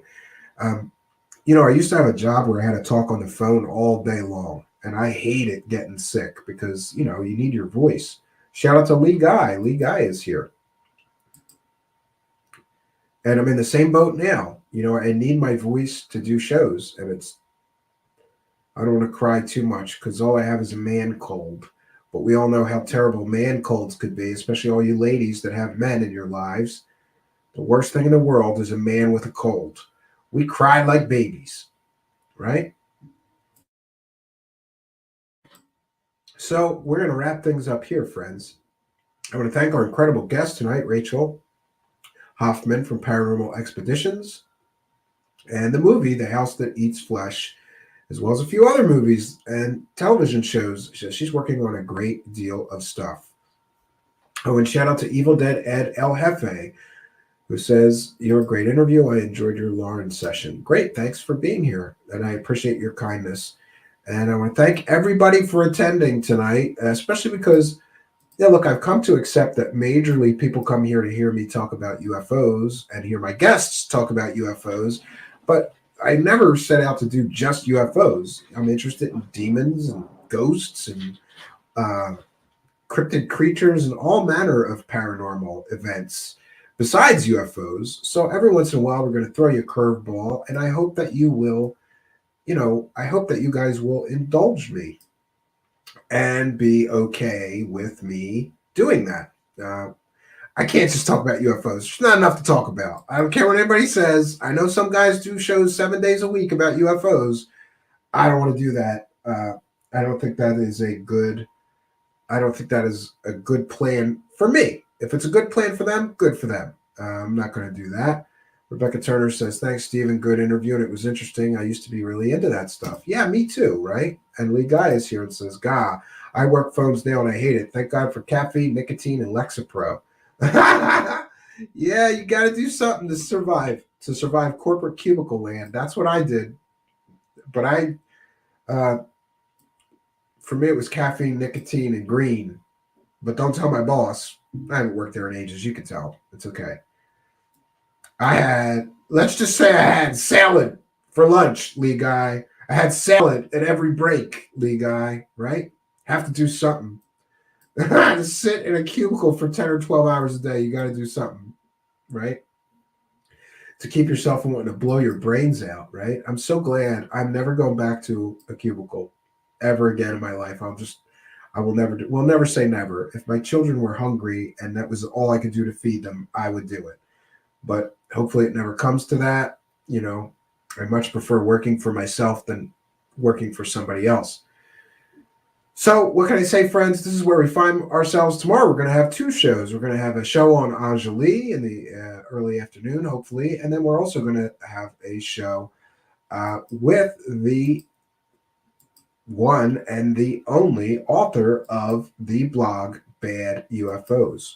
And I can't tell you, friends, Bad UFOs is awesome because it's a skeptical site, but we get to definitely explore a lot more of the truth sometimes with some of the skeptics. One of the big problems is that some people are just too believing. And, I can't tell you, Robert Schaefer will be here tomorrow at 9 p.m. Eastern Standard Time. He's the author of the blog Bad UFOs, and he has revealed a lot of scammers and fake stories over the years. I think it's a valuable resource and often thankless job in the community to do that kind of work. So for me, I'm happy to be able to talk to him more, learn more about his work and what got him so interested, and what is really what I consider a public service that he does, showing people, UFOs that are fake or CGI and how he figured that out. It's a great resource. So that's where we're at, friends. Please join me tomorrow for a double shot of Truth Seekers. That's the way we got to do it. I'm going to power through it, even though I'm sick and would rather not do one show, let alone two. But I don't want to leave this Anjali situation, if I do, people will suspect things and, start speculating about why I haven't done a show about it or whatever. So we're going to do it. We'll get it done. And, I appreciate everybody who wants to hear from me on this so much. I got a whole bunch of emails, DMs, and PMs already from people watching that earlier stream. So we'll cover it tomorrow. I always say this, friends. I'm always happy when there's an audience. Thank you for being a part of mine. If you are listening in the audio podcast realm, be sure to come over to YouTube. Smash that subscribe button. Just put Truth Seekers, one word, into the search bar in YouTube. Look for me, Stephen Cambian, your host, the strange guy in sunglasses. Smash that subscribe button. Hit that notification bell. And then you too can come here and be a part of our live interactive chats while we do the live tapings that end up becoming the audio podcast. If you're listening to the audio podcast, you're missing half the fun. Come on over here to YouTube, search Truth Seekers, find us, subscribe, hit the notification bell. You'll be glad you did. We have a very welcoming crowd here. You're most welcome here in the live chat. And all are welcome, skeptics, believers, or anyone in between. And finally, just a point to remind everybody, another way that you can support the show is to like, comment, subscribe, and share. Send our channel link to some of your friends who are interested in these topics. Send some of our videos to your friends. Post them on your Facebook, your Instagram, your Twitter, anywhere that you can post these links. It would help us for you to do so. And I appreciate all the people who are retweeting and posting my links on Facebook and Instagram and other places. I see you all doing that, and it puts a smile on my face. So please try and do more of it. So what can I say, friends? Until next time, my name is Stephen Cambian. Good night, and God bless all of you.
Greetings and salutations, friends, and welcome back. We are back tonight. It is December 4th already. Already November is gone.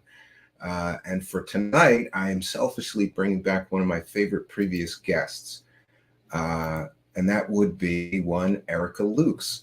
Erica Lukes is one of the directors of the Expanding Frontiers Research Organization, who you may be familiar. She runs a show as well with Jack Brewer from that organization. She's a longtime investigative researcher and successfully self-employed entrepreneur and a lifelong practitioner of integrating mind and body wellness. She has been providing related services at a Pilates business that she runs since 1999.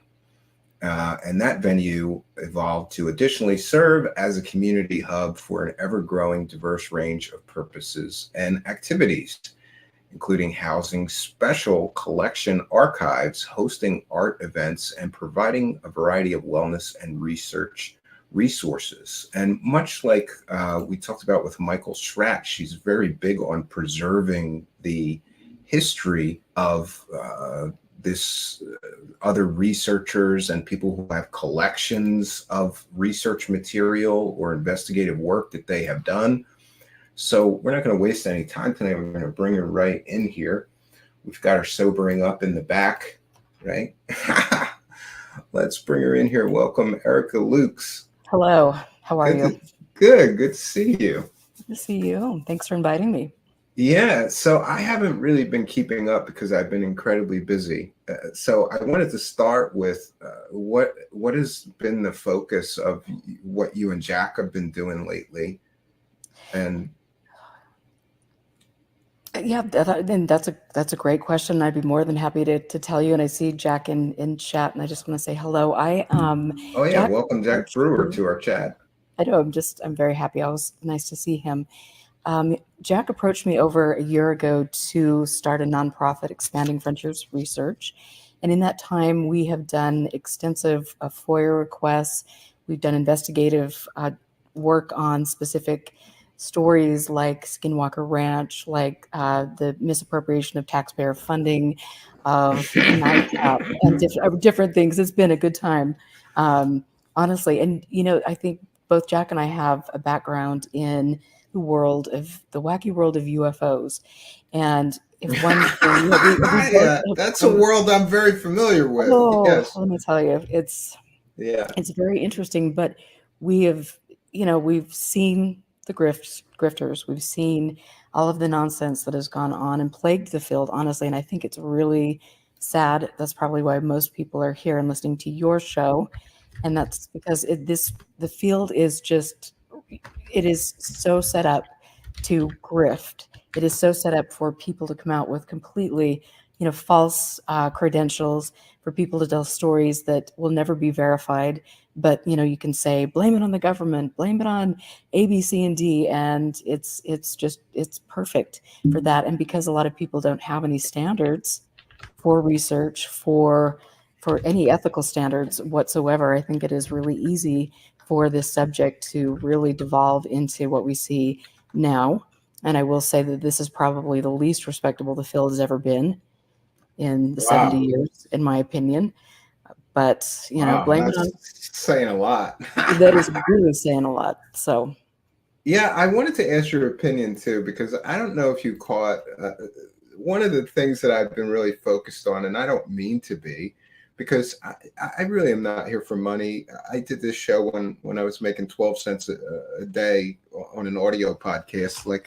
But to see the Dave Grush story, what really blows me away is that we've passed the 6-month mark. We've passed 6 months since Dave Grush's initial claims. He hasn't provided a single shred of any proof or evidence of any of his claims. But if you go to News Nation, they're covering him every day, constantly. And so if you add up all those hundreds of thousands of monetized views, News Nation alone is into the hundreds of thousands of dollars that they have generated, all from this Dave Grush story that for 6 months now has no evidence. Is that like, am I wrong to realize that this is a problem here? Like, I just can't, I'm blown away that they could generate hundreds of thousands of dollars from a story with no evidence and keep it going for 6 months now. Pretty much. And the sad thing is you see other news networks that are following along. I mean, the New York Times, I mean, let's get real about what happened in 2017. I think that was pretty, I mean, promoting the story of Leslie Keene and the other people that are promoting false tales with no proof. I think that that's a prime example. You've got, CNN, Fox News. I mean, left, right, it doesn't even matter. Center, you've got people that are covering the story because they think it's going to get them clicks or views, the clickbait thing. But you've got reporters that aren't really into doing the work about the subject. And I mean, it's not that hard if you knew the right places to go, not Jeremy Corbell and not George Knapp. You could ask questions and use your journalistic skills to find out that these people aren't telling the truth. And like you said, nothing is coming of it. And to me, the people in the UFO community who are supporting this and, oh no, he's just being, ridiculed and harassed and yada, yada, yada, the same kind of nonsense that we heard about Lazar. It's like, okay, if you guys really want disclosure, then what are you doing? And why are you backing people that are seriously promoting unfounded claims that are making this whole subject look completely ridiculous? Yeah, and I'm with you on that. I just did a slide presentation on all of the fake stories, and my point was like flares, pretending flares are spaceships. That's not going to bring you disclosure, and pretending that a fake convicted pimp scientist who never was a scientist worked on flying saucers. That's not going to bring disclosure. And Ross Coulthart with his ball shaving story. We have conclusive proof of alien technology. A bluff like that, that's not going to bring you disclosure. And I think a whistleblower with absolutely no evidence is completely and totally worthless. Like, why? That's not a whistleblower to me. He's a storyteller so far. Right? Well, no, I mean, yeah, right. And you can see when you watch his testimony, whatever. I mean, you can see his handlers, groomers, handlers in the back, sitting, on both sides, and I think that's people need to understand that this is a concerted effort. These are people that are grooming and handling specific people that can go out there and get clicks and likes and be seen for their preposterous stories. And so it really is, and if you're not willing to toe the company line, then it's next we're going to find somebody who will. And, it's really it's a pretty amazing machine to see it and to know that it has gone on, thanks to the hand, with Put Off and Kit Green and Bigelow and all of these people. This has been decade after decade of handling, grooming, promoting fictitious stories that are just, here we are now. And it really, you get to the point where I'm like you want to see, you care about the subject, you care about really like the history, for me, preserving history, learning from things, and maybe exploring something that's unknown. And when you have people like this continually promoting this, it devalues what I'm trying to do. It devalues the subject, the core subject. And that's what people should really be, talking about. It's like, hey, wait a minute, let's not get behind these people. Let's stand up and look at facts and support people that have integrity in the subject. Yeah, it seems to be that the sensational headlines and the clickbait just takes up all the oxygen, though, right? And there's no space left for, actual. I don't know, me. I think it's a great mystery, and I love great mysteries. Love to get to the bottom of the great mystery, but with all the noise, it seems like there's just all noise. It's all nonsense and noise, and you can't get through it all. And this promotion of these false heroes, I don't understand that. Like, how are you a hero of disclosure if you keep getting caught selling completely fake stories? Like, I don't understand this. I don't understand some of these people. It's interesting. I had Jeremy Vaney on my show last Friday night, and he was, just saying that at some point in time, people that are falling for this stuff have a personal responsibility. And, I've always, I feel like people don't understand the depths of which the depravity goes in this subject. And so since I've learned my lessons the hard way, I've been trying to promote good things, ethical things with people. And I do feel that people are conned, and they need to have the tools to understand what's going on here.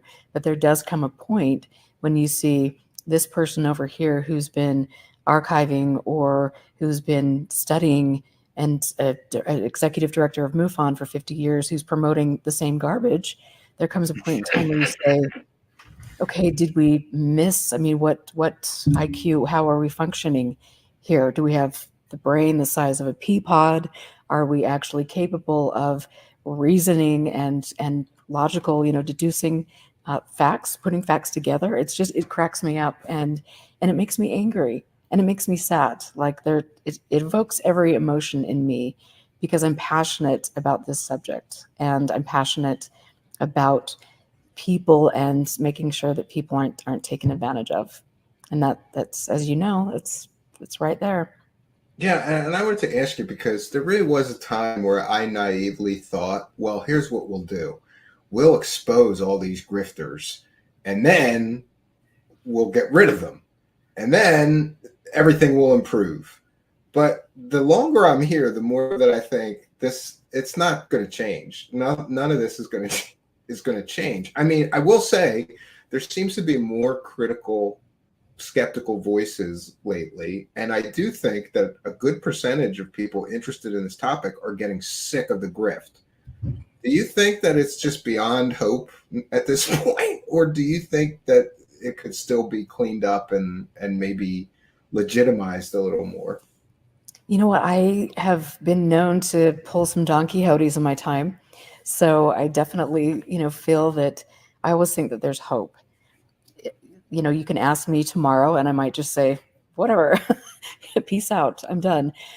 But at the end of the day, I do come back, and I am fascinated and intrigued. And I know that like people like yourself and the people that I'm seeing in chat that support my show, Steve and all of you, that, you guys you are understanding that there's a problem, and we're coming together despite all of the challenges and the abuse that we're taking from UFO Twitter and other places.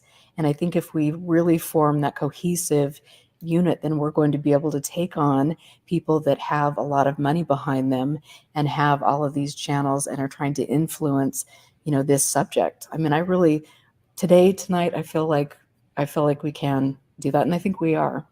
And I think that's given a lot of people some heartburn. Yeah, I sometimes I think that I am affecting meaningful change, and then the other times I think this is just a pointless, it's like, just a losing battle. And Art and Paranormal is here and said that things are going to get griftier, and her pitch is going to get griftier and griftier. And we have Chuck Bam with a kind and generous $2 super chat. Thank you for your kindness, generosity, and support. And he says, please ask Erica about Travis' girlfriend, Betty. I'm not sure what he means by that. Do you know? I don't. I didn't know that Travis had a girlfriend. Oh, Betty. I don't know. Yeah, I guess not. I've been sleeping on the job. See, there's so much to know.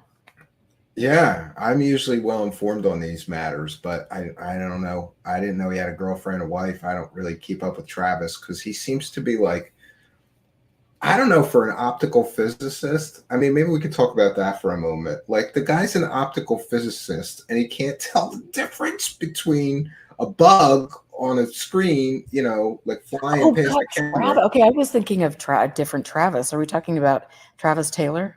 I think so. Yeah, Skinwalker Ranch guy, okay. Right? Yeah. So if he's I think Travis Taylor's married though, but I don't know. Well, maybe he's married and has a girlfriend. It wouldn't be the first time, but let's not spread any rumors. Oh, we should clarify that because I don't want to be. Yeah, I'm a married man. False rumors on that one. I don't want to get in trouble. I'm a married man. I wouldn't want somebody saying that shit about me. Let us know what you mean, Chuck Bam. But don't you think the Skinwalker thing is getting ridiculous? Because we've got an optical physicist that can't tell the difference between a bug flying by a camera and an alien spaceship doing 40,000 miles an hour. At some point, Well, it's if they just didn't have so comical, many though. lasers, if they didn't have so many lasers and drones, maybe they could actually see what was going on.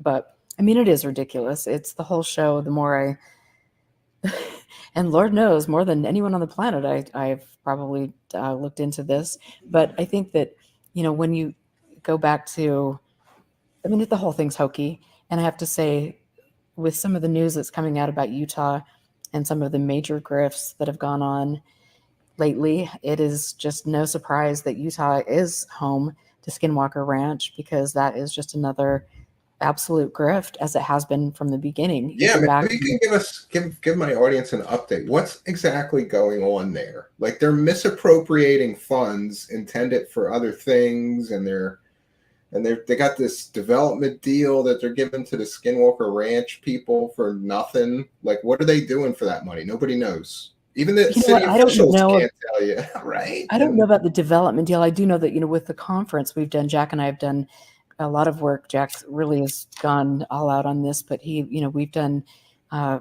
grammar requests for information about Phenomicon, which is a conference put on by the crew of Skinwalker Ranch. And some of these people are brought in and paid $5,000 plus a $2,000 fee to speak at a 1-hour lunch engagement. I mean, just ridiculous fees, plus all of their hotels and everything That's a paid for. good gig if you can get it. Sign us up, Erica. Yes, and that is We can all both thanks be speakers to next year. my taxpayer dollar, and it's the conference isn't even breaking even, and so it's really a disservice, I believe, to the people in that area who work very hard and who are now experiencing they're going to be graced with a 6% increase on taxes. And I really don't feel that they understand or even know about the grifting that is going on right in their communities. And that's sad.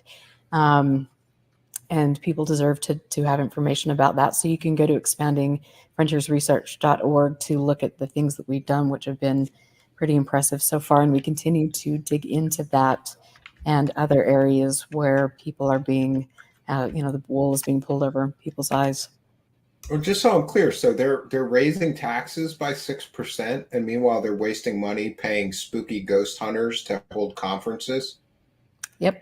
You gotta love it. It's so ridiculous, It's right? Utah. Apparently nobody's.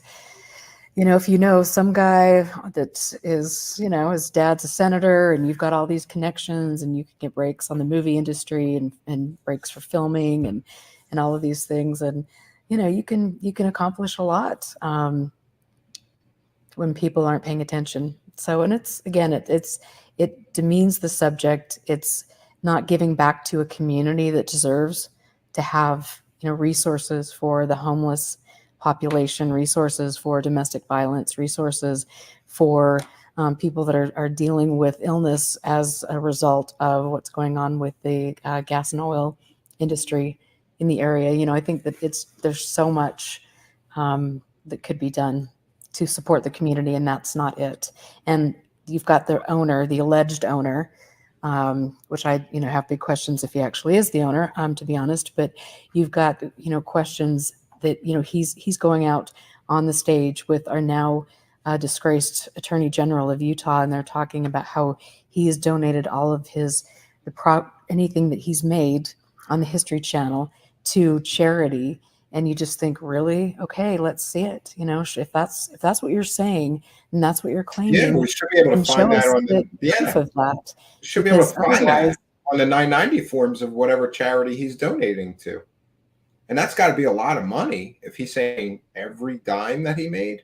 Right. That's not every dime paid out, though. He's the executive producer on one of the stars, so he's getting a bigger check than like some of the other people, I suppose. Plus, and then if he owns the ranch, then you've got the usage of the ranch, which is a big chunk of money as well to rent a property for production.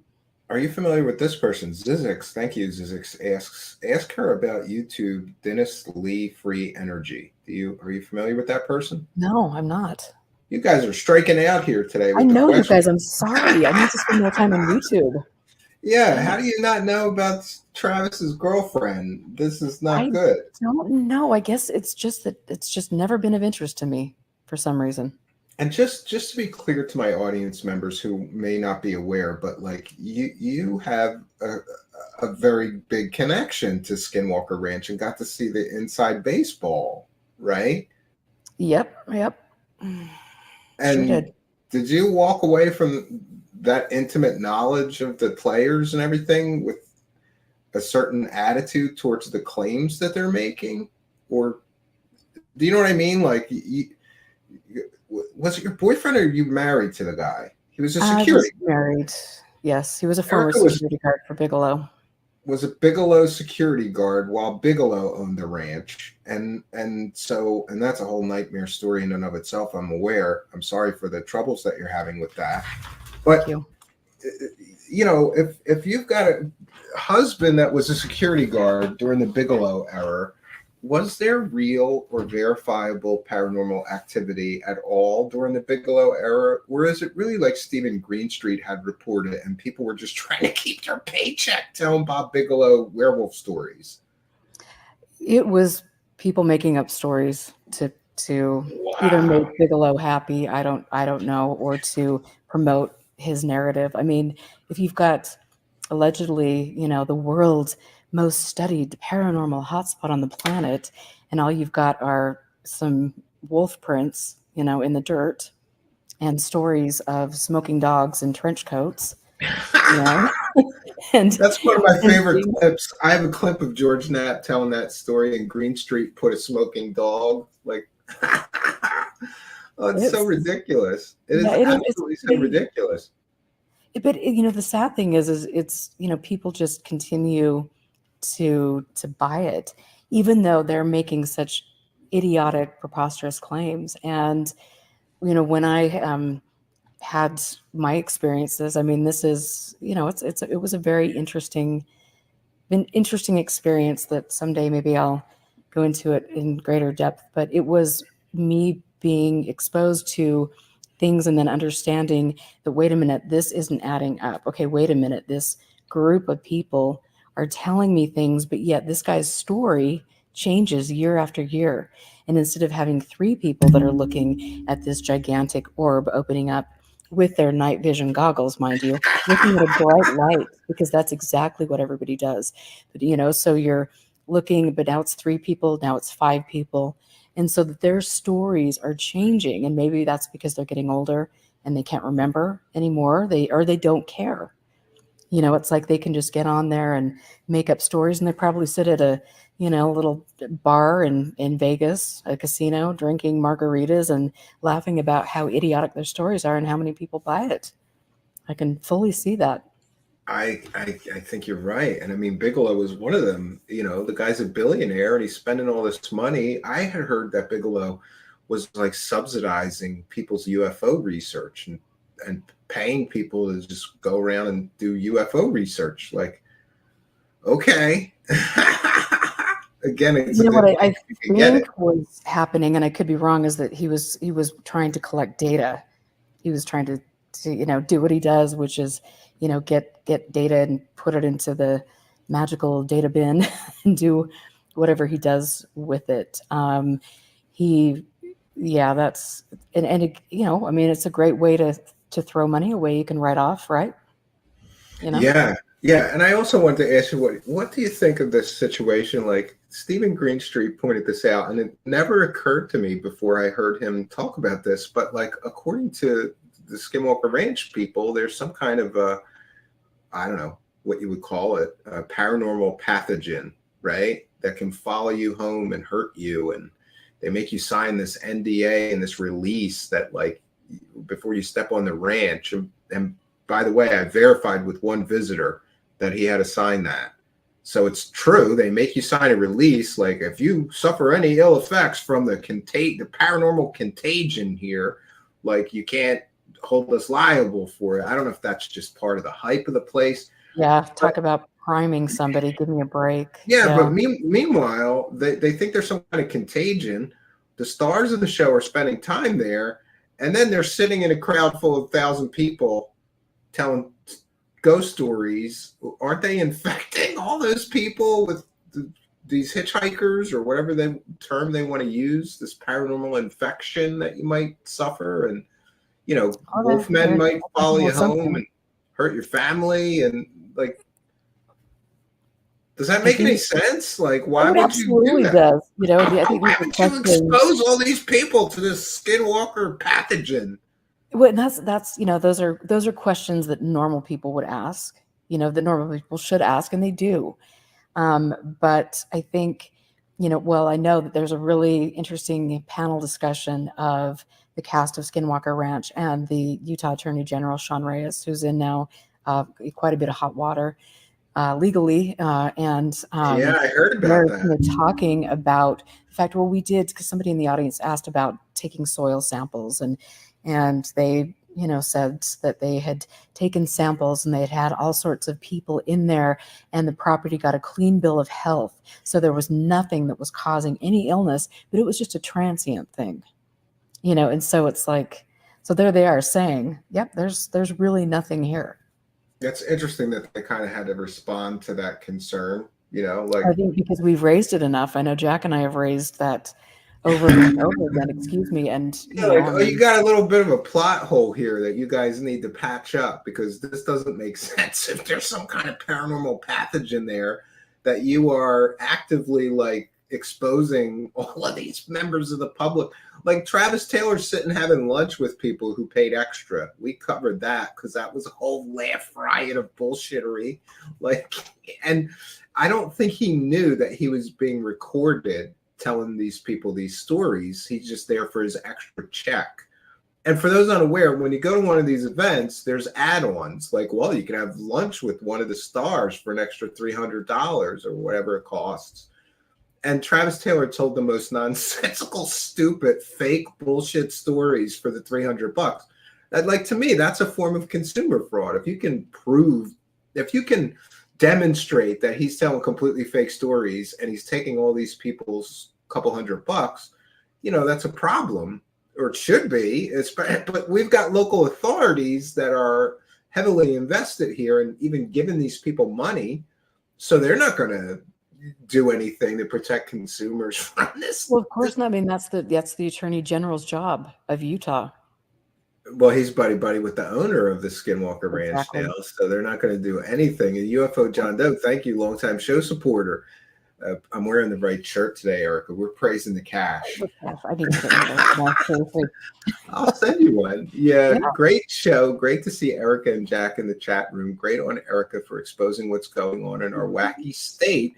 Oh, he must be from your state and out there in Balford, Fort Dutchins area. Well, thank you, UFO John Doe. Oh, this is great. Nivik Spickelman, I don't know, says, ask Erica if she can pronounce my name better than you do. That's terrible. Nivok? Nivok. Maybe it's Nivok. And by the way, in my defense, if somebody will tell me, like, send me a voice clip of you saying your name, I'll say it the right way going forward. But thanks for your kindness, generosity, and support. And I wanted to ask you, like, so your partnership with Jack, like, how does that work? Like, do you guys just work independently and then you get together to write the stories or come up with the content that you're going to produce, or the blog posts, or? We work independently, but we're always in communication. I mean, I think it would be a really rare day if we didn't have some sort of, okay, this is what we're doing today. This is where I'm going to go with the research.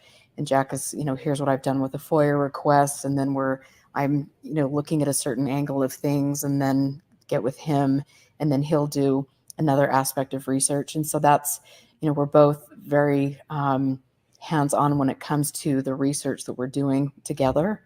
And that's why it's been, like, to me, it's been the best thing that I've done in my time in this subject, because it's been really productive. We're making people uncomfortable. We're asking important questions, and we're finding actual proof of, things that are taking place that aren't in the best interest for the public.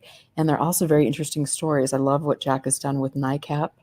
And again, I just have to say, go to expandingfrontiersresearch.org to check out the wonderful blogs that we've done. But it's a really fun process. He has skills in areas that I don't, and there are ways that we kind of, we build each other up and we play off each other very well. And so I think that's why we're very effective at what we're doing. And in our first year, we've accomplished much more than other nonprofits that have been established in this arena, or many others. And you're not grifty, so that's a good thing. Like, I have a problem with I don't know about all of them, but most of these organizations. And by the way, there's a bunch more popping up now that are nonprofits centered around UFOs, but it seems like it's not really a nonprofit. It's disguised as a nonprofit, and then they're making all this money. And what I don't understand, like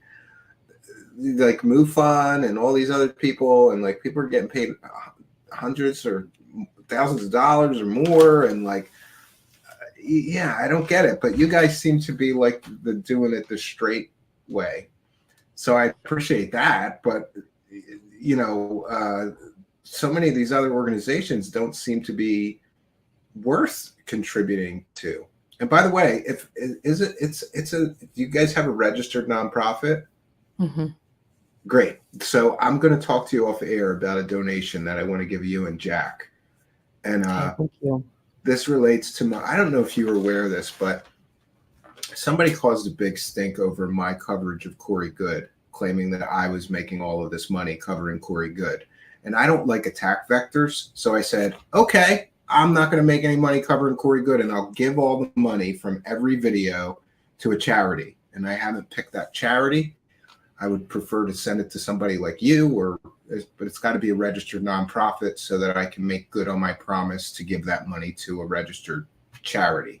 Yes, thank you. That would be very kind. I know we'd be very happy with that. That's a pretty good chunk of money. Well, that would be wonderful. But I was so adamant that I was not going to let this person continue to disparage me and attack me that I said, now what you got? I'll give it all back. Right. Yeah, no, that's very kind of you. And it is, I will say that Jack and I, for the past, year, we've received some donations, which we're immensely grateful for. But we're still operating, in the red, and it's going to take some time to get, things up, the donations up to really run the way we should be running. And we've done so much on our own. It's been amazing, but.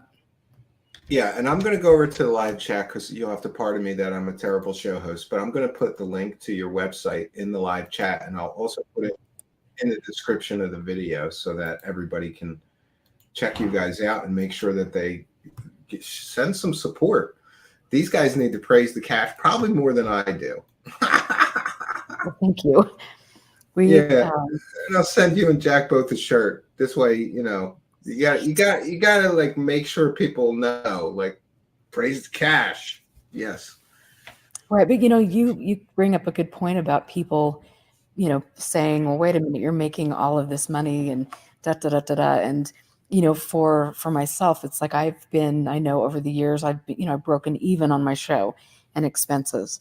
And I've, and I haven't been, to my fault, I haven't been a full-time YouTuber, and and I have a job, I have other things going on, and then my research in the archive and things, and so that has been something that I would love, to get the show numbers up. But to me, it's like if I reach 10 people that have the same mindset that I do, that's really wonderful for the show. For the nonprofit, like, we really do we will be relying on donations to do FOIA requests.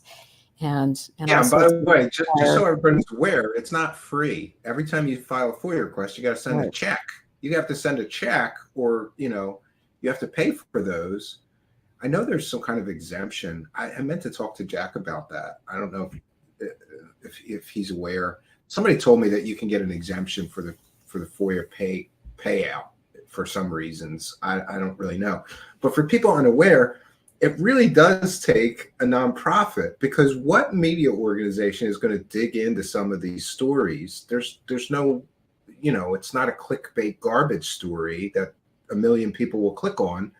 it's a little dry, some of the stuff, like what's going on with NICAP or MUFON or this Skinwalker. Jack's coverage of that Skinwalker payout was incredible because he is like amazing to me. He got all the documents from the town, the meeting minutes, and he knew exactly how much money they were paying these Skinwalkers. Then he grilled that guy. Oh, it was great work. And like, that's why I think a nonprofit like you guys is so important, because who's going to do that? Who's going to do that in the regular media? Nobody's going to do that. That style of really good, hard-hitting investigative journalism. And by the way, it's things that need to be reported on, need to be exposed. That's kind of gone in today's time. We want to thank Steve Long, who says, as Steven says, it's a big club and I ain't in it. But Erica was and said, no way. Kudos to Erica for putting transparency, accountability, and verifiable evidence over access, sensationalism, and belief.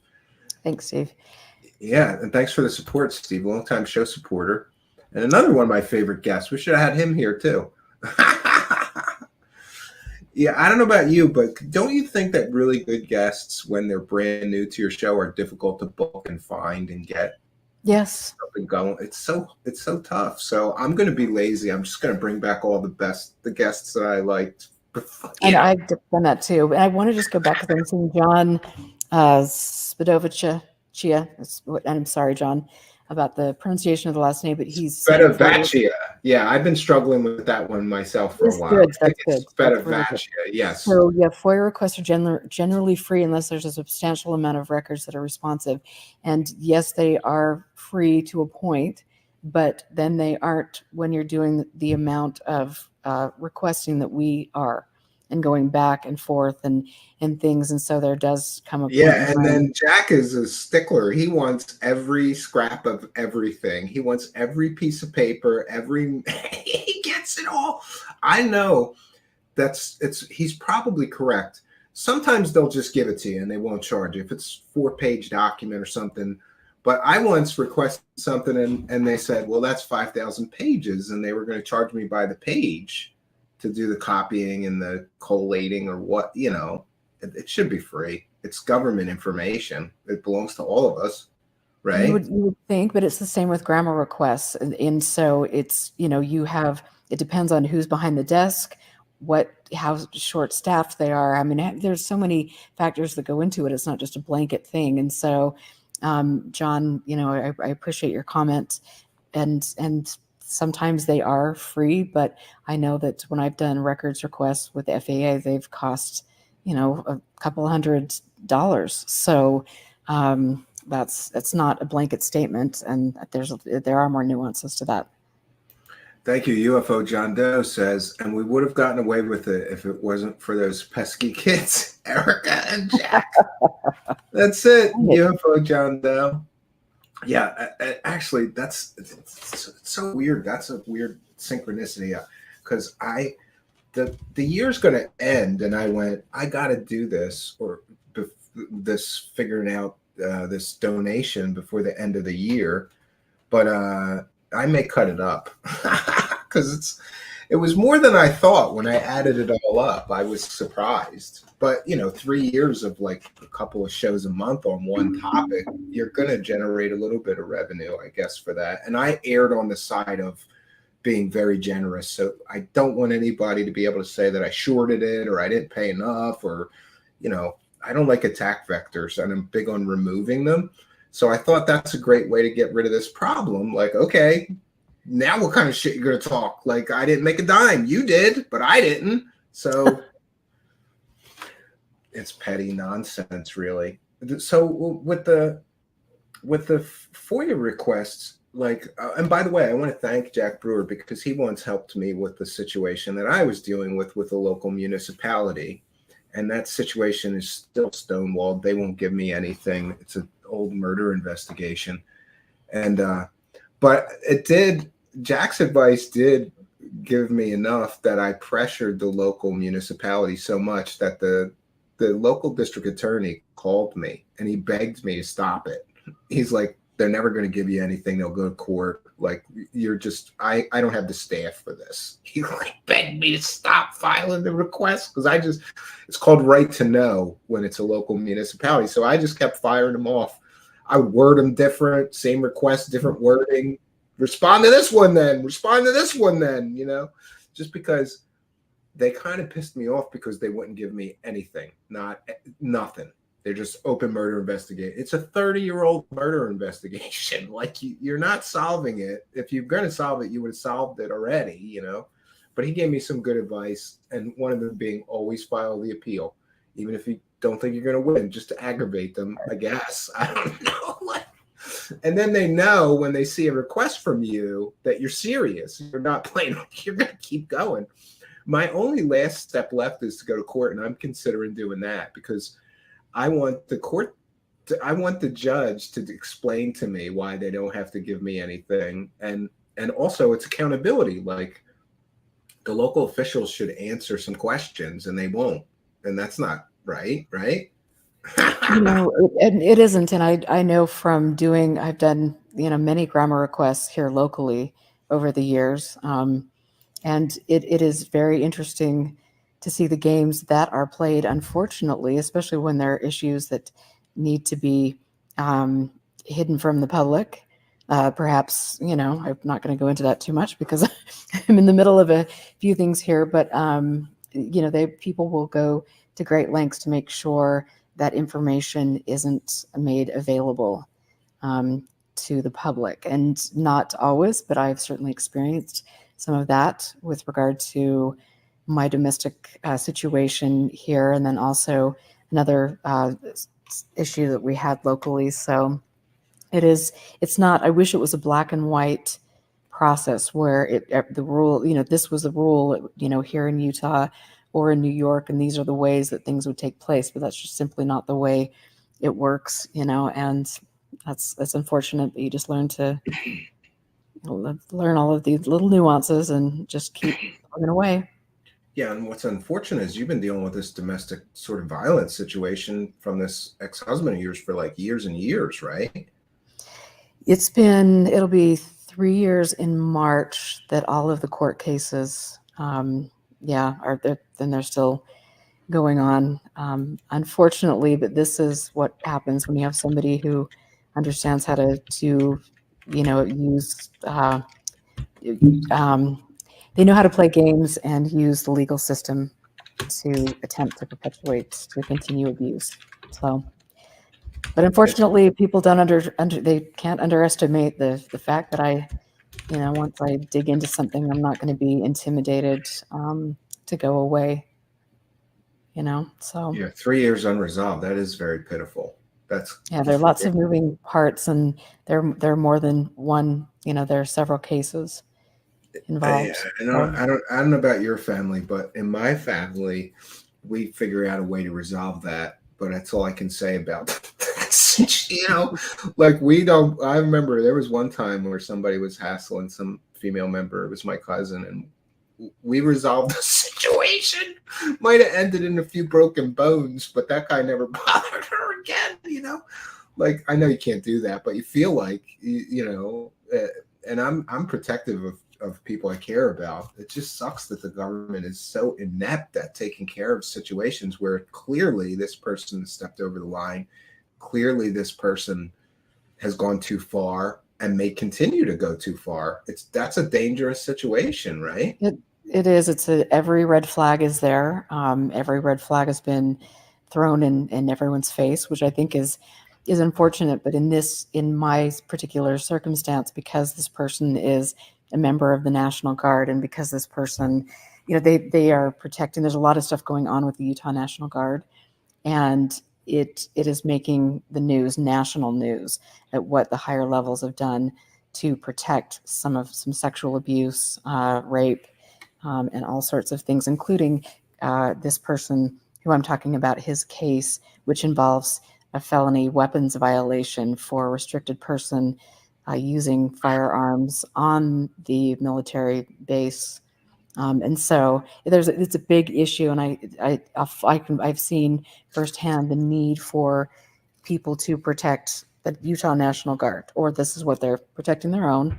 And then that trickles down to other ways where that happens, and with law enforcement, and people aren't wanting to run with that because there are a lot of factors involved in this. So it's been a big process, and thanks you guys for all of your well wishes. I was talking to Jack about this the other day, and I don't think people understand, what this has been, me trying to advocate for myself, being frightened out of my mind and frightened for my family for 3 years, and doing grandma requests because I know, that the cases aren't being handled the way they should to protect me. I'm seeing, just these things take place. And so it's been me finding a handful of advocates spread out across the country, one of whom is going to be on CBS News tomorrow, talking about the military and domestic abuse. And so I found these brave women,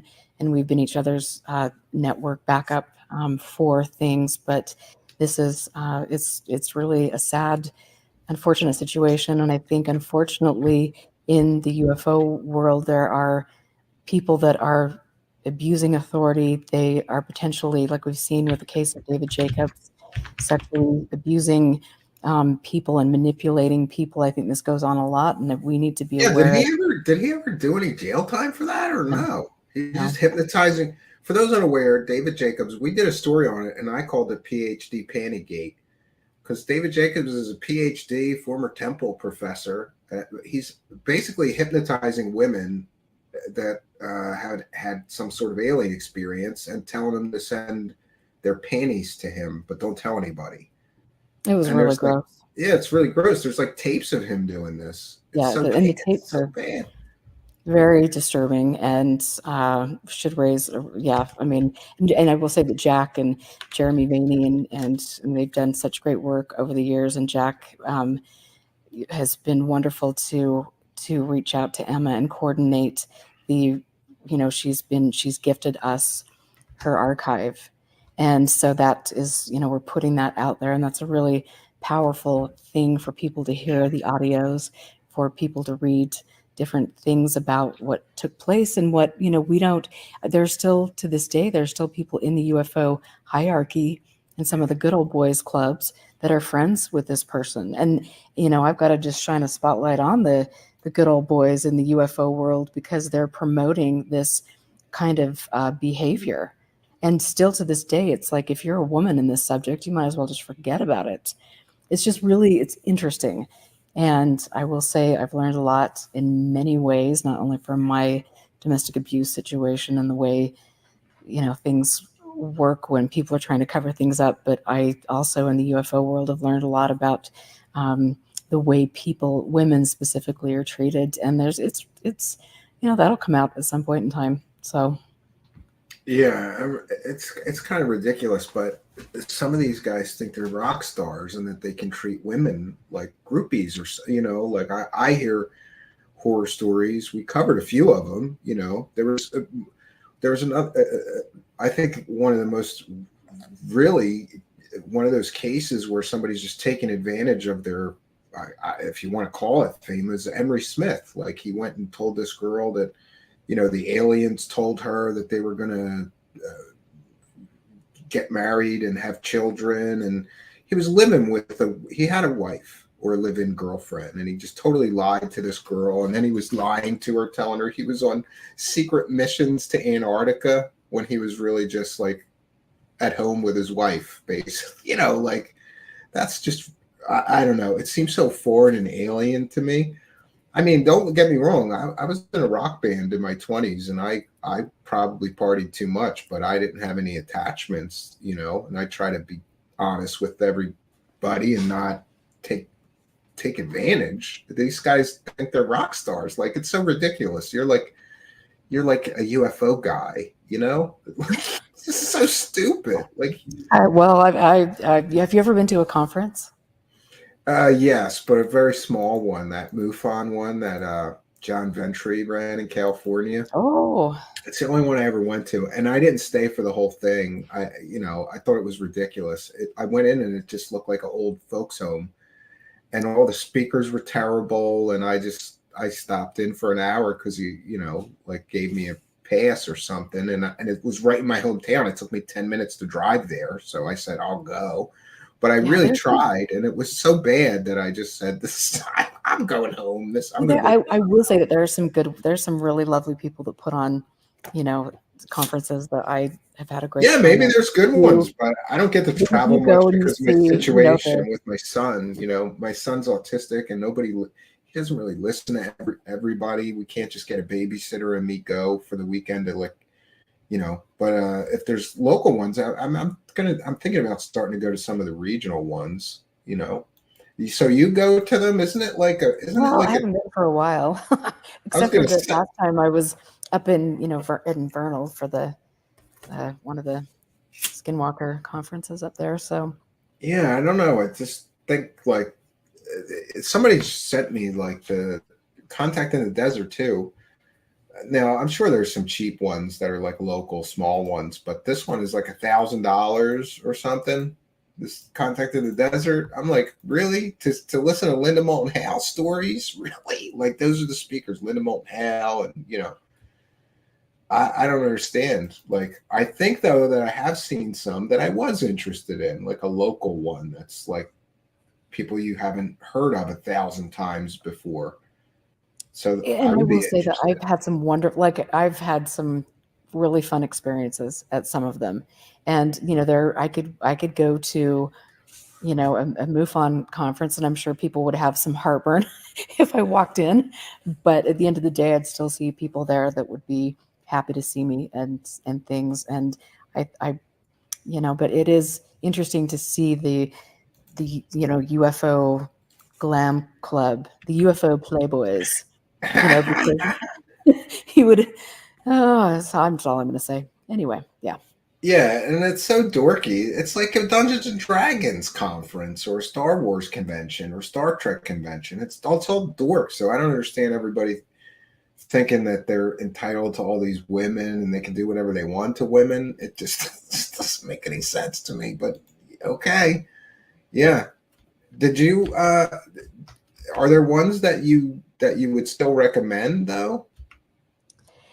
There is. Oh my gosh, there's one, and I'm trying to remember. It was back in Michigan, I believe, and Deb and RJ are there, the couple that put it on, and they're just lovely people. And I went to that a few years ago and spoke, and I really enjoyed that. I think I still, in fact, I spoke for a MUFON chapter, a year ago, and things, and I really like the people involved with that. Do I like the organization? Obviously, I've got some serious problems with all of that. And thanks, John Doe, for with MUFON. And yeah, since we're going to talk smack on them anyway. I wanted to get your opinion on this, because I think that MUFON is now completely and totally worthless as an organization, and I'm going to explain why to my audience.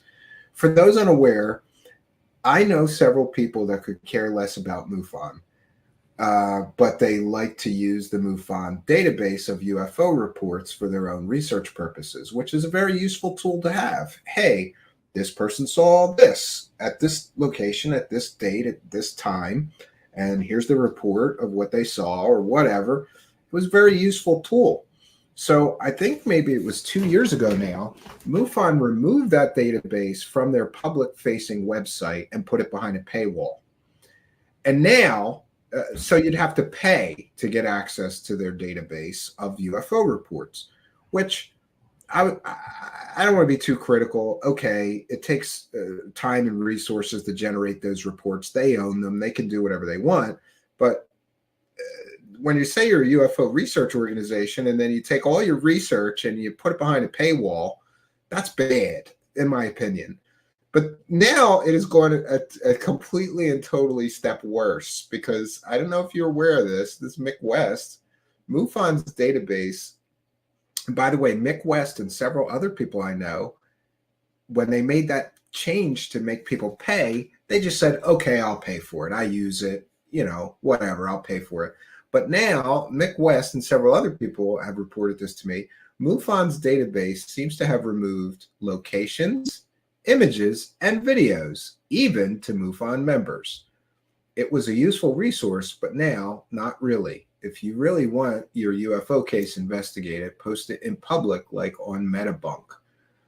And I wrote, if you ever wondered if MUFON could possibly become any more worthless as an organization, here is your answer. They just became completely worthless. So even if you're a paid MUFON member, you can't get the goodies now. And they are still generating reports with images, with drawings, with videos in some cases, dates, locations. Now, even if you're a member, that information is kept all secret. So my question is, are they just completely worthless now, Erica? Like, what do they do then? They have nothing. They have nothing to offer. I'm really not sure what they ever did, really. I mean, it's other than, the executive director was making a lot of money and which is great when you're a nonprofit. I mean, there were different chapters that were really banking on and making quite a bit of money, and who knows what's happened with that. There were some chapters that weren't operating as nonprofits that made a lot of money. So the whole thing is very interesting. But when you've got an organization that is bought and sold, that database is bought and sold to somebody like Robert Bigelow, and your names, your information, everything is there for him to see. And just to be clear, so everybody understands, I don't want to interrupt you. I apologize, but I want to make sure that we're clear. People give this information to this organization on a confidential basis, and they were assured confidentiality. And then this organization went and sold all that information without redacting any of the names that they promised would be kept confidential. They sold that to a UFO billionaire. That's creepy, right? And then we have Jan Eldridge. Really disturbing. Not once, but twice. I mean, and who knows who had the John code where you could go behind the scenes. And even as an executive director, I didn't have access to see all of the information that was coming in on my state, cases in my state. Wow, that's so stupid. Did you ask why? Did you push them? Course, but what did they say? Blah, blah, blah. I mean, it was multiple stories. It was, that if they come in, the reports come in, they go to a specific team or person, and then that person judges whether those reports should be sent to the state director or given to the STAR team or whatever, illustrious team of people that they've got going on at that point in time that would investigate. But it's like, as a state director, this is my state. Why aren't you giving me information about what's taking place? Yeah, and besides that, they got a state director in the form of John Ventry making absolutely ridiculous racist comments all over the internet. And then you got Jan Harzan, who got arrested in a MUFON shirt. He went to have sex with what he thought was a 12 or 13-year-old girl in a MUFON. He had the MUFON logo on his shirt. That's so awkward. It was a MUFON shirt. And he must have thought he was going to impress that 13-year-old girl. I run a UFO organization. It's so gross. Do you know if he ever did the jail time, or did he plead guilty, or I have to do an update on that case. Yeah, I need to do an update on that too. I've had so much going on, but and maybe somebody in chat knows what the update was, but last I heard he pled not guilty, which is kind of stupid because they have all the chat logs of him talking to the person that was fishing. I think that's pretty standard protocol for people to plead not guilty and then try to get a better deal, maybe. Yeah. The legal system, it's just a special experience, but I don't know what's happened with that, but I do know that it is extensively, it is very creepy, to say the least, that people like Bigelow, like I'm saying, would have access to data. And, make sure when you're, looking at, here's your, you're signing your rights away. If you're getting a Nest thermostat, if you are getting a new fridge that can, that has all this capability to function with your Wi-Fi. I mean, there's so many ways that we give up our personal rights and sell our information to third parties. I mean, look at what happens on social media. And so with MUFON, after they got busted, then they put the little disclaimer at the bottom, well, we have the right to do A, B, C, and D, but people still didn't even really understand that's what it was. And they were giving information about like the prescription medications they were taking. I mean, information about their medical histories. That's a I mean, HIPAA things that violation, at yeah, least. absolutely. Yeah, I Absolutely. mean, I But rest worked in assured, Kit Green has that information. I So worked in computers for a long time, and you'd be surprised how many precautions you have to take when any computer has any kind of medical information on it. And meanwhile, this MUFON bunch of clowns are just giving out people's prescription medications that they're on with these reports. It's just ridiculous. And the same question that I asked you earlier, do you think there's any hope for MUFON, or are they just done and somebody's got to start something better? I can't believe they're still around. I mean, that should have been put out to pasture a long time ago. Yeah, I mean, your international director getting popped for trying to bang little girls, that should have ended the organization. And didn't they replace him with a guy who he rents his plane to people who want to bang in it? Like, for those unaware, the guy they replaced Jan Harzan with does sky tours where you can join the Mile High Club. Like, if you want to bang your partner, you give him some money, he flies you up, and you can bang away in his plane. Nothing says credible organization like an international director getting busted for trying to have sex with an underage person, and then you replace him with somebody that runs sex tours with their airplanes, right? Like, well, and I think there were some interesting articles as I reported on when all of the things broke with Harzan, that they replaced him, and it was supposed to be temporary, with their former executive director, Dave McDonald, who owns Flamingo Air. If you do any research on Flamingo Air, you can, interestingly enough, find in a story that I believe is in Vice magazine, where he is quoted as, saying that he takes kids up for their first ride, that he, as long as you close the screen, you can take up your animals, whatever. It was really, to me, when I read some of those statements, it was absolutely yeah, look at this. Raunchy shocking. tales from the pilot of a Mile High Club plane. That's great. This is a pretty old story. That's pretty great. Yeah, that's gross. So he's saying romantic flight service started as a dare. And I'm not, again, I'm just. Look, they're having gangbangs too, because they're. When it's really and it's like, to me, and I just want to say, this is information that's out there, and I think it's really important for people to ask questions. We spend a lot of time, like with the case here in Utah with Tim Ballard, who was the man who organized and was running Operation Underground Railroad, which was a very prominent anti-sex trafficking organization. They've been accused, specifically Tim Ballard, of some very heinous things and using sex trafficking as a ruse to get to do some pretty really horrific things. And so that is one of those examples of an organization, a nonprofit that operates under this specific, this is what we're doing. We're here for the betterment of mankind. We're here to stop, child sex trafficking, all these things, but yet they're doing exactly the opposite.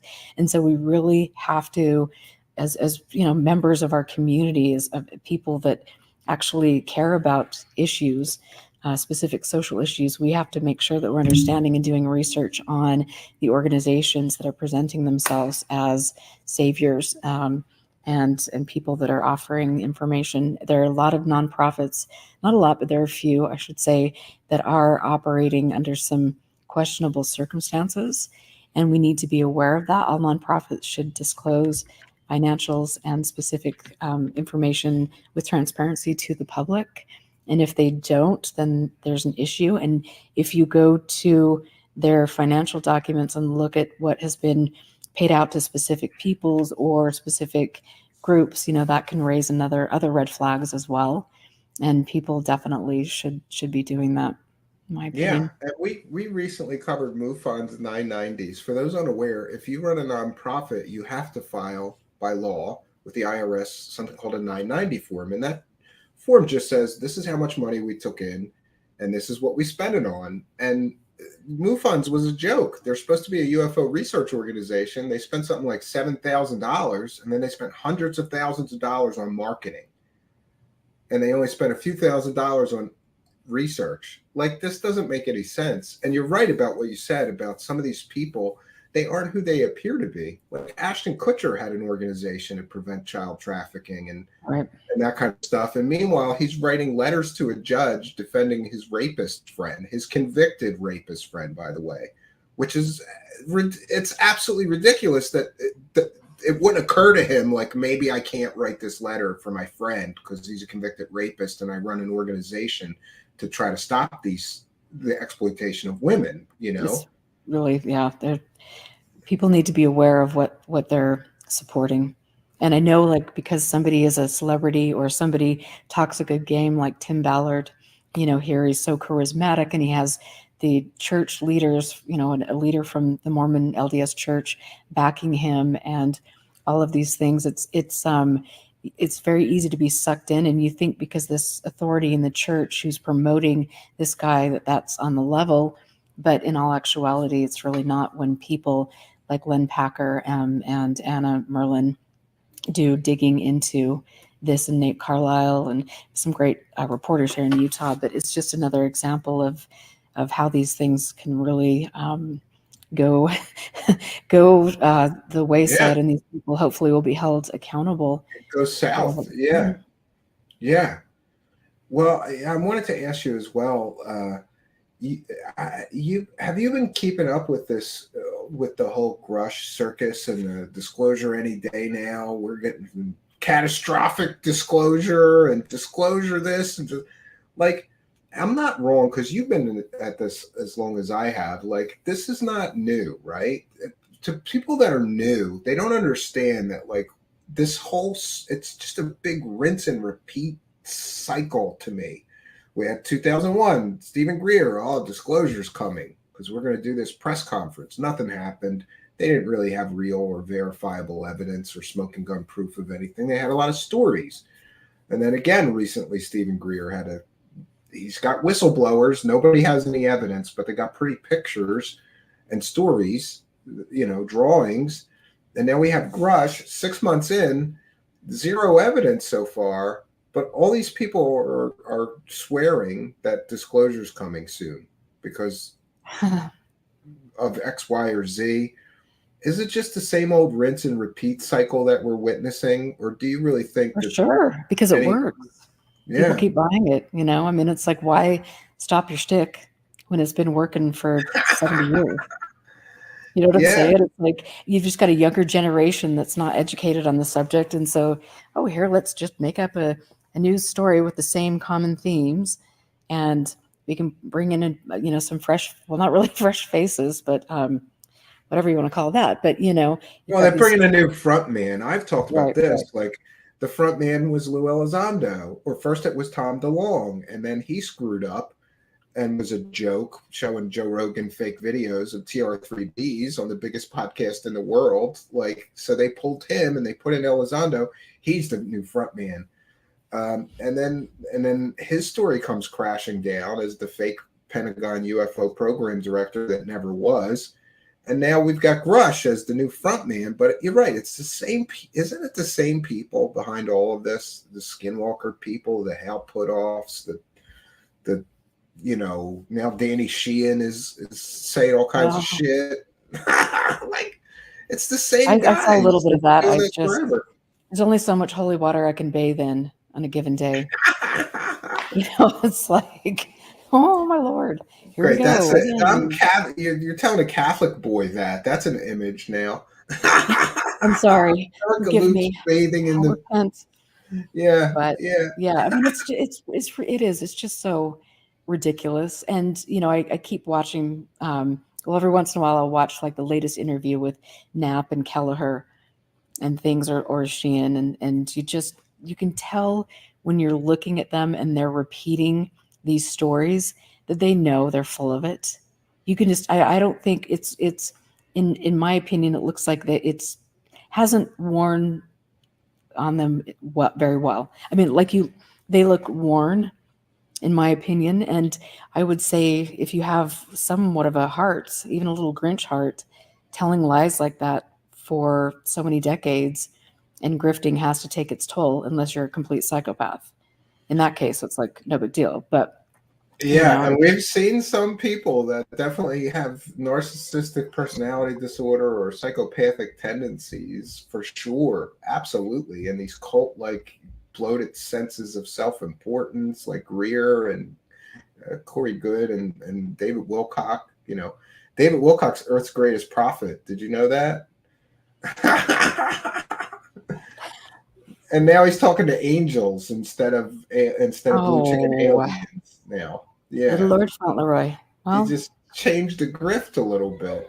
But you're wasn't right. he talking to squirrels? Wasn't he talking to squirrels for a minute? Oh yeah, we made fun of that. Yeah. I mean, not like, hey, every once in a while you got to talk to a squirrel. I don't know. I talk to the squirrels at my cabin, but usually I'm like, hey, little guys, what's going on? And I throw them some peanuts. I got a big bag of peanuts in the cabin, and I like them around the cabin. And it's fun to watch from those big windows.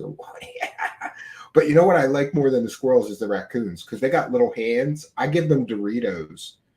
Oh. Cool Ranch Doritos. I swear to God, they could smell it from miles away. Are you channeling them? You need to go and do a video. I go open a big thing of Cool Ranch Doritos and dump them out, and I just wait. And within a half hour or an hour, they all come. Yeah. But yeah, he's going a little nutty, and the Stevati Aerospace, the hover car, nothing changes. The grifting is just. Are you ever surprised though? Like, are you surprised with this Danny Sheehan thing? Like, he's looking for thousands of dollars from people now to be in the insiders club and get insider information, and there's no inside information. It's I think bullshit. They just, obviously these guys are losing their appeal. I mean, whatever that means. But they're just looking at the younger generation, and younger generations, knowing how to use social media, and I don't know, it's just another way for him to try to recap. I don't know what, but it is quite embarrassing. Honestly, these people are, they're grifters, and I don't even know what to say because it's embarrassing. It's sad, in a lot of ways that's what they think of people, and that they can use different experiences in their past, like, the Karen Silkwood, different cases where, I think you could go back and look at people's careers and the claims that they've made and maybe do some investigations. And that's why see if they were really actually doing what they said they were doing. That's why 40 years ago. I fully support stuff like you. And I also know that Michael Schratt, we have our differences about a lot of things, but one of the things that he does that I fully support, I don't know if you know this, but he's got like 2 big warehouses full of UFO case files, pictures, evidence, just ridiculous. Wow. And he goes, when somebody dies or something, he just goes and buys it all and preserves it. I think you do similar things, and it's important to me, and this is stupid and selfish of me, but like, I want everything that these grifters have ever said or sold to be documented so that we can go through their history. This story was fake. This story was fake. Or even just to display to people, okay, George Knapp was selling this story 25 years ago. He never proved anything. George Knapp was selling this story 20 years ago. He never proved anything. George Knapp was selling this story 15 years ago. He never proved anything. Same for Corbell and all these other people. Don't you think it's important to preserve all this so that we can show the track history of the grifting? Yes. And I think, and absolutely, and you've just hit it on the head for me. And this is one of my big red flags as of late. You've got people that are sweeping up all the information and putting it into what could be perceived as another black hole. And are these people going to be putting forward UFO case files? Are they going to put forward conversations between Grifter A and Grifter B? Are they going to be putting forward communications between NICAP and a Nazi group in Canada? What are the people that have the information? What are their intentions? with it. And if their intention is to prove UFOs are real, then those people should not have the archives or have the files of past researchers. This has to be, or putting forward, it should be made public, all right? the information so the public can make up their mind and see the person, learn about the person that collected the information, that did the research, and see the behind the scenes correspondence. That's really critical. And that's another reason why the subject has really tanked for so long. It's because all of the information does go down, into, it's swept up and pushed away into one place where only a handful of people have access to it.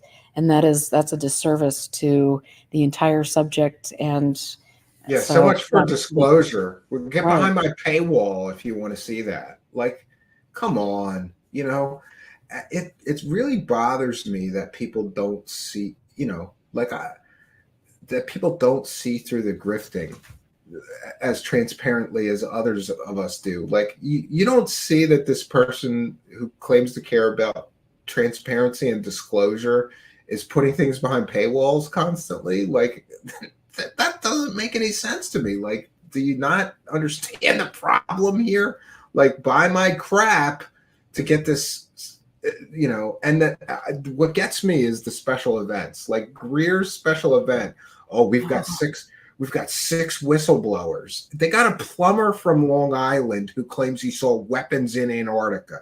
And then granted, the guy went to Antarctica as a plumber, but come on, and they charged big money for that thing, and they hyped it out the wazoo with Third Phase of Moon and everybody else. This is Disclosure 2.0. Like, what? Pay your $500 to hear these stories. They did have pretty pictures from Michael Schratt, but other than that, it was garbage. And did they have a statue of his biceps? No, but my favorite story. Did you see the porta potty one? There's a secret. No. There's a secret alien base. Oh, I got to show you this just to see, because this is how ridiculous it gets. And you have often said that it gets ridiculous, but I just started making videos about exactly how ridiculous it gets, because it gets so ridiculous, especially with people like Greer. It seems like the longer that these people are involved in UFOs, the griftier and the stupider they get, right? And we'll have some fun. It's so hard to even imagine. I'll play you this because I want to see, am I being we'll see if you think I'm being unfair to Stephen Greer, but this is from his actual disclosure conference. So let's see this. And this is about the porta potty secret alien bases. He also was read into and had the chief scientist show him the location, which this is another thing. There's these illustrations in this thing, and you see that thing in the background? I think those are porta potties. I'm not sure, but I think they're porta potties. Wait. And according to these illustrations, there's these secret underground bases that are big enough for hundreds of people to work in. And apparently they're so secret that the government just lets everybody park their car right outside the secret base. And listen, if you got to take a dump, there's porta potties. There's porta potties outside the secret underground bases. So if you got to listen, sometimes maybe you just got to be driving to work. You got to take a big dump, and maybe they don't have bathrooms. Oh my Lord. In the underground secret alien bases where they're working on the alien spacecraft. They have such technology that they can back engineer alien spacecraft, but they can't figure out how to put a bathroom in that bitch underground. Instead, they got porta potties all along the back row. And this base is ultra top secret. It is housing the most secret things on planet Earth. The greatest secrets of the United States shadow cabal, black budget government, the deep state. It's the most secret base of the deep state. But we're going to put a row of all these porta potties out there, and we're just going to let everybody park their cars right outside when you go into the secret base. Yeah, because the satellite won't pick that up. They would not do that. There's Russian satellites that would pick this up in a minute.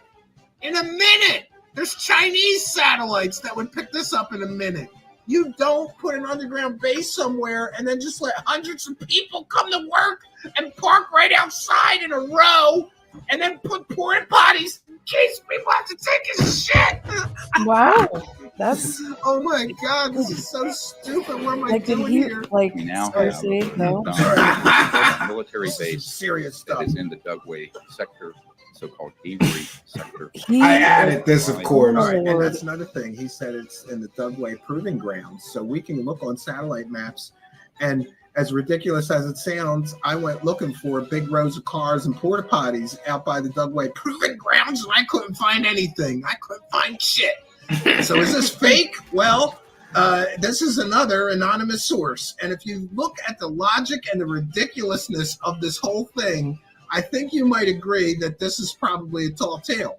And it And by the way, there's more illustrations with the porta potties and the cars, I think. has huge capacity for parking. You go in, and there's a vast underground complex. That location has been People paid hundreds of dollars And to hear here's the this thing, shit. if there's huge capacity for parking, why is everybody parking their car on the surface then? This And then makes no there's sense. a huge This is a line of total porta contradiction. potties. Wow. Next. It's so This gives stupid. an illustration of the size of this. You can put All One right. thing I will say is like and that is like just so People paid ridiculous. hundreds of dollars to hear this, to hear these stories. Yeah, And it's so and ridiculous.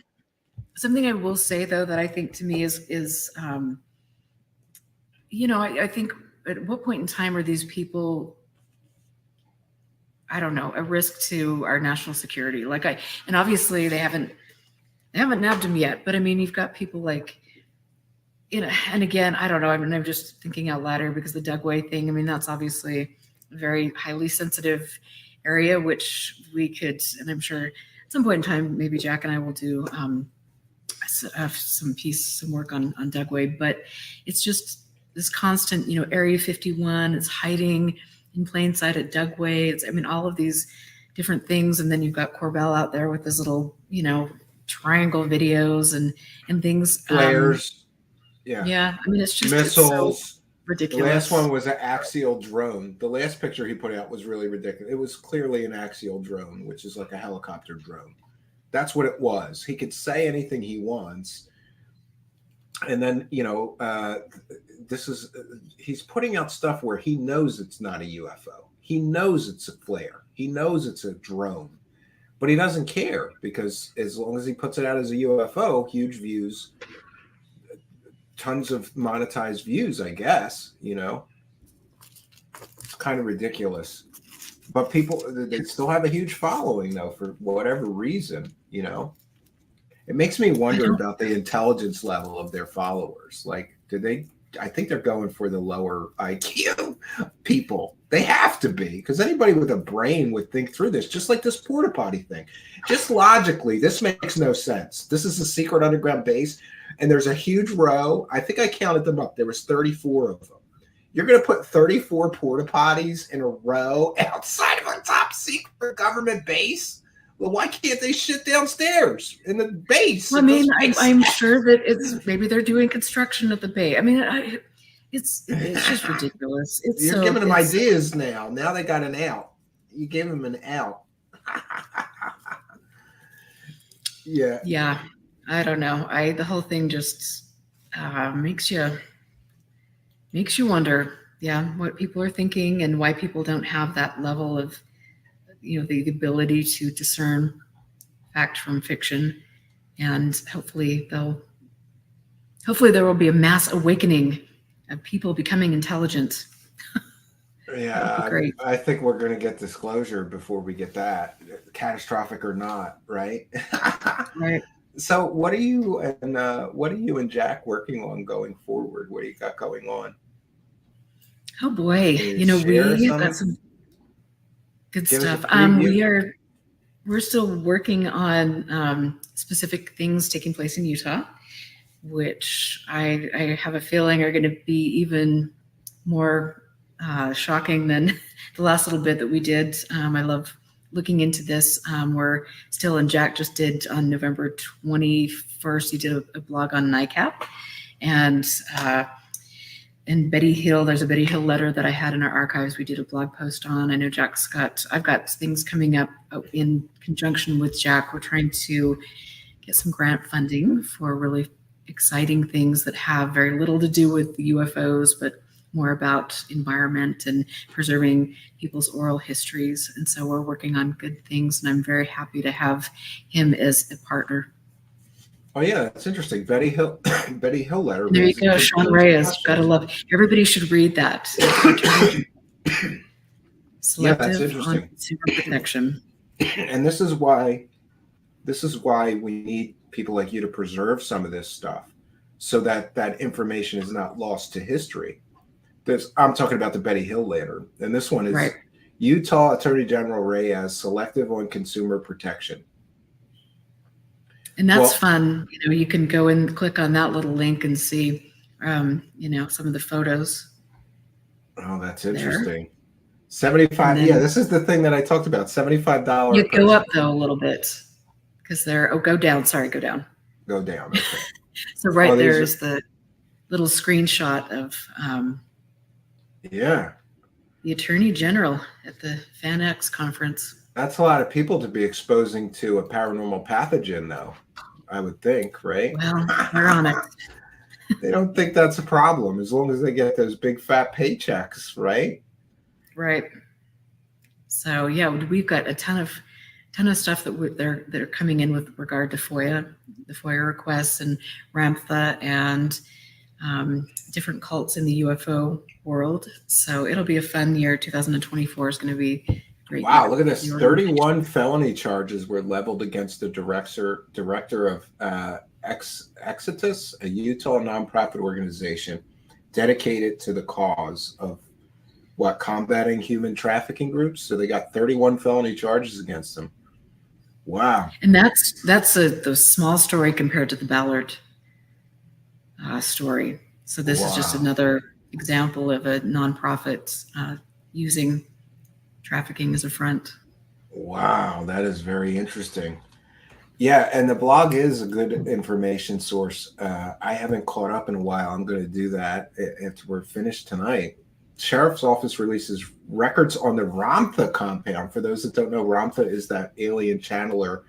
She's a total nutter Trump Q person too now, if you weren't aware. That's a good one. There's some good footage there. We just keep getting more as well. So. Oh, that's good stuff. And yeah, because it's public records, right? The Sheriff's Office has to give you anything you ask for if you file a request, right? Well, in theory, but and they've been very generous. We have a lot of great files. A message from the executive director. Wow. Mm-hmm. And to the stars investors sought help from SEC. That's the last story that I read here. Wow, I'm a little bit behind. I apologize, but that's great because one of the investors, for those unaware, this article is excellent work by Jack Brewer and Erica about TTSA. One of the investors went to the SEC and were like, "How do I get my money back?" And basically, they were told, "You can't get your money back." It sounds like all the people that invested in SafeMoon, they've had some similar circumstances, and we've done, letters on or blogs on that SafeMoon and the fact that Brandon Fugel was one of the big proponents for SafeMoon, and wow, so, yeah, it sounds like you guys follow the money. Isn't that a good way of investigating something, right? You always follow the money, right? Absolutely. Yeah, leads to some pretty interesting places. I put the Expanding Frontiers organization link in the description of the video. I'm also going to put Erica and Jack's YouTube channel in the description of the video and in the live chat. You should go over and support them and subscribe, and also go over to expandingfrontiersresearch.org and throw them a couple of bucks, because like I said, nobody else is going to do this work. It's such a weird niche kind of a thing, and they're doing great work over there. I'm glad you're there, Erica. You make me feel a little bit less alone. It's a lonely thing being in this thing and trying to do it the straight way and not just right. Well, I agree, and I appreciate what you've done, and you've built up. Don't you think that I should do one big grift though? Like they should give me a pass for one, right? Like I'll do one real big grift, right? It could be a fun experiment, I suppose. Or how about I announce it, like I'm going to go to the dark side for the next 90 days and I'm going to grift my ass off on UFOs and we'll see what happens. Then we can show the chart of the money going through the roof. It'll be fun. It'll be fun. It would be. And, but people already think you're on the dark side anyway. So I know. Isn't that they interesting? labeled me as somebody in the dark cabal. Same thing with you. Yeah. Yeah. Isn't it? They're like, I call some of these people fact averse. Like if you got facts for them, I love that a lot of times they just attack my appearance or something. And I'm like, really? That's all you got? That means I won. You don't have shit. I won. You don't have anything but appearances. But it is interesting for those unaware. If you speak out about the kind of things that Erica and I have been talking about tonight, you are the devil because you're screwing this grift up. It's an unwritten rule. Everybody keeps their mouth shut about all this stuff. But I, for one, am glad that people like you and me are talking about it. I'm glad that we are. And Jack and a few others, Right. And, I've got to give a shout out to Bill Pullen and Venus. I really like. Oh, yeah. William Pullen. Yeah. He gave me the 990 forms for him and his girlfriend. Is his girlfriend? Yeah, Venus. Venus. Yep, they gave me the documents and I said, oh, this is awesome. If you don't mind, I'm going to talk about this. They're like, sure, here you go. And we detailed, look at all this money they spent. Look at what they spent on research. Almost nothing. Yeah. And there's a Facebook group. What is it called? Yes. I'm shout that out because this is if you're interested in MUFON, it's on Facebook. It's called MUFON, a Cult of Incompetence. And you can go there. They did such a good job. You can go there and see all of the stuff. Yeah, MUFON, they just recently, did you know this? For Thanksgiving, they put out a grub email begging for donations, right? Out of this world holiday savings coming your way. Operation Underground Railroad has put out several emails looking for money. So imagine that. Not only to wish everybody a happy Thanksgiving, but also reminding everyone to stay tuned for savings on how you can better financially support them. So all of this dirt on MUFON is here. Yeah, and Venus Renee Pullen and William Pullen run this. He's been a previous guest here, but I haven't talked to her yet. Maybe we'll have them. That'd be great. Sure. Yeah.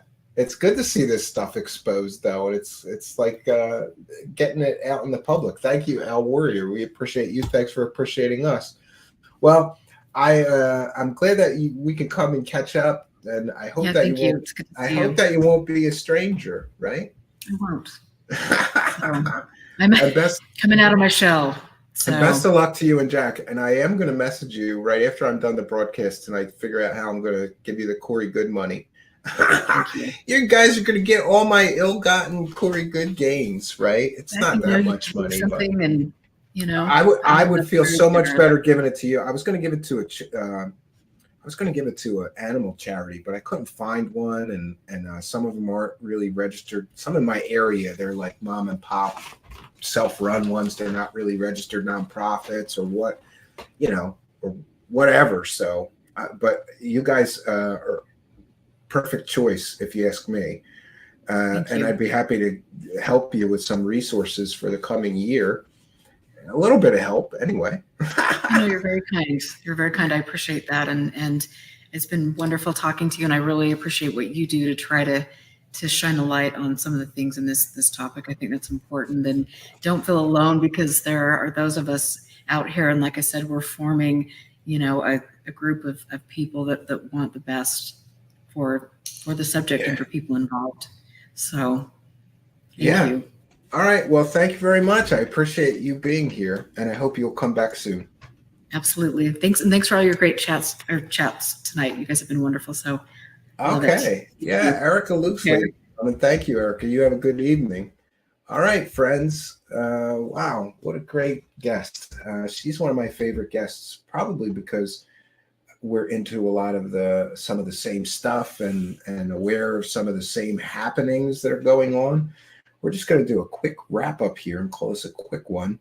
I have some other things to deal with this evening. for those that have asked, the audio podcast will be back up to date as of tomorrow. So I apologize. It's a couple of shows behind. For those unaware, I had major technical problems all last week that really slowed me down. But I'm just now I think I'm almost all the way caught up. And for those unaware, we're going to be broadcasting every night at 9 p.m. Eastern Standard Time tonight, or this week, 9 p.m. Eastern Standard, Monday through Sunday this week. I've got a couple of replay episodes. I may have to put an extra replay episode that'll only run a short one that's going to run for like, I don't know, a half hour or 45 minutes, because I'm going to be going to the cabin on Thursday again this week, I believe, and I can't make it there by 9 o'clock. Every time I try, it just doesn't happen. And if there's traffic or something, I don't want to be I don't want to miss the 9 p.m. showtime. So maybe we'll run a quick replay. I have some shorter episodes that I've made that are like a half hour or 45 minutes. And then as soon as I get to the cabin, maybe 10 p.m., we'll run another live show. But we've got this live show and 3 more for you for the week, and then 3 True Seekers Classic episodes. And I want to thank each and every one of you tuning in for those. I was kind of blown away because the one night we got huge numbers. That was the Stephen Greer and Kerry Cassidy one. Lots of fun in our video section. If you haven't checked that out, please do check that out. We want to thank Spooky for a kind and generous £2, says, for the Porta Potty Fund. Funny you should mention a Porta Potty Fund, because I don't know if you know, but at that new cabin, I'm going to need a Porta Potty Fund. But maybe you mean the Stephen Greer one? I don't really know. Yeah. And for those unaware, we read every single super chat, so we thank each and every person that sends any form of support. We appreciate each and every one of you. And we're PayPal pledges. We read those. Just add a note and give us your chat room user ID. And we want to thank you, YouTube channel members, and you Patreon supporters. From the cabin this weekend, I will be doing a stream. I'm still trying to figure out how to do this, but I have plans to do a stream for Patreon members and YouTube channel members. I think that I can do them simultaneously, or it's complicated. I did figure out how to do it. So keep an eye out on the members only video section, and what you'll see for members only is just like a bumper video that will give you the link for the Patreon stream. We're going to try to do those together. We want to thank Tales of the Sonic Voyage for a kind and generous $5, and for being a super chat, and for being a member. Thanks for both. Stephen, not a demon, just a CIA deep state operative who's not getting his paycheck. You're right. I'm a CIA disinformation officer. I wish I had $1, Tales of the Sonic Voyage, for every time I've been accused of that, because if I'm a CIA member, somebody's forgetting my paycheck. You know what? I ought to call human resources at the CIA live on air and ask them where my checks are. That would be kind of funny. But thank you for your kindness, generosity, and support. We want to thank all of you who are helping us to keep the show going. And we do that through praising the cash. Thanks to all of you for your kindness, generosity, and support, and helping us to praise the cash. Praise the cash, praise the cash, praise the cash. All right. And so we are going to be back tomorrow night at 9 p.m. Eastern Time, and Wednesday night at 9 p.m. Eastern Time. Stiff Richard. Hold on one second. I will put, Arden has already put, you can just search Erica Lukes. It's ERICALUKES in the YouTube search bar, but I will go over to the live chat, and I'm going to put it in the live chat. I'm also putting it in the description of the video. So please be sure to support her and Jack. They're doing some pretty incredible work. And just so everybody is aware, I'm acutely aware of this. That kind of investigative work takes so much time and energy. And, to be quite honest, I do some of that myself, but sometimes it takes me months to do the research and those information, whether it's a need to know request, a FOIA request, to get on the record comments from people. It takes so long, sometimes months, doing stuff. And Steve Long is asking if that's a new interview. No, but I was looking for replays, and somebody just happened to send me a message about that interview and how good it was. And I listened to the first 10 minutes of it, and I went, "Oh yeah, that was great." So that's one of the replay episodes for this week. But I'm going to be reaching out to Victor and asking for a new interview after that airs. And I hope he's okay with me running that again. But I think that interview, Steve Long, is information dense. It's got so much information about the whole Bob Lazar grift that I thought it would be good to sort of do a replay. And I have put into the live chat, this is the link for Erica Luke's YouTube channel. Please be sure to go over there and subscribe to her. If you like what we do here, you sure like what they're doing over there. Just don't like it too much. Yeah. Still come back over here. But I'm gonna put it into the description of the video right now, because sometimes I say I'm gonna do it, and I'm a bad show host, so I forget to do it. And people messaged me like, "Where's the link? You said you're gonna put the link in there." I'm just gonna put Erica Luke's YouTube channel.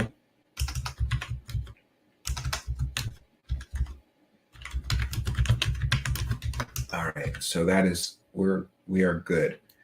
It is in the description of the video. It's in the live chat. We're going to take a moment. I'll take some comments and questions from the live chat before we bounce on out of here. Thanks, Stephen. Thought it was old. Great interview, though. Yeah, I hope you still tune in. I think that was one of the better. It's one of my favorite interviews, because he really dug up some great stuff on Bob Lazar. And one of the reasons I liked it, Steve Long, is because a lot of times, people say, read my blog about Bob Lazar, and it's all stuff that I already know about, but he had new information I'd never seen before.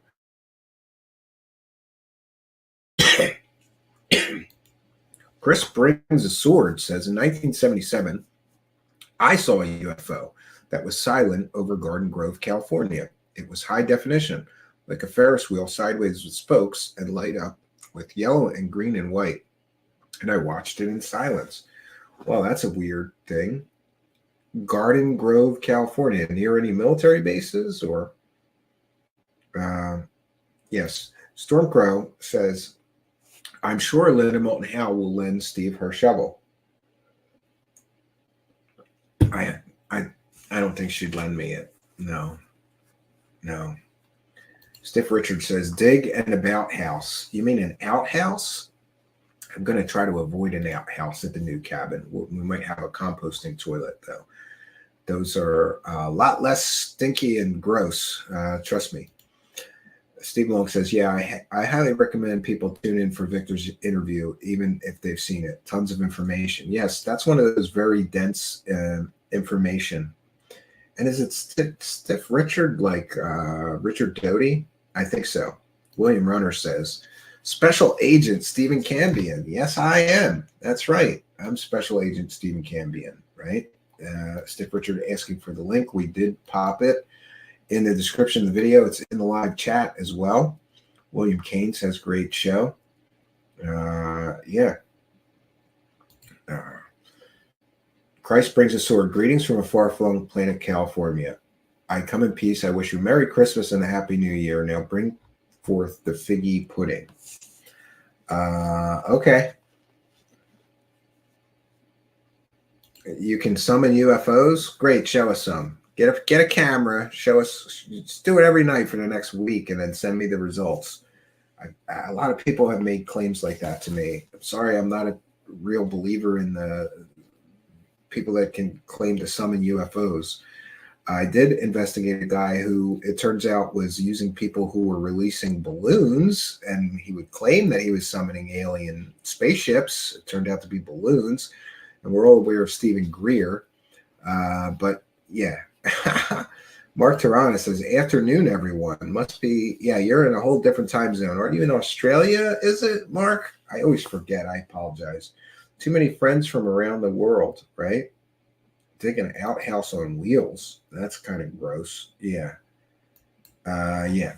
So we've done our due diligence for tonight. For those unaware, I will be we'll be doing a little bit more interviews here recently because, to be quite honest with you, I'm getting tired of the grind of doing shows myself.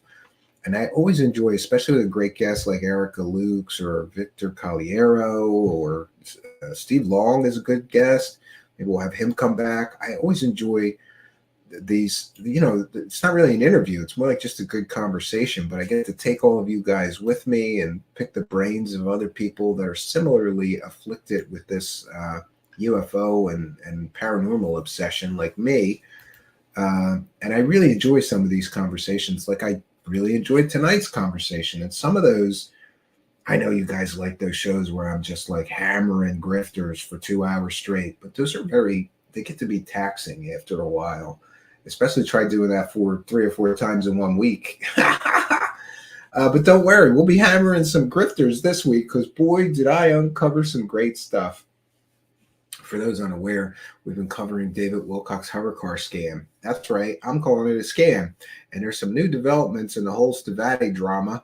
And not only that, but kind and generous researcher John Spadavecchia was able to locate just a laugh riot of a video that David Wilcock made when he first started making these hovercar claims. And we're going to play that and do commentary and just laugh at this clown David Wilcock because none of this shit that he claimed in that video ever happened. And that company never produced a single airplane or anything. It is a laugh riot. We'll probably be doing that this week. And and I'll also be doing a general update on the UFO circus. There's a lot of little stories, so I'm just going to put together another UFO circus show because let's be clear, that's what it is. It's a circus. John Warner, says Garaji.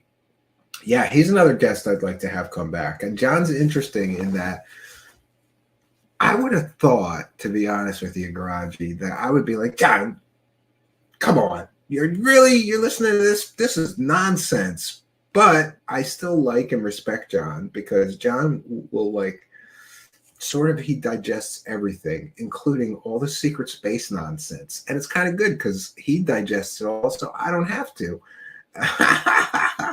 He's a wild and crazy billionaire too. So I like there's something, I don't know, there's just, call it guilty pleasure, but if you've ever had any like super wealthy weirdo friends, those are my favorite kind of rich people. The weird, the ones that are a little out there.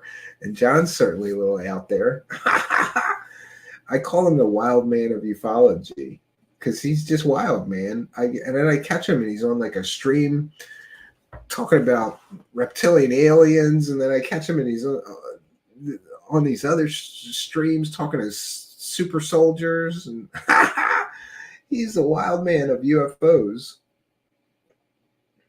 What's going on with all these ex-CIA coming out now? Yeah, I mean, the CIA and the three-letter agencies have already been infiltrating the world of UFOs for years now, since at least 2016, and they're right out in the open. They used to manipulate the UFO community from behind the scenes, but I guess they figured out that they could do that more effectively by pushing a few of their own into the spotlight to craft different narratives, push different perspectives or whatever, right? Yeah, Christ Brings a Sword says, George Van Tassel described how an anti-gravity time machine works like a planet with its own power source, spin, magnetic, electric field. Yeah, but George Van Tassel was also a grifter who collected money for decades and never proved anything. He collected money for decades, telling people stories like you are describing, and he never proved anything. Built that Integratron, a nice-looking, cool domed building, but guess what it does? Nothing that he said it would do. He said it would cure cancer, be able to teleport people, time travel people. None of that happened, but he did collect money for decades, so there's that, right? Oh, Garaji, John has mentioned more than once he loves your sense of humor. Yeah, we get along okay, and he's a really good guy, Garaji. Do you know what? He almost caused a fist fight in my house, though, because he sent my kids all this astronaut ice cream, and I got 2 boys. And what I didn't know is they liked this astronaut ice cream so much. It was such a novelty for them. It was up in the pantry. We put it on the highest shelf. They were working together, my 2 young boys. The younger one was getting a chair and telling the older one to step on the chair and get the ice cream sandwiches down. And then they were having like an ice cream sandwich party. He sent him like a whole bunch of that stuff. He's a good guy. Yeah, well, I'm going to reach out to him because I asked him a few times, Garaji, but I think, he's a CIA guy or something. He's a secret agent, so he didn't want to use regular internet or like Chrome. And StreamYard needs Chrome or Firefox or one of the major browsers to work. But I did just see him on another stream, so I think he's over that. I'll reach out to him. We'll see what we can talk about, right? That thing also had a spinning top. Yeah, but it didn't do anything that George Van Tassel described. He said it would be time travel and teleportation and healing. He could heal cancer with it. They didn't do anything. Yes, he did. He owned a giant airstrip out in the desert. Al Warrior's here. Thanks for being a member. Where is the Men in Black when you need them to expose the fakes? Oh, wait. They are part of it. Yeah, could be. All right. Well, we want to take a moment to thank all of you kind and generous benefactors, you Patreon supporters, you Twitch subscribers, you PayPal pledgers, YouTube channel members, super chatters, red pillars on pill.net, Twitch subscribers. We want to thank all of you. And we want to thank our wonderful guest tonight, Erica Lukes. Links in the description. Please be sure to support our guests here. That's the least we could do since they come here and share their knowledge and experience with us, something that I truly enjoy, and I hope you do too. So go on over there and support them. I'll be back tomorrow night, 9 p.m. Eastern Standard Time, and I hope that you will be here with me. So that's all I got for you, friends. Until next time, my name is Stephen Cambia. Good night, and God bless all of you.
Here's what I want you to do. If the Lord is speaking to you, ushers, bring some baskets down. Just leave them there. I'm not finished. I got one more point to make. This is what I want you to do. Thank you, Miss Marguerite. I brought her because I want you to understand that the work must continue. This is not a plea for money, it's a plea for partnership so that we can be what we're supposed to be. I just need 497 people to say, I'll do 300.